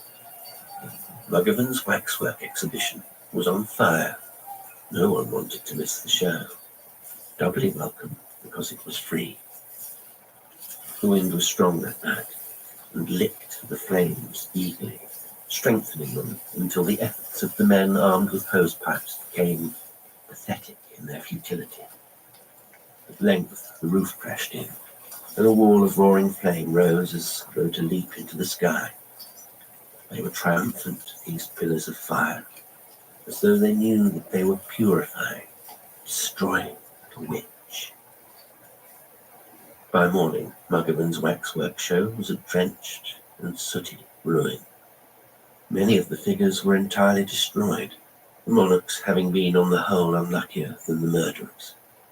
Down in the Hall of Curiosities and Horrors there were a few survivors. Some were quite untouched. Mrs. Rayburn, for instance, appeared to have emerged unscathed from the ordeal, and stood upon her dais, proudly and gracefully, pale hands folded demurely upon her breast. And yet, on closer inspection, Mrs. Rayburn proved not to be entirely unharmed. Her waxen face had melted, and running, the stuff had twisted upon her features, a strange and devilish sneer. Save for her pride of carriage, she was unrecognizable, distorted. And then the fireman made a further discovery. Lying nearby, where the flames had crackled most fiercely, was a charred and sodden bundle of clothing. They bent to examine it. It was, they found, a human body. The body of a young man.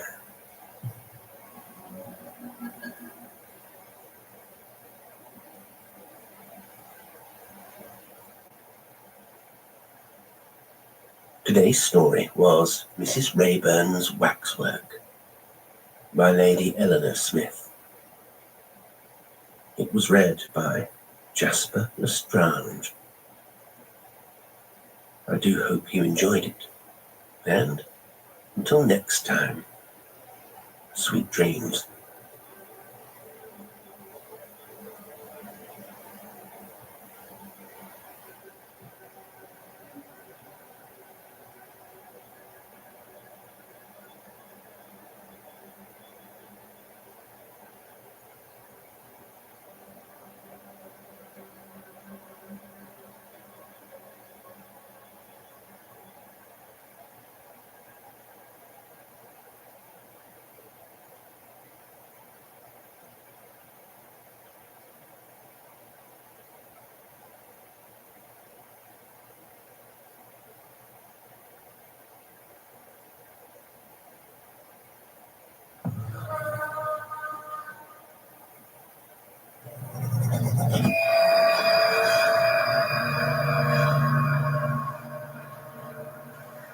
The Last Laugh by D.H. Lawrence.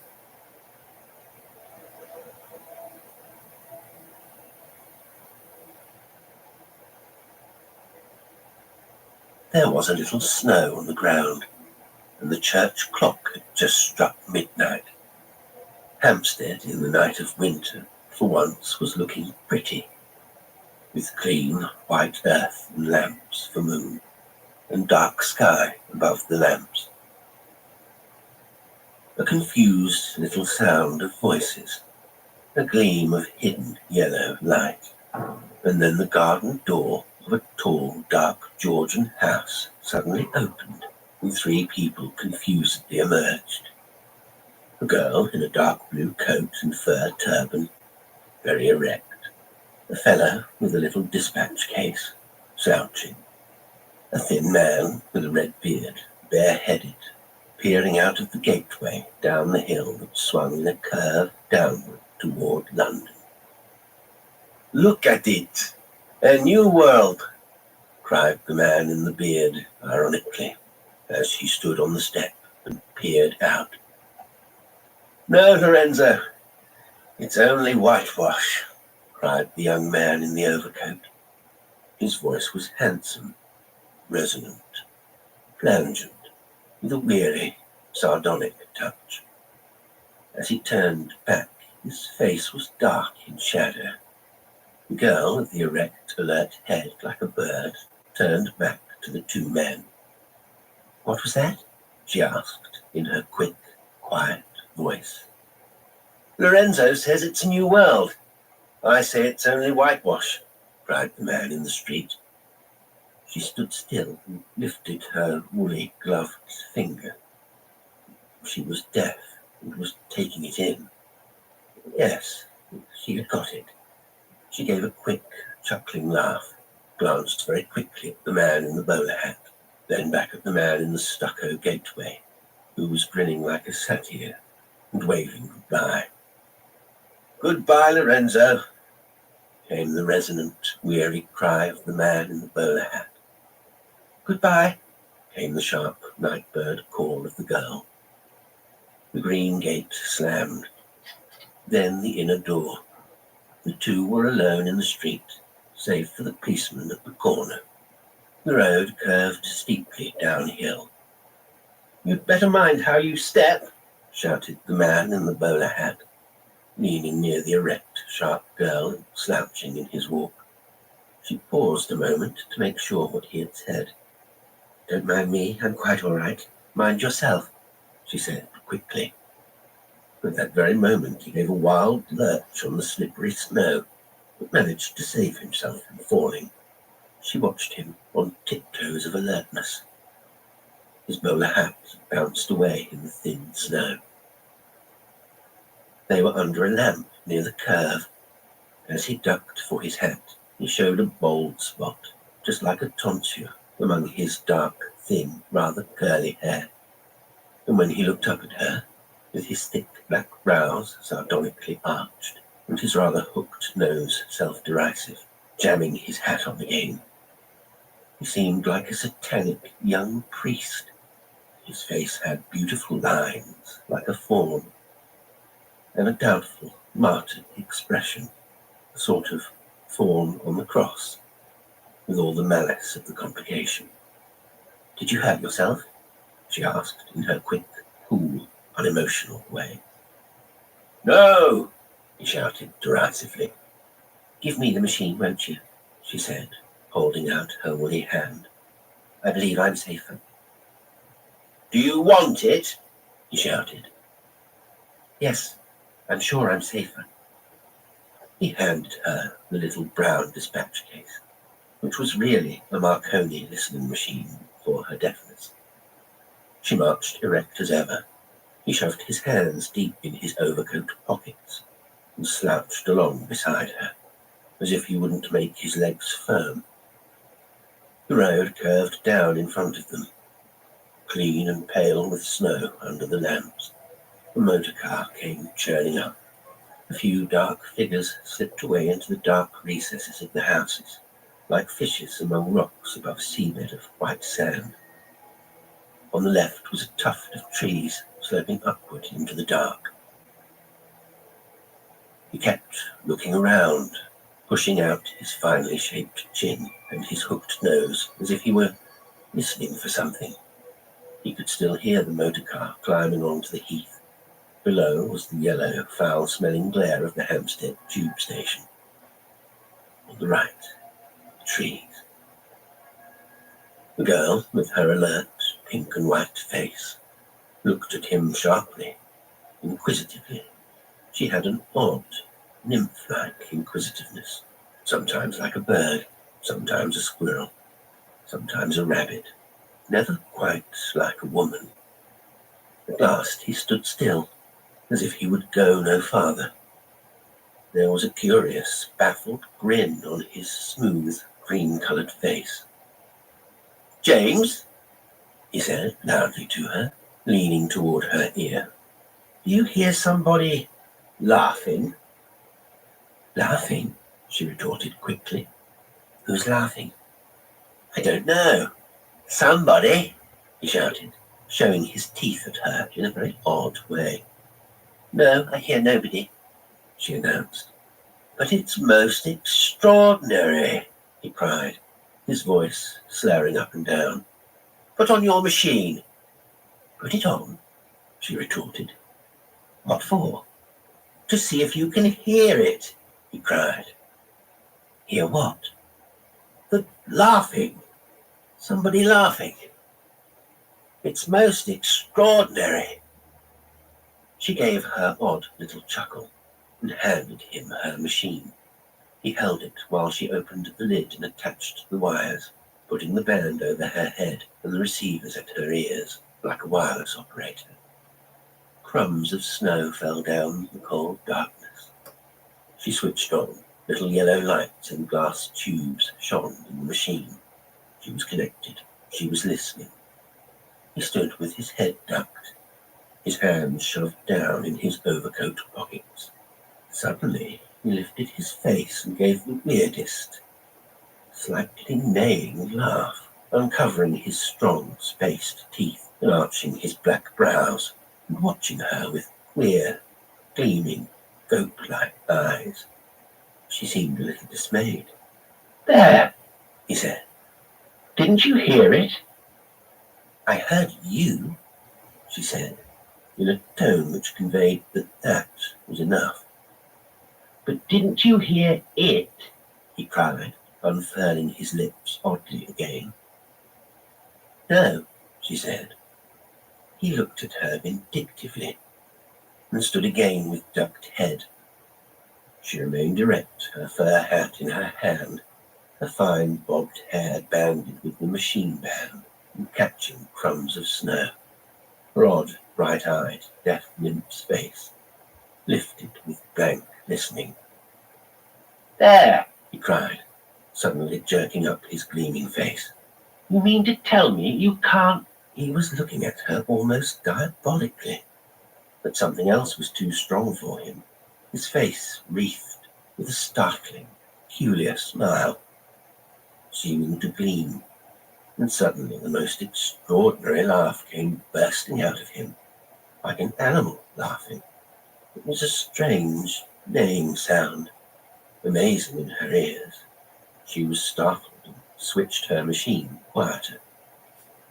A large form loomed up, tall, clean-shaven young policeman. A radio? He asked, laconically. No, it's my machine. I'm deaf, said Miss James quickly and distinctly. She was not the daughter of a peer for nothing. The man in the bowler hat lifted his face and glared at the fresh-faced young policeman with a peculiar white glare in his eyes. Look here, he said distinctly. Did you hear someone laughing? Laughing? I hear you, sir. No, not me. He gave an impatient jerk of his arm and lifted his face again. His smooth, creamy face seemed to gleam. There were subtle curves of derisive triumph in all its lines. He was careful not to look directly at the young policeman.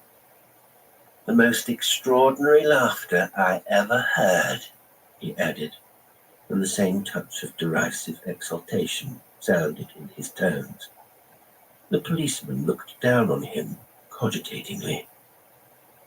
It's perfectly all right, said Miss James coolly. He's not drunk. He just hears something that we don't hear. Drunk, echoed the man in the bowler hat in profoundly amused derision. If I were merely drunk. And off he went again in the wild, neighing animal laughter, while his averted face seemed to flash. At the sound of the laughter, something roused in the blood of the girl and of the policeman. They stood nearer to one another, so that their sleeves touched, and they looked wonderingly across at the man in the bowler hat. He lifted his black brows at them. Do you mean to say you heard nothing? He asked. Only you, said Miss James. Only you, sir, echoed the policeman. What was it like? Asked Miss James. Ask me to describe it, retorted the young man in extreme contempt. It's the most marvelous sound in the world. And truly, he seemed wrapped up in a new mystery. Where does it come from? Asked Miss James, very practical. Apparently, he answered in contempt, from over there. And he pointed to the trees and bushes inside the railings over the road.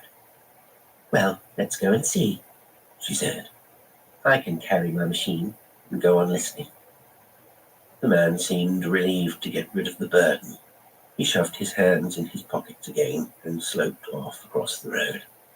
The policeman, queer look flickering on his fresh young face, put his hand round the girl's arm carefully and subtly to help her.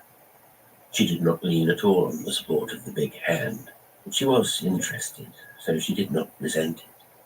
Having held herself all her life intensely aloof from physical contact, and never having let any man touch her, she now, with a certain nymph-like voluptuousness, allowed the large hand of the young policeman to support her as they followed the quick, wolf-like figure of the other man across the road uphill. And she could feel the presence of the young policeman through all the thickness of his dark blue uniform as something young and alert and bright. When they came up to the man in the bowler hat, he was standing with his head ducked, his ears pricked, listening beside the iron rail inside which grew big black holly trees tufted with snow and old, ribbed, silent English elms. The policeman and the girl stood waiting. She was peering into the bushes with the sharp eyes of a deaf nymph, deaf to the world's noises. The man in the bowler hat listened intensely. The lorry rolled downhill, making the earth tremble.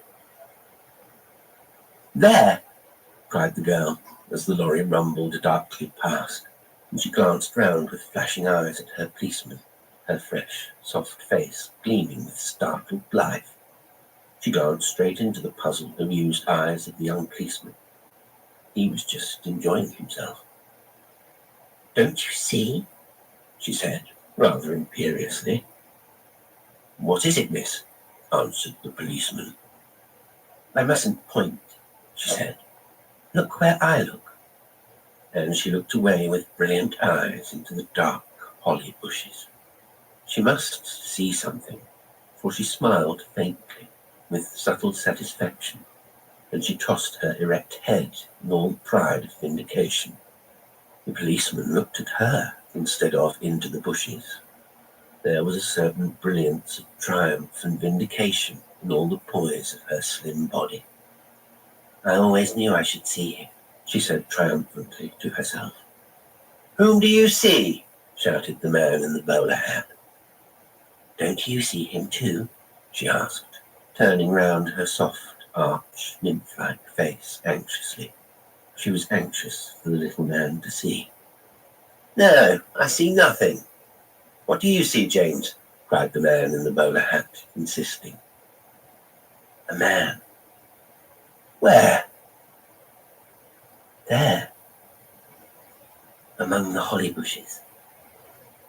Is he there now? No, he's gone.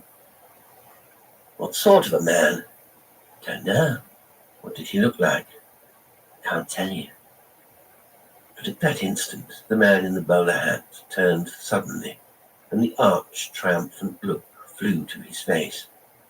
Why, he must be there, he cried, pointing up the grove. Don't you hear him laughing? He must be behind those trees. And his voice, with curious delight, broke into a laugh again, as he stood and stamped his feet on the snow, and danced to his own laughter, ducking his head. Then he turned away and ran swiftly up the avenue lined with old trees. He slowed down as a door at the end of a garden path, white with untouched snow, suddenly opened, and a woman in a long-fringed black shawl stood in the light. She peered out into the night. Then she came down to the low garden gate. Crumbs of snow still fell. She had dark hair and a tall, dark comb. Did you knock at my door?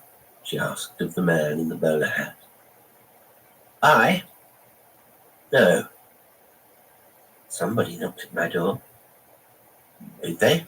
You sure? You can't have done. There are no footmarks in the snow. Nor are there, she said. But somebody knocked and called something. That's very curious, said the man. You expecting someone? No, not exactly expecting anyone, except that one is always expecting somebody, you know.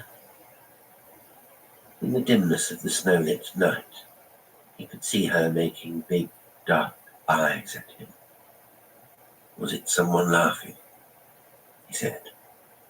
No, it was no one laughing, exactly. Someone knocked, and I ran to open, hoping as one always hopes, you know. What? Oh, something wonderful is going to happen. He was standing close to the low gate. She stood on the opposite side. Her hair was dark. Her face seemed dusky as she looked up at him with her dark, meaningful eyes. Did you wish someone would come? He asked. Very much, she replied, in her plangent voice. He bent down, unlatching the gate. As he did so, the woman in the black shawl turned and, glancing over her shoulder, hurried back to the house, walking unevenly in the snow on her high-heeled shoes. The man hurried after her, hastening like a hound to catch up. Meanwhile, the girl and the policeman had come up. The girl stood still when she saw the man in the bowler hat going up the garden walk after the woman in the black shawl with the fringe. Is he going in? She asked quickly. Looks like it, doesn't it? Said the policeman. Does he know that woman? I can't say. I should say he soon will, replied the policeman. But who is she? I couldn't say who she is. The two dark, confused figures entered the lighted doorway. Then the door closed on them. He's gone, said the girl outside on the snow. She hastily began to pull off the band of her telephone receiver and switched off her machine. The tubes of secret light disappeared. She packed up the little leather case. Then, pulling on her soft fur cap, she stood once more ready. The slightly martial look which her long dark blue military-seeming coat gave her was intensified, while the slightly anxious, bewildered look of her face had gone. She seemed to stretch herself, to stretch her limbs free, and the inert look had left her full, soft cheeks. Her cheeks were alive with the glimmer of pride and a new, dangerous surety. She looked quickly at the tall young policeman. He was clean-shaven, fresh-faced, smiling oddly under his helmet, waiting in subtle patience a few yards away. She saw that he was a decent young man, one of the waiting sort. The second of ancient fear was followed at once in her by a blithe, unaccustomed sense of power. Well, she said, I should say it's no use waiting. She spoke decisively. You don't have to wait for him, do you? Asked the policeman. Not at all. He's much better where he is. She laughed, an odd, brief laugh. Then, glancing over her shoulder, she set off down the hill, carrying her little case. Her feet felt light. Her legs felt long and strong. She glanced over her shoulder again. The young policeman was following her, and she laughed to herself. Her limbs felt so lithe, so strong. If she wished, she could easily run faster than he. If she wished, she could easily kill him, even with her hands. So it seemed to her. But why kill him? He was a decent young fellow. She had, in front of her eyes, the dark face among the holly bushes, with the brilliant, mocking eyes. Her breast felt full of power, and her legs felt long and strong and wild. She was surprised herself at the sensation of triumph and of rosy anger. Her hands felt keen on her wrists. She who had always declared she had not a muscle in her body, even now it was not muscle. It was a sort of flame. Suddenly it began to snow heavily, with fierce frozen puffs of wind. The snow was small and frozen grains, and hit sharp on her face. It seemed to whirl round her as if she herself were whirling in a cloud. She did not mind. There was a flame in her. Her limbs felt flamy and strong amid the whirl, and the whirling snowy air seemed full of presences, full of strange, unheard noises.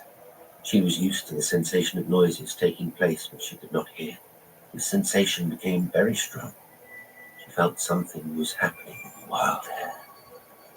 The London air was no longer heavy and clammy, saturated with ghosts of the unwilling dead. A new, clean tempest swept down from the pole, and there were noises. Voices were calling. In spite of her deafness, she could hear someone. Several voices, calling and whistling, as if many people were hallooing through the air. He's come back. Ah, he's come back. There was a wild, whistling, jubilant sound of voices in the storm of snow.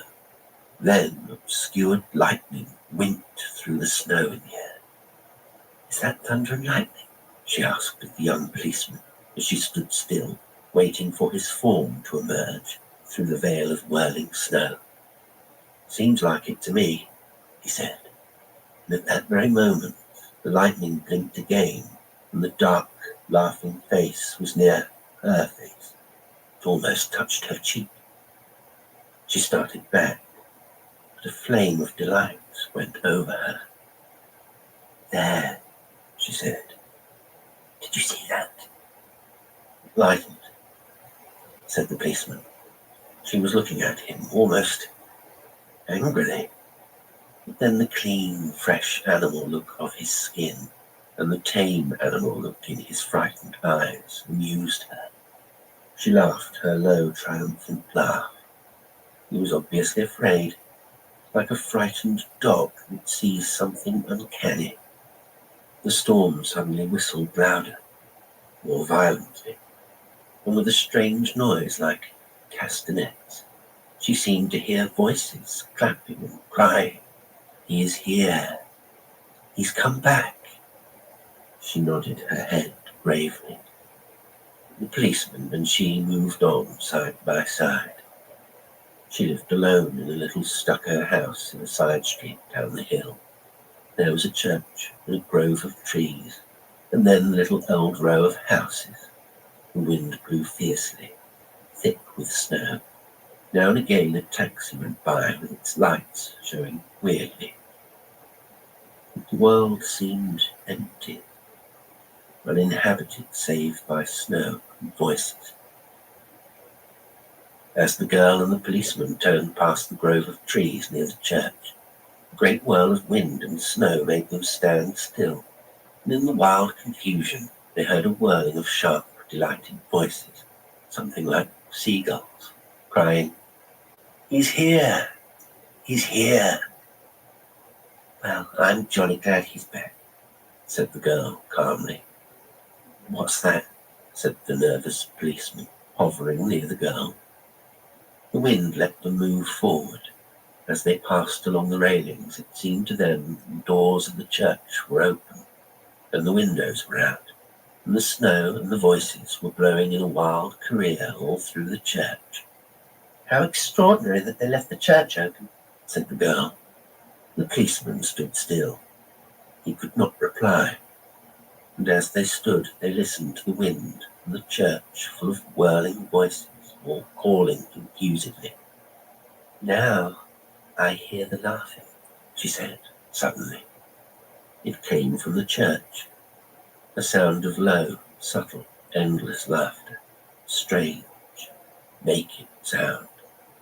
Now I hear it, she said. But the policeman did not speak. He stood, cowed, listening to the strange noises in the church. The wind must have blown out one of the windows, for they could see the snow whirling in volleys through the black gap, and whirling inside the church like a dim light. There came a sudden crash, followed by a burst of chuckling, naked laughter. Snow seemed to make a queer light inside the building, like ghosts moving, big and tall. There was more laughter, and a tearing sound. On the wind, pieces of paper, leaves of books, came whirling among the snow through the dark window.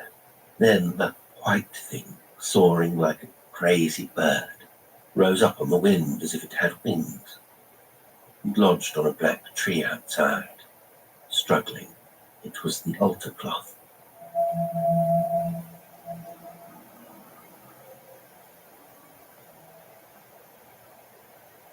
There came a bit of gay, trilling music. The wind was running over the organ pipes like pan pipes, quickly up and down. Snatches of wild, gay, trilling music, and bursts of the naked, low laughter. Really, said the girl, this is most extraordinary. Do you hear the music and the people laughing? Yes, I hear somebody on the organ, said the policeman. Do you get the puff of warm wind, smelling of spring? Almond blossom, that's what it is. The most marvellous scent of almond blossom. Isn't it an extraordinary thing? She went on triumphantly past the church and came to the row of little old houses. She entered her own gate in the little railed entrance. Here I am, she said finally. I'm home now. Thank you very much for coming with me.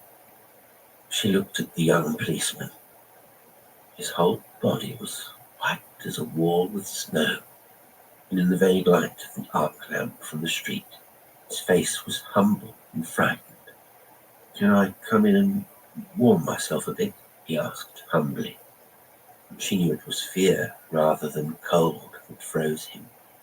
He was in mortal fear. Well, she said, stay down in the sitting room if you like. But don't come upstairs because I'm alone in the house. We can make up the fire in the sitting room, and you can go when you are warm. She left him on the big, low couch before the fire, his face bluish and blank with fear. He rolled his blue eyes after her as she left the room. Then she went up to her bedroom and fastened the door.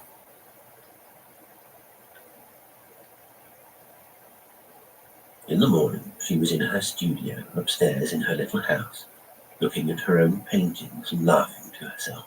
Her canaries were talking and shrilly whistling in the sunshine that followed the storm. The cold snow outside was still clean, and the white glare in the air gave the effect of much stronger sunshine than actually existed. She was looking at her own paintings, chuckling to herself over their comicalness. Suddenly they struck her as absolutely absurd. She quite enjoyed looking at them. They seemed to her so grotesque, especially her self-portrait, with its nice brown hair and its slightly opened rabbit mouth and its baffled, uncertain rabbit eyes. She looked at the painted face and laughed a long, rippling laugh, till the yellow canaries, like faded daffodils, almost went mad in an effort to sing louder. The girl's long, rippling laugh sounded through the house uncannily.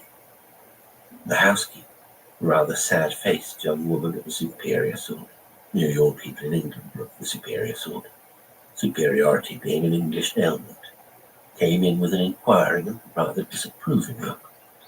Did you call, Miss James? She asked, narrowly. No, I didn't call. Don't shout. I can hear quite well, replied the girl.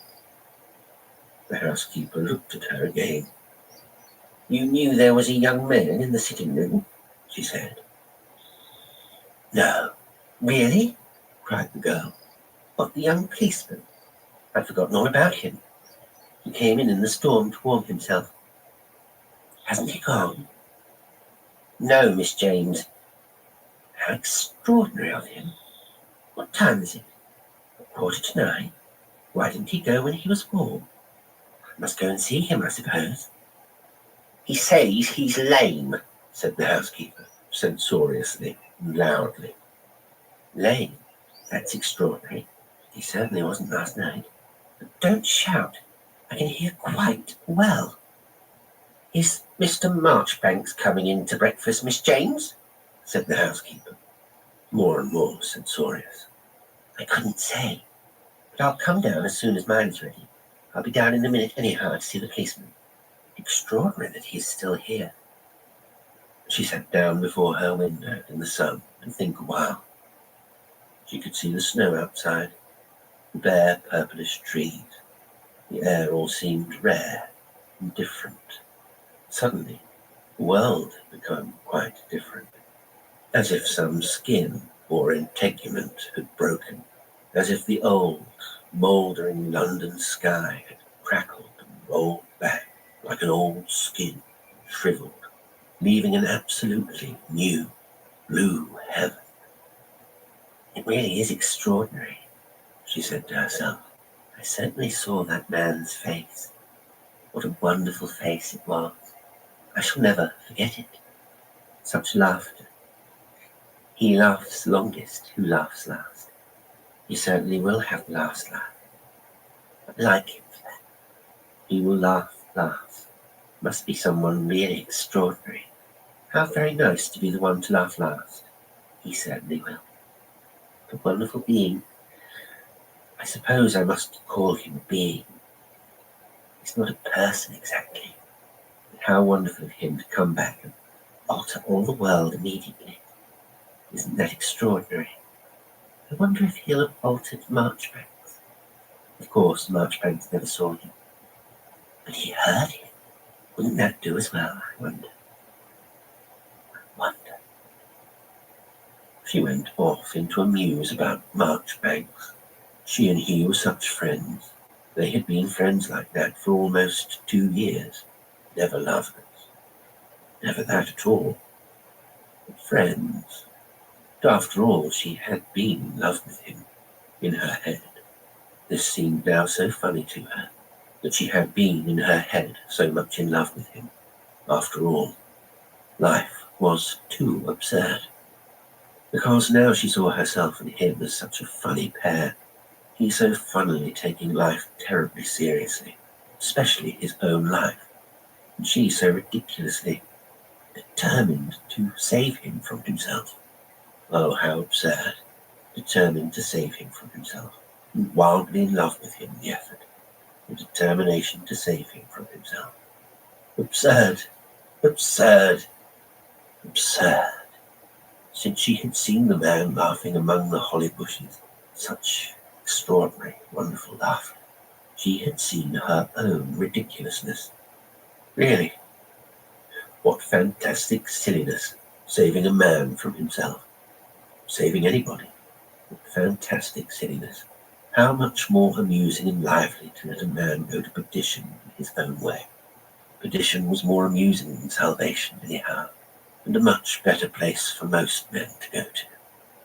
She had never been in love with any man, and only spuriously in love with Marchbanks. She saw it quite plainly now. After all, what nonsense it all was, this being in love business. Thank goodness she had never made the humiliating mistake.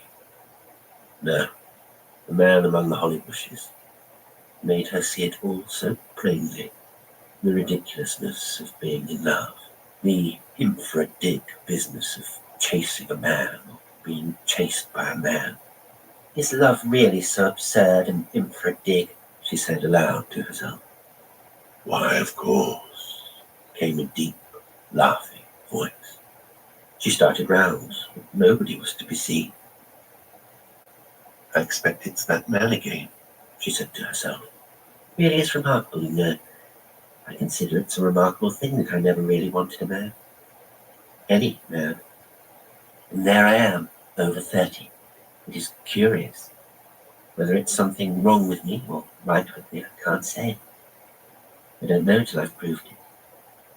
But I believe if that man kept on laughing, something would happen to me. She smelt the curious smell of almond blossom in the room and heard the distant laugh again. I do wonder why Marchbanks went with that woman last night. Whatever could he want of her? Or she him? So strange, as if they both had made up their minds to something. How extraordinarily puzzling life is. So messy it all seems. Why does nobody ever laugh in life like that man?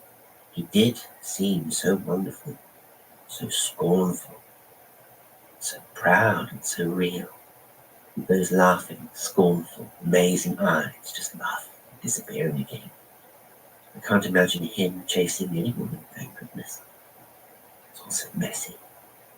My policeman would be messy if one would let him. Like a dog. I do dislike dogs, really I do. And men do seem so doggy. And even while she mused, she began to laugh again to herself with a long, low chuckle. How wonderful of that man to come and laugh like that, and make the sky crack and shrivel like an old skin. Wasn't he wonderful? Wouldn't it be wonderful if he just touched her? Even touched her. She felt if he touched her, she herself would emerge new and tender out of an old, hard skin. She was gazing abstractedly out of the window. There he comes just now, she said abruptly. And she meant Marchbanks, not the laughing man. There he came, his hands still shoved down in his overcoat pockets, his head still rather furtively ducked in the bowler hat, and his legs still rather shambling. He came hurrying across the road, not looking up, deep in thought, no doubt, thinking profoundly, with agonies of agitation, no doubt about his last night's experience. It made her laugh. She, watching from the window above, burst into a long laugh, and the canaries went off their heads again. He was in the hall below. His resonant voice was calling, rather imperiously. "James, are you coming down?" "No," she called. "You come up." He came up 2 at a time, as if his feet were a bit savage with the stairs for obstructing him. In the doorway he stood staring at her with a vacant, sardonic look, his grey eyes moving with a queer light, and she looked back at him with a curious, rather haughty carelessness. "Don't you want your breakfast?" she asked. It was his custom to come and take breakfast with her each morning. "No," he answered loudly. "I went to a tea shop." "Don't shout," she said. "I can hear you quite well." He looked at her with mockery and a touch of malice. "I believe you always could," he said, still loudly. "Well, anyway, I can now, so you needn't shout," she replied. And again his grey eyes, with queer, greyish phosphorescent gleam in them, lingered malignantly on her face. "Don't look at me," she said calmly. "I know all about everything." He burst into a poof of malicious laughter. "Why, what's the matter?" he said curiously. "What have you been doing?" "I don't quite know." "Why, are you going to call me to account?" "Did you hear that laughing?" "Oh, yes. And many more things. And saw things, too." "Have you seen the paper?" "No. Don't shout, I can hear." "There's been a great storm, blew out the windows and doors of the church outside here, and pretty well wrecked the place." "I saw it. The leaf of the church Bible flew right in my face." "From the book of Job." She gave a low laugh. "What else did you see?" he cried loudly. "I saw him." "Who?" That I can't say. But what was he like? That I can't tell you. Don't really know. But you must know. Did your policeman see him too? No, I don't suppose he did. My policeman. And she went off into a long ripple of laughter. He is by no means mine. I must go downstairs and see him. It certainly made you very strange, Marchbanks said. You've got no soul, you know. Oh, thank goodness for that, she cried. My policeman has one, I'm sure. My policeman! And she went off again into a long peal of laughter, the canaries pealing a shrill accompaniment. What's the matter with you? He said. Having no soul. I never had one, really. It's always fobbed off on me. Soul was the only thing there was between you and me. Thank goodness it's gone. Haven't you lost yours? The one that seemed to worry you, like a decayed tooth. But what are you talking about? He cried. Don't know, she said. It's all so extraordinary. Look here, I must go down and see my policeman. He's downstairs in the sitting room. You'd better come with me. They went down together.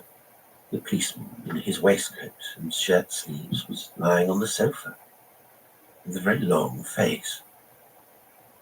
Look here, said Miss James to him. Is it true you're lame? It is true. That's why I'm here. I can't walk, said the fair-haired young man, as tears came to his eyes. But how did it happen? You weren't lame last night, she said. Don't know how it happened, but when I woke up and tried to stand up, I couldn't do it. The tears ran down his distressed face. How very extraordinary, she said. What can we do about it? Which foot is it? Asked Marchbanks. Let us have a look at it. I don't like to, said the poor devil. You'd better, said Miss James. He slowly pulled off his stocking and showed his white left foot, curiously clubbed, like the weird paw of some animal. When he looked at it himself, he sobbed, and as he sobbed, the girl heard again the low, exulting laughter, but she paid no heed to it, gazing curiously at the weeping young policeman. Does it hurt? She asked. Does if I try to walk on it, wept the young man. I'll tell you what, she said. We'll telephone for a doctor, and he can take you home in a taxi. The young fellow shamefacedly wiped his eyes. But have you no idea how it happened? Asked Marchbanks anxiously. I haven't myself, said the young fellow. At that moment, the girl heard the low, eternal laugh right in her ear. She started, but could see nothing. She started round again as Marchbanks gave a strange, yelping cry, like a shot animal. His white face was drawn, distorted in a curious grin. It was chiefly agony, but partly wild recognition. He was staring with fixed eyes at something, and in the rolling agony of his eyes was the horrible grin of a man who realizes he has made a final, and this time fatal, fool of himself. Why? He yelped in a high voice. I knew it was he. There was a queer, shuddering laugh. He pitched forward on the carpet and lay writhing for a moment on the floor. Then he lay still, in a weird, distorted position, like a man struck by lightning. Miss James stared with round, staring brown eyes. Is he dead? She asked quickly. The young policeman was trembling so that he could hardly speak. She could hear his teeth chattering. Seems like it, he stammered. There was a faint smell of almond blossom in the air.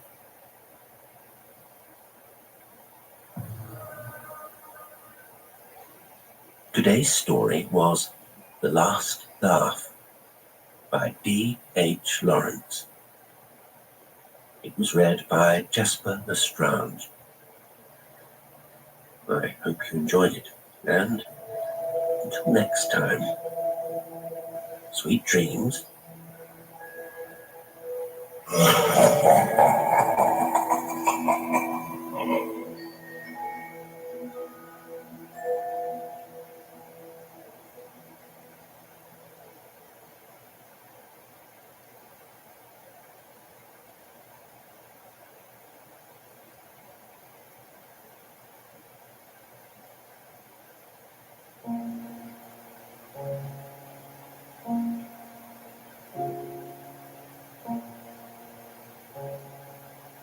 The Breakdown by Marjorie Bowen.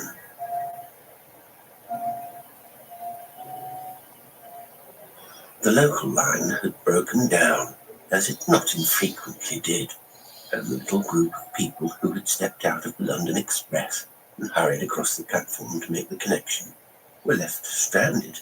The half-dozen villages along the Somerset marshland that were served by the tiny railway were completely cut off. The station master had no consolation or even advice to offer, and it was a forlorn little group that stood irresolute under the glare of the gas lamp. John Murdoch left the others and asked the way to Muchley Towers, only 3 miles along the high road, and he had an electric torch. The young man at once decided to walk, and leaving his baggage at the station, he struck out into the dark as the scanty conveyances of the village were being mustered for the benefit of his fellow travellers. When you are young, robust, contented, just off your holidays after a very prosperous year, it is not such a bad thing to step out briskly on a frosty country road, with the crystal facets of stars sparkling overhead, and a crisp north wind whipping the blood to your face and emphasizing the warmth and comfort of a good overcoat. It was Christmas Eve, and Murdoch was visiting an old college friend, whom, though he had not seen him for some time, he had been very intimate with in his youth. Both the young men had been lucky. Murdoch was a remarkably successful lawyer, and Blanchard had succeeded to an ancient estate that had belonged to a distant kinsman. It was to view this new kingdom that this Christmas gathering had been got together, and Murdoch was looking forward to a really pleasant time in rather novel surroundings. For the busy city man had little time for any but the most conventional of holidays. As he strode out along the hard road, leaving the lights of the village behind him, he recalled, as he had often recalled during his journey, the very charming association that he had with Blanchard. It was only a portrait, a delicate pencil drawing, touched with colour, of a girl's head with black curls and a lace scarf, with Marie Blanchard written beneath. Murdoch's youthful fancy had been strangely enthralled by this sketch, so much so that he had always been too self-conscious to ask Blanchard who it was. But the style of the drawing had led him to infer that it must be at least 100 years old, and that Marie Blanchard had long since been dust. This, however, had not prevented the peculiar, haunting loveliness of the pictured countenance from shining fitfully through his secret dreams, and it was with an instant recollection of his visionary fancy that Murdoch had accepted this invitation.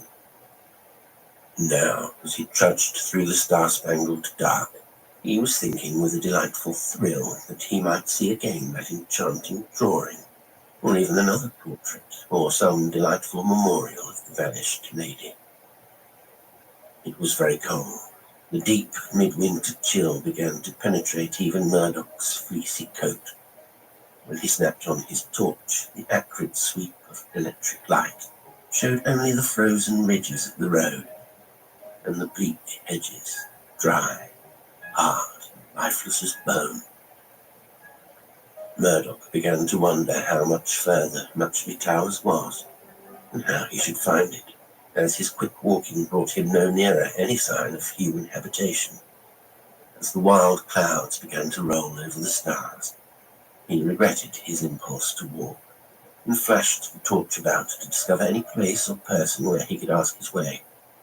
None such appeared, and when the stars were completely obscured and a bitter sleet was cast in his face by the rising wind, the young man lost his cheerful confidence and thought with some sharpness of yearning of the car waiting for him at the station where he would never arrive, and the dinner preparing that would very likely be spoiled before he could sit down in comfort before it. He had not reckoned on the country being so desolate, and surely the porter's 2 or 3 miles was 5 or 6. As he thought thus with some impatience, an upward flash of his torch clove the sleet, and showed him, strangely close, a square white house, with a sign hanging in front, on which was written in bold characters, "The Wishing Inn." Murdoch was almost startled to find that he had almost stumbled into a house without being aware of it, but pleased too, and he went up to the flat home-painted door and knocked. It was an old-fashioned inn, rather dreary than picturesque. Blinds were drawn in the upper windows, and the only light was a faint glimmer behind the curtains of what was obviously the bar parlour. The hedge came either side, right up to the house, and the rough road directed to the one step. Murdoch was mentally commenting on the cold and inhospitable look of the place, when the door was abruptly opened, and a repulsive-looking man appeared dimly outlined against the dark passage. "Can you tell me the way to Muxley Towers?" asked Murdoch briskly. "No," replied the man sullenly. "It is a long, weary road from here, and no stranger could find it in the dark." "But I must get there tonight," said Murdoch, vexed. "Have you any conveyance or even someone to guide me?" "Neither one nor the other," replied the innkeeper. "You've no telephone? Where is the nearest? There must be somewhere. Post office? A farm where I could get a trap? Something." Murdoch looked at the forbidding inn, and then at the forlorn night. The north wind was mounting higher with every blast. The sleet was changing to icy flakes of snow. Every star was now concealed behind the oncoming storm clouds. The young man considered that he might walk on till he dropped with fatigue and never find his way. It was quite likely that the information given at the station was wrong, or even that he had taken the wrong direction. In either case, to continue to press aimlessly through the darkness seemed foolish. Better to trust till daylight to the uninviting hospitality of the Wishing Inn. "Can you give me some food and a bed?" he asked dubiously. "Come inside," was the man's non-committal reply.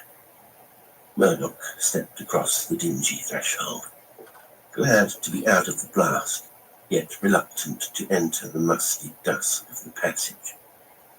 "You have not many travellers here," he suggested, "nor much custom, perhaps. You seem to be a long way from the village." "The place is lonely," was the reply. "Will you wait in the parlour while your room is got ready for you?" Murdoch followed him into the front room, where the light had glimmered between the folds of the drab curtains. This proved to be a lamp set on the centre of a large table, covered in dark green cloth, deadened the already feeble illumination. The walls were dark, dirty. A few obscure oiled prints and a case of lead-coloured fish hung amongst this background. A meagre fire burnt on the open hearth. There were a few horsehair chairs and a dull, locked cabinet. "Good Lord," thought Murdoch, "who could have dreamt to find such an out-of-the-way place, so near the railway?" "Are you the landlord?" he asked aloud. "Yes," replied the queer-looking individual who had opened the door. "Place is mine." Murdoch looked at him intently. He wore a soiled, flowered dressing gown, tied tightly round his lean figure, and carpet slippers that caused him to shuffle. His head was bald, his face yellow and pinched, his look both dejected and repellent. Murdoch glanced round, not without a shudder. "You have a curious name," he said, wishing in. "There are old stories about the place," replied the landlord with a shifty glance. "It is said that those who pass Christmas Eve here are allowed the fulfillment of one wish." "Well, curious that this should be Christmas Eve," exclaimed Murdoch. "Well, can you bring me some supper, when perhaps I can think of a wish?" The man shuffled to the door, paused there, and glanced back. "There are other travelers here I must consider," he grumbled gruffly. A young lady. She must come down and warm herself here. There is no fire in her bedroom." Murdoch's curiosity was fully roused. A woman, this man called a young lady, staying in this wretched place on Christmas Eve. "She is not alone?" he asked. "She is alone, but she is waiting for someone," replied the man. "That is her wish, that he may come quickly." Jarred by the leer in the man's sullen tones, Murdoch turned aside and, pulling off his dogskin gloves, busied himself warming his hands before the thin blaze. "Bring what you have to eat at once, please," he said, knowing that it was hopeless to ask for any definite fare. The door closed. Murdoch tried to trim the lamp, and then with a squeaking pair of bellows, to urge the pale fire. Both his efforts were in vain. A cold dimness persisted in the dreary room, and neither fire nor lamp seemed to give either warmth or light. Murdoch turned up his coat collar and sat shivering on one of the shiny horsehair chairs. He wondered if the young lady upstairs was coming down to warm herself, as the dismal landlord had suggested, and whatever kind of romance it could be that chose such a place and time for its setting. Where was the tardy he coming from, and where did he intend to take the girl on such a night? Christmas Eve, too, when all travel inconveniences would be suspended. The morrow was one of the most impossible days in the year for any kind of action, when the busiest cease their turmoil, and the most wretched have some shelter and peace. So complete was the silence in which the inn was wrapped that Murdoch began to think that the landlord's tale was a mere fiction. Who would linger mute in such an icy, bleak bedroom as this place afforded? Murdoch began to feel drowsy. He had lost the keen appetite that had urged him on the road, and regarded his ordered meal with repugnance. Huddled in the warm horsehair chair, his mind went idly over the possible tale of the woman lurking upstairs, and then he dwelt dreamily on the tale of the wish on Christmas Eve, wishing in. Now, what could my wish be? Thought Murdoch drowsily. Supposing I was to think of something quite fantastical and foolish. Supposing I was to wish to see, to win, to love Marie Blanchard.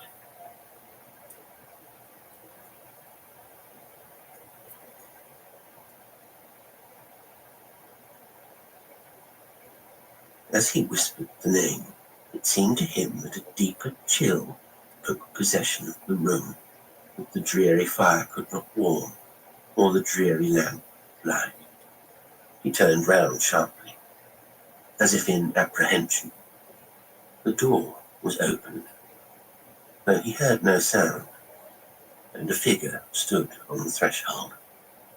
The breath of icy air was more penetrating now, and Murdoch shivered as he rose. "Won't you come to the fire?" he said. "No, I'm afraid it does not give out any heat." The figure advanced from the shadows of the passage and came to the hearth. It was Marie Blanchard, as he had seen her in the delicate sketch that had haunted his secret fancy. Here was every feature on which his boy's caprice had so fondly dwelt.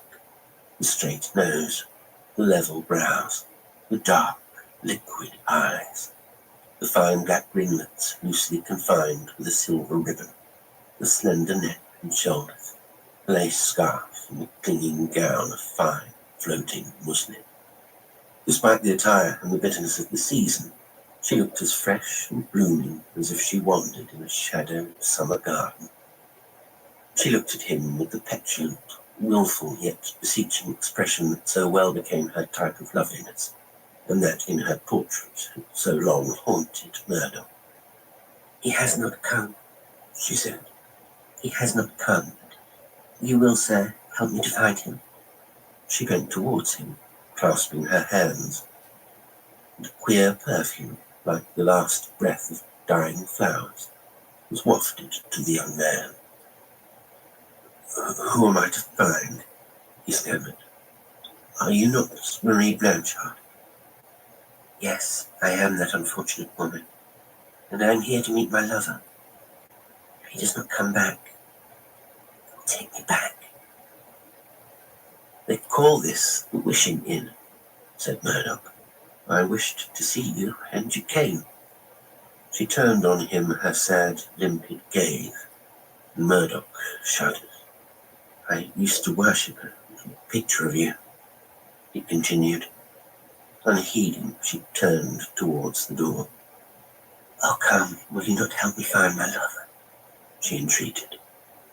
Murdoch, as if against her entreaties, he had not the full use and power of his faculties, followed her to the door, out into the black passage, and then into the road, she gliding before him like a glimmer of white. Snow and wind had alike ceased, and the night was one of close darkness, through which faintly gleamed the dull light of 2 carriage lamps. "See, my carriage is waiting," cried Marie Blanchard. "Will you not enter and help me find my lover?" Murdoch, as his eyes became accustomed to the encompassing gloom, discerned the dim outlines of the carriage. "Perhaps you can put me on my way to Muchley Towers," he said, as he stepped after the slight figure of Marie Blanchard into the cavernous interior of the lumbering, old-fashioned barouche. "For I," he added vaguely, "am going to see your brother. Is he not your brother, young Blanchard?" The carriage was swinging forward now into the pitchy night. No ray of light penetrated the darkness where Murdoch sat on the chill seat, and where his companion was, there was only the faintest blur of light, where her white garments showed through the inky blackness. "Help me find my lover," came her voice in continued anguish.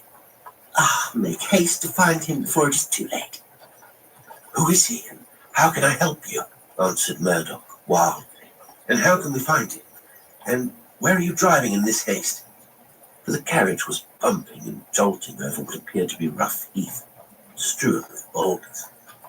Murdoch pressed his face against the glass, and could just visualize whitish objects, picked out for a fleeting second by the ghastly, chill light of the carriage lamps. "Where are we?" he cried. "Where are we going?" And then he was overmastered by an overpowering desire to see his companion, and like a lightning inspiration from another world, he thought of the electric torch lying in his overcoat pocket. "Marie Blanchard," he cried as he fumbled with it. "Marie Blanchard," as he snapped on the powerful ray of light. The murmur, "Oh, help me find my lover," faded in his ear, and the torch showed an empty carriage. He saw frayed leather, worn velvet, weather-stained glass, but nothing else. He was alone in the ancient barouche. With a feeling akin to panic, he beat at the door. The crazy fastenings gave way, and he was precipitated violently into the darkness. Again before him flitted the figure of Marie Blanchard. By a kind of bluish glow that appeared to encircle her, he could see her plainly. She was moving rapidly, and the sound of her lamentations fell sadly on his ear as he followed her wildly, stumbling over hillocks and falling against stones. "See, I have found him," she cried, and stopped. Murdoch was almost beside her. He could see her standing, smiling archly, as in the portrait sketch, fresh, merry, and gay. "Through here," she added, and struck on what seemed a door. "Come, will you not see him, my dear delight?" Murdoch hastened eagerly forward. The torch was still grasped in his hand, and without knowing it, he pressed the button. A flood of white light spread in front of him. There was no woman, no door, only a heavy stone with a railing round it, and frail snow outlining the inscription, "Marie Blanchard and Tobias Grieve, 1823. Murdoch wildly flashed the torch around the hillocks and graves. The stones were graves. He was in a large churchyard, and the snow was falling noiselessly into the dark and silence. With a shudder of deep and intense horror, Murdoch, keeping his torch lit, fumbled his way towards the church. As he reached the porch, he saw a light, heard voices, and from a chaos of movement and darkness, he heard a friend speak his name.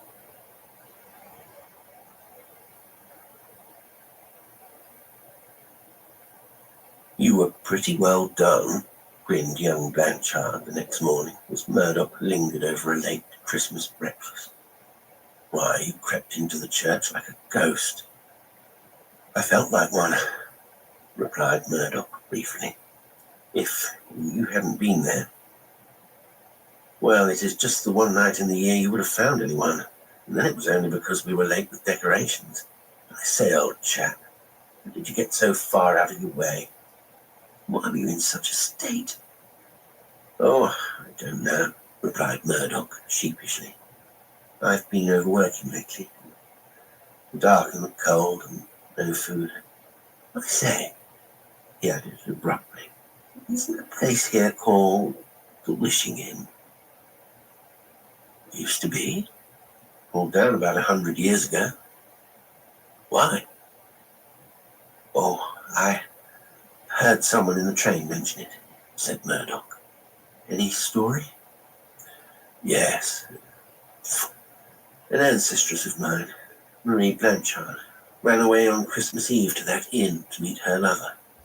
She chose that spot because a wish uttered there on that evening was supposed to come true. You know the usual tale. Well, the poor lady wished that she might never be separated from her lover. But he was found by her brothers on his way to the rendezvous and killed in a scuffle. He was a certain Tobias Grieve, a farmer, much beneath her. Good old days. She did the proper thing and died of a broken heart, and then they relented enough to put her in his grave. So her wish came true after all." Murdoch did not answer. He was looking intently out of the window. "She isn't altogether a legend," continued Blanchard. "You can still see the grave with the two names on it. And there is a sketch of her by Cosway.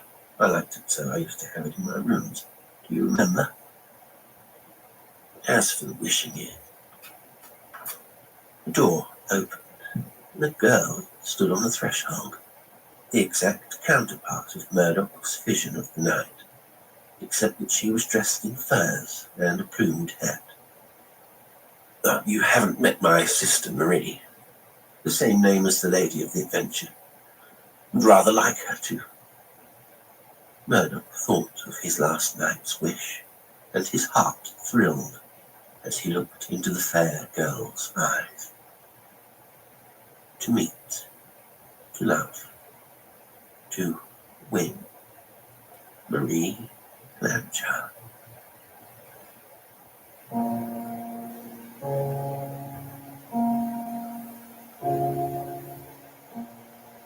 Today's story was Breakdown by Marjorie Bone. It was read by Jasper Lestrange. I hope you enjoyed it, and until next time, sweet dreams.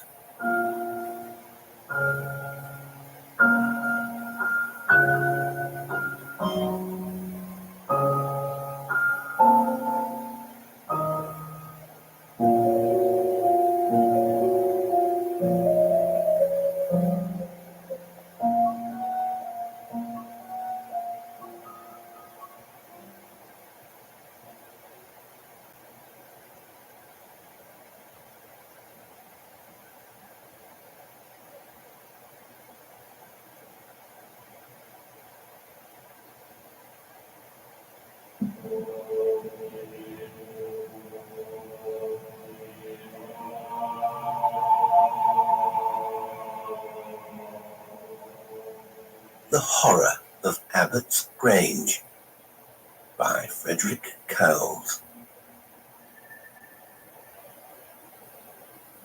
It was Joan who fell in love with Abbott's Grange. I must confess that from the first I thought the place had a brooding and sinister air about it. For 3 months we had been house hunting, and then a chance visit to Writton had led to the discovery of the Grange. As far as country houses go, it was perfect. It had been erected in the 15th century by the Cistercian monks of Writton Abbey, and a tiny detached chapel was a relic of the monastic days. Yet in spite of the fact that Joan was mad about it, I did not like the place. The next day we sought out the estate agent, and he willingly agreed to conduct us over the house. It turned out to be the property of Lord Salton, and it was his desire to let the place furnished. That suited us, as being birds of passage, we had no furniture of our own. It was not a large house, but the rooms were spacious. The entrance hall was really quite palatial, and hung with paintings of the dead and gone sultans. I examined the portraits while the agent was revealing the charms of the Grange to Joan. They were not a very imposing lot, those sultans of the past. One was a bishop, looking very uncomfortable in his robe. Another, a general, mounted on a weird-looking charger. Not one of them really interested me until I came upon a dingy painting hung in a dark corner near the stairs. It represented a tall, sallow-featured man, dressed in sombre garments of early 16th century style. His face was thin and brooding and strangely pale, but the lips were intensely red and were drawn back to show white, fang-like teeth. The whole expression was one of diabolical cruelty, and I shuddered involuntarily as I looked at it. An inscription in the right-hand corner of the painting caught my eye. The writing was rather faded, but I was just able to make out the words, William Salton, painted 1572, and below, in rather brighter colours, was a small cross, and the sentence, seeking whom he may devour, God frustrate him always. Joan and the agent returned just then, and I called their attention to the portrait. It may have been my imagination, but I thought a shade of fear passed over the man's face. I asked him who the sinister gentleman was, and, with some slight show of reluctance, he answered, "That is a picture of the first Lord Salton. He is said to have been a monk at Writton Abbey, but they turned him out. At the dissolution, he revenged himself upon the community by giving evidence against them. Many of the monks were executed, and as a reward, William Salton was made Lord Salton, and this house was given to him." "How exciting," exclaimed Joan. "He looks just the sort of person to do a thing like that. You really must have this house, Michael. It's just what we've been looking for." When Joan makes up her mind, there is no gainsaying her. Within an hour, I had paid a deposit, signed the lease, and received the keys of Abbott's Grange. As he handed the keys over to me, the agent pointed out an exceptionally large one and said, "This, sir, is the key of the chapel. It has been closed for nearly 300 years, and Lord Sultan particularly requests that you will not enter the place. If you should feel you want to visit it, go in the daytime, and be sure to lock the door when you leave. But on no account allow the door to be unlocked between dusk and daybreak. But, I exclaimed, that is a curious condition. What is the reason for it? The agent's face was blank as he answered. I do not know, sir. Those are Lord Sultan's instructions to me. With that I had to be content, although I felt that the man could have told more if he had cared to. 3 weeks later, with the staff engaged by Joan and my sister, we took up residence at Abbott's Grange.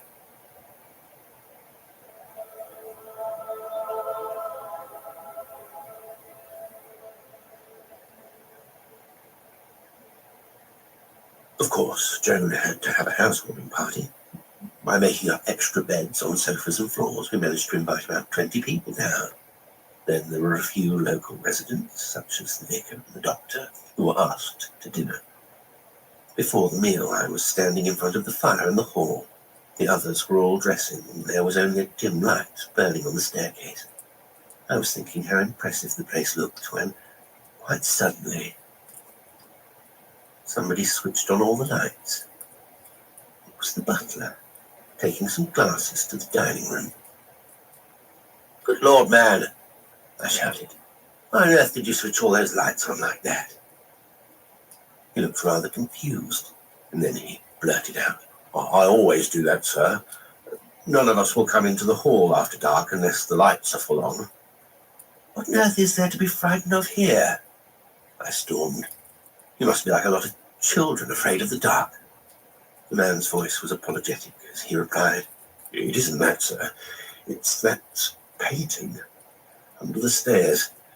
His eyes seem to follow you about." I glanced over at the portrait of the first Lord Sultan, and whether it was a trick of the artist or a trick of the light, the eyes certainly did seem to glare out of the canvas. They almost seemed to be illuminated by an uncanny glow. The butler stood expecting a further reprimand when the vicar was announced.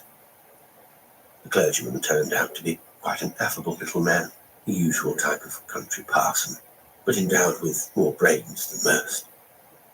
We discussed the weather, the political situation, and a few other minor things. Then I asked him if he knew anything about the first Lord Sultan. "Quite enough to make me detest him," he replied. "He was a hateful type, a man who became a Cistercian monk, and then gave information against the abbot and brethren." "Wasn't he turned out of the abbey long before the suppression?" I inquired. "Yes, he was accused of practicing black magic, and they expelled him from the order.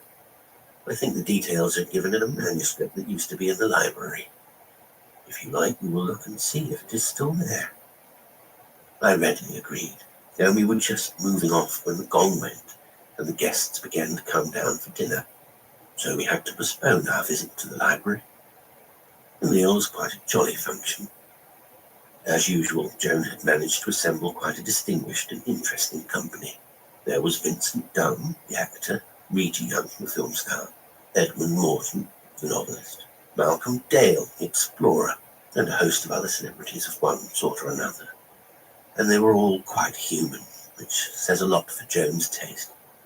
It was Morton who asked about the chapel, and I had to tell them all about the conditions relating to it. "And have you been inside yet?" asked Dale. "Not I replied. "I put the key in the Chinese vase in the hall, and there it stays until my lease is up." They all seemed to think it very jolly to have a private chapel, and the possibility of its being haunted was freely discussed. Well, then the talk. I was dancing in the hall afterwards, and as soon as we could reasonably do so, the vicar and I slipped off to the library. He found the book without any trouble. It was a musty, calf-bound volume filled with crabbed handwriting. It seemed to be a catalogue of the pictures in the hall, with some biographical notes, and the first person mentioned was William Sultan. The following is the extract relating to him. William Salton, born 1501, entered the Abbey of Our Lady of Written, 1522, accused of practicing witchcraft, sorcery, and black magic, and expelled from the monastery in 1530. In 1539, gave evidence before the commissioners against the abbot and community, which resulted in the abbot and 6 of the brethren being condemned to death. Evidence afterwards proved to be false, but Salton was made Lord Salton and received the Abbey Grange, lived the life of a recluse, and commonly believed to have been a wizard and a vampire. Died in 1597 and buried in the private chapel of Abbott's Grange. No priest would perform the burial rites, and he was interred without prayer or ceremony. Then, in another hand, followed a later entry. On the 16th day of May, 1640, the tomb of William Lord Salton was sealed by me, John Rogers, clerk in Holy Orders. Let none loose the chapel door between sunset and sunrise, lest perchance he come abroad again, seeking whom he may devour. God frustrate him always. What does that mean? I asked.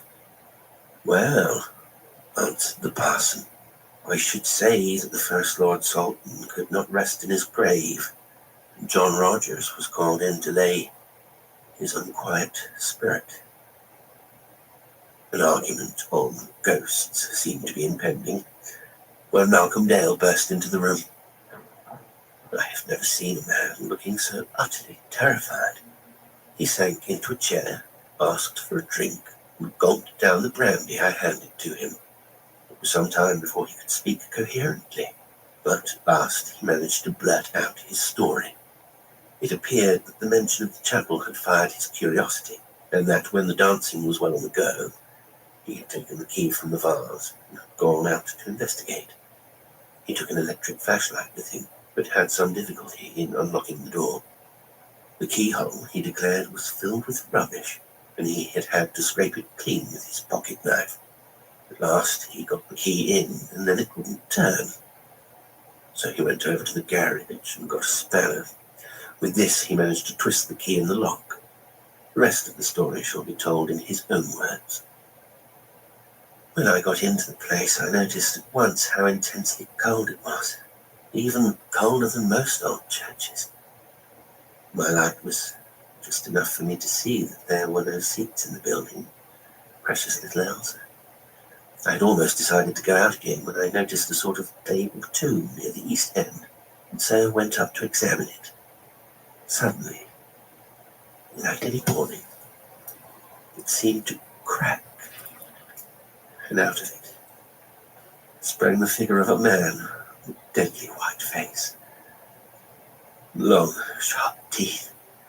He glared at me for a moment, and I saw the beam of my light reflect redly in his eyes. Then I turned tail and fled, but all the way back, I felt that he was after me. His voice rose to a scream as he came to the end of his tail, but I could see that he was all in. Then you left the chapel door open? Asked the vicar. Dale nodded dumbly, as if he dared not trust himself to speak. God frustrate him, the parson murmured, and then, springing to his feet, he said to me, Come, there is not a moment to be lost. We must go over and lock the door. And I seized the torch which Dale still held, and within a few minutes we had reached the chapel. It looked quiet and desolate enough, but the vicar insisted on entering and seeing the tomb. It was quite an ordinary table tomb of white marble, but the top of it was cracked right across, and it was easy to see that the crack was newly made. The parson crossed himself, and together we left the building, swung the ponderous door shut, and locked it. We did not speak as we returned to the house. We got Dale to bed without letting any other members of the party suspect that anything was wrong. He was in a blue funk, and I was nearly as bad, when the vicar suggested that I should give him a shakedown in my room and let him stay the night. I almost embraced him. Well, dancing went on until about 1:30. By 2:00, everybody had gone to bed. The vicar, whose name, by the way, was Parker, went round the house with me, and we saw that all windows and doors were secured. Wolf, the Alsatian we brought into the hall, left him comfortably settled in front of the fire. Then we went upstairs, and in spite of the excitement, I for one was soon asleep. It must have been about 3:00 when I was suddenly awakened by the howling of the dog. Parker was already astir. "Did you hear that?" he whispered. Again it came, not an ordinary howl, but a howl of sheer terror. It was a sound that seemed to freeze the blood in my veins and made my hair literally stand on end.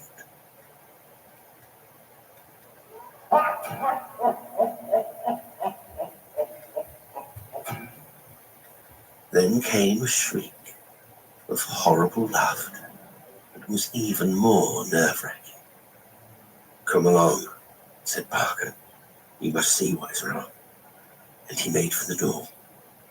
I slipped into a dressing gown and followed him, although I must confess I would have preferred to have stayed in my room with the door locked.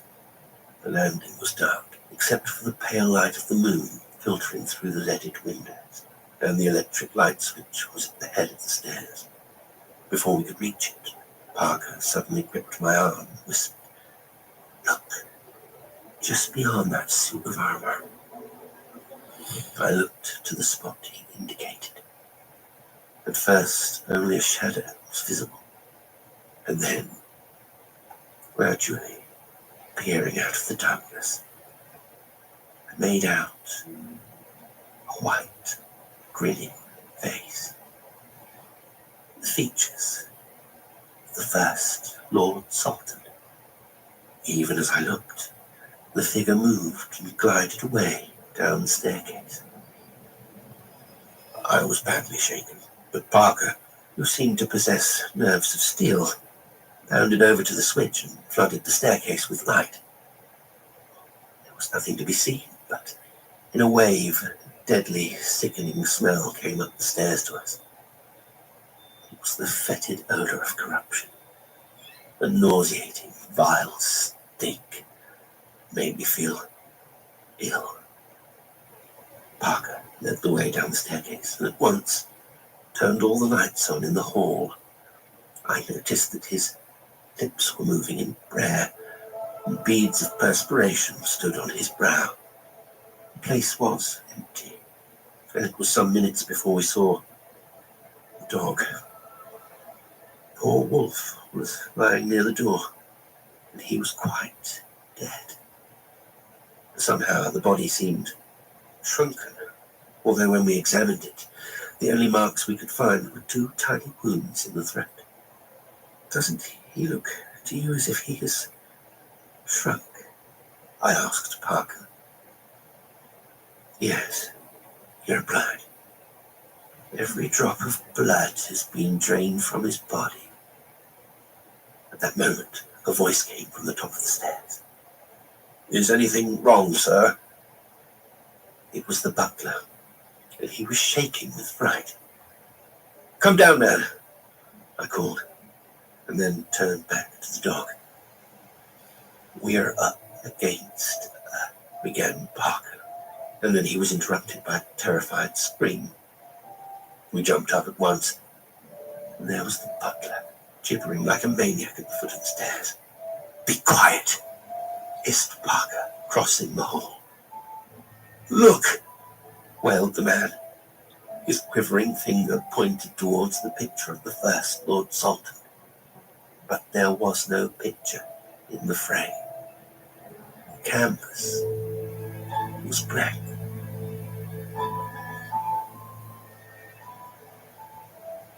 It is difficult to write of those 3 hours before daybreak. We sat together in the library and prayed for the dawn. It found us wild-eyed and white-faced. When it was quite light, Parker said, "I must see that picture again." We followed him out into the hall, and there was the portrait of William Lord Sultan, leering at us from its frame. It was only a painting. We touched it to see, but the eyes glowed with a hellish fire, and the cruel lips seemed twisted in a triumphant smile. Back in the library, we sat down to discuss our plan of action.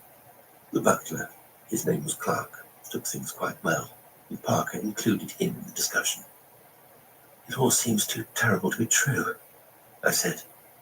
"What can we do?" "Well," replied Parker, "I am going to make a suggestion.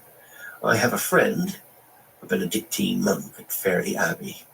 He happens to be an expert on occult matters, and has often been brought up against queer things. I wonder if you would allow me to invite him over." Naturally, I agreed at once. Parker telephoned to the Abbey, which was only about 5 miles from Richmond. He gave no particulars over the line, but I heard him assuring the priest that it was something of vital and terrible importance. "Good," he said as he laid down the receiver. "Father Vincent will be over about 10 o'clock. After that, we went upstairs to dress and freshen ourselves up. Clark saw to the removal of the body of the dog before any of the guests came down, and breakfast was almost a jolly meal. Most of the visitors left soon after 9, but Dale and Morton were staying on until the weekend. Punctually at 10 o'clock, Father Vincent was announced and joined the vicar and myself in the library. He was a quiet little man with twinkling brown eyes shining behind thick spectacles. Anyone less like a ghost hunter, it would be difficult to imagine. Parker told him all that had happened since Dale had unlocked the chapel, and Clark was called in to confirm the part about the portrait. The monk asked a few questions, and then he said, "I may as well tell you that you are up against a most hellish thing. A man who should have died over 300 years ago, and yet by devilish arts has kept his evil mind alive within the tomb." He went on to suggest that Joan, Dale, and Morton be taken into our confidence and asked to help if necessary. I was a little doubtful about frightening Joan, but Father Vincent soon convinced me that it would be unwise to leave her in ignorance, so we asked the 3 of them to come down to the library. Dale, with his experience of the previous night fresh in his mind, was easily convinced. Morton and Joan were frankly incredulous, but I could see our seriousness impressed them. It was finally decided that the Benedictine should return to his abbey for some things he required, and then stay the night with us. "If it is what I suspect, I shall have to ask you to get in touch with Lord Sultan," he said, "but we can leave that until tomorrow." "A wonderful man," remarked Parker when the monk had gone. "These Roman priests are the only chaps who understand anything about occult phenomena. I take off my hat to them when it comes to a real tussle with the devil." Lunch was a quiet meal, and afterwards Morton and Joan played tennis. Dale, Parker, and I went over to the chapel. The key turned quite easily in the lock, and the interior did not look at all sinister in the bright light of the afternoon sun. It was quite an interesting little building, dating, I should say, mostly from the middle 15th century. Some fragments of good stained glass remained in the windows. There was a stone altar, a few benches, and the marble table too. Whilst we were looking around, Father Vincent joined us. "I have just arrived," he exclaimed, "and they told me you were here, so I thought I would stroll down and look over the place." We showed him the crack in the tomb, and he agreed that it was certainly new. He also pointed out a number of dark stains on the flat top of the monument, and it was not long before he discovered similar stains on the stone slab of the altar. "What do you make of them?" asked Parker. "They look to me like bloodstains," answered the priest. "It is a horrible thought, but if they are, something has been killed on this altar." You notice how the stain runs down the side, just as if the blood of a victim has dropped from the slab to the floor. Clark met us as we were returning to the house with the news that one of the parlour maids had been found in the hall in a dead faint. On recovering, she had declared that she was going upstairs when a man dressed in black with a deathly white face had pounced out at her. We interviewed the girl, and she not only stuck to her story, but also avowed that she could still feel the grip of his cold fingers on her wrist. At dinner, we were a very dull company in spite of the little priest's efforts to keep us amused. Afterwards, we all went along to the library, and Joan, Parker, Morton, and Dale made up a four for bridge, whilst Father Vincent and I settled down to talk and smoke. I never knew that a monk could be such good company. He seemed to have travelled all over the world, and had a fund of excellent stories about all manner of places, and all sorts of people. The time passed pleasantly enough until about 11 o'clock, when Clark came in with the whiskey. I remember that he was just squirting the soda into Parker's drink when, eerie and shrill, a burst of wicked laughter echoed through the house. For a moment or so, none moved, and then the priest sprang to his feet and rushed out into the hall. We were not slow to follow him. Instinctively, our first glance was towards the portrait of William Salton. Only a blank canvas filled the frame. The figure had gone.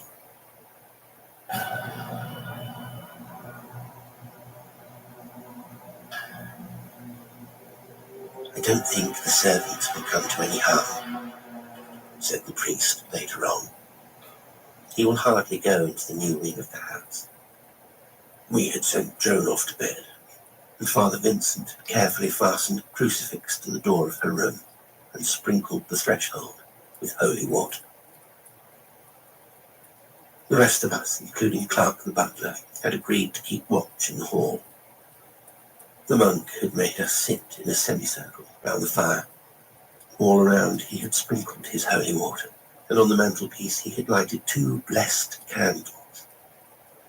He himself took up a position near the fireplace.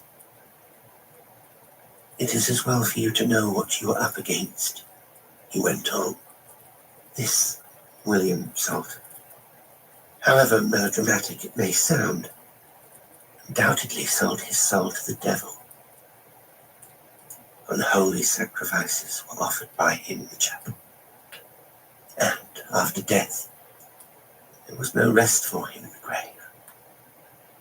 He became what we call a vampire.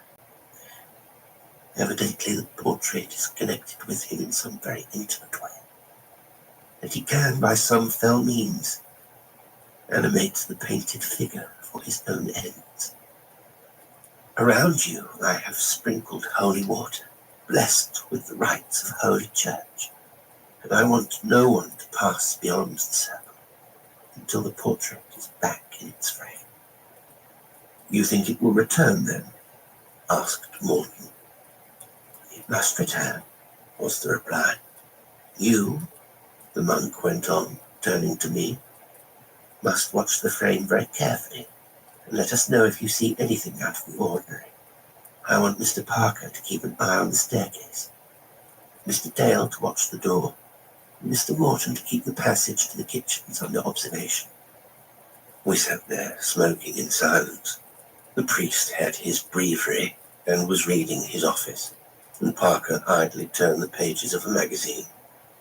Then, without any warning, the place seemed to go very cold, and again came that rotten odour of decay. Father Vincent motioned us to remain still, and I could see that his lips were moving rapidly in prayer. Suddenly the candle flames flickered and changed to a peculiar shade of blue.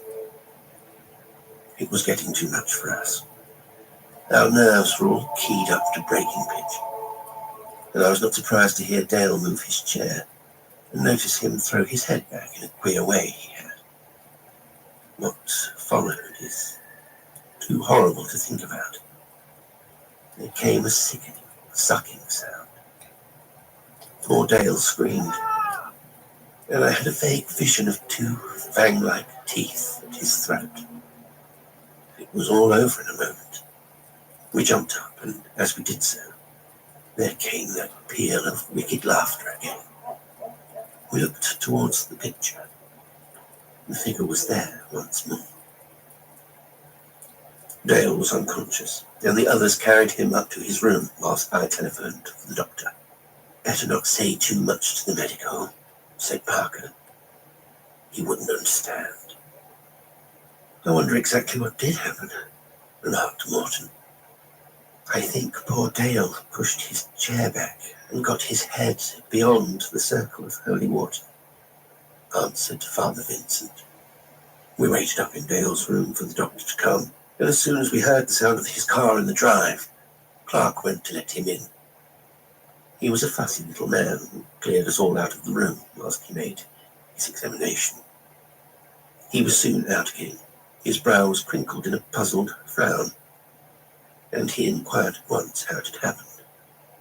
We were sitting in the hall, I replied, and he suddenly went off.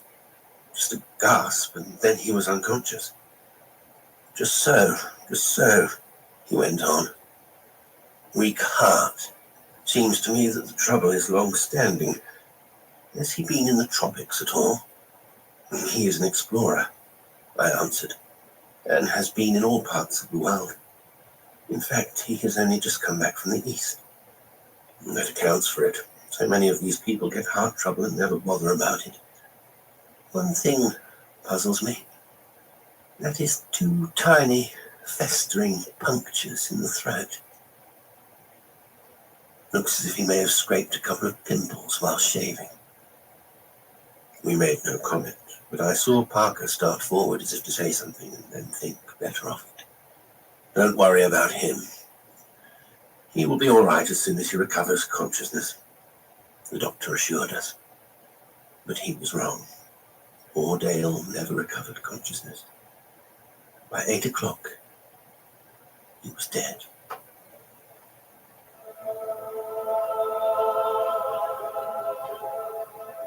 Father Vincent put a telephone call through to Lord Salton and was fortunate enough to find him at home.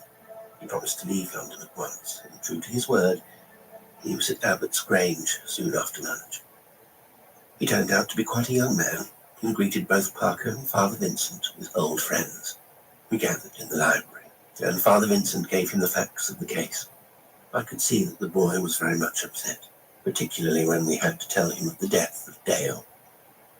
I will most willingly tell you all I know, he said. William Salton has always been the skeleton in our cupboard. Each heir to the title at his coming of age is told the story of the First Lord, and warned never to leave the chapel door open between dusk and sunrise. I have never taken the matter very seriously, and I am afraid I ought not to have left the key with the agent.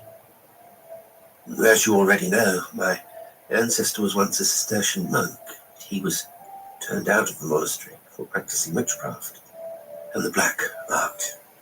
Really, he was a greater villain than even the monks suspected. At the dissolution, he gave evidence against the abbot and brethren of Britain, and for his services was made Lord Salton, given this house. Under his rule, Abbott's Grange became a temple of Satan. He is said to have celebrated the Black Mass in the chapel, and to have sacrificed living children on the altar. The picture in the hall is a self-portrait.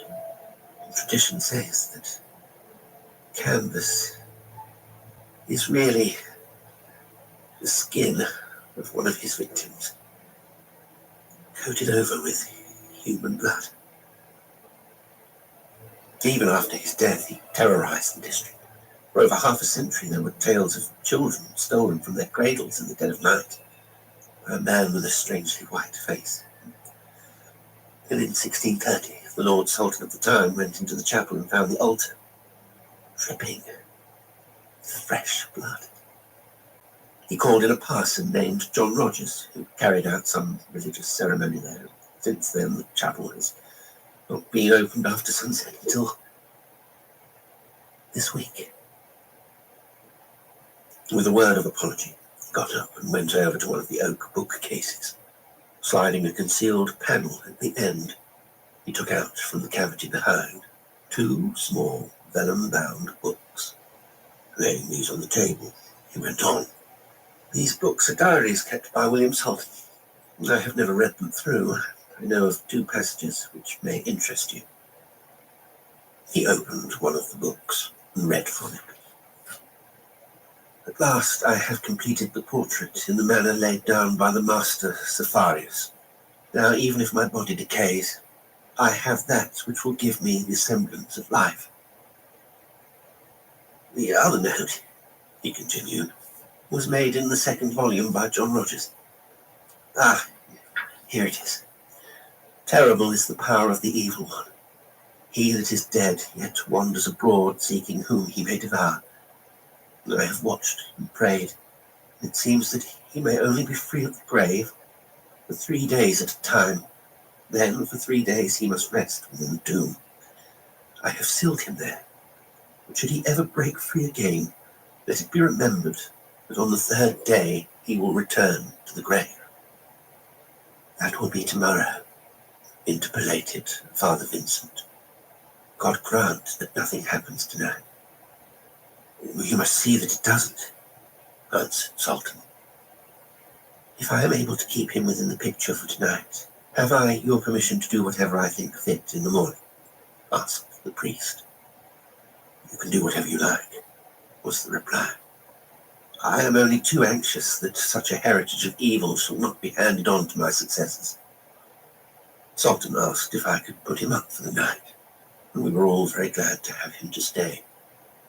With Dale dead upstairs, and the horror of the unknown hanging over us, we were not a very lively party. The priest made his preparations early in the evening. A semicircle of salt was made around the picture. This was sprinkled with holy water, and in the centre he placed a crucifix. Just before midnight, we began our watch. We hadn't long to wait. About 20 minutes past the hour, the figure in the frame began to move. It jumped to life with curious, jerky, mechanical movements. Then it tried to step down, but was evidently prevented by the arrangements the monk had made. A look of diabolical hate passed over its features. And then it laughed. As the laughter died, it began to intone a kind of weird chant. I could not understand the words, but I knew it for some incantation to the devil. Suddenly, Morton screamed and pointed to the stairs. We all looked up, and there, moving slowly down, was the figure of Malcolm Dale, the man whose dead body lay upstairs. Morton screamed again, and then fainted. I saw the monk step forward with the crucifix in one hand and breviary in the other. In a clear voice, he began to read the office of exorcism. And all the time, that terrible incantation went on. Louder and louder rose the infernal chant, and clearer rang the voice of the priest. It seemed that the forces of good were waging a battle with the powers of evil. The perspiration ran in great drops down the monk's face, and I found myself praying the words of the Our Father, the only prayer I knew. Gradually, the hellish chant got quiet, whilst Father Vincent's voice grew stronger in volume. Then a strange thing happened. A beautiful smile came over the face of the thing that looked like Malcolm Dale, and, still smiling, it slowly faded away. From the picture came a most unearthly shriek, and for a few moments the figure in the frame seemed to writhe in agony, and then it became still. It was only a painting once again. "We may have won the first round of the fight, my friends," said the little priest. It was 3 o'clock in the afternoon of the following day. "If John Rogers' calculations are correct," said Father Vincent, "the monster should be back in his grave by now. The monster should be back in his grave by now." Armed with crowbars, we were making our way to the chapel. The priest carried a small Spanish dagger with a cross handle. Sultan unlocked the door, and we went inside. The place was rather gloomy, for it was a dull day. Nothing seemed to have been disturbed. "Now we come to the worst part of this horrible business," said the priest. Taking a crowbar from Morton, he went up to the tomb and inserted the implement under the slab. I put mine under the other side, and together we levered until the top swung up. It was an easy matter to lift it off. Inside was a brass-bound coffin, and all over it were dark brown stains. We lifted the coffin out of the tomb and laid it before the altar. "If any of you feel at all nervous, you may go outside," said Father Vincent. Morton took him on his word, but Sultan, Parker, and I stayed on. It did not take long to remove the lid, and inside was no crumbling skeleton, but the body of William Lord Sultan, looking just as he must have looked in life.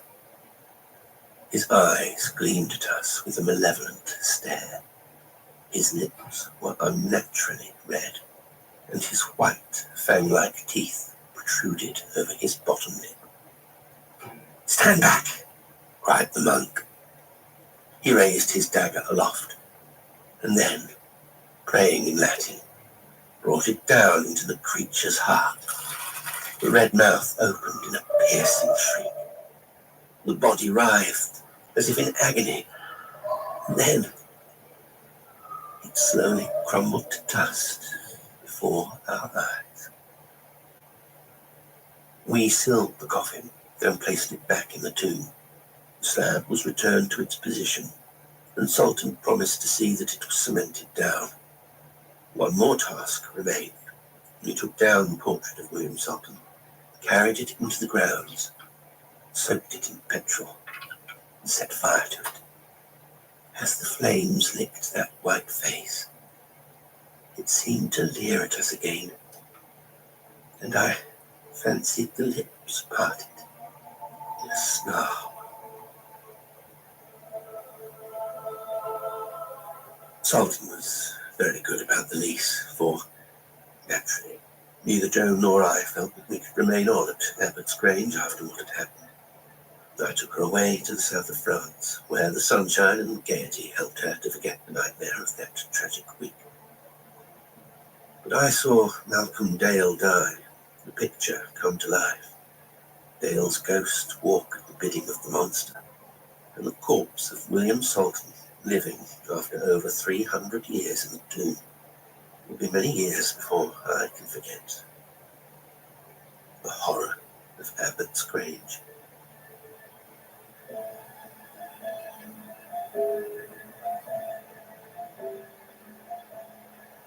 Today's story was The Horror of Abbott's Grange by Frederick Cowles. It was read by Jasper Lestrange. Well, I hope you enjoyed it, and until next time, sweet dreams.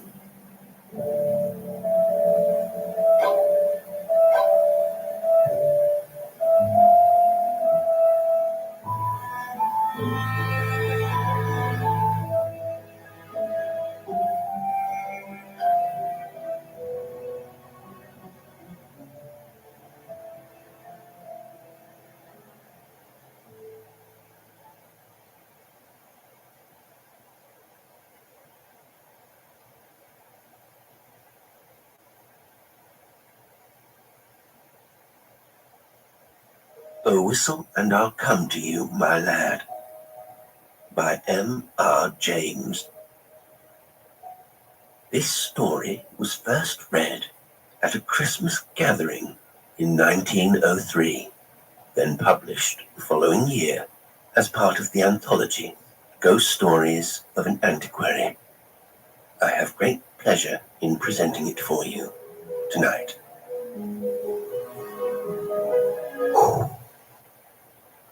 I suppose you will be getting away pretty soon now. Full term is over, Professor, said a person not in the story to the Professor of Ontography soon after they had sat down next to each other at a feast in the hospitable hall of St. James's College. The Professor was young, neat, and precise in speech. Yes, he said, my friends have been making me take up golf this term, and I mean to go to the East Coast, in point of fact to Bernstead. I dare say you know it, for a week or 10 days to improve my game. I hope to get off tomorrow. Oh, Parkins, said his neighbour on the other side, if you're going to Bernstead, I wish you would look at the site of the Templars' preceptory, and let me know if you think it would be any good to have a dig there in the summer. It was, as you might suppose, a person of antiquarian pursuits who said this, but since he merely appears in this prologue, there is no need to give his entitlements. Certainly, said Parkins, the Professor. If you will describe to me whereabouts the site is, I will do my best to give you an idea of the lie of the land when I get back. Or I could write you about it, if you would tell me where you're likely to be. Don't trouble to do that, thanks. It's only that I'm thinking of taking my family in that direction in the long, and it occurred to me that as very few of the English preceptories have ever been properly planned, I might have an opportunity of doing something useful on off days. The Professor rather sniffed at the idea that planning out a preceptory could be described as useful. His neighbour continued. The site, I doubt if there is anything showing above ground. It must be down quite close to the beach now. The sea has encroached tremendously, as you know, all along that bit of coast. I should think, from the map, that it must be about 3/4 of a mile from the Globe Inn, at the north end of the town. Where are you going to stay? Well, at the Globe Inn, as a matter of fact, said Parkins. I have engaged a room there. I couldn't get in anywhere else. Most of the lodging houses are shut up in winter, it seems. And as it is, they told me that the only room of any size I can have is really a double-bedded one, and that they haven't a corner in which to store the other bed and so on. I must have a fairly large room, for I am taking some books down. I mean to do a bit of work, and though I don't quite fancy having an empty bed, not to speak of two, in what I may call for the time being my study, I suppose I can manage to rough it for the short time I shall be there. Do you call having an extra bed in your room roughing it, Parkins? Said a bluff person opposite. Look here, I shall come down and occupy it for a bit. It'll be company for you. The Professor quivered, managed to laugh in a courteous manner. By all means, Rogers, there's nothing I should like better. I'm afraid you would find it rather dull. You don't play golf, do you? No, thank heaven, said rude Mr. Rogers. Well, you see, when I'm not writing, I shall most likely be out on the links. And that, as I say, would be rather dull for you, I'm afraid. Oh, I don't know. There's certain to be somebody I know in the place. But of course, if you don't want me, speak the word, Parkins. I shan't be offended. Truth, as you always tell us, is never offensive. Parkins was indeed scrupulously polite and strictly truthful. It is to be feared that Mr. Rogers sometimes practised upon his knowledge of these characteristics. In Parkins' breast there was a conflict now raging, which for a moment or two did not allow him to answer. That interval being over, he said, Well, if you want the exact truth, Rogers, I was considering whether the room I speak of would really be large enough to accommodate us both comfortably, and also whether, mind, I shouldn't have said this if you hadn't pressed me, you would not constitute something in the nature of a hindrance in my work. Rogers laughed loudly. Well done, Parkins, he said. It's all right. I promise not to interrupt your work. Don't you disturb yourself about that. No, Won't come if you don't want me, but I thought I should do so nicely to keep the ghosts off. Here he might have been seen to wink and to nudge his next neighbour. Parkins might also have been seen to become pink. I beg pardon, Parkins. I ought not to have said that. I forgot you didn't like levity on these topics. Well, Parkins said, as you have mentioned the matter, I freely own that I do not like careless talk about what you call ghosts.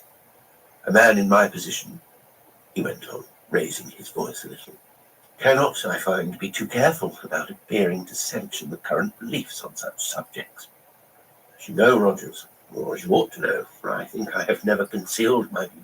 No, you certainly have not, old man, put in Rogers, sotto voce. I hold that any semblance, any appearance of concession to the view that such things might exist is equivalent to a renunciation of all that I hold most sacred. But I'm afraid I have not succeeded in securing your attention. Your undivided attention was what Dr. Grimper actually said, Rogers interrupted, with every appearance of an earnest desire for accuracy. But I beg your pardon, Parkins, I'm stopping you. No, not at all, said Parkins. I don't remember Grimper. Perhaps he was before my time. But I needn't go.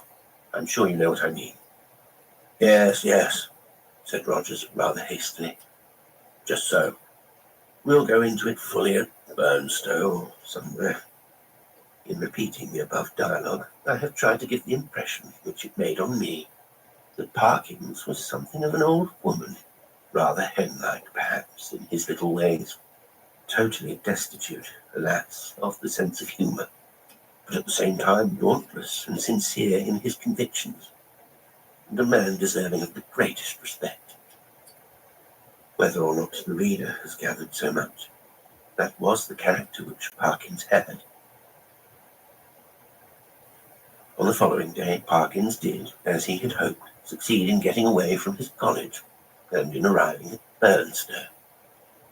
He was made welcome at the Globe Inn, was safely installed in the large double-bedded room of which we have heard, and was able, before retiring to rest, to arrange his materials for work in apple pie order upon a commodious table, which occupied the outer end of the room, and was surrounded on three sides by windows looking out seaward.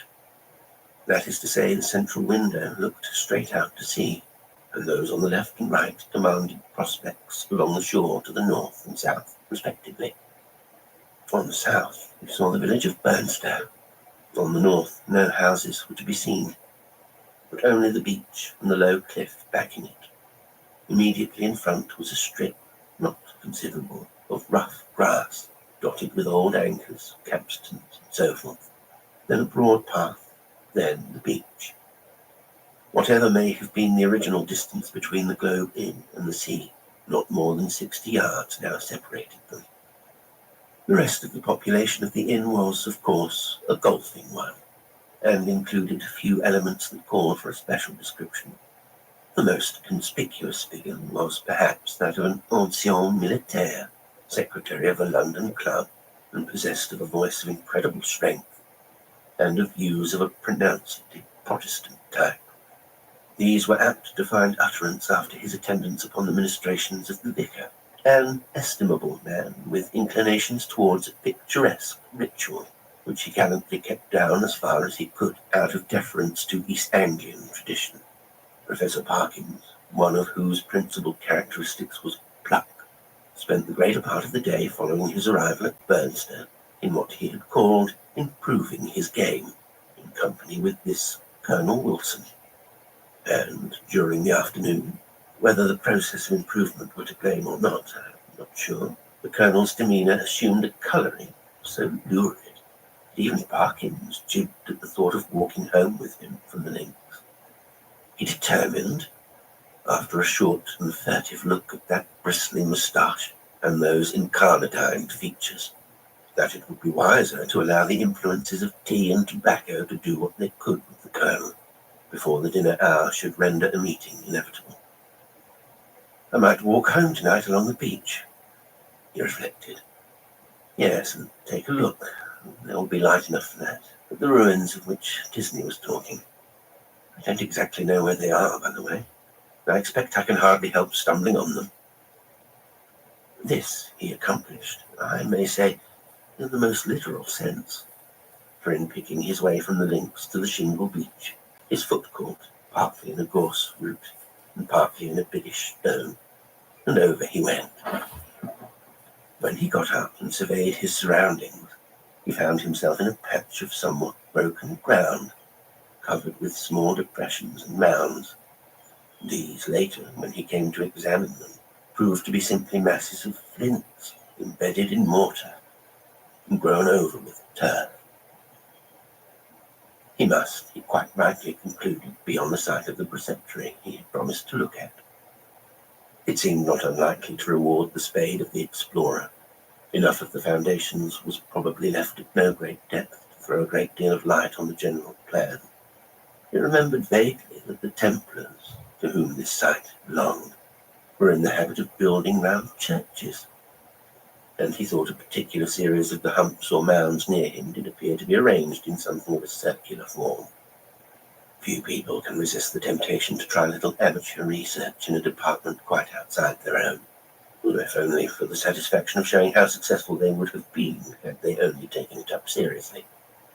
Our professor, however, if he felt something of this mean desire, was also truly anxious to oblige Mr. Disney, so he paced with care the circular area he had noticed, and wrote down its rough dimensions in his pocket-book.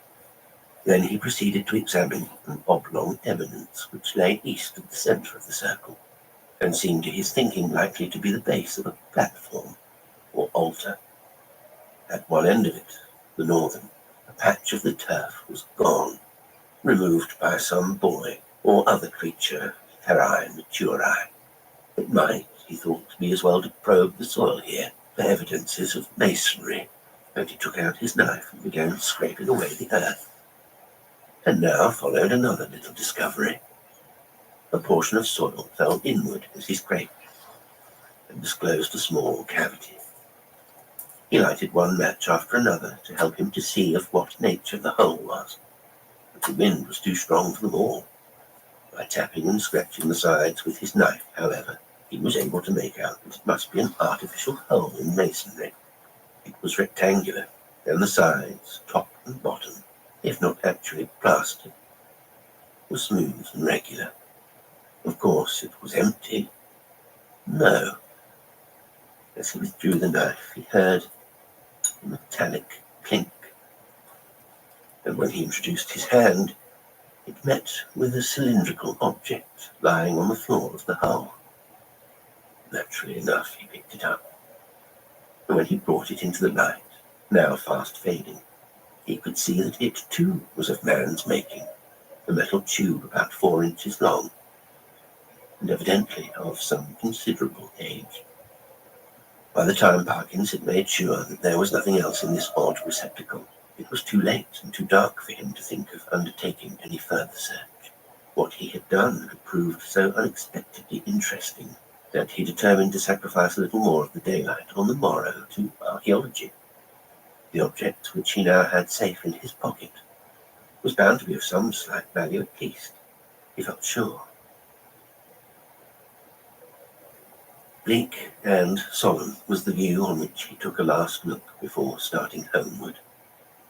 A faint yellow light in the west showed the links, on which a few figures, moving towards the clubhouse, were still visible.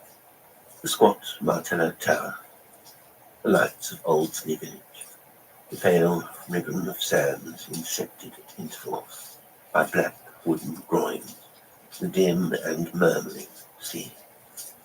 The wind was bitter from the north. It was at his back when he set out for the globe.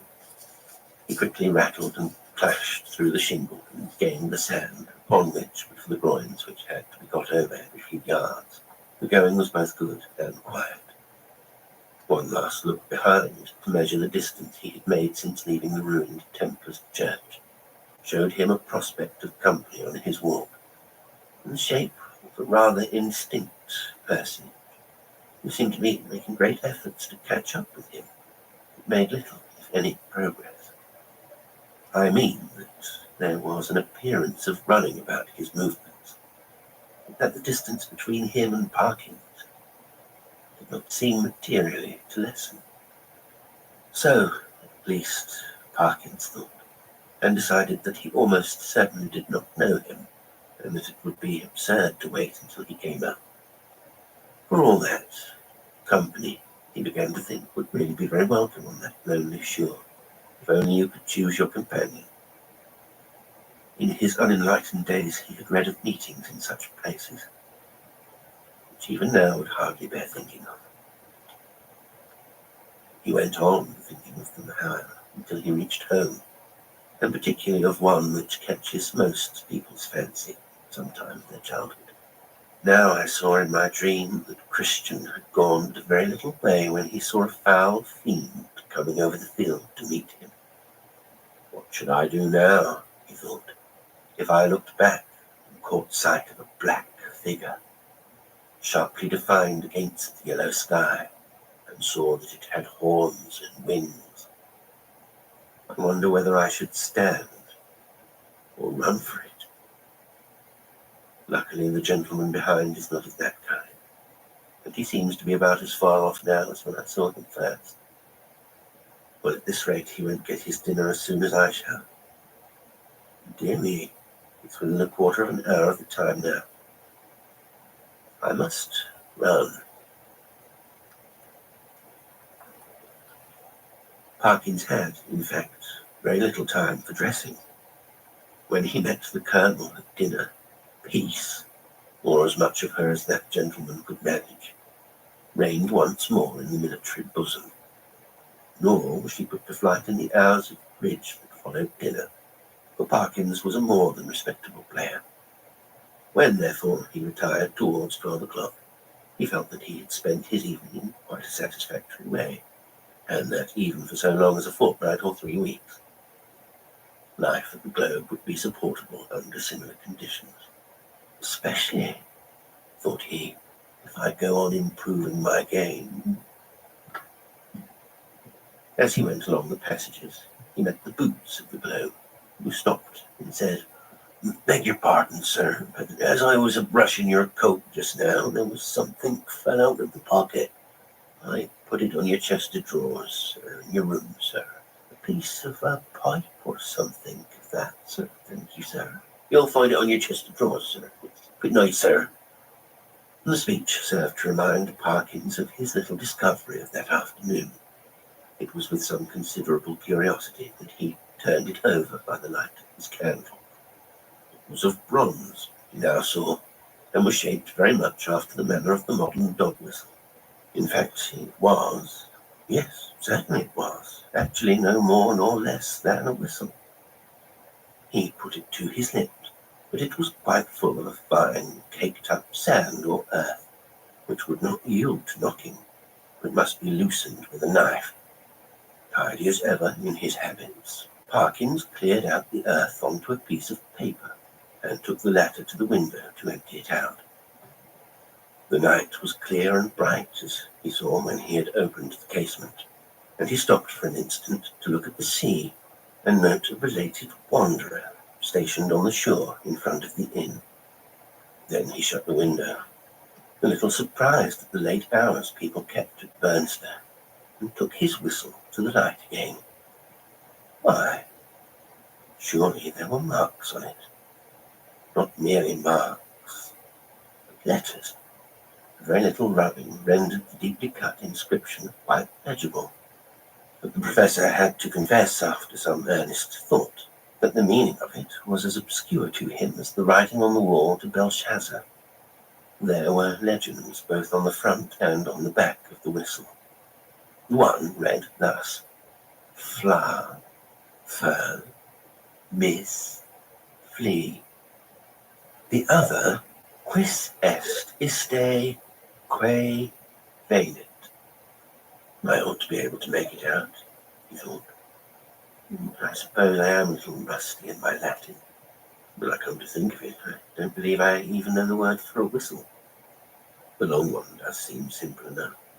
It ought to mean, "Who is this? Who is coming?" Well, the best way to find out is evidently to whistle for him. He blew tentatively, and stopped suddenly, startled and yet pleased at the note he had elicited. It had a quality of infinite distance in it, and, soft as it was, he somehow felt it must be audible for miles round. It was a sound, too, that seemed to have the power, which many scents possess, of forming pictures in the brain. He saw quite clearly for a moment the vision of a wide, dark expanse at night, with a fresh wind blowing, and in the midst a lonely figure. How employed he could not tell. Perhaps he would have seen more had not the picture been broken by the sudden surge of a gust of wind against his casement. So sudden that it made him look up, just in time to see the white glint of a seabird's wing somewhere outside the dark panes. The sound of the whistle had so fascinated him that he could not help trying it once more, this time more boldly.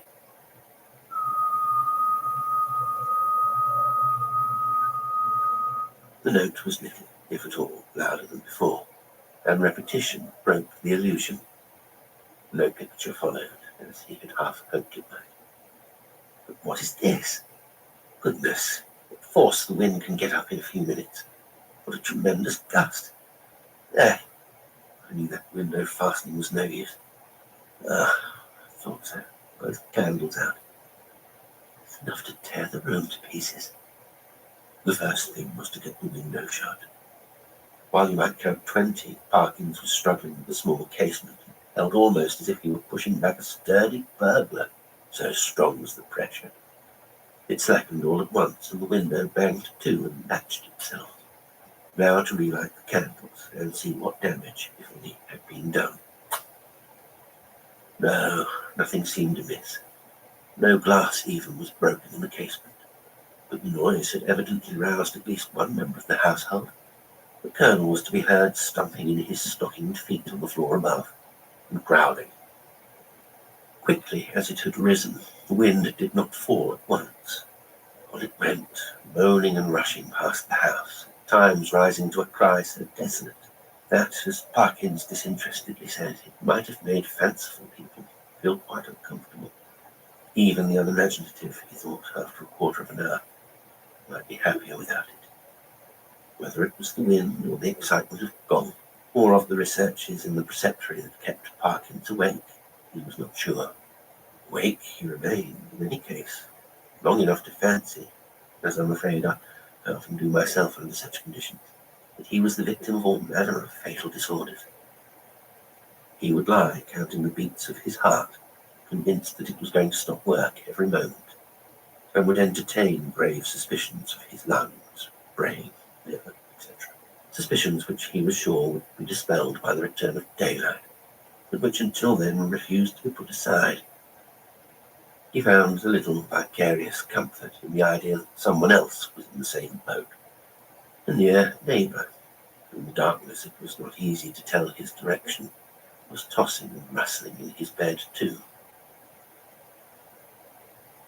The next stage was that Parkins shut his eyes and determined to give sleep every chance. Here, again, overexcitement had asserted itself in another form, that of making pictures. Experto credo, pictures do come to the closed eyes of one trying to sleep, and are often so little to his taste that he must open his eyes and disperse them. Parkins' experience on this occasion was a very distressing one. He found that the picture which presented itself to him was continuous. When he opened his eyes, of course it went, but when he shut them once more, it framed itself afresh, and acted itself out again, neither quicker nor slower than before. What he saw was this.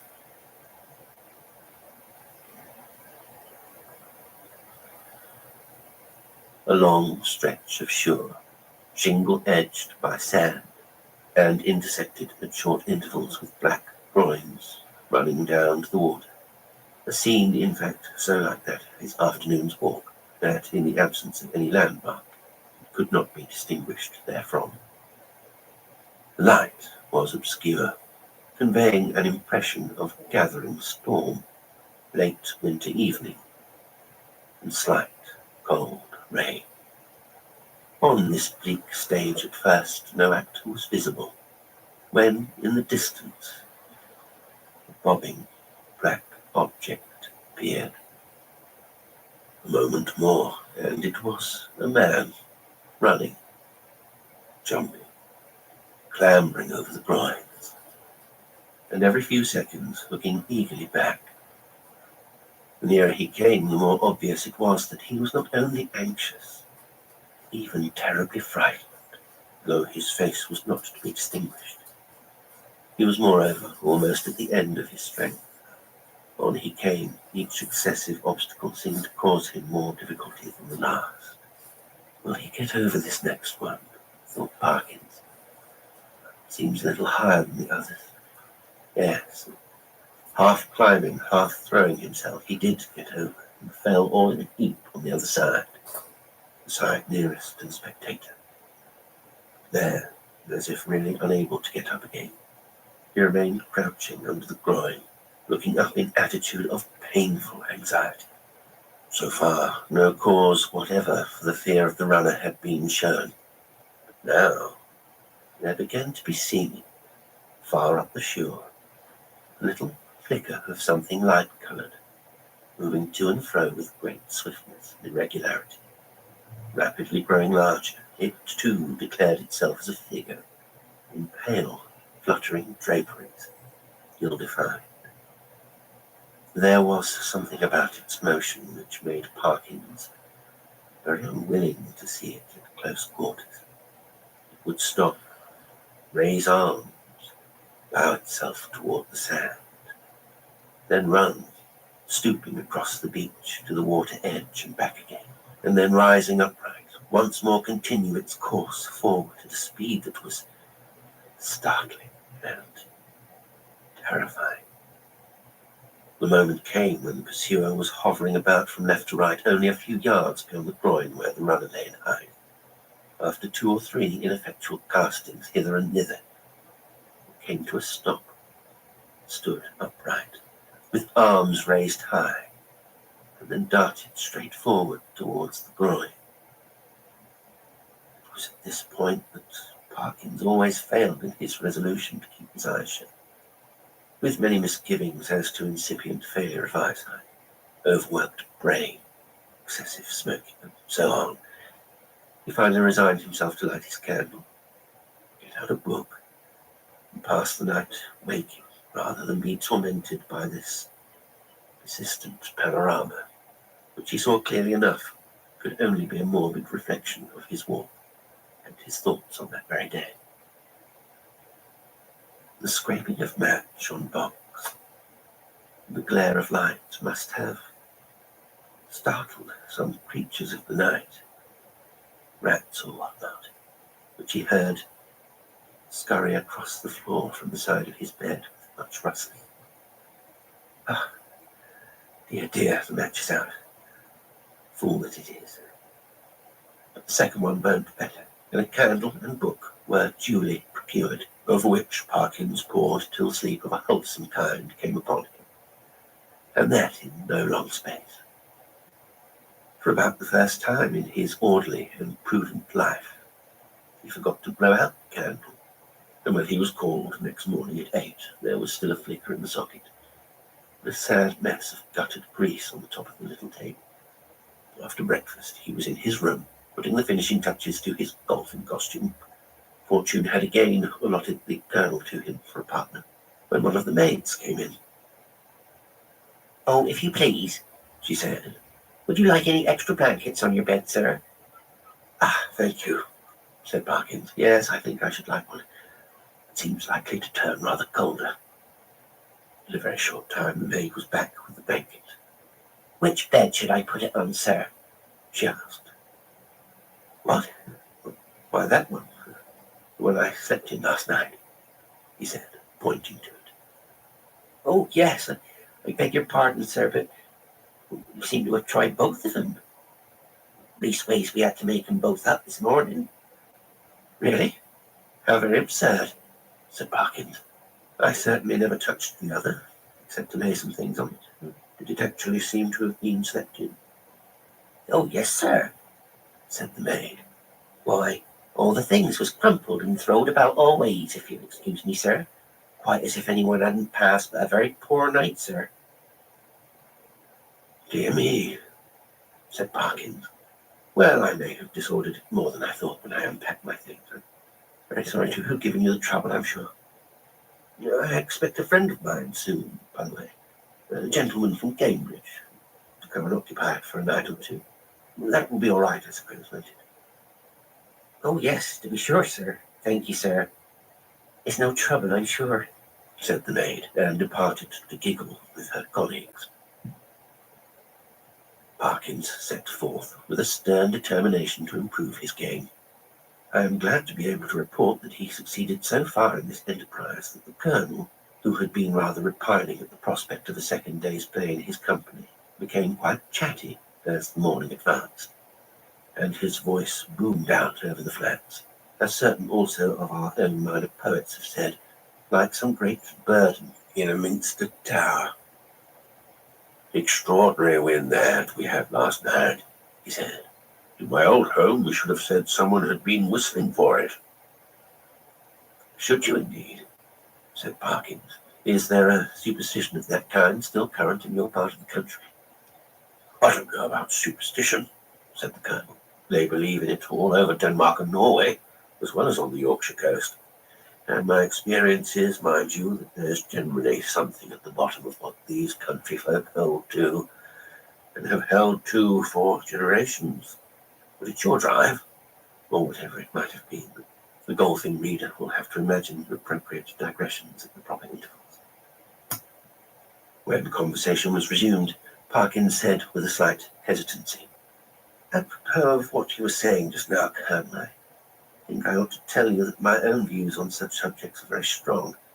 I am, in fact, a convinced disbeliever in what is called the supernatural. What? Said the colonel. Do you mean to tell me you don't believe in second sight, or ghosts, or anything of that kind? In nothing whatever of that kind, returned Parkins firmly. Well, said the colonel, but it appears to me at that rate, sir, that you must be little better than a Sadducee. Parkins was on the point of answering that in his opinion the Sadducees were the most sensible sons he had ever read of in the Old Testament, but feeling some doubt as to whether much mention of them was to be found in that work, he preferred to laugh the accusation off. Perhaps I am, he said. But here, give me my cleek, boy. Excuse me one moment, Colonel. A short interval. Now, as to whistling for the wind, let me give you my theory about it. The laws which govern winds are really not at all perfectly known. To fisherfolk and such, of course, not known at all. A man or woman of eccentric habits, perhaps, a stranger, is seen repeatedly on the beach at some unusual hour, and is heard whistling. Soon afterwards, a violent wind rises. A man who could read the sky perfectly, or who possessed a barometer, could have foretold that it would. The simple people of a fishing village have no barometers, and only a few rough rules for prophesying weather. What more natural than that the eccentric personage I postulated should be regarded as having raised the wind, or that he or she should clutch eagerly at the reputation of being able to do so? Now, take last night's wind. As it happens, I myself was whistling. I blew a whistle twice, and the wind seemed to come absolutely in answer to my call. If anyone had seen me, the audience had been a little restive under this harangue, and Parkins had, I fear, fallen somewhat into the tone of a lecturer. But at the last sentence, the colonel stopped. Whistling, were you? He said. And what sort of whistle did you use? Play this stroke first. Interval. About that whistle you were asking, Colonel. It's rather a curious one. I have it in my... Oh, I see I've left it in my room. As a matter of fact, I found it yesterday. And then Parkins narrated the manner of his discovery of the whistle, upon hearing which the colonel grunted, and opined that in Parkins' place, he should himself be careful about using a thing that had belonged to a set of papists, of whom, speaking generally, it might be affirmed that you never knew what they might not have been up to. From this topic he diverged to the enormities of the vicar, who had given notice on the previous Sunday that Friday would be the feast of St. Thomas the Apostle, and that there would be a service at 11 o'clock in the church. This and other similar proceedings constituted in the Colonel's view a strong presumption that the vicar was a concealed papist, if not a Jesuit, and Parkins, who could not very readily follow the Colonel in this region, did not disagree with him. In fact, they got on so well together in the morning that there was no talk on either side of their separating after lunch. Both continued to play well during the afternoon, or at least well enough to make them forget everything else until the light began to fail them. Nor until then did Parkins remember that he had meant to do some more investigating at the preceptory. But it was of no great importance, he reflected. One day was as good as another. He might as well go home with the Colonel. As they turned the corner of the house, the Colonel was almost knocked down by a boy who rushed into him at the very top of his speed, and then, instead of running away, remained hanging on to him, panting. The first words of the warrior were naturally those of reproof and objurgation, but he quickly discerned that the boy was almost speechless with fright. Inquiries were useless at first. When the boy got his breath, he began to howl, and still clung to the Colonel's legs. He was at last detached, but continued to howl. "What in the world is the matter with you? What have you been up to?" "What have you seen?" said the two men. "I seen it wave at me out of the window," wailed the boy, "and I don't like it." "What window?" said the irritated Colonel. "Come, pull yourself together, my boy." "The front window it was, at the hotel," said the boy. At this point, Parkins was in favour of sending the boy home, but the Colonel refused. He wanted to get to the bottom of it, he said. It was most dangerous to give a boy such a fright as this one had had, and if it turned out that people had been playing jokes, they should suffer for it in some way. And by a series of questions, he made out this story.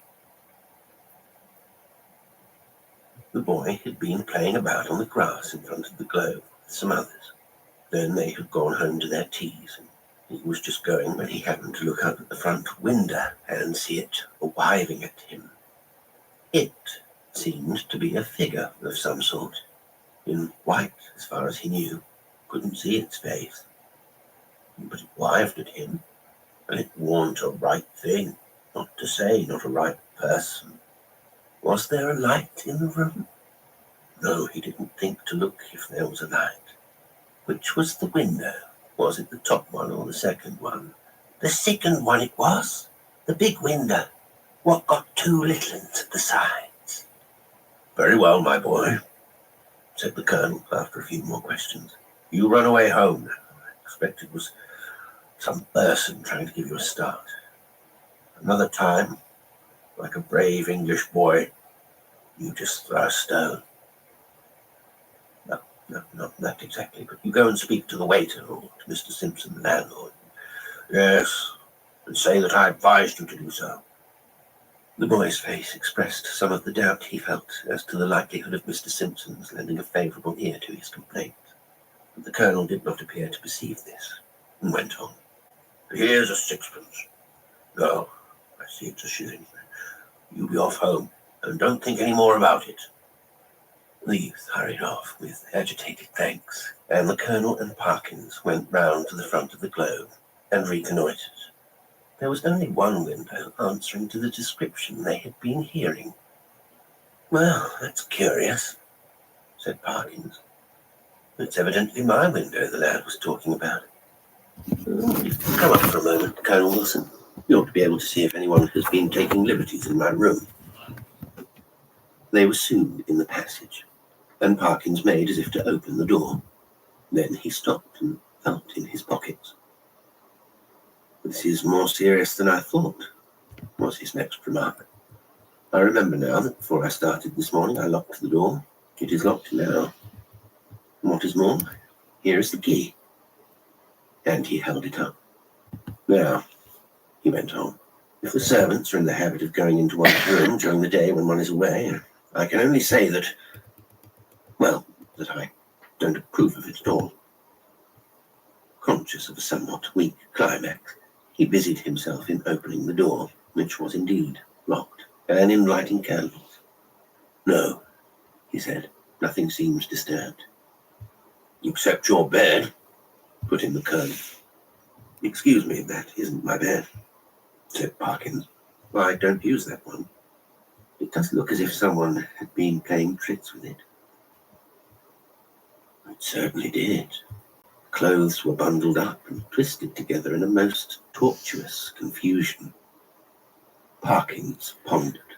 Okay, it's 9:59 p.m. PST, Monday, February 10th, 2025. Ending this live stream, and a new live stream should initiate in 90 seconds or less. I saw them through the window.